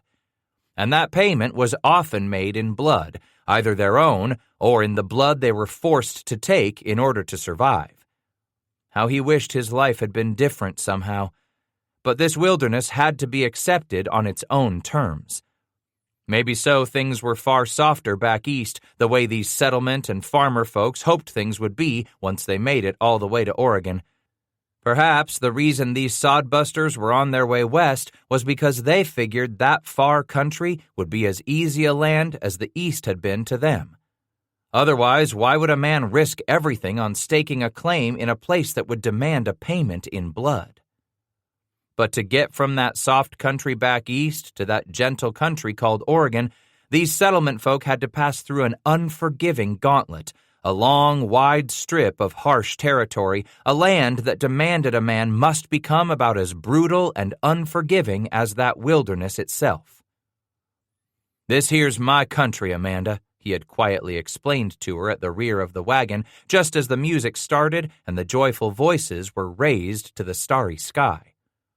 Out here, folks like you and Roman don't set the rules. That's what sticks in my craw about your sort on your way to a new life. You're gonna come through here and do what you can to make this place fit for all of you what are running somewhere else. Don't you see the reason I lasted so long out here is I took this land on its terms? She had stared down at her scuffed boots for a long time before she finally looked into his face again and said, I always thought that folks had a say in how they lived, no matter where they were, east or west, Pa. Maybe so that goes for back there where we both come from, daughter, he sighed. But out here in this country, the wilderness got the last say. What you and the rest of these folks think should be don't matter a red piss. And that even goes for oily men like Phineas Hargrove, too. Because he struggles to make it all turn out for his good? No, just because life in this country has a way of balancing things out in the long run, he explained. What he takes from others will one day be took from him. And that day has come, Amanda. She gripped his arm as he leaned forward to kiss her on the forehead, stopping him from immediately pulling away. Pa, I'd like to tell you there's no need to put yourself in danger, but I know I'd be wasting my breath. He had squeezed her hand. You take the risk and the danger out of my life, that'd be like taking the breath out of my body. Titus had heard her scrambling back up the rungs of the short ladder, over the tailgate, and into the back of the wagon as he moved around the fire to that spot where Shadrach stood waiting. Both of them bristled with weapons, not firearms, but the sort of sharp-edged weapons that called for close and dirty work, knives and tomahawks, along with the short sections of rope each man carried inside his shirt where they would not swing loose, making noise or getting in the way of what was to come. His nose picked up the smell of fresh dung before Scratch even made out the clot of shapes before him as he neared the patch of dried, sun-cured grass where he knew Hargrove's men kept the moneyed man's stock grazing through the night. They worked in watches, he had been told, those hired men, 2 of them spelling the last pair for a few hours until the last 3 men would fire the 4 o'clock gun to rouse the whole camp. This early in the night, he and Shad would be catching the first watch, meaning there would still be some time before the relief arrived to discover what had been done to their friends. Into his nostrils, the westerly breeze brought that strong perfume of sweaty animals and the clumps of green manure dropped when the horses had finished digesting the brittle plateau grasses. He stopped and smelled deeply, wondering if either of the guards were smokers. Looking into the dark, Titus figured he might see the glowing ember of a pipe bowl, even if he weren't downwind of their burning tobacco. But the only thing his nose could make out was pony droppings and the sharp tang of the breeze cutting through the sagebrush and bitter alkali flat. He'd hear the man soon enough, maybe see the guard move against the horizon if the man wasn't squatting under some bush. Bass heard that stream of water hitting the hard, dry, flaky ground with a hiss. But it wasn't the loud and powerful gush of a horse taking a piss. No, that was a man sprinkling the ground. At his most vulnerable, with his pecker in his hand and his mind on the relief he was experiencing. He moved forward, his nose alive and drawing him onward, his ears pricking as his senses led him toward the guard. There! Titus saw him. The dark, the shadows, the hat. Scratch wasn't sure which one it was. But the guard stood there with his left hand propping up his short prairie rifle while his right hand was busy at his groin, shaking free those last few drops. Surprised, the guard was barely able to start his turn when Scratch kicked the rifle out from under his left arm, then drove in another step, swinging his arm with all the power his old shoulder and hip could put behind the blow. His hard-boned fist connected under the taller man's jaw, staggering the guard back a step, then delivered a second crack as the guard's arms wheeled in an attempt to regain his balance. The instant he started to cry out, his brief warning muffled with the suddenness of the attack, Bass was already on him like a calico sack full of mountain cats. Scratch struck with the left fist this time, causing the guard to go rigid for a heartbeat. But somehow, the man managed to growl, "Naps!" The guard was shaking his head violently as he scrunched his neck down into his shoulders and hunched over, starting toward the old trapper, pulling out his belt pistol. Scratch desperately lunged to the side as he dragged free one of the knives at the back of his hip with his left hand, immediately passing the blade of the skinner into his right palm and flicking it forward as the guard cleared the pistol from his belt. The knife's impact froze everything for a moment in the black of that night. The guard stood in place, shock registering on his face as he slowly peered down at the bone handle sticking out of his lower chest. Naps! Gurgled, much weaker this time as he struggled to screw up the strength to raise the pistol.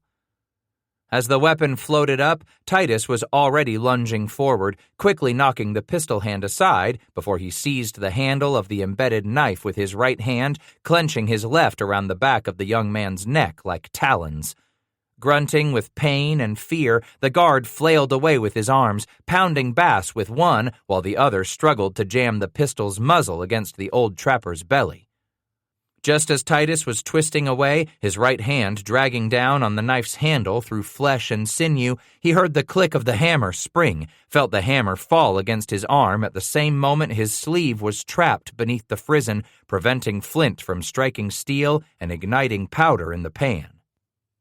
As Bass landed on his hip, the man went limp, crumpling atop dead legs.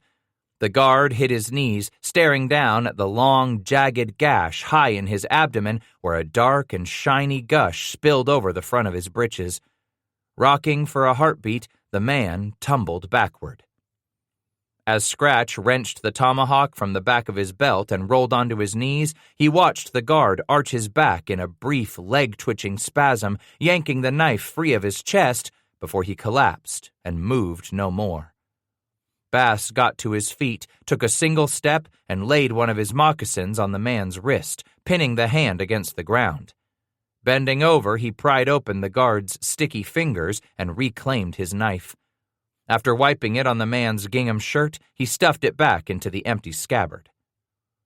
For a few moments, he crouched there among the stunted jackpine, listening, his good eye searching the darkness. Maybe no one had heard the man's call for help. Perhaps Sweet had already seen to the only aid the guard could have summoned. He waited a few heartbeats more while the animals stopped snorting at the scent of fresh blood on the breeze, then knelt over the guard.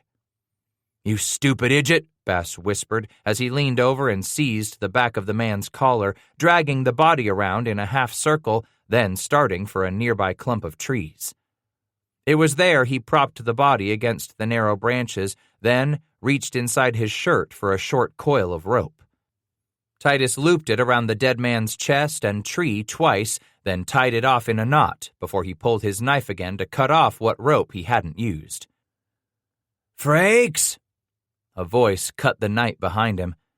His senses on fire, Bass whirled in a crouch, finding the nearly full moon's brightness already raising some light behind the ridge they had spent 3 days trudging to get around. In a matter of minutes, that moon would poke its head over the bluff and illuminate the valley. "Where are you, Frakes?" Concentrating on the sound of that voice, Titus spotted the dark form punching a sliver out of the starry sky as the man stomped closer and closer. Then that shadow split in two, and there were suddenly 4 legs coming his way. A new voice growled, "I bet that bastard's catching a nap." "You can whoop his ass tomorrow, Jenks," the first one said, "but we got our watch to cover, you and me." "Shit, Corette. You bucking for a raise in pay from that rich man?" "I ought to get a good bonus from that high-toned bastard by the time we get to California," Corette declared.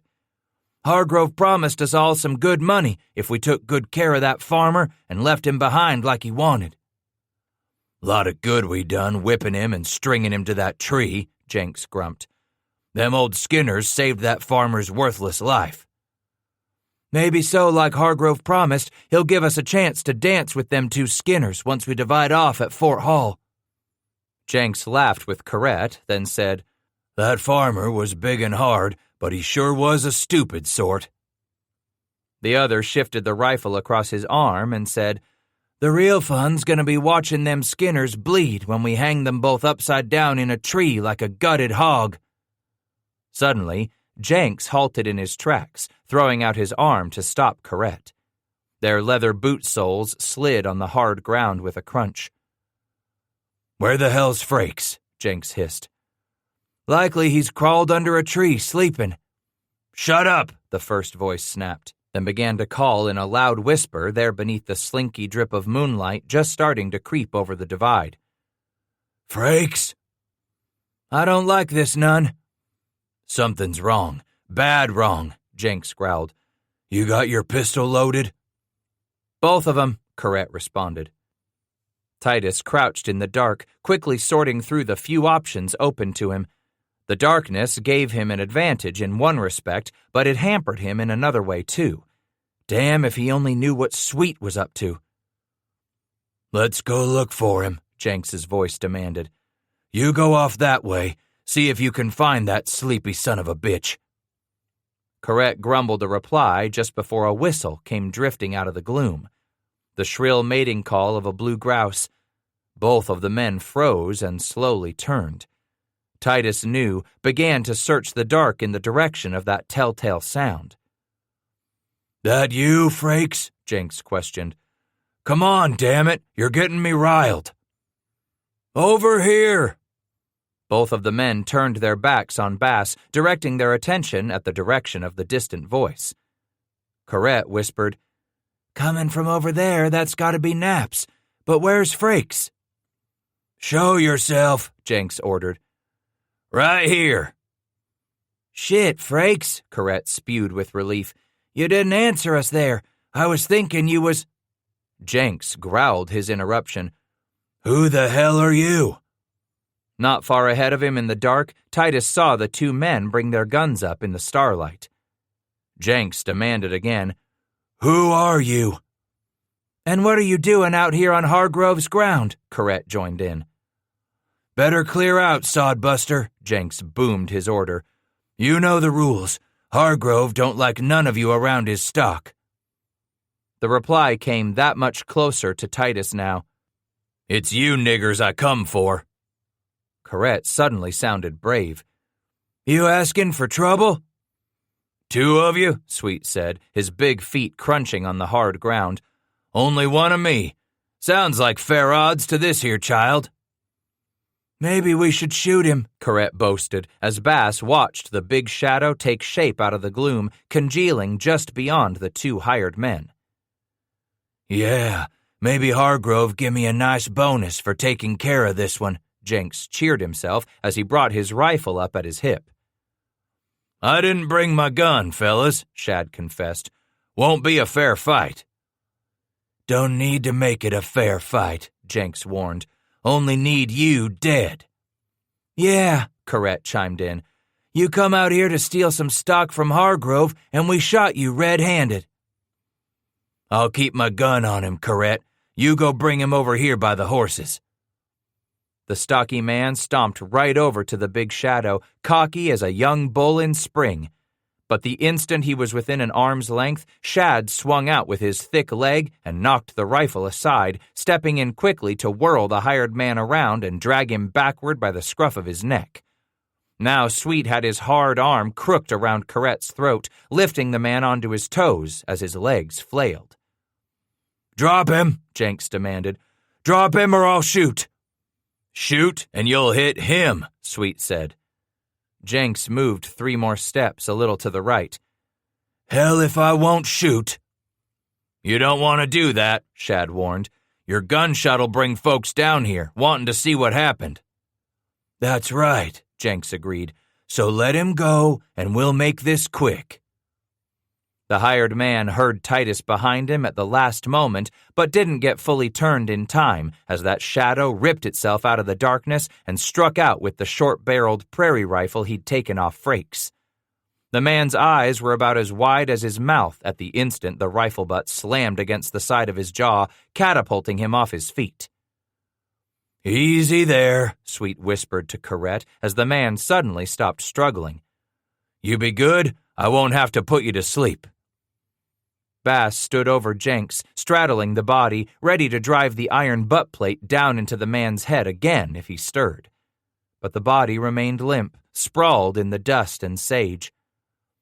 Damn if that weren't a purty headbang, Scratch, he whispered as he knelt beside Jenks. Good of you to show up on time, Shadrach. Why you growling at me? Took me some doing to get my fella dragged off and tied up, Sweet said. Where you tie yours?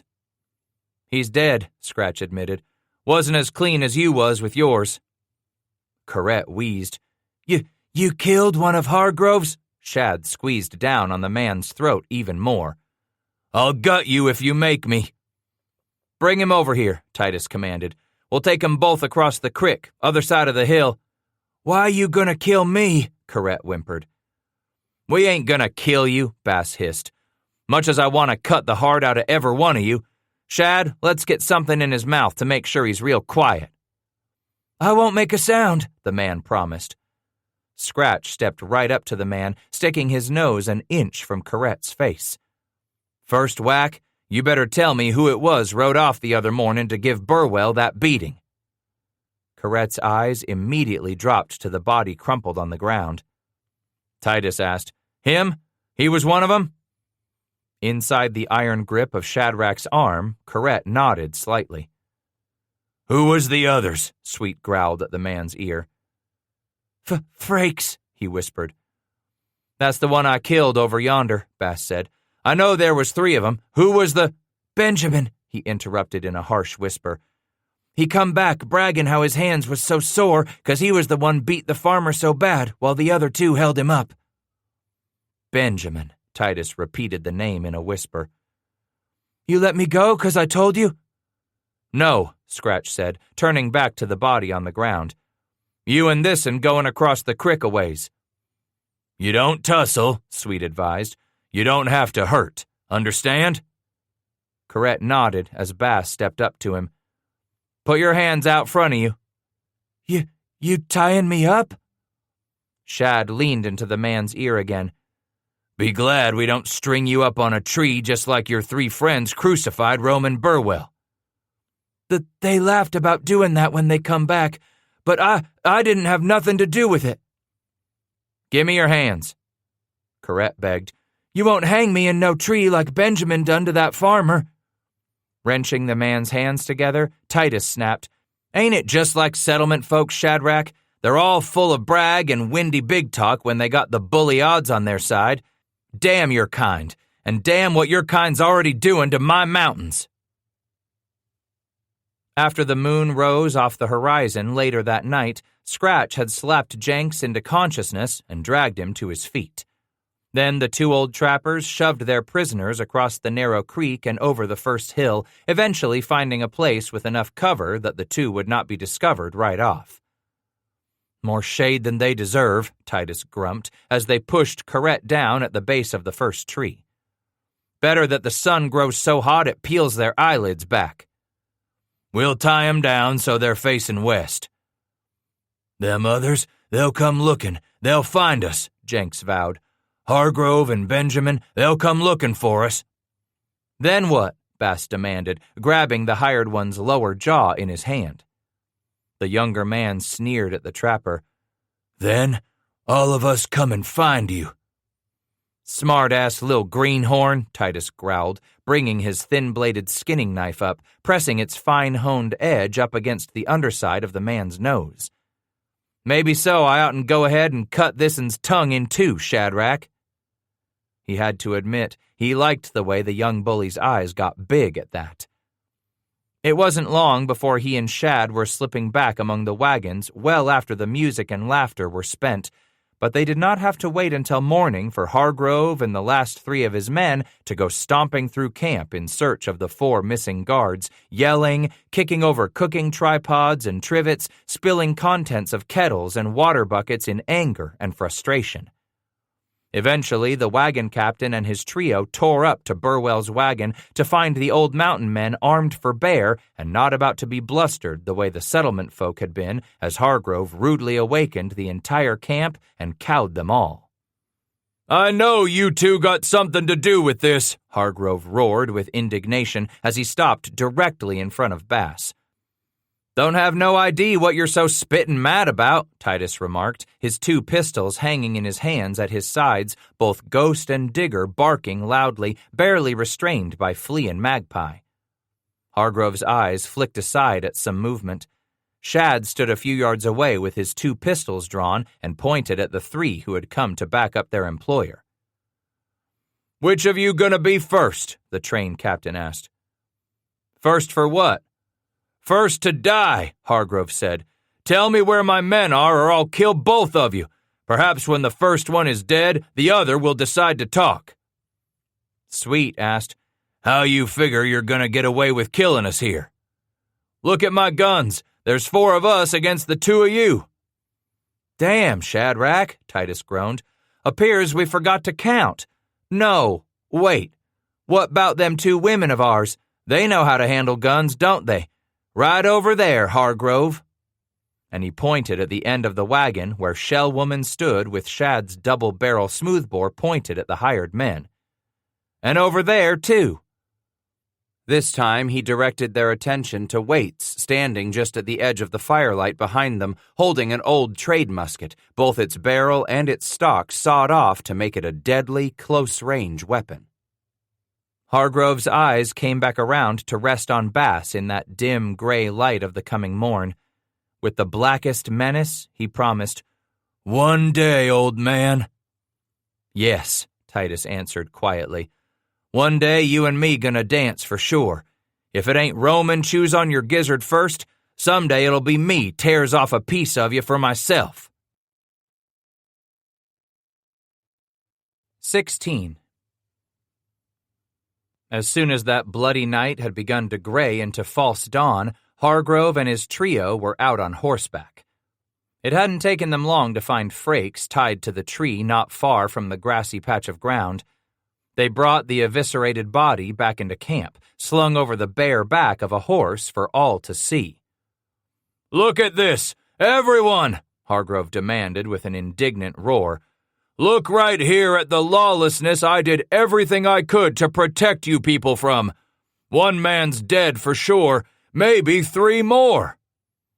He came to a stop near the center of that largest cluster of wagons, shouting at the settlers as they interrupted their breakfast and early morning chores. "We'll hold a funeral for this man in 15 minutes. I want every one of you there to pay your respects. Then I want you men, the able-bodied among you, to saddle up with me and my men. We're going in search of the others those old fur men must have killed too. And when the dead are buried, we're going to hold us a trial before we hang these guilty ruffians, then get on our way." For a moment, it seemed the whole train, man, woman, and child, were staring right at Titus and Shadrach. Hargrove started away, but suddenly stopped and wheeled about. He glared hard at Hoyt Bingham. "You, Bingham, you'll bring your shovel to help dig this man's grave." But before the emigrant could speak, another voice boomed behind Titus. "He ain't digging no grave for any of your hired trouble." Slowly, Hargrove turned and found Roman Burwell standing as straight as he could on his own feet beside the tailgate of his wagon. "I gave Bingham an order, Burwell," the captain snarled. "Since you're in no condition to help him dig this man's grave, Bingham will dig it for the both of you." "I ain't going," Hoyt said, taking a bold step away from his wife at their breakfast fire. Hargrove's cold eyes narrowed menacingly as Benjamin shifted on his saddle, preparing for what violence loomed. "Trouble happens, Bingham. Folks get hurt, sometimes through no fault of their own.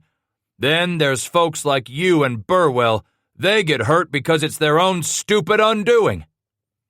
"You ain't gonna bully and beat us, not from here on out." Burwell stood bravely, one arm braced against the bandage that was wrapped tightly around his broken ribs. That sudden show of bravery appeared to buoy Bingham and some others with renewed courage. Turning back to Hargrove, Hoyt Bingham declared in a clear voice, "Don't you remember what happened a few days back?" "You do remember that council meeting you called real clear, don't you, Hargrove?" Truel asked as he stepped up beside Roman Burwell. "You was voted out," Bingham reminded with new backbone. "Maybe you and what you got left of these toughs ought to get out of our camp," cried the smooth-jawed Fenton. Iverson stepped up to the line, slowly being formed against Hargrove and Benjamin. "You and the rest shouldn't travel with our company no more." "You can't do this to me," Hargrove bellowed like a wounded bull surrounded by gaunt and hungry wolves. "You said we could accompany your train till we reach Fort Hall." Surprising them all, Roman Burwell unsteadily pushed himself away from the wagon's tailgate, wincing a bit with the movement. "Don't you hear what these men are saying?" he asked. "That's the voice of the people saying you've been voted out. Now it's time you got out." When Hargrove reined his horse aside so he could look squarely at Burwell, both of Scratch's dogs growled where they were restrained at a wagon wheel, their neck hair ruffing as Amanda stepped under her husband's arm, attempting to support him on her shoulders.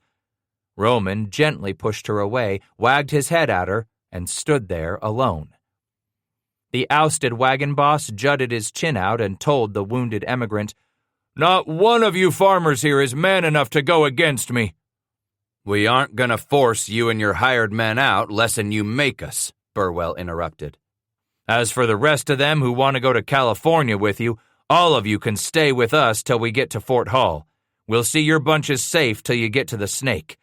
But you ain't our captain no more."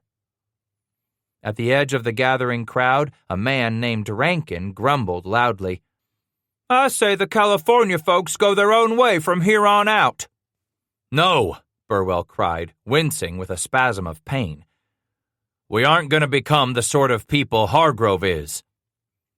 Titus glanced at his daughter as she stood easily within reach of her weakened husband, but gave Roman his stand. Amanda's cheeks glistened with tears, her eyes shiny with pride in her husband, a pride that had long lain dormant until Hargrove's unremitting cruelty had reawakened it. "Why not, Roman?" asked a man named Winston. "He damn well tried to do the same to you."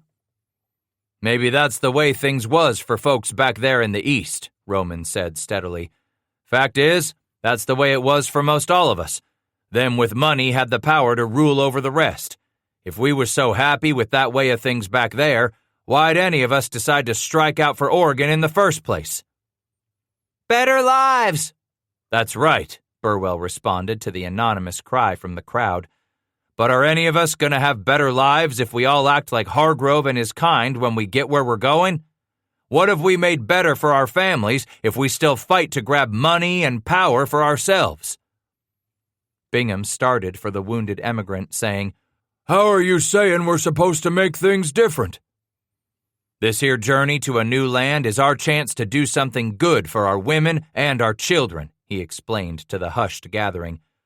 We can make a new life for ourselves, not just new homes and new farms, but a new life. We're not going to Oregon to end up the same sort of folks that Hargrove and them others are. Let him and his kind go to California. We're going to start a new life in Oregon for our families, for our children's children. Bingham stepped to Roman's side and laid a hand on the big man's shoulder. My fellow captain is right. We must make new homes in a new land, not live things the way they were back east. We'll let those who are happy with the Hargroves of the world stay back there and live out their lives, or let them follow Hargrove to California. As for us, we're on to Oregon. Iverson leaped up and shouted, The Bingham Burwell Oregon Company! Oregon or bust, shouted Murray. Pushing her way through the crowd that immediately surged toward Roman, Amanda threaded her way to his side, grabbed his face in both her hands, and pulled it down to her mouth as she raised herself on her toes.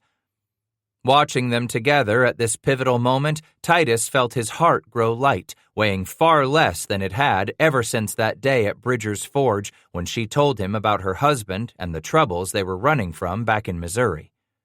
For days now, Scratch had been consumed by the fear that they would never outrun their mistakes, never get beyond the failures of Roman Burwell. Fear that Amanda had married a man who would one day plunge his whole family into disaster, if not with Phineas Hargrove on the road to Oregon, then surely once they had reached the mouth of the Willamette.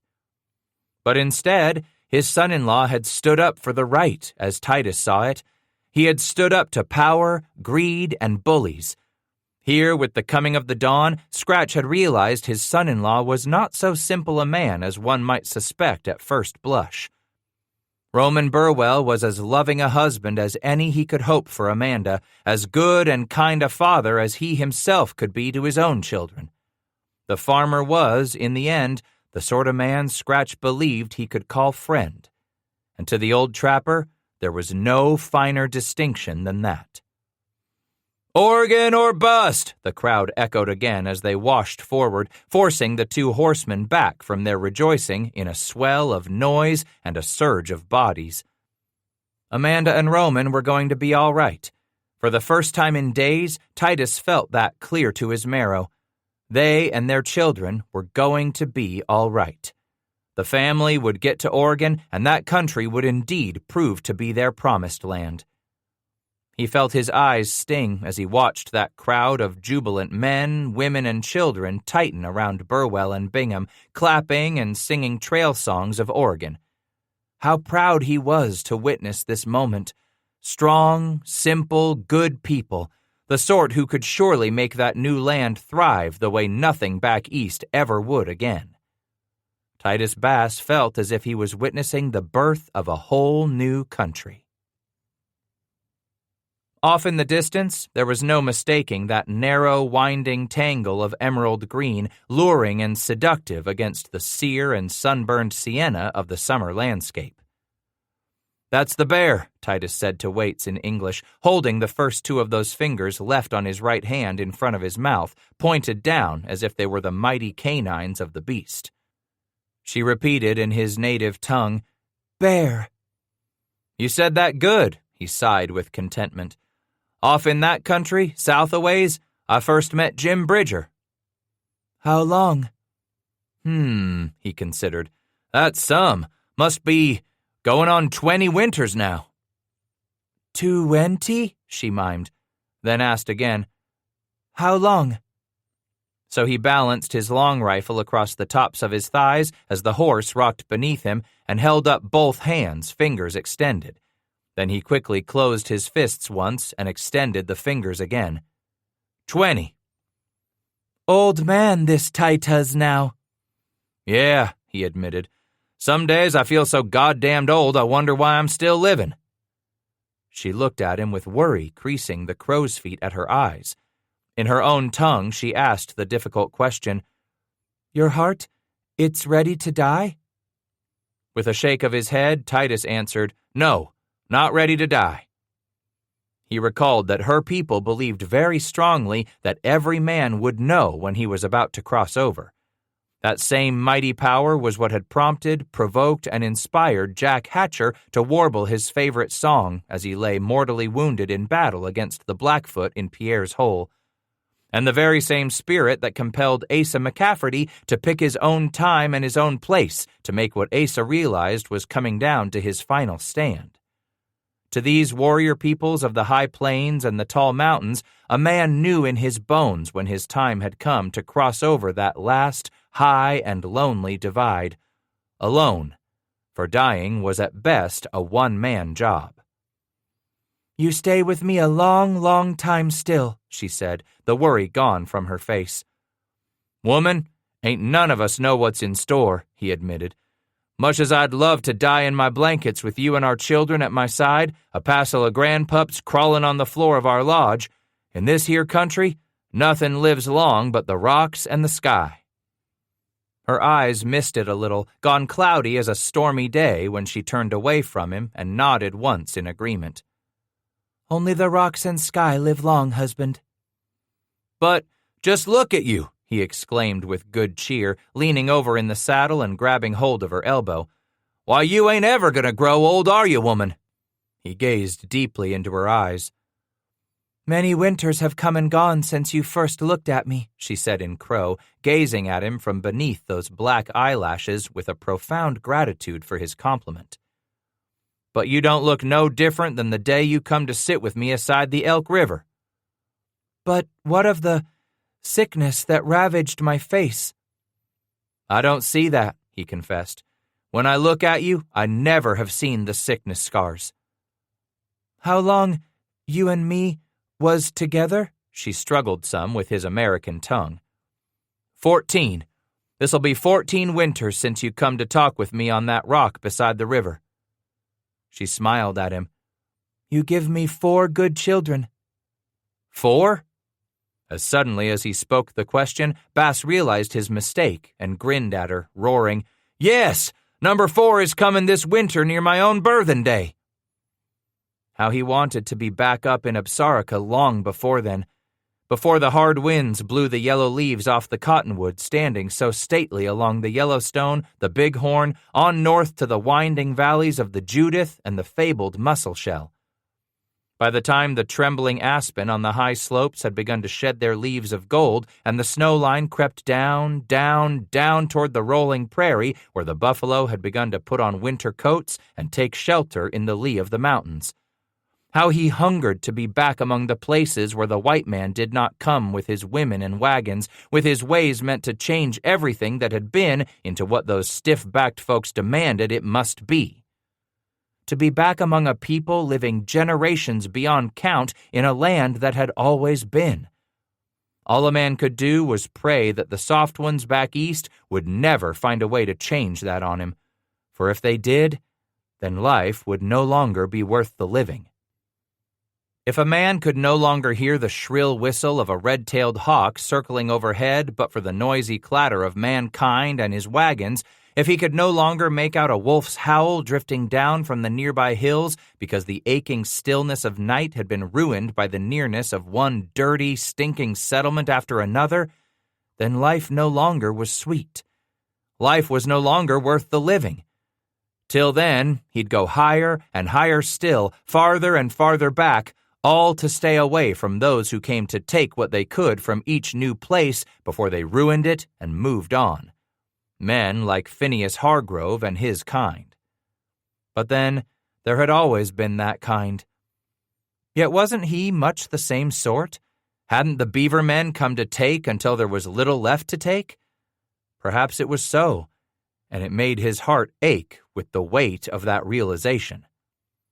Still, he brooded, there was a marked difference between the him he was in those early years and the him he had slowly become.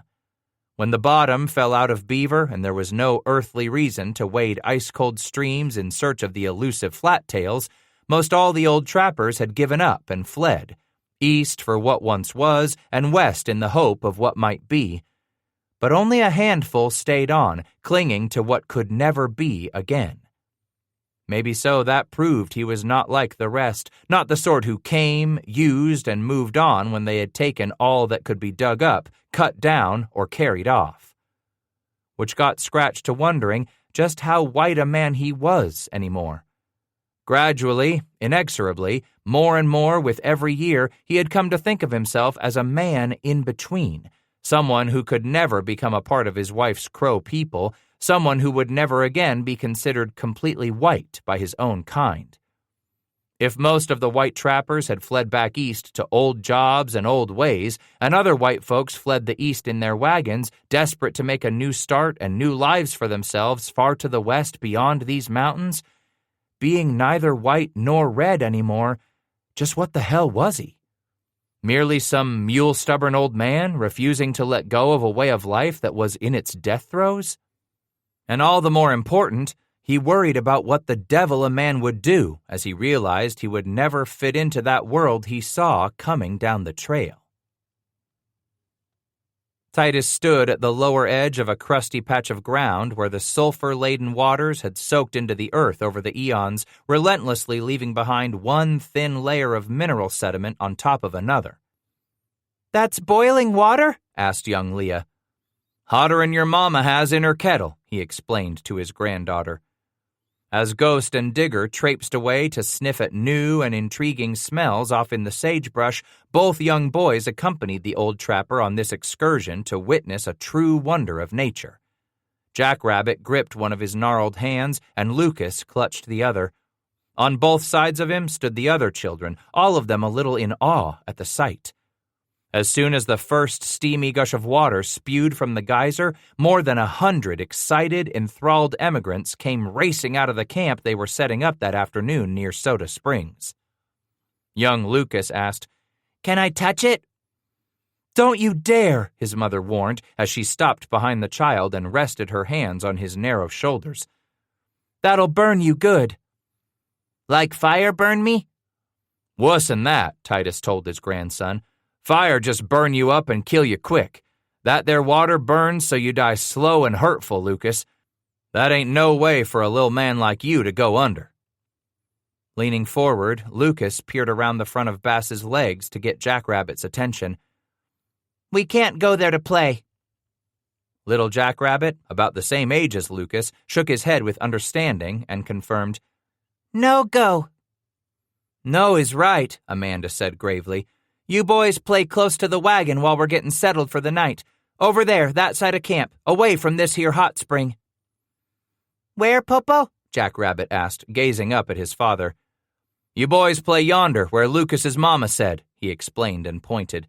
"In the sage there, but don't go far as them rocks." The boys started to let go of the old man's hand as Amanda reminded them, "You two boys stay where I can see you, here?" Lucas was darting off, Jackrabbit at his side in nothing more than a tiny breech clout and moccasins as the white boy flung his tiny voice over his shoulder. "I heard you, Mama."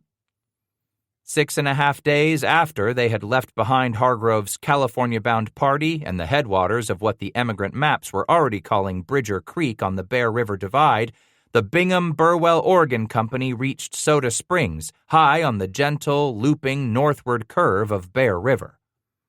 From here, the train would strike out north-northwest, leaving the river behind, striking overland as they made the last stretch for Fort Hall on the Snake. Most afternoons, all Titus or Shadrach had to do was turn about and look back along the far horizon for a low column of dust rising lazily in the air more than a full day behind, telltale sign of the Hargrove California Company. The ousted wagon master and his faithful supporters had begun to fall farther and farther behind every day across the last week, moving at a more leisurely pace now that the Bingham-Burwell party was pushing on ahead without them. As the sun began to slip into the last quadrant of the sky off behind their left shoulders, the time had come for one of the old trappers to select a camping ground for the night. A spot near wood and water with enough dry, brittle grass available that the stock would not become too restless because of the lack of forage by morning. More than 4.5 days had passed since Roman Burwell pulled himself out of that wagon bed and rose on his own 2 shaky legs, standing up to Hargrove long enough for the rest of them to get up their gumption too. Not that any of these farmers weren't man enough, just sometimes most men need others to prod them, to give them permission to stand up for themselves. If Roman wasn't the sort who would ever make a charismatic leader, at least he was the kind of man who had inspired others to be what any new land needed. For those first 2 painful days after the train broke apart, Burwell had remained in the back of his wagon as it bounced and rumbled through the valley of the Bear River. And for the last 4.5 agonizing days, Roman had mustered the strength to walk beside the plodding oxen, grumbling that as much as it hurt to trudge through the rocky soil, it still was nowhere near as painful as the hammering he had taken in the back of that wagon box, no matter how many comforters Amanda piled around him. The wounded farmer ended up covering the last 80 miles to Soda Springs on foot. "Pa," Amanda cried, "get out of that food box!" She and the Indian women were going about preparations for supper. "I'm just looking for something," he admitted as he retreated a step back from the rear gate of the wagon, bumping against his accomplice, Shadrach Sweet. "One of them sugar bags of your'n." She eyed him suspiciously as Roman hobbled up, asking her father, "You got a sweet tooth I didn't know about?" "Not really, just thought I'd make the young'uns a treat," he confessed. "Sugar?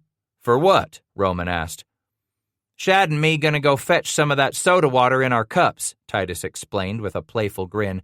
"We come back, gonna stir some sugar in." Sweet added, "Makes a tasty drink, it does." The pair were back at the wagon within minutes, each of them holding 2-pint tin cups filled with the bubbly water. Scratch asked, "You got my sugar ready?" Amanda set an enameled tin bowl on the gate, filled with a mound of sugar. "Here you go, Pa. Something to soothe that sweet tooth of yours." "I ain't got a sweet tooth," he snapped at her as he dipped a big pewter spoon into the bowl and dragged the scoop over to dump it into the first of the 4 cups. Shad watched Scratch stir and stir before he took a sip of the effervescent liquid. "Needs a little more," Titus admitted. After another heaping spoon of sugar was stirred in, he tried it again. "That's more like it." And he handed Shadrach the spoon. "Waits, come here and try this treat I made for you." His wife took the cup from him, sniffed at it, then wrinkled up her nose with a giggle. In Crow, she said, "It tickles me." "Taste it," he prodded in English. "Sweet." "Like me," Shadrach said as he finished tasting his and handed the cup to Shellwoman. Bass took the spoon and began to mix some sugar into the other 2 cups. "Call them young'uns over here," he suggested. "All of them." "You gonna make some for everyone?" Roman asked. "Got all the water we'd ever need," Titus said with a wink. "How much sugar you got for me to drink up tonight?" Amanda relented and said, "Go ahead on and use the rest of that bag for the children. I figure I've got enough left for coffee and baking till we get to Fort Hall." "Sugar there gonna be high as a silk top hat," Bass exclaimed. "So if we can't afford the price and have to run out before we get to Oregon," Burwell commented, "then we'll drink our coffee straight and eat our biscuits sour." "Lemuel," Titus called the youngster over, "go fetch us this kettle full of water at that spring yonder where we brung the cups from." It wasn't long before they were all standing at the tailgate, dipping cups in the kettle of cold, bubbling water, mixing in sugar and stirring, taking a drink before passing the cups around, wriggling their noses and giggling with the burst of tiny bubbles. Scratch looked over the jostling of the children all around them. "Magpie, you seed your little brother and that Lucas?" "They play out there, Popo," she said in a passable American, pointing out into the sage bottoms that extended toward the lava flats. "Maybe so you better go fetch 'em both back here to have a treat with us afore all this sugar gets poured down our bellies and it's gone." Titus watched Magpie get in one last long drink before she turned away for the open ground beyond the last wagon, out where the happy shouts of emigrant children rang out. "How'd you ever find out to mix some sugar in with this water, Titus?" asked Burwell. "Been so many years ago I can't rightly recollect," he confessed. "You had it fixed like this afore, Shadrach?" Smacking his lips, Sweet declared, "Many a time I come here, but never had no sugar mixed in. This is some." "Years and years ago, ever mountain man knowed of Sody Springs," Titus explained, as he cast his eyes around this beautiful, lush camping ground. "When a trapper and his outfit was anywhere near, they come camp here and drink all this water they could. This here's some of the best medicine a man could want going through him. Works its good right on down my gullet, into my paunch, and all the way on out." "You'd drink this without the sugar?" Roman inquired of Sweet. Shad answered, "But this here sugar makes the sody a toothsome treat." "Popo!" Scratch whirled at Magpie's shrill yell, the sound of it making the hair on his arms stand on end. Something about it that instantly spelled danger and trouble. Everyone around him fell silent too and turned with him to watch the girl dashing toward them, the dogs bounding around her legs. Every few steps she took, she twisted the top of her body halfway around to point behind her at the open ground where a small knot of children had gathered, all of them bending at the waist as if looking down at something on the ground. From all directions, more and more of the children were converging on that tiny group. "Popo!" As she screamed for him a second time and lunged closer and closer, more and more adults at the nearby wagons stopped and watched the girl with grave curiosity. "She hurt herself?" Amanda said as she stepped around the end of the tailgate, dusting her hands on her apron, then bringing both to her brow, shading her eyes from the late afternoon sun. Something in his belly immediately told him Magpie wasn't the one who was hurt. Not the way that girl was bounding over the sage like a doe antelope, all brown legs and fringed skirt flying. So he looked beyond her to that wide-open patch of rocky sagebrush flat where the small boys had gone to play. No, he was relieved to see that they hadn't ventured anywhere close to the boulders as he had warned them not to do. So were the two boys and that handful of youngsters knotted around something on the ground? From this distance, Titus could not make out either one of them in that group as the sun slanted its light from the last quarter of the sky. He started toward Magpie at a walk, leaving the others standing behind without a word of explanation, acting on a gut hunch that something was terribly wrong. Everyone in this valley seemed frozen, motionless, just watching. Everyone still but for him and Magpie. "Popo! Popo! Popo!" she was gasping as her knee-length buckskin dress flapped at her skinny copper legs each time she leaped over some brush instead of dodging around it. With his next breath, Titus broke into a trot for her, suddenly aware of the murmuring voices of those emigrants he was leaving behind at their wagons on both sides of the sagebrush bottom. He still could not make out either of the boys in that bunch of youngsters. Worry became dread and began to claw at him. Titus started running faster. "Popo! Oh, Popo!" she whimpered when she came slamming against him as he captured her in his arms and clutched her tight. They were both gasping as he brushed the hair out of her sweaty face, asking, "Where are the boys?" She pointed, gulping deeply for air. "They hurt? Your brother get hurt?" "Lucas! Popo!" she rasped in a gush. "Lucas!" Then she pointed impatiently at the group of youngsters again. "Lucas?" Her head bobbed, and the tears spilled from her wide, frightened eyes as if a dam had been broken, so suddenly it scared him. "What?" he yelled down at her, sorry for the harshness of it that same instant. Snake!" she sobbed. "Lucas? The boy got bit?" She was just starting to nod even as he tore himself away from her. By the time he approached that mute group of children, Titus had no recollection of leaping over or scampering around the sagebrush on his way to them, nor that the unkempt, dust-coated dogs had turned around and scampered back with him as if this was some exuberant play. When he came heaving up, the youngsters backed away in silence, their white faces gone pale as school paste, eyes so big and every one filled with unimaginable terror. As his moccasins skidded to a halt on the sandy soil, he finally saw the two of them. Jackrabbit was kneeling on the ground, his dusty cheeks streaked with tears as he looked up and saw his father staring down at him in utter shock.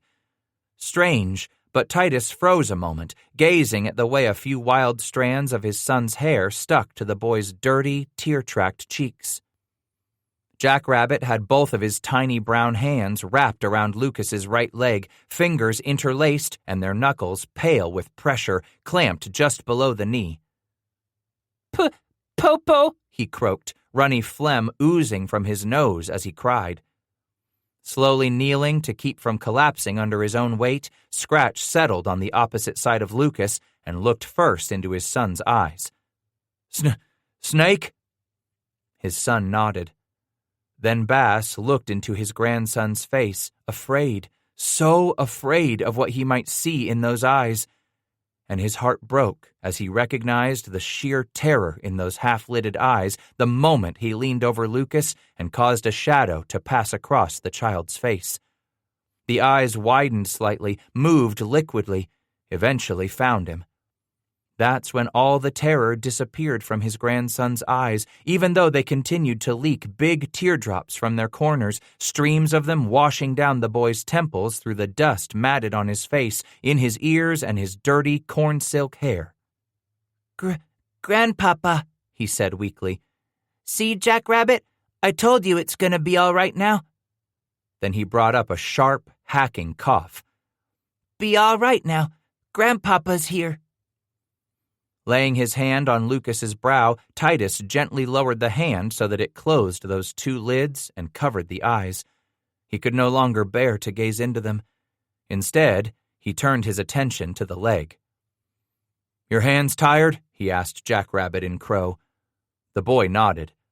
His heart surged with an immense pride for this small child, his youngest son. It brought tears to his eyes to think that the boy had done the only thing he could think to do for this friend, this playmate, this relation he was coming to know on this short journey and would likely never see again in his life. You done real good, son," he whispered as he reached down with his left hand and yanked on the long wang that tied a moccasin around his ankle. "Keep a good hold of your friend's leg just a little more. You understand?" Jackrabbit nodded again wearily, his lips trembling as he gritted his teeth with exertion. Yanking a second time, Titus finally freed the long leather wang from the holes in his moccasin, then took his hand from Lucas's eyes, quickly dragging his skinning knife from the scabbard at the small of his back. With 3 short slashes, he managed to open a slice in the bottom of the boy's cuff. Dropping the knife, he grabbed the 2 sides of the cuff in his hand and gave it a brutal yank, ripping that leg of the breeches clear up to mid-thigh. Grandpapa?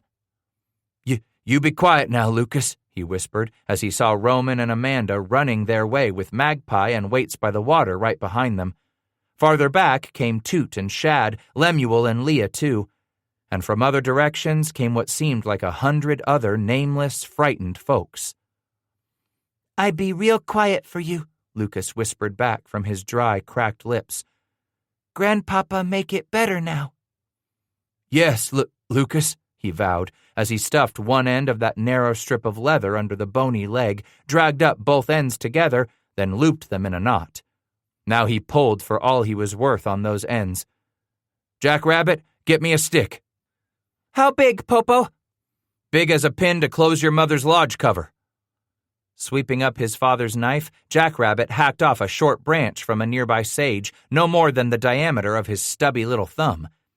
As he knelt again beside Lucas's leg, Titus said, Lay it on the knot. No, middle. That's good. Holt it there, son. Keep holting it. Quickly he flipped over the long ends of the leather strip and made a second knot atop the small stick, then a third as Amanda came dashing up. She was about to spill toward Lucas when Roman caught her, held his wife back.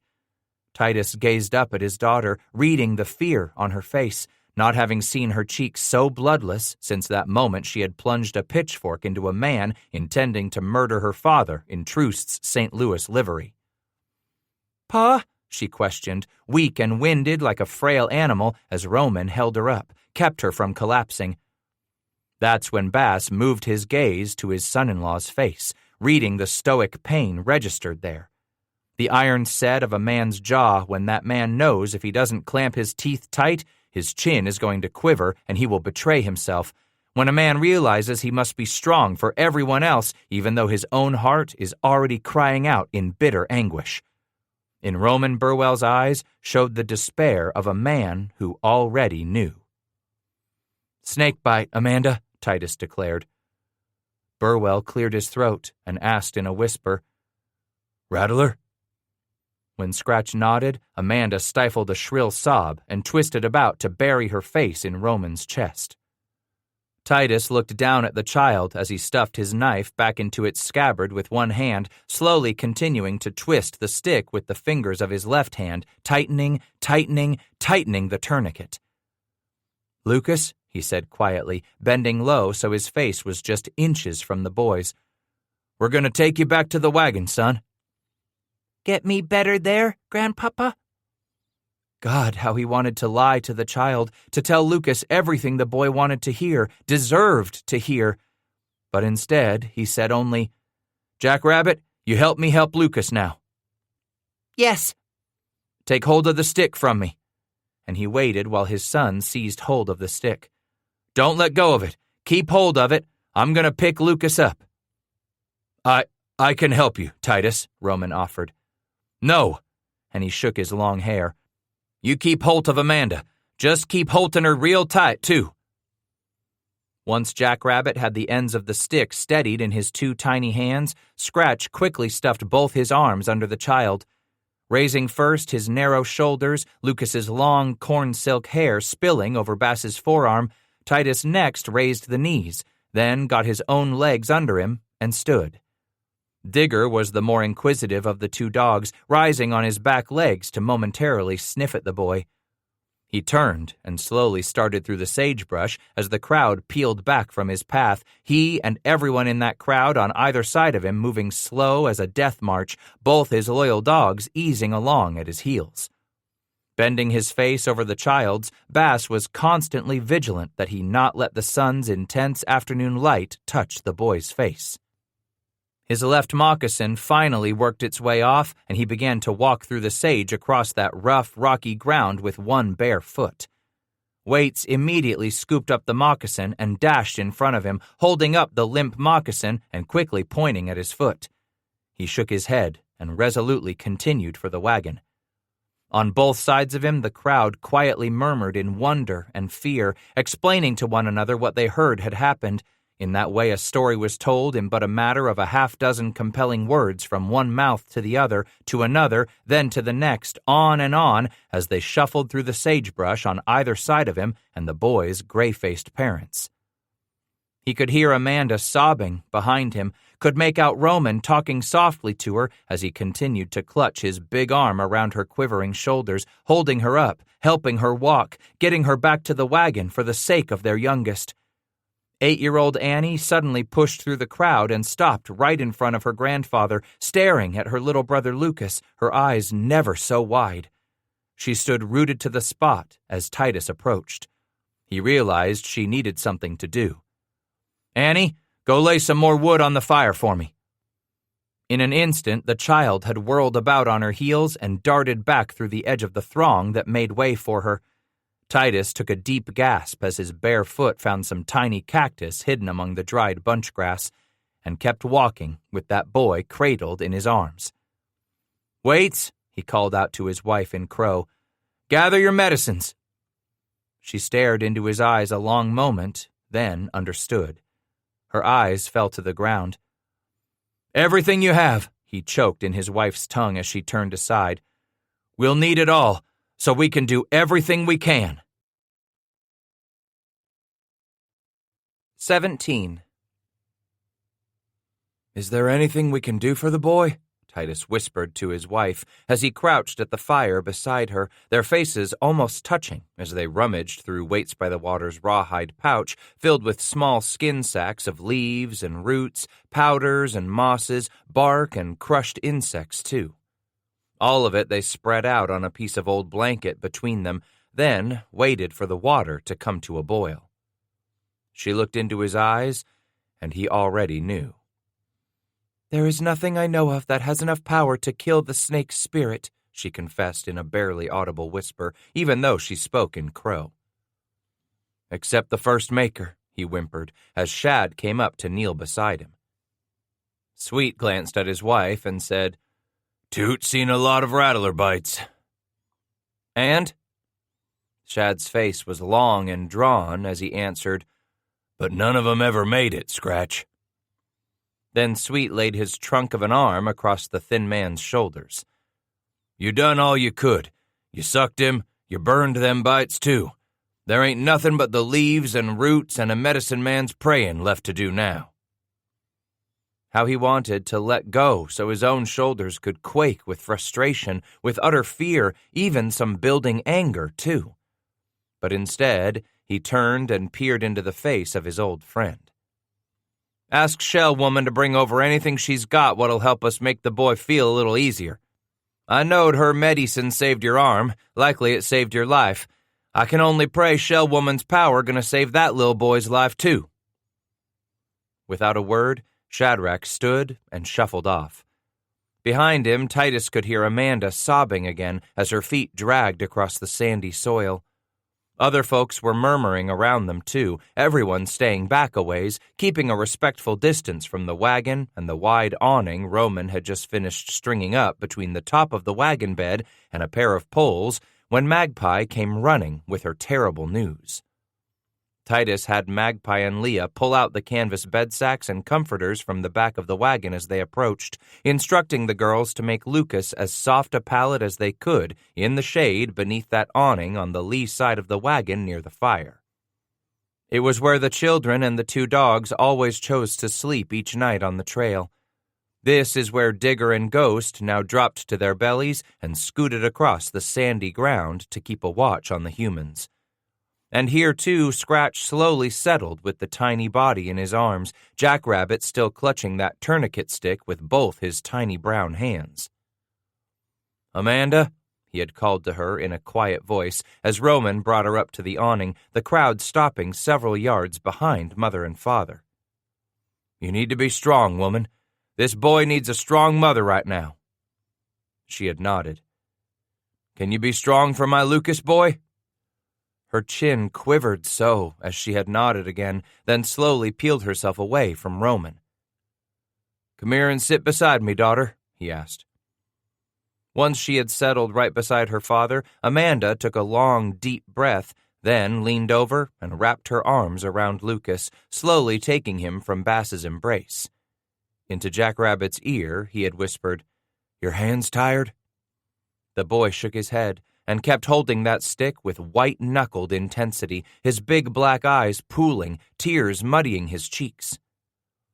"Amanda," Titus said softly as he shifted onto his knees over her and Lucas, reaching back for his skinning knife. "I'm gonna have to cut him a little." "Cut him?" "On them bites." For a few long moments she had stared at those 2 punctures high on the side of Lucas's right calf. "Will it hurt him?" He shook his head. "Don't think he's going to feel nothing much from here on out now." After she had nodded reluctantly, he clutched the sharp blade down near the point and started work on those 2 swollen black holes, saying, "I gotta suck out what I can." Gently, carefully, slowly, he had sliced down with the tip of the blade through each of the holes, making the incisions long enough below each hole to account for the downward curve of the rattler's fangs as they struck the innocent boy at play. The skin bled freely, instantly, the flesh so taut, swollen, and already hot to the touch. Lucas groaned. "Stop, Pa!" Softly, Bass said to her, "I ain't hurting him. It's the pizen, Amanda. That's what pains him so." Gently, he squeezed the 2 wounds between a thumb and finger, swiped off the blood with the side of his hand, then bent over the leg there below the narrow leather wang he had fashioned into a tourniquet. Continuing the pressure on the wounds with his thumb and finger, Titus formed a seal with his lips and sucked. When he sensed the salty taste on his tongue, the warmth against his lips, Scratch pulled back, turned his head, and spat onto the ground. Again and again he bent, sucked, and spat, until he figured that he had done all the good he could. "You get it all, Pa?" she asked as he leaned back after that last time and dragged the sleeve of his shirt across his mouth. "Dunno." Roman knelt before him, looked down at the boy's leg, then peered into Bass's eyes with a plea. "Can we burn him?" "Burn him?" Burwell swallowed and said, "I seed him do it with bad wounds back in Missouri. Put a hot poker on it. Burn it so it don't bleed no more." "It ain't that he's bleedin', Roman," Scratch explained, watching the realization of it strike the man doubly hard. Then he thought, "But we can do something else to burn him. Flea, get me my powder horn." When the boy had returned with his father's shooting pouch and horn, Titus pulled the stopper and poured a little powder into the 2 puncture wounds and the cuts. As he gently kneaded the powder down into the bloody, oozing tissues, he again instructed Flea, "Son, get me a small twig from the fire." "Fire on it?" he asked his father in Crow. "Yes, a good ember on the end of it." Roman inched back when Flea brought the tiny branch, a small flame licking at the end. Holding his breath, Titus touched the ember to the first of the wounds. A sudden twist of gray smoke spurted from the swollen flesh as Lucas twisted violently in his mother's arms. "Hold him still best you can, Amanda," he ordered, as he pressed down on the boy's ankle with his empty hand, then gently laid the twig against the second wound. Another spew of sparks and a curl of smoke erupted as Lucas flexed that swollen leg grown so filled with fluid that the narrow leather strip had nearly disappeared between folds of rock-hard flesh. "We're ready, Grandpa," Leah said behind him. "Why don't you move him onto the pallet the girls made for him, Amanda?" he suggested quietly. "Cover him up, too." "You think he's cold?" she asked as she began to lay her son on the comforters. "He's already got the fever," Bass had said. "Gonna be burning up with it soon enough." Once Amanda had the boy settled on the soft pallet, his head in her lap, Titus creaked to his feet and inched away. He had to find Shell Woman to beg her to use her powerful Cheyenne buffalo medicine on this dying child. "Pa?" He turned there at the fire, his painful reverie interrupted by the desperation in Amanda's call. He went over and knelt beside her in the shade of the awning again. The sun was settling toward the far western hills. West, where they had been going as a happy family out to make themselves a new home in a new land with new hopes and new dreams. "Something's terrible wrong," Amanda moaned. "He's been restless, real restless for the last little bit." Titus heard the boy's stomach lurch, that unmistakable gurgle, as he instantly lunged over Amanda to grab for Lucas, getting the youngster turned on his side just before he spilled the contents of his stomach. The child whimpered when he was finished, scared. Bass grabbed up the wet towel they had been using to moisten the boy's lips and wiped Lucas's chin and mouth, then swiped it across Amanda's arm where it had been right under her son's mouth. "It's all right, Pa. This sort of thing don't ever bother a mother." He looked deep into her eyes, finding himself filled with so much love for her, filled with so much sorrow for her, too. "Don't bother a father neither, Amanda." But he had to drag his gaze away from the pain in her face, looking now at that thin, frail leg still enclosed inside the dirty canvas breeches. How vastly different that leg was in its skeletal boniness compared to the pale, red-mottled leg puffed up more than twice its normal size. On the outside of Lucas's bare calf were those 2 dark incisions he had made across the fang marks, powder burnt now, both crude attempts at frontier healing made all the more stark against the youngster's white skin. For a moment, he stared down at the slits he had cut into the muscle to suck the boy. Still a little oozy with blood and seep after the burning, those slits reminded Titus of a reptile's eyes. Eyes filled with the black of badness, glaring back at him, mocking his inability to save the boy. Sneering at his every effort to live up to Lucas's trust that his grandfather could make all things better once more. While Amanda continued to gently rock the child against her, humming over and over again the same few notes of some barely remembered song, as a mother is wont to do when she has to watch her very flesh and blood slipping from her grasp, Titus got down on his hands and knees to smell the drying puddle of what little had remained in Lucas's belly before the boy heaved it across himself, Amanda, and that baby quilt she had managed to get sewn just before the birth of her youngest. Leaning back, he scooped up a double handful of prairie sand and spilled it on the rancid puddle. Several more times he filled his hands with sand and poured it out until the whole spot was buried. Buried, he thought. Just like this woman's going to have to do to her baby. Sour and sickly, that vomit stench clung in his nostrils, proof to the old trapper that the boy was already dying inside. Oh, how his heart ached for this mother now, knowing that all too soon she would be wrapping up her baby in that very same quilt and consigning his tiny body to a shallow hole in the ground, burying him the way he had attempted to bury that. "Mama?" Lucas whimpered softly, the last syllable trailing off in a moan. "Yes, Mama's here." She bent her head low across his face, brushing his cracked lips with her ear. He croaked, "Water?" Amanda looked up at her husband. "Ro, get him some water." Scratch studied the child's face as Roman fetched the canteen from the sideboard of the wagon. Lucas's face was bathed in sweat. No longer were tiny jewels beating his forehead. Now he was in the full grip of a last excruciating fever. Amanda took the canteen, stuffed it between her knees, and started to worry the cork from the neck. "Let me," Titus offered. "I gotta pour some water on his poor tongue," she said in desperation while she passed her father the canteen.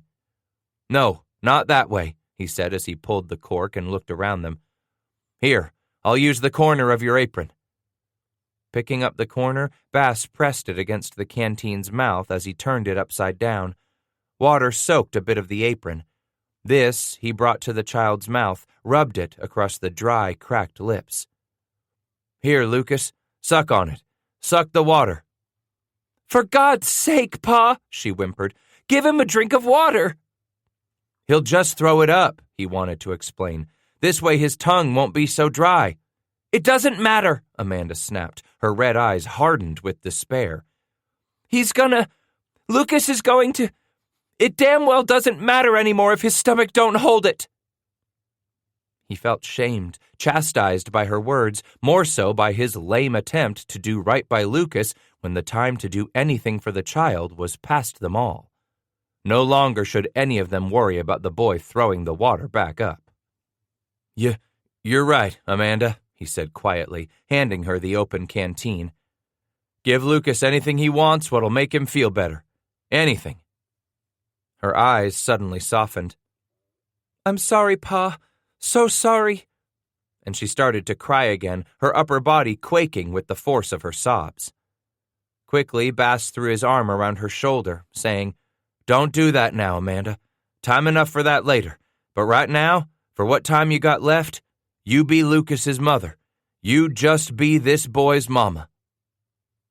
When he took his arm from her shoulder and rocked back, Amanda gently raised the child and delicately pressed the canteen's neck to Lucas's lips. She allowed only a dribble to pour across his tongue as he swallowed again, then again, greedily. Finally, he opened his eyes into cracks, and she took the canteen away. "Mama," he groaned, barely audible. "I hurt so much." "Your leg?" "Everywhere," he sighed, lips glistening with the last drops of water. Titus got to his knees, then patted the pallet next to Amanda. "Roman, come here. Be with your people."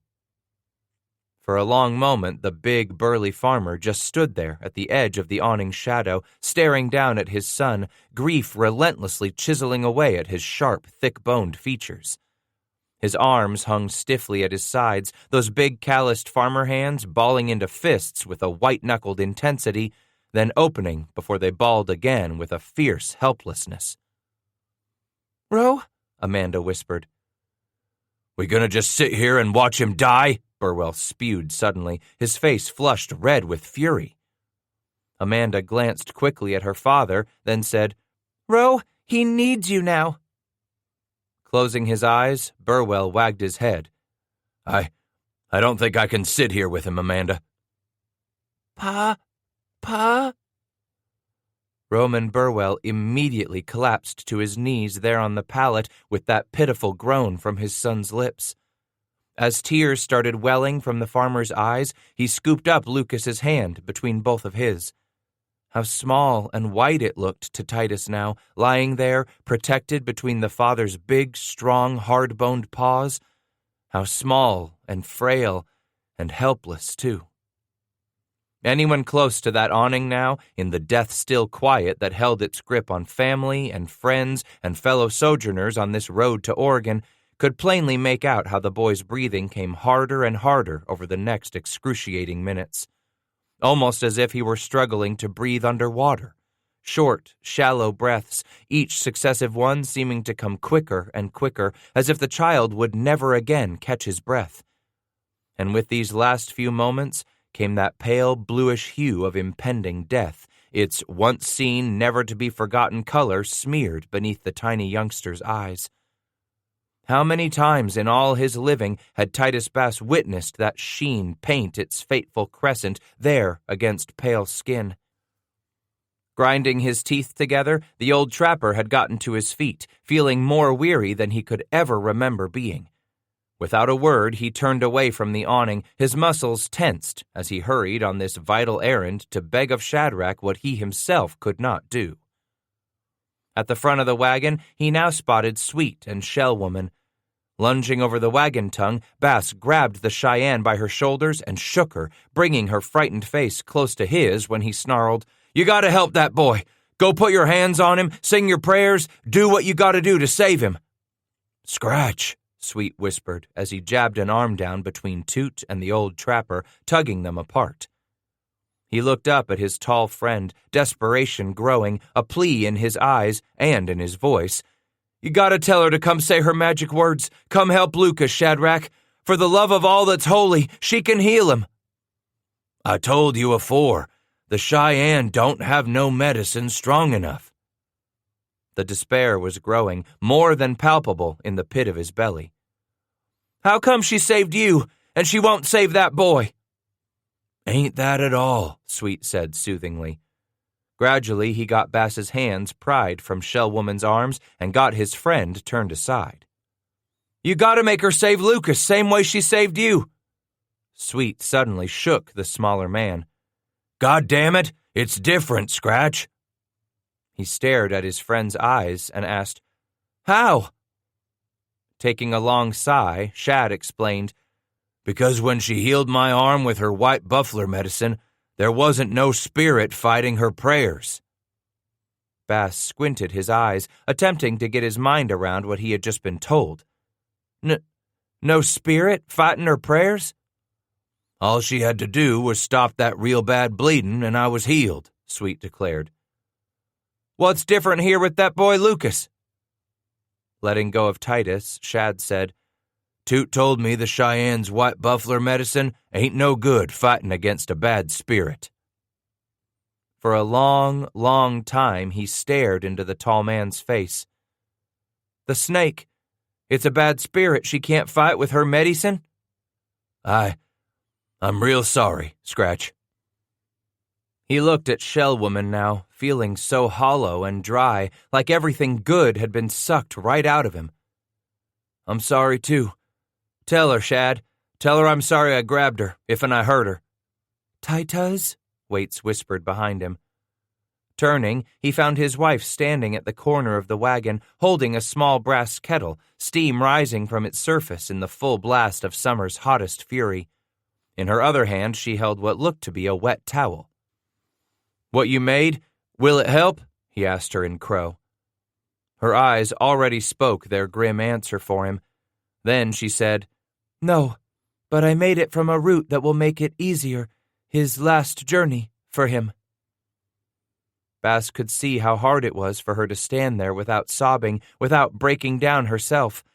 After all, she was a mother too, a woman carrying her baby in her belly right then, experiencing an unimaginable grief just in watching another mother hold her baby in her arms as that child lay dying.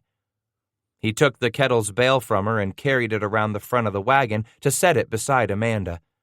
Magpie followed with her mother, leaning in to hand the white woman a spoon, then stepped back into that fringe of stunned onlookers. Amanda looked up at Bass and his wife, asking, "What is it?" "Waits made it. Maybe so it's gonna help.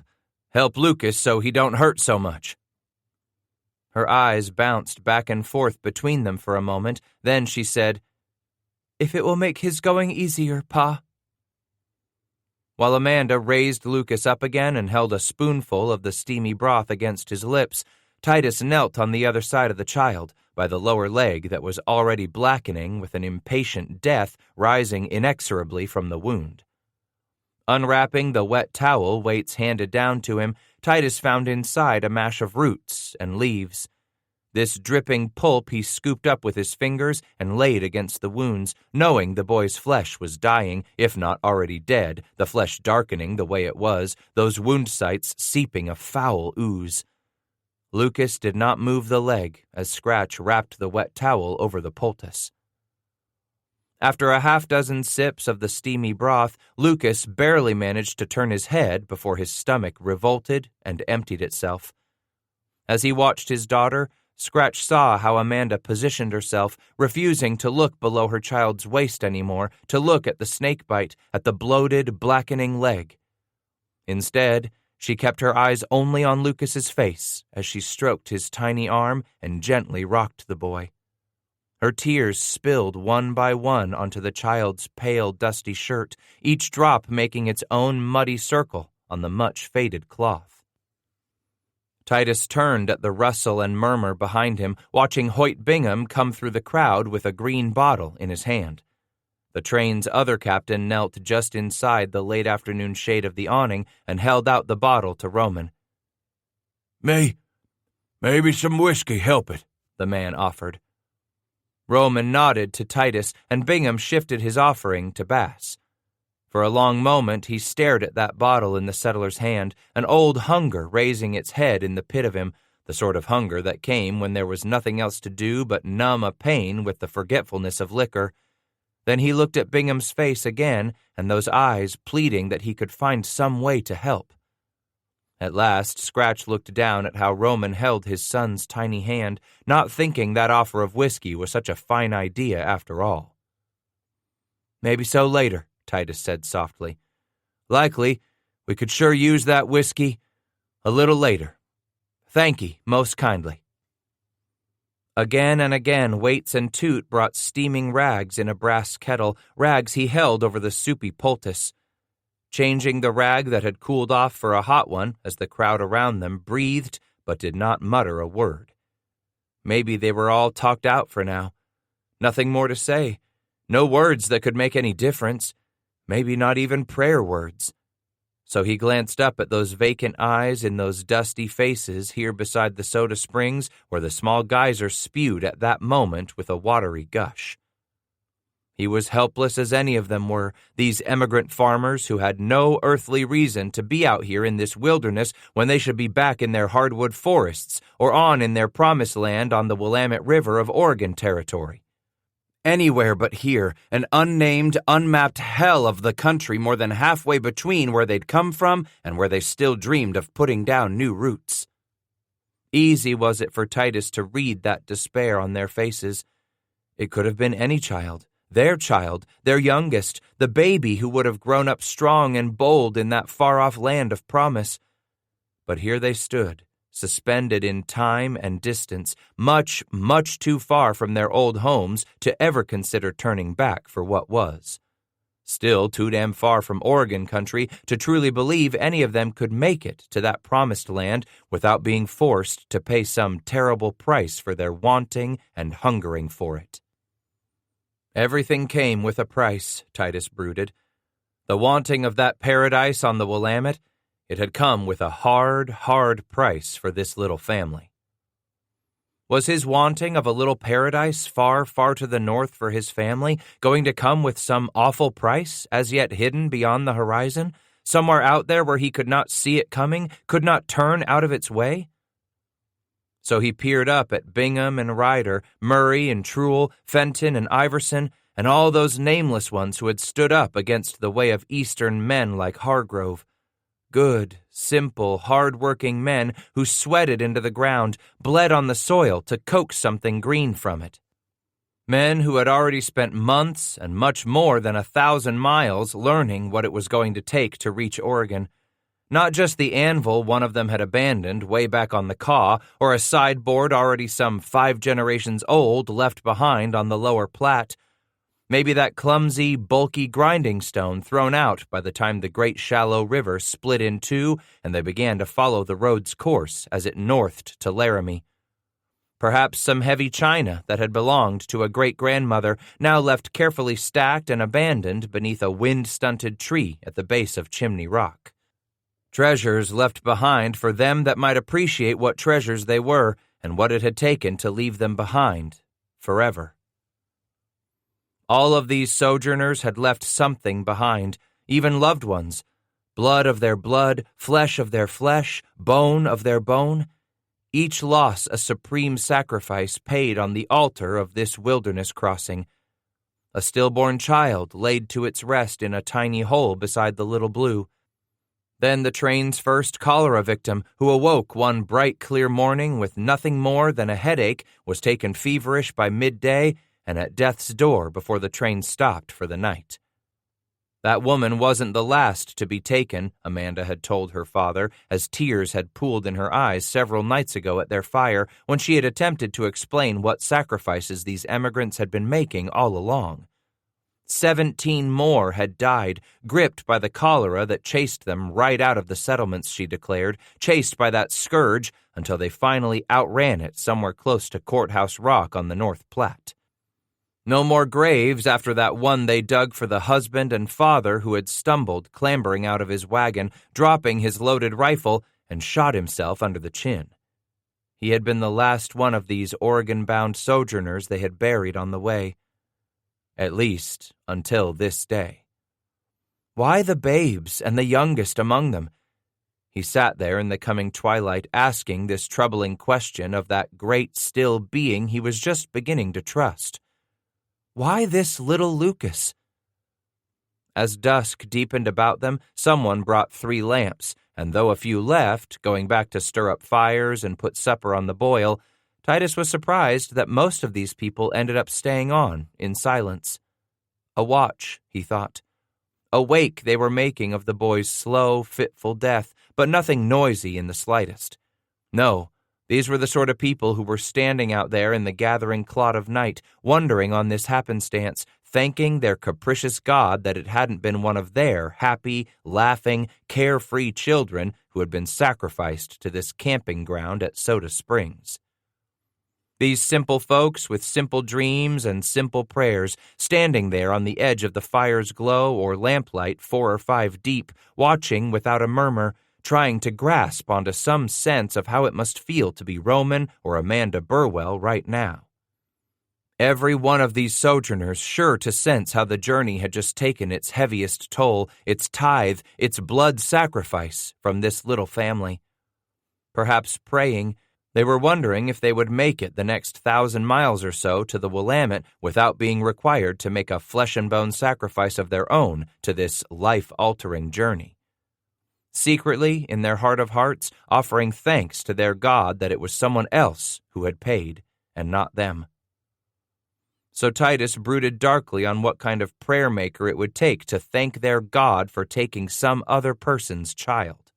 How goddamned holy did that make them, even if they invoked the Almighty's name and His Spirit?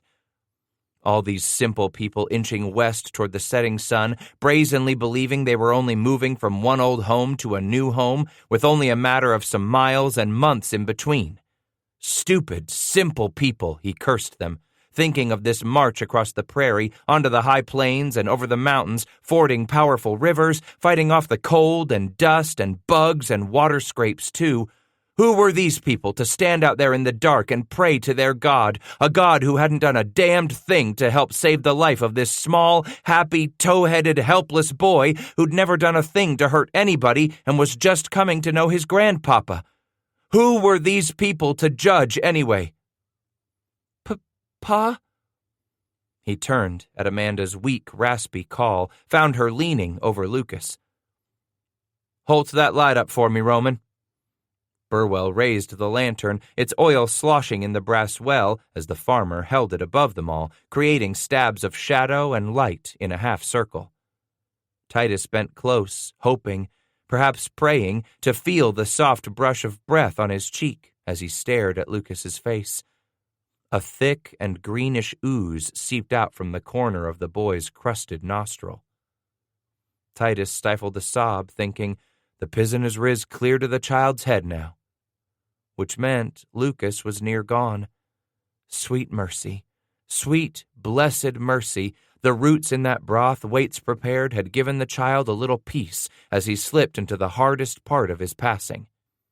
Mayhaps the soup had eased the boy's pain because Lucas hadn't fussed after that one time telling his mama that he hurt so bad all over. Titus could only hope as Roman raised the lantern. "Keep hold of him, you two," he whispered, his voice cracking and the tears starting to stream there in the dark. "Here, put your hand there, Roman, and you'll be starting to feel when he's took his last air." When he got the words said, the breath caught in Amanda's throat. But she let him lift her trembling hand and lay it on her boy's chest, right there beside Roman's. This little boy, so short on earthly days, now passing on, cradled here in the arms of his pap and ma'am. Every now and then, he could hear Amanda's gut-wrenching wail. It made the hair stand on the back of Scratch's neck. But he gritted his teeth, swabbed the raw end of his nose, and kept on digging. "Ain't it deep enough yet, Mr. Bass?" asked Hoyt Bingham as he stood on the rim of that grave they had begun gouging out of the hard, flint-like ground 40 yards south of the Burwell wagon. Yonder a ways on their back trail coming to Soda Springs. "We're going down far as it takes to keep that boy from getting dug up." He watched how the dozen or so men on the rim of the grave looked at one another, then stared into the dark, the light from 4 lanterns positioned on the ground at their feet radiating upward to illuminate only the lower half of their faces, that soft light causing everything from their cheekbones up to disappear in shadow. "Dug up?" one of the sodbusters asked. "Wolves." Titus plunged the shovel into the ground and scraped it forward in the dark. He was working by feel now. The light from those lanterns no longer reached the bottom of the short rectangle, just big enough for one man to turn around in. Dark at the bottom where the old man sweated as he pried loose more and more of the dirt he wanted to lay on top of that little boy's body. "Maybe you been in there long enough." He recognized Sweet's voice and looked up. "I ain't tired, Shadrach." Sweet went to one knee beside the grave and gazed down at him with his own red eyes. "I know you ain't, Titus. Just, I wanted to have a hand in digging some of this grave, too." For a moment he stared up at his friend's long, sad face, then nodded. "I'll leave the shovel down in the hole for you." Shad reached out with his long arm and seized Bass's wrist, boosting him up to the prairie just as the dozen others nervously stepped aside at the rustle of footsteps coming through the sagebrush. Into the gentle yellow glow of those lanterns stepped a big shadow, followed by those 2 Indian dogs that had kept a long vigil over the boy's last hours. Roman stopped within their silent circle, swallowed deep, and arched back his shoulders. An hour ago, Titus wouldn't have put money on Burwell ever rising from that foul-smelling pallet again. He had looked as defeated as any man could be, his shoulders hunched over, quaking as he held Amanda, who was holding Lucas. Rocking them both, his dead, tow-headed boy and that grieving, wailing mother. Moaning as he rocked them both in the cradle of his arms, rocking and moaning with some wordless pain leaching out of his pores the way a clay pitcher sweats in the summer. Slow, so slow, drop by drop, that pain leaching out of him so slow. The sight of the three had been more than Titus could take. He had to do something with his own private grief. So he had tramped off into the dark, where Waits eventually found him, held her husband as he cried in silence, not daring to allow the wounded animal that was shrieking inside him to have its voice just yet. And when he sensed that he had it all shaken out for the moment, she dried his tears with the wide sleeve of her calico dress, and he had walked back into the light with her. Pulling out that shovel Roman kept in the possum belly slung beneath the wagon, he had grabbed up one of those lanterns brought to the death watch and stepped into the dark alone. Come tomorrow morning, when the rest of them were gone over the horizon and nothing was left of the train but a dusty smudge in the sky, he would remain here on the back trail and hide the grave. Build a big damn fire to kill the scent, turn a few inches of topsoil after the limbs had gone to embers, and no wolf, no coyote, no poor digger son of a bitch would ever know his grandson was buried there. Blood of his blood, bone of his bone, left there to rest in peace in this nameless, unmarked corner of the wilderness between what had been and what was to be. "What's that?" Roman asked the moment he dropped into the hole and the racket of hammers arose out of the silence of that chill desert night like a disembodied poltergeist. Rhythmic, hauntingly rhythmic. "I give Rankin and Winston 2 of those wood boxes my ship's biscuits come in," Bingham explained to his friend, who stared up at the eerie lamplight on their faces from the bottom of the hole. "Good'll had him 2 more. "Ship's biscuits?" Burwell repeated, not understanding. Bingham bit his lower lip a minute, then continued, "We figured it was the best thing we could come up with for a box, Ro." "A box for for him?" "Yes, we're making him a coffin," Iverson said. "Winston took one side out of each box, and they was laying 'em together, nailing 'em into a real nice coffin, Ro." Amons nodded his head. "It's gonna work out real nice, Ro. Ain't nothing gonna get into your boy." Then they all saw how that image slapped Roman across the jaw as hard as a hickory-boned fist. His eyes scrunched up, and his chin started to quake. Then it wasn't but a heartbeat before that tremble started to work its way down through the rest of him until he was shaking as he stood in that dark hole. Slowly he sank down the long handle of that farmer's shovel, gripping it for support until he landed at the bottom of the small hole with a grunt and began to moan once more. "Ro," Bingham pleaded as he leaned over the edge of the grave.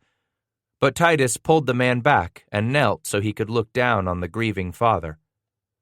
"Son, why don't you come on out now and let me finish this up for the boy," he said quietly, his voice having a hint of an echo as the words fell into the hollow grave. "That you, Titus?" "It's me." Roman's words drifted up from the dark, weak and plaintive. "How's a man ever supposed to bear up under this?" At first he swallowed, then said, "I ain't for sure, Roman. Can't claim to ever going through what's eating a hole away at your heart right now. Fierce as my own heart screams in pain right now, I don't have no idea how yours must be. It's like my legs won't stand when I think of him." "But you're gonna have to stand, Roman," Titus explained. "Amanda gonna be counting on you for that. Hold her up when it comes time we gotta put that little body down in this hole." I don't..." "What about them other uns? 3 of the most likely young'uns a pa would ever want to light up his life. What about them 3, Roman?" "I didn't figure on. You tell me, son. Would your boy, Lucas, want you and his mama to give up and die right here when you're so close to where you was taking him?" "Don't have no way of knowing." Lucas wants his folks to carry on, Titus advised. Lucas wants you both to be strong for each other. Say your words over his burying spot, then wipe your tears and get on down the trail another day. Leave him here? Yes, he whispered it. You're gonna leave the boy's body behind right here, just like he left his body behind his own self a little while ago. Then what, Titus? You go on to get up next morning, and the morning after that, and you take your family on to Oregon. Without him? He shrieked in misery. Scratch shuffled at the edge of the pit, stretching out on his belly so he could reach down with one hand, lay it on Roman's trembling shoulder. No, you and Amanda won't never be 'thout young Lucas again. He'll always be with you, every mile of the way to that new land in Oregon. Lucas always be young, just like you remember him. It's gonna hurt like the devil to remember him. But you will, 'cause Lucas wants you to, Titus said softly. You go carry Lucas's memory with you day by day now, 'cause he'll be right there with you on every mile you put behind you from sunup to sundown. Lucas going to finish this journey to Oregon with you and Amanda. It took a moment, but they heard the muted shuffling of the big farmer's boots on the flaky soil at the bottom of the hole. Then his head came into the light as he stood, his face upturned, long muddy streaks coursing down each of his cheeks. Red eyes he turned up now to Titus. You don't mind me doing the rest by myself, friends? He told all of them quietly as his eyes touched their lamplit faces. I got a grave to finish for my son. 18. He had helped Roman lay that little body in its coffin, cobbled together from those wooden crates, just wide enough for the lad's narrow shoulders, long enough for those two legs, one thin and gangly, the other black and bloated with a serpent's poison. A spare and bony body that so reminded Titus of the skinny tyke he himself had been at that age. At the moment Lucas had breathed his last, Titus pulled a large flap of that old quilt over the boy's disfigured leg. No one would ever have to look at the awful wounds again. Amanda made sure of that. She kept the boy wrapped from his chin on down, holding him in her lap there beneath the awning as the thin sliver of new moon rose, rocked across the horizon, then set in preparation for the coming of a gray dawn. Not until then did she wash his face, and only his face, with a scrap of burlap, then held Lucas against her breast so steadfastly Titus doubted they would be able to pry the body loose from her arms when it came time to consign the boy to the ground. But she had given him up to Roman. With her face screwed up into an ugly picture of pure agony, she had bottled up the wail behind clenched teeth and allowed Roman to take the quilt-wrapped bundle from her, only that deathly pale face poking from one end of the blanket a mother-to-be had stitched for her youngest. On the far side of the wagon, the friends had laid the box, its cover propped against a wagon wheel in the charcoal-hued light of that cold morning before the summer sun came to re-warm this high desert. Once her arms were empty, that's when the women moved in, white women from the train, all of whom had stayed up through that long and sleepless night with Amanda, for this manner of grieving was something new to Waits and Toot. They stood back as the others swooped in to lay their hands on her, murmuring their prayers and wishes and condolences, brushing the matted hair back out of her face, bringing warm water in a china bowl to wash away the dust from her cheeks and the blood smeared on her hands, clean off that arm where her boy had spewed anything put into his belly. From the bottom of a humpbacked sea chest, one of them brought out a black dress she had, not a formal morning gown, but something that spoke a much simpler grief. It would do, most all of them assured her, as they gathered round the grieving mother for cover, and two of their number loosened every last tiny button from her blood-stained dress, slowly pulled it from her, then draped the black dress around her. They brushed and fixed her hair as they all listened to the dull, unanswered thud of that hammer driving one nail after another into the lid of that long, thin box they had cobbled together from the hard biscuit crates. Scratch looked around at the others, then handed the hammer to the one called Ryder with a nod of thanks. He found Roman still staring down at the box in that way of disbelief. "You made him real comfortable, son," Titus reassured. He swallowed hard and fought the quiver of his chin. Knowing his voice was about to crack, nonetheless, he said, "The look on his face? Lucas was at peace, son.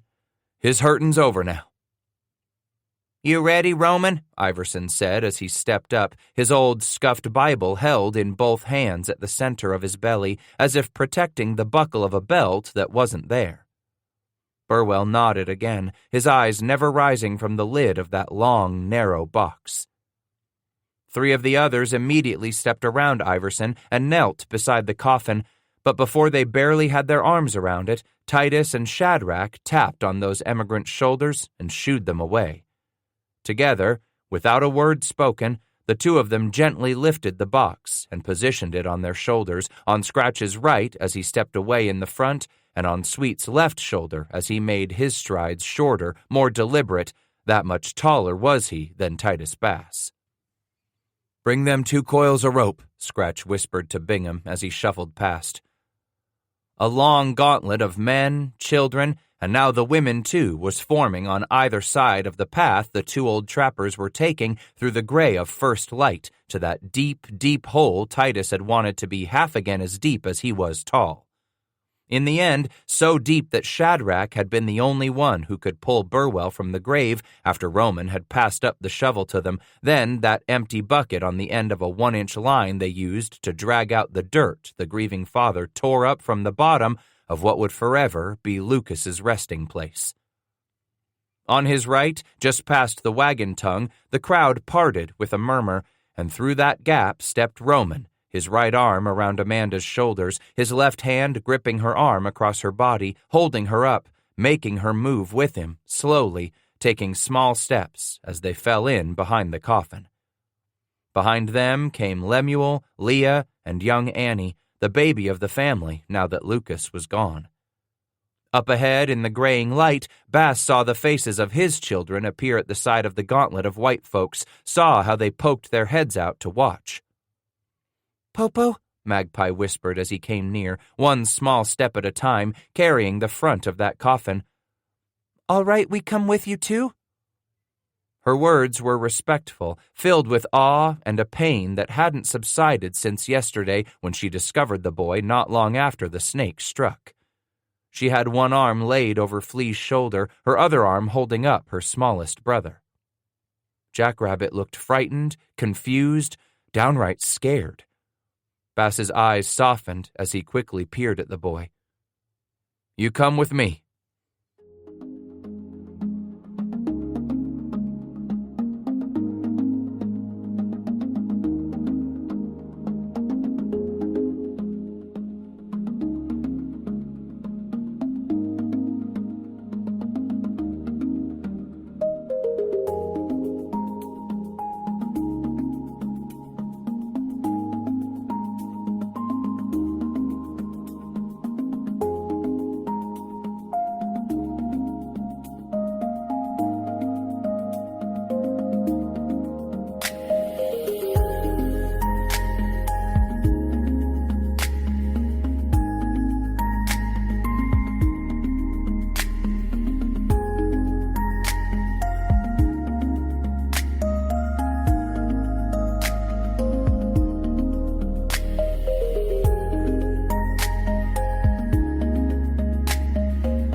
They tore themselves away from the gauntlet as the coffin moved past, stepping into line at the end of the procession to join Annie, Leah, and Lemuel behind the sobbing parents. And finally, Iverson reached the hole where Titus had dug it, a ways back from the trees and brush in the open where the trail from the east rolled through to this camping ground. In the open, where a soul should be buried, he thought again, not closed in by trees and rocks, and if it couldn't be at the top of a hill, then in the open. Bingham and Goodall shuffled ahead of the trappers, getting to the grave right behind Iverson to quickly lay out just enough length from the 2 ropes on one side of the hole so the coffin could rest on top of the ropes for these last few minutes before the box would disappear from sight. As Scratch and Shadrach knelt and worked the narrow crate from their shoulders, Iverson began motioning to the more than 200 who were crowding up, silently forming them around the site more than 10 to a dozen deep. From the quiet throng, Carter emerged carrying a large cast-iron oven, the sort the women used to bake their breads, cakes, and biscuits in when shoved beneath the ashes of a fire. As soon as the emigrant set it down, Scratch saw it was without its lid, filled with what he took to be ashes. Waits by the water stepped through a knot of women and came to him silently, reaching his side to grip his hand and put her arm around him as they stood across the narrow hole from the grieving parents. Titus sensed just how lucky he was to have a good woman at his side through everything life could throw at a man. Iverson held up that Bible, much stained with sweat and grime, asking for quiet as Titus and Scratch stepped aside, allowing the family to approach the box. When the parents stopped, looking down at the coffin, Amanda drew herself up there in Roman's arms, then took a long, ragged sigh and no longer sobbed or whimpered, but instead motioned with her free arm to the children, not just the 3 left her, but to her brothers and sister too, Magpie, Flea, and Jackrabbit. "The rest of you children," she said quietly an instant before Iverson started to speak, which compelled the man to stand there with his mouth in an O as her small voice made its presence felt on them all. "All you children who played with Lucas every night on the trail, I want you to come up to stand around his grave with us now." He must be the closest thing this band of sojourners had for a preacher, Titus thought, as Iverson finally began a reading of this scripture, then another, and still another. And when he finally closed that worn, brown-skinned Bible, Iverson held it against his chest and began speaking from his heart. "Not one of us knows the why of the ways of the Lord," he reminded them. "On our journey, we've lost babes, and we've lost old ones too. It is the work and wonder of the Lord, so we are left to doubt or to believe. I choose to believe." There was some quiet muttering from some of the women and a handful of the men as the heat of the coming day began to tell. Iverson pitched in again. "Last night I heard the talk of people scared of what they had done in running from homes and family to find themselves in this wilderness where the innocent can be taken from us. So let me remind those of you who were gnashing your teeth, crying that this must be a curse because we chose to chance a journey to God's garden. What took young Lucas was not the devil or his evil serpent. It was only one of many dangers man finds in this wilderness. Do not despair. We will get through to our Garden of Eden." With that last word pronounced in a louder volume, Iverson held everyone's rapt attention, even the old trappers. "Yea, last night in the darkest of hours, there were those doubters who professed to know that our Oregon company had been cursed by Hargrove and his men, cursed by young Lucas's terrible death. But I tell you nay. Why, don't you remember that we have lost some of our number all along the way?" There arose a quiet, begrudging agreement from the many. "No," Iverson hammered on. "I will not go along with those of you who say that these deaths are because we left the Garden of Eden behind us. No, my friends, our garden lies before us, pulling us on." Titus had to admit the man did have a gift for preachifying, the way he used an alternate rhythm or different tone to hold this crowd's attention from one moment to the next. "Oregon awaits us, my friends. This wilderness infested with serpents and bad water is only what we must endure to reach the land where the Lord is drawing us nigh. Do not let the devil convince your hearts that young Lucas paid a blood atonement, as some of you were saying in the dark. No, I want you to look now. Yes, look and see how first light is coming." They turned almost as one and peered east along their back trail from whence they had come, leaving most everything behind to go west. "This is a new day for the Lord. We must complete God's work and bury young Lucas for his family, for us all. Then we must be on to Oregon." "Can we sing a song?" a woman asked from the crowd plaintively. "Yes," Iverson answered, then immediately closed his eyes and launched into a song Titus could not remember ever hearing. Some of the crowd knew the song too, and they joined in self-consciously by the middle of the first verse. But because the entire group had not added their voices, Iverson ended after the second verse. "Friends, it is time to consign young Lucas Burwell to the ground." Roman caught Amanda as her knees turned to water. Steadying her against him, they watched 4 men step from the throng and pick up an end of the 2 ropes. Carefully, they raised the coffin off the ground, then swung it over the hole and began to slowly lower it to the bottom.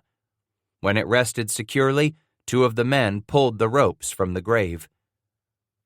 In the coming of day, Iverson bent and scooped up a handful of the dry, dark earth piled next to that hole and tossed it down upon the top of that wooden box with a muffled clatter.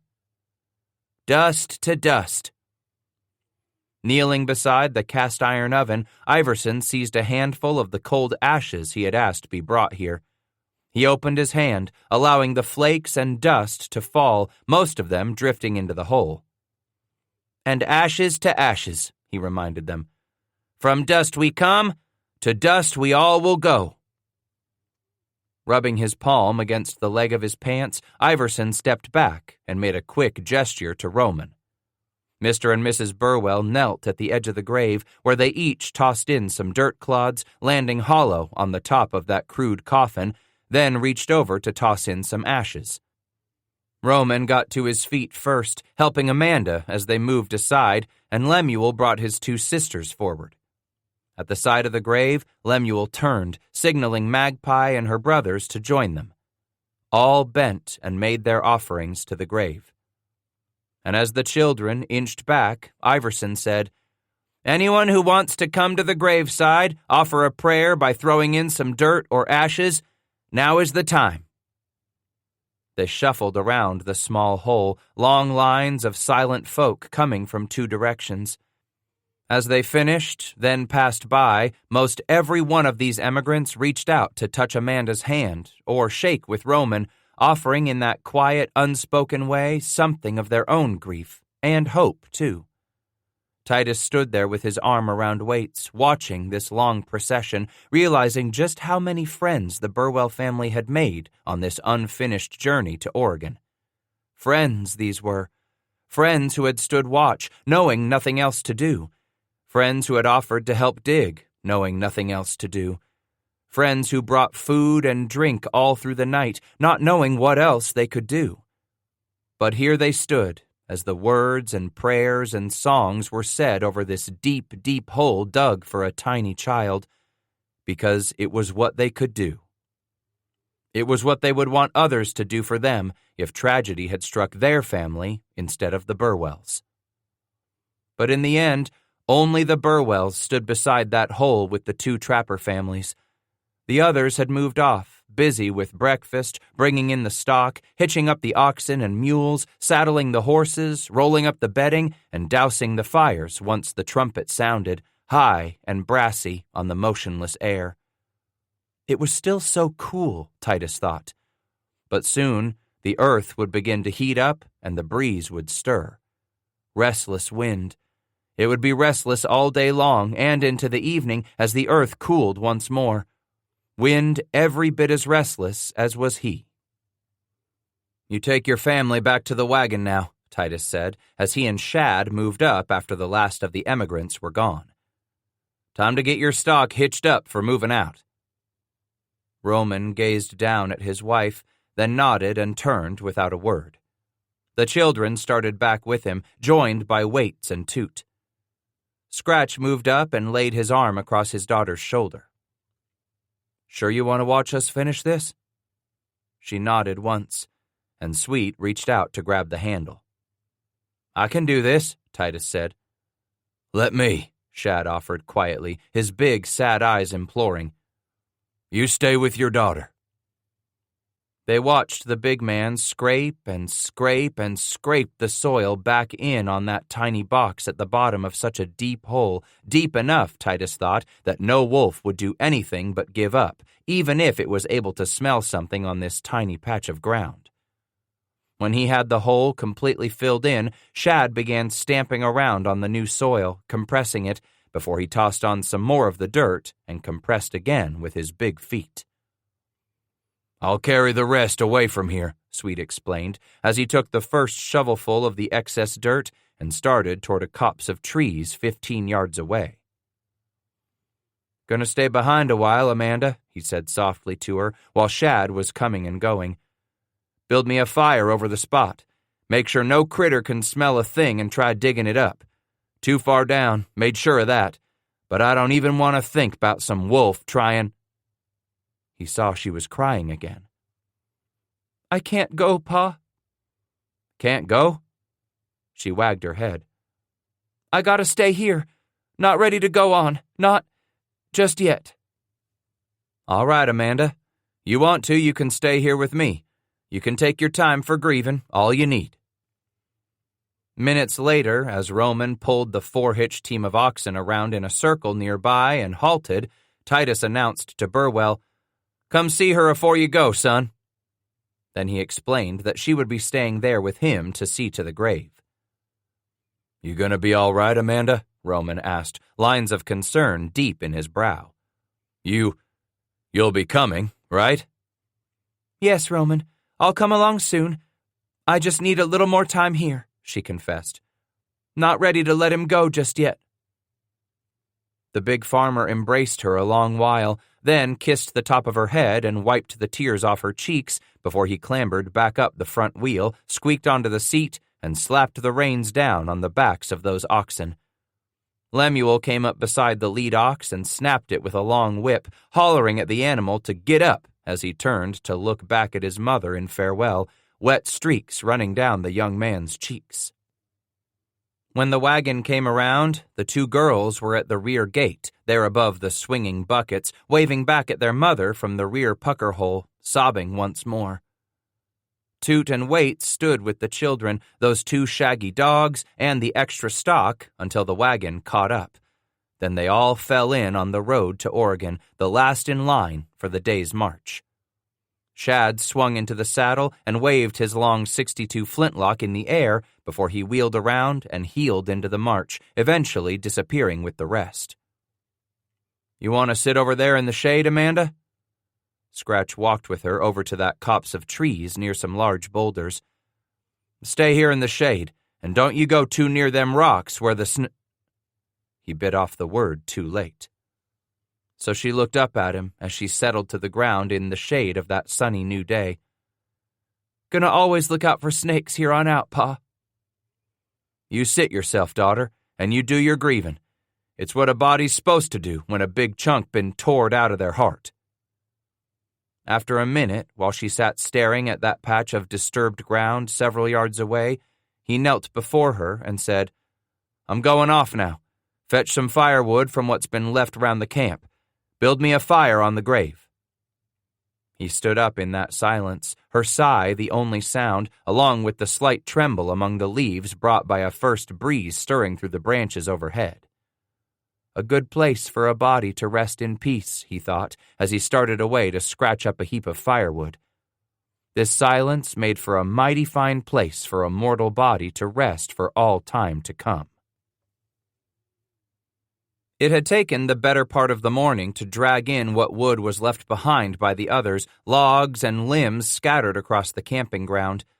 Then he built his fire, fed it with new timbers, and let it burn down to embers before he began working at the fire's edges to turn the hot ashes and glowing embers over, mixing them with the dry, flaky soil one shovelful at a time.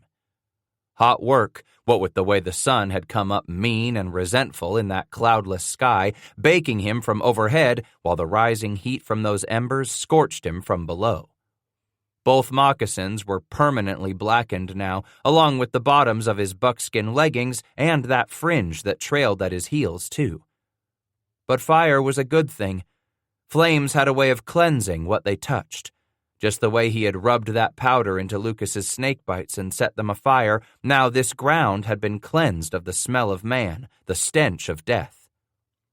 A harsh purging for this unmarked grave, cleansed with the ancient renewing power of fire.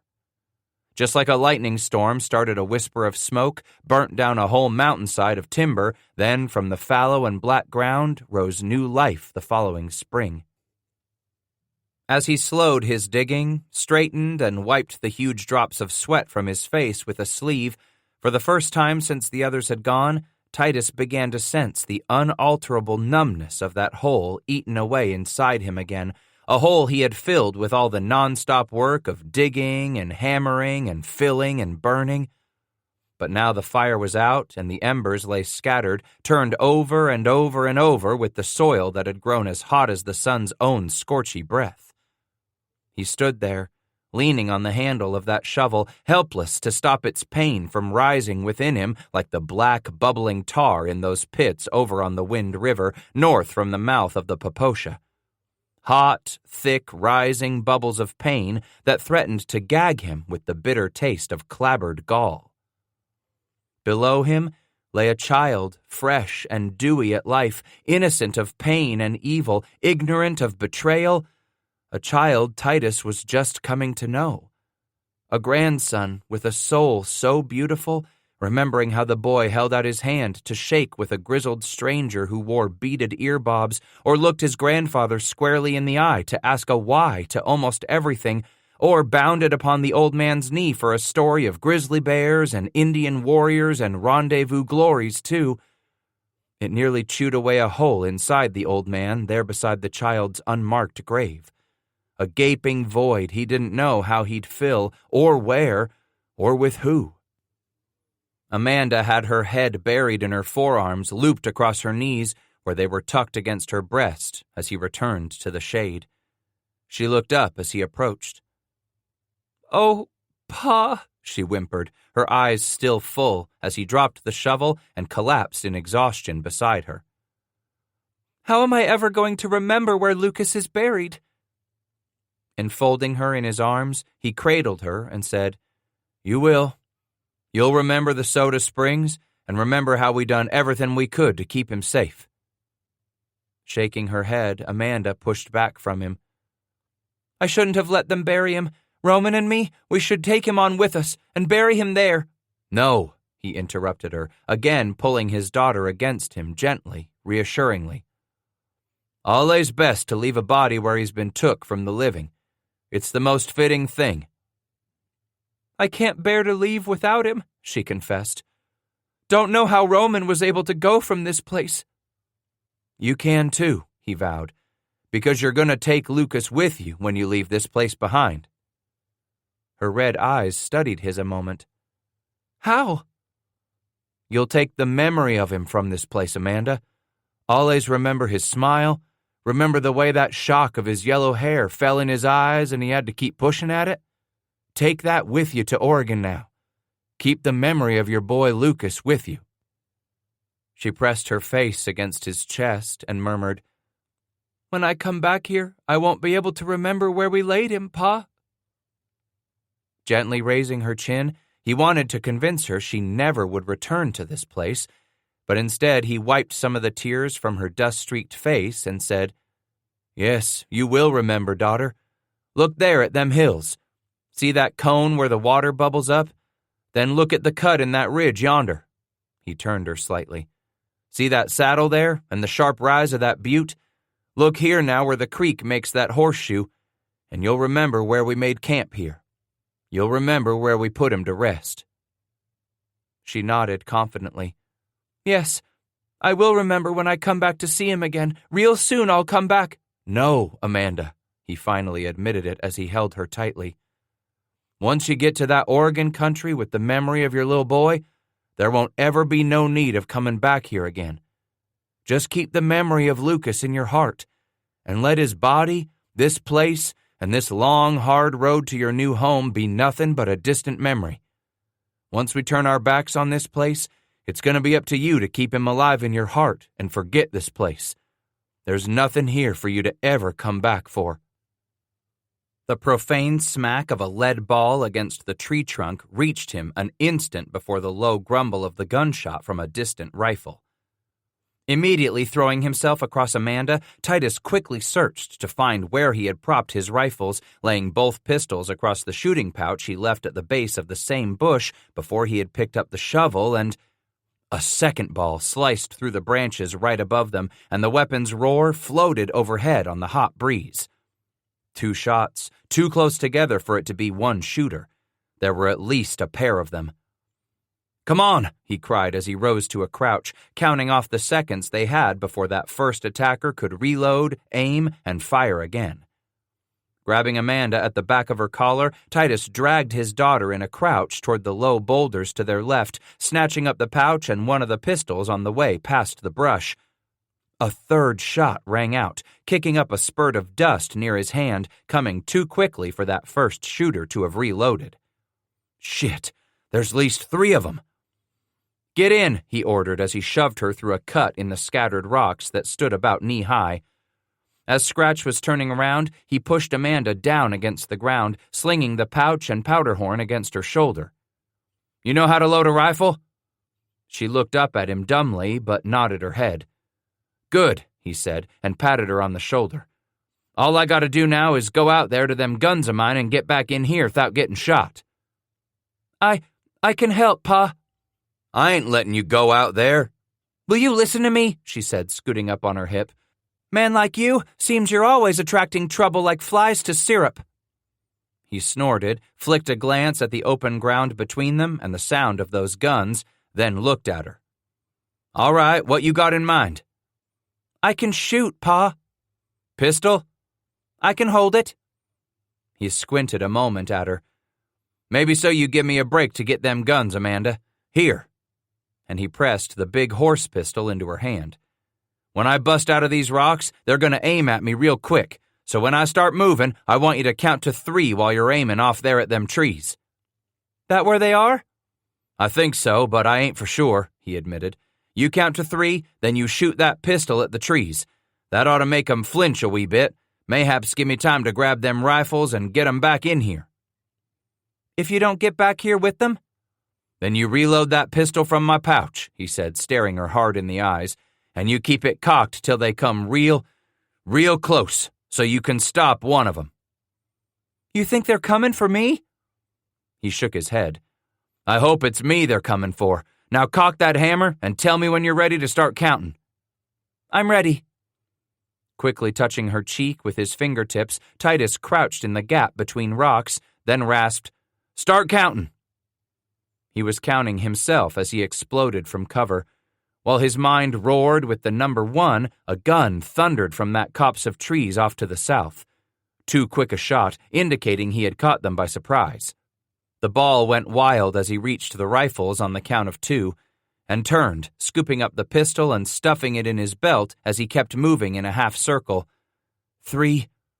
Her pistol barked, immediately answered by a rifleman she must have scared a shot out of, for that man's ball went wild too. Scratch was thinking he was going to make it back to the rocks with his weapons, scuffing through the sage on that sandy ground, when he slipped and spilled onto a knee. A ball cut a furrow across his hip, pitching him into the brush with a grunt. "Reload, Amanda!" he cried, as much in anger at himself as in pain. "Pa!" He started to gather the rifles against him again, painfully, when he interrupted her. "Reload!" "Old man!"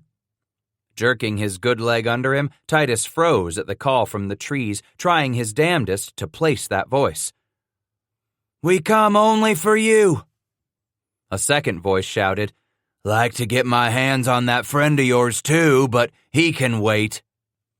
The lead ball plowed into the ground right near his cheek as he lay gasping with the pain of the hip wound, wondering how bad it was, if it had broken a bone, if he'd walk again, if it was the sort of deep injury that would eventually mean a slow and terrible death. "You ready, Amanda?" he whispered with a grunt as he cocked the good leg under him. "Ready." "Shoot!" Her pistol roared as he rocked forward, lunging a few yards before he landed again in the sage, almost to the rocks. "Take the guns from me," he ordered. Her hand came out, grabbing the muzzle of the first rifle, yanking it back inside her fortress. She was pulling at the second when another ball smacked the rock near her arm. She flinched, withdrew her arm, then quickly reached out again and snatched the rifle out of sight. Dirt exploded near his shoulder, and another ball slapped against the boulder, sending slivers of rock spraying over him, cutting his cheeks and eyelids as he tried to turn away too late. "Pa!" When he opened his eyes, he saw Amanda's arm sticking from the cleft again, farther this time. She was holding it out for him. As he brought his good leg under him again, he stretched out for her hand, grabbed it. Together they pulled and got Titus between the rocks as another ball stabbed against the boulder overhead, showering them with tiny chips of lead and rock. "How bad you hurt?" Rolling onto his rump, Titus pulled up the blood-stained hem of his long calico shirt and saw how the ball had gone through the tie that knotted his legging to the belt, into the hip muscle, and must have come back out through his buttock. "Damn," he muttered as he interlaced his fingers around that right knee and pulled the leg up. It hurt, but not the way it would have made him pass out with pain if the ball had hit bone. "I ain't gonna die," he told her, sweat dripping in his eyes. "Not just yet, I ain't." "Come on out, old man. Just get this over quick, and we'll be on our way." Titus dragged one of the rifles over and passed it to Amanda. "Here, you hold on to this while I shoot this'n. Then we'll swap and you reload." He shoved the loaded pistol across the dirt toward her feet. "Keep that'n right by you. Don't use it less'n they get me, and you can take one last shot when they get close to the rocks. Keep it for yourself till the very end." "Who are they?" she asked as she got to her knees and looked at him. With a shrug, he said, "White fellers, out here shooting at me? I got a purty good idea, Amanda." "Who?" That's when Scratch flung his voice toward the copse of trees. "Hargrove with you, stupid niggers?" "No," the voice cried. "He's back with the train." "Like I figured," Titus yelled. "Just like afore, he sent you boys to do a man's work again." A ball smacked the rock, but this shot came from much closer. He was immediately worried, but didn't want her to know, as he grinned and said, "'Pears we made 'em mad." "That was close, Pa." Amanda was shaking. Likely she figured that out for herself from the sound. So he said, "Just gonna make it interesting." Bass heard the scrape of feet somewhere behind them. He dragged the hammer on the rifle back to full cock and prepared to rise on the good leg. Popping up with the rifle already into his shoulder, he spotted the man just darting away from a clump of brush, making for the rocks. The rifle slammed against him as it roared, the ball catching the attacker in the side of the chest. Spinning him back into the brush where his legs thrashed as Titus sank back into their fortress, two balls hissing overhead where he had been standing for but an instant. Amanda was already reaching for his empty rifle, passing him the loaded gun. "That's one of 'em, Pa." "You any good with one of these?" She shook her head. "Roman, he taught me how to load and shoot, too, but I didn't hit much when we were hunting. Everything was so far away I never did any good." "This time things gonna be much closer, Amanda."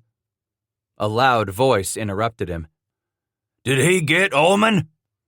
Another voice, closer still, shouted in reply, "Dropped him. Ullman's out of it." "All right, Corrette, you and Jenks work in on him." "Remember you promised," a new voice was raised. "Promised I could kill him."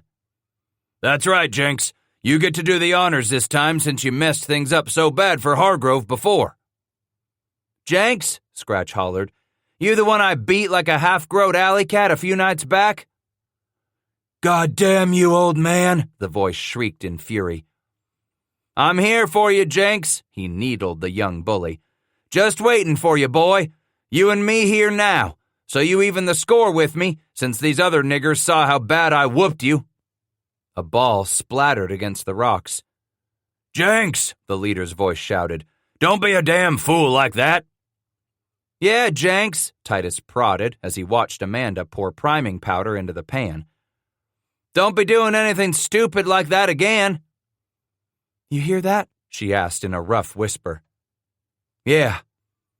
Another one of them was coming, this time from the north side of their rocks, where they were more vulnerable.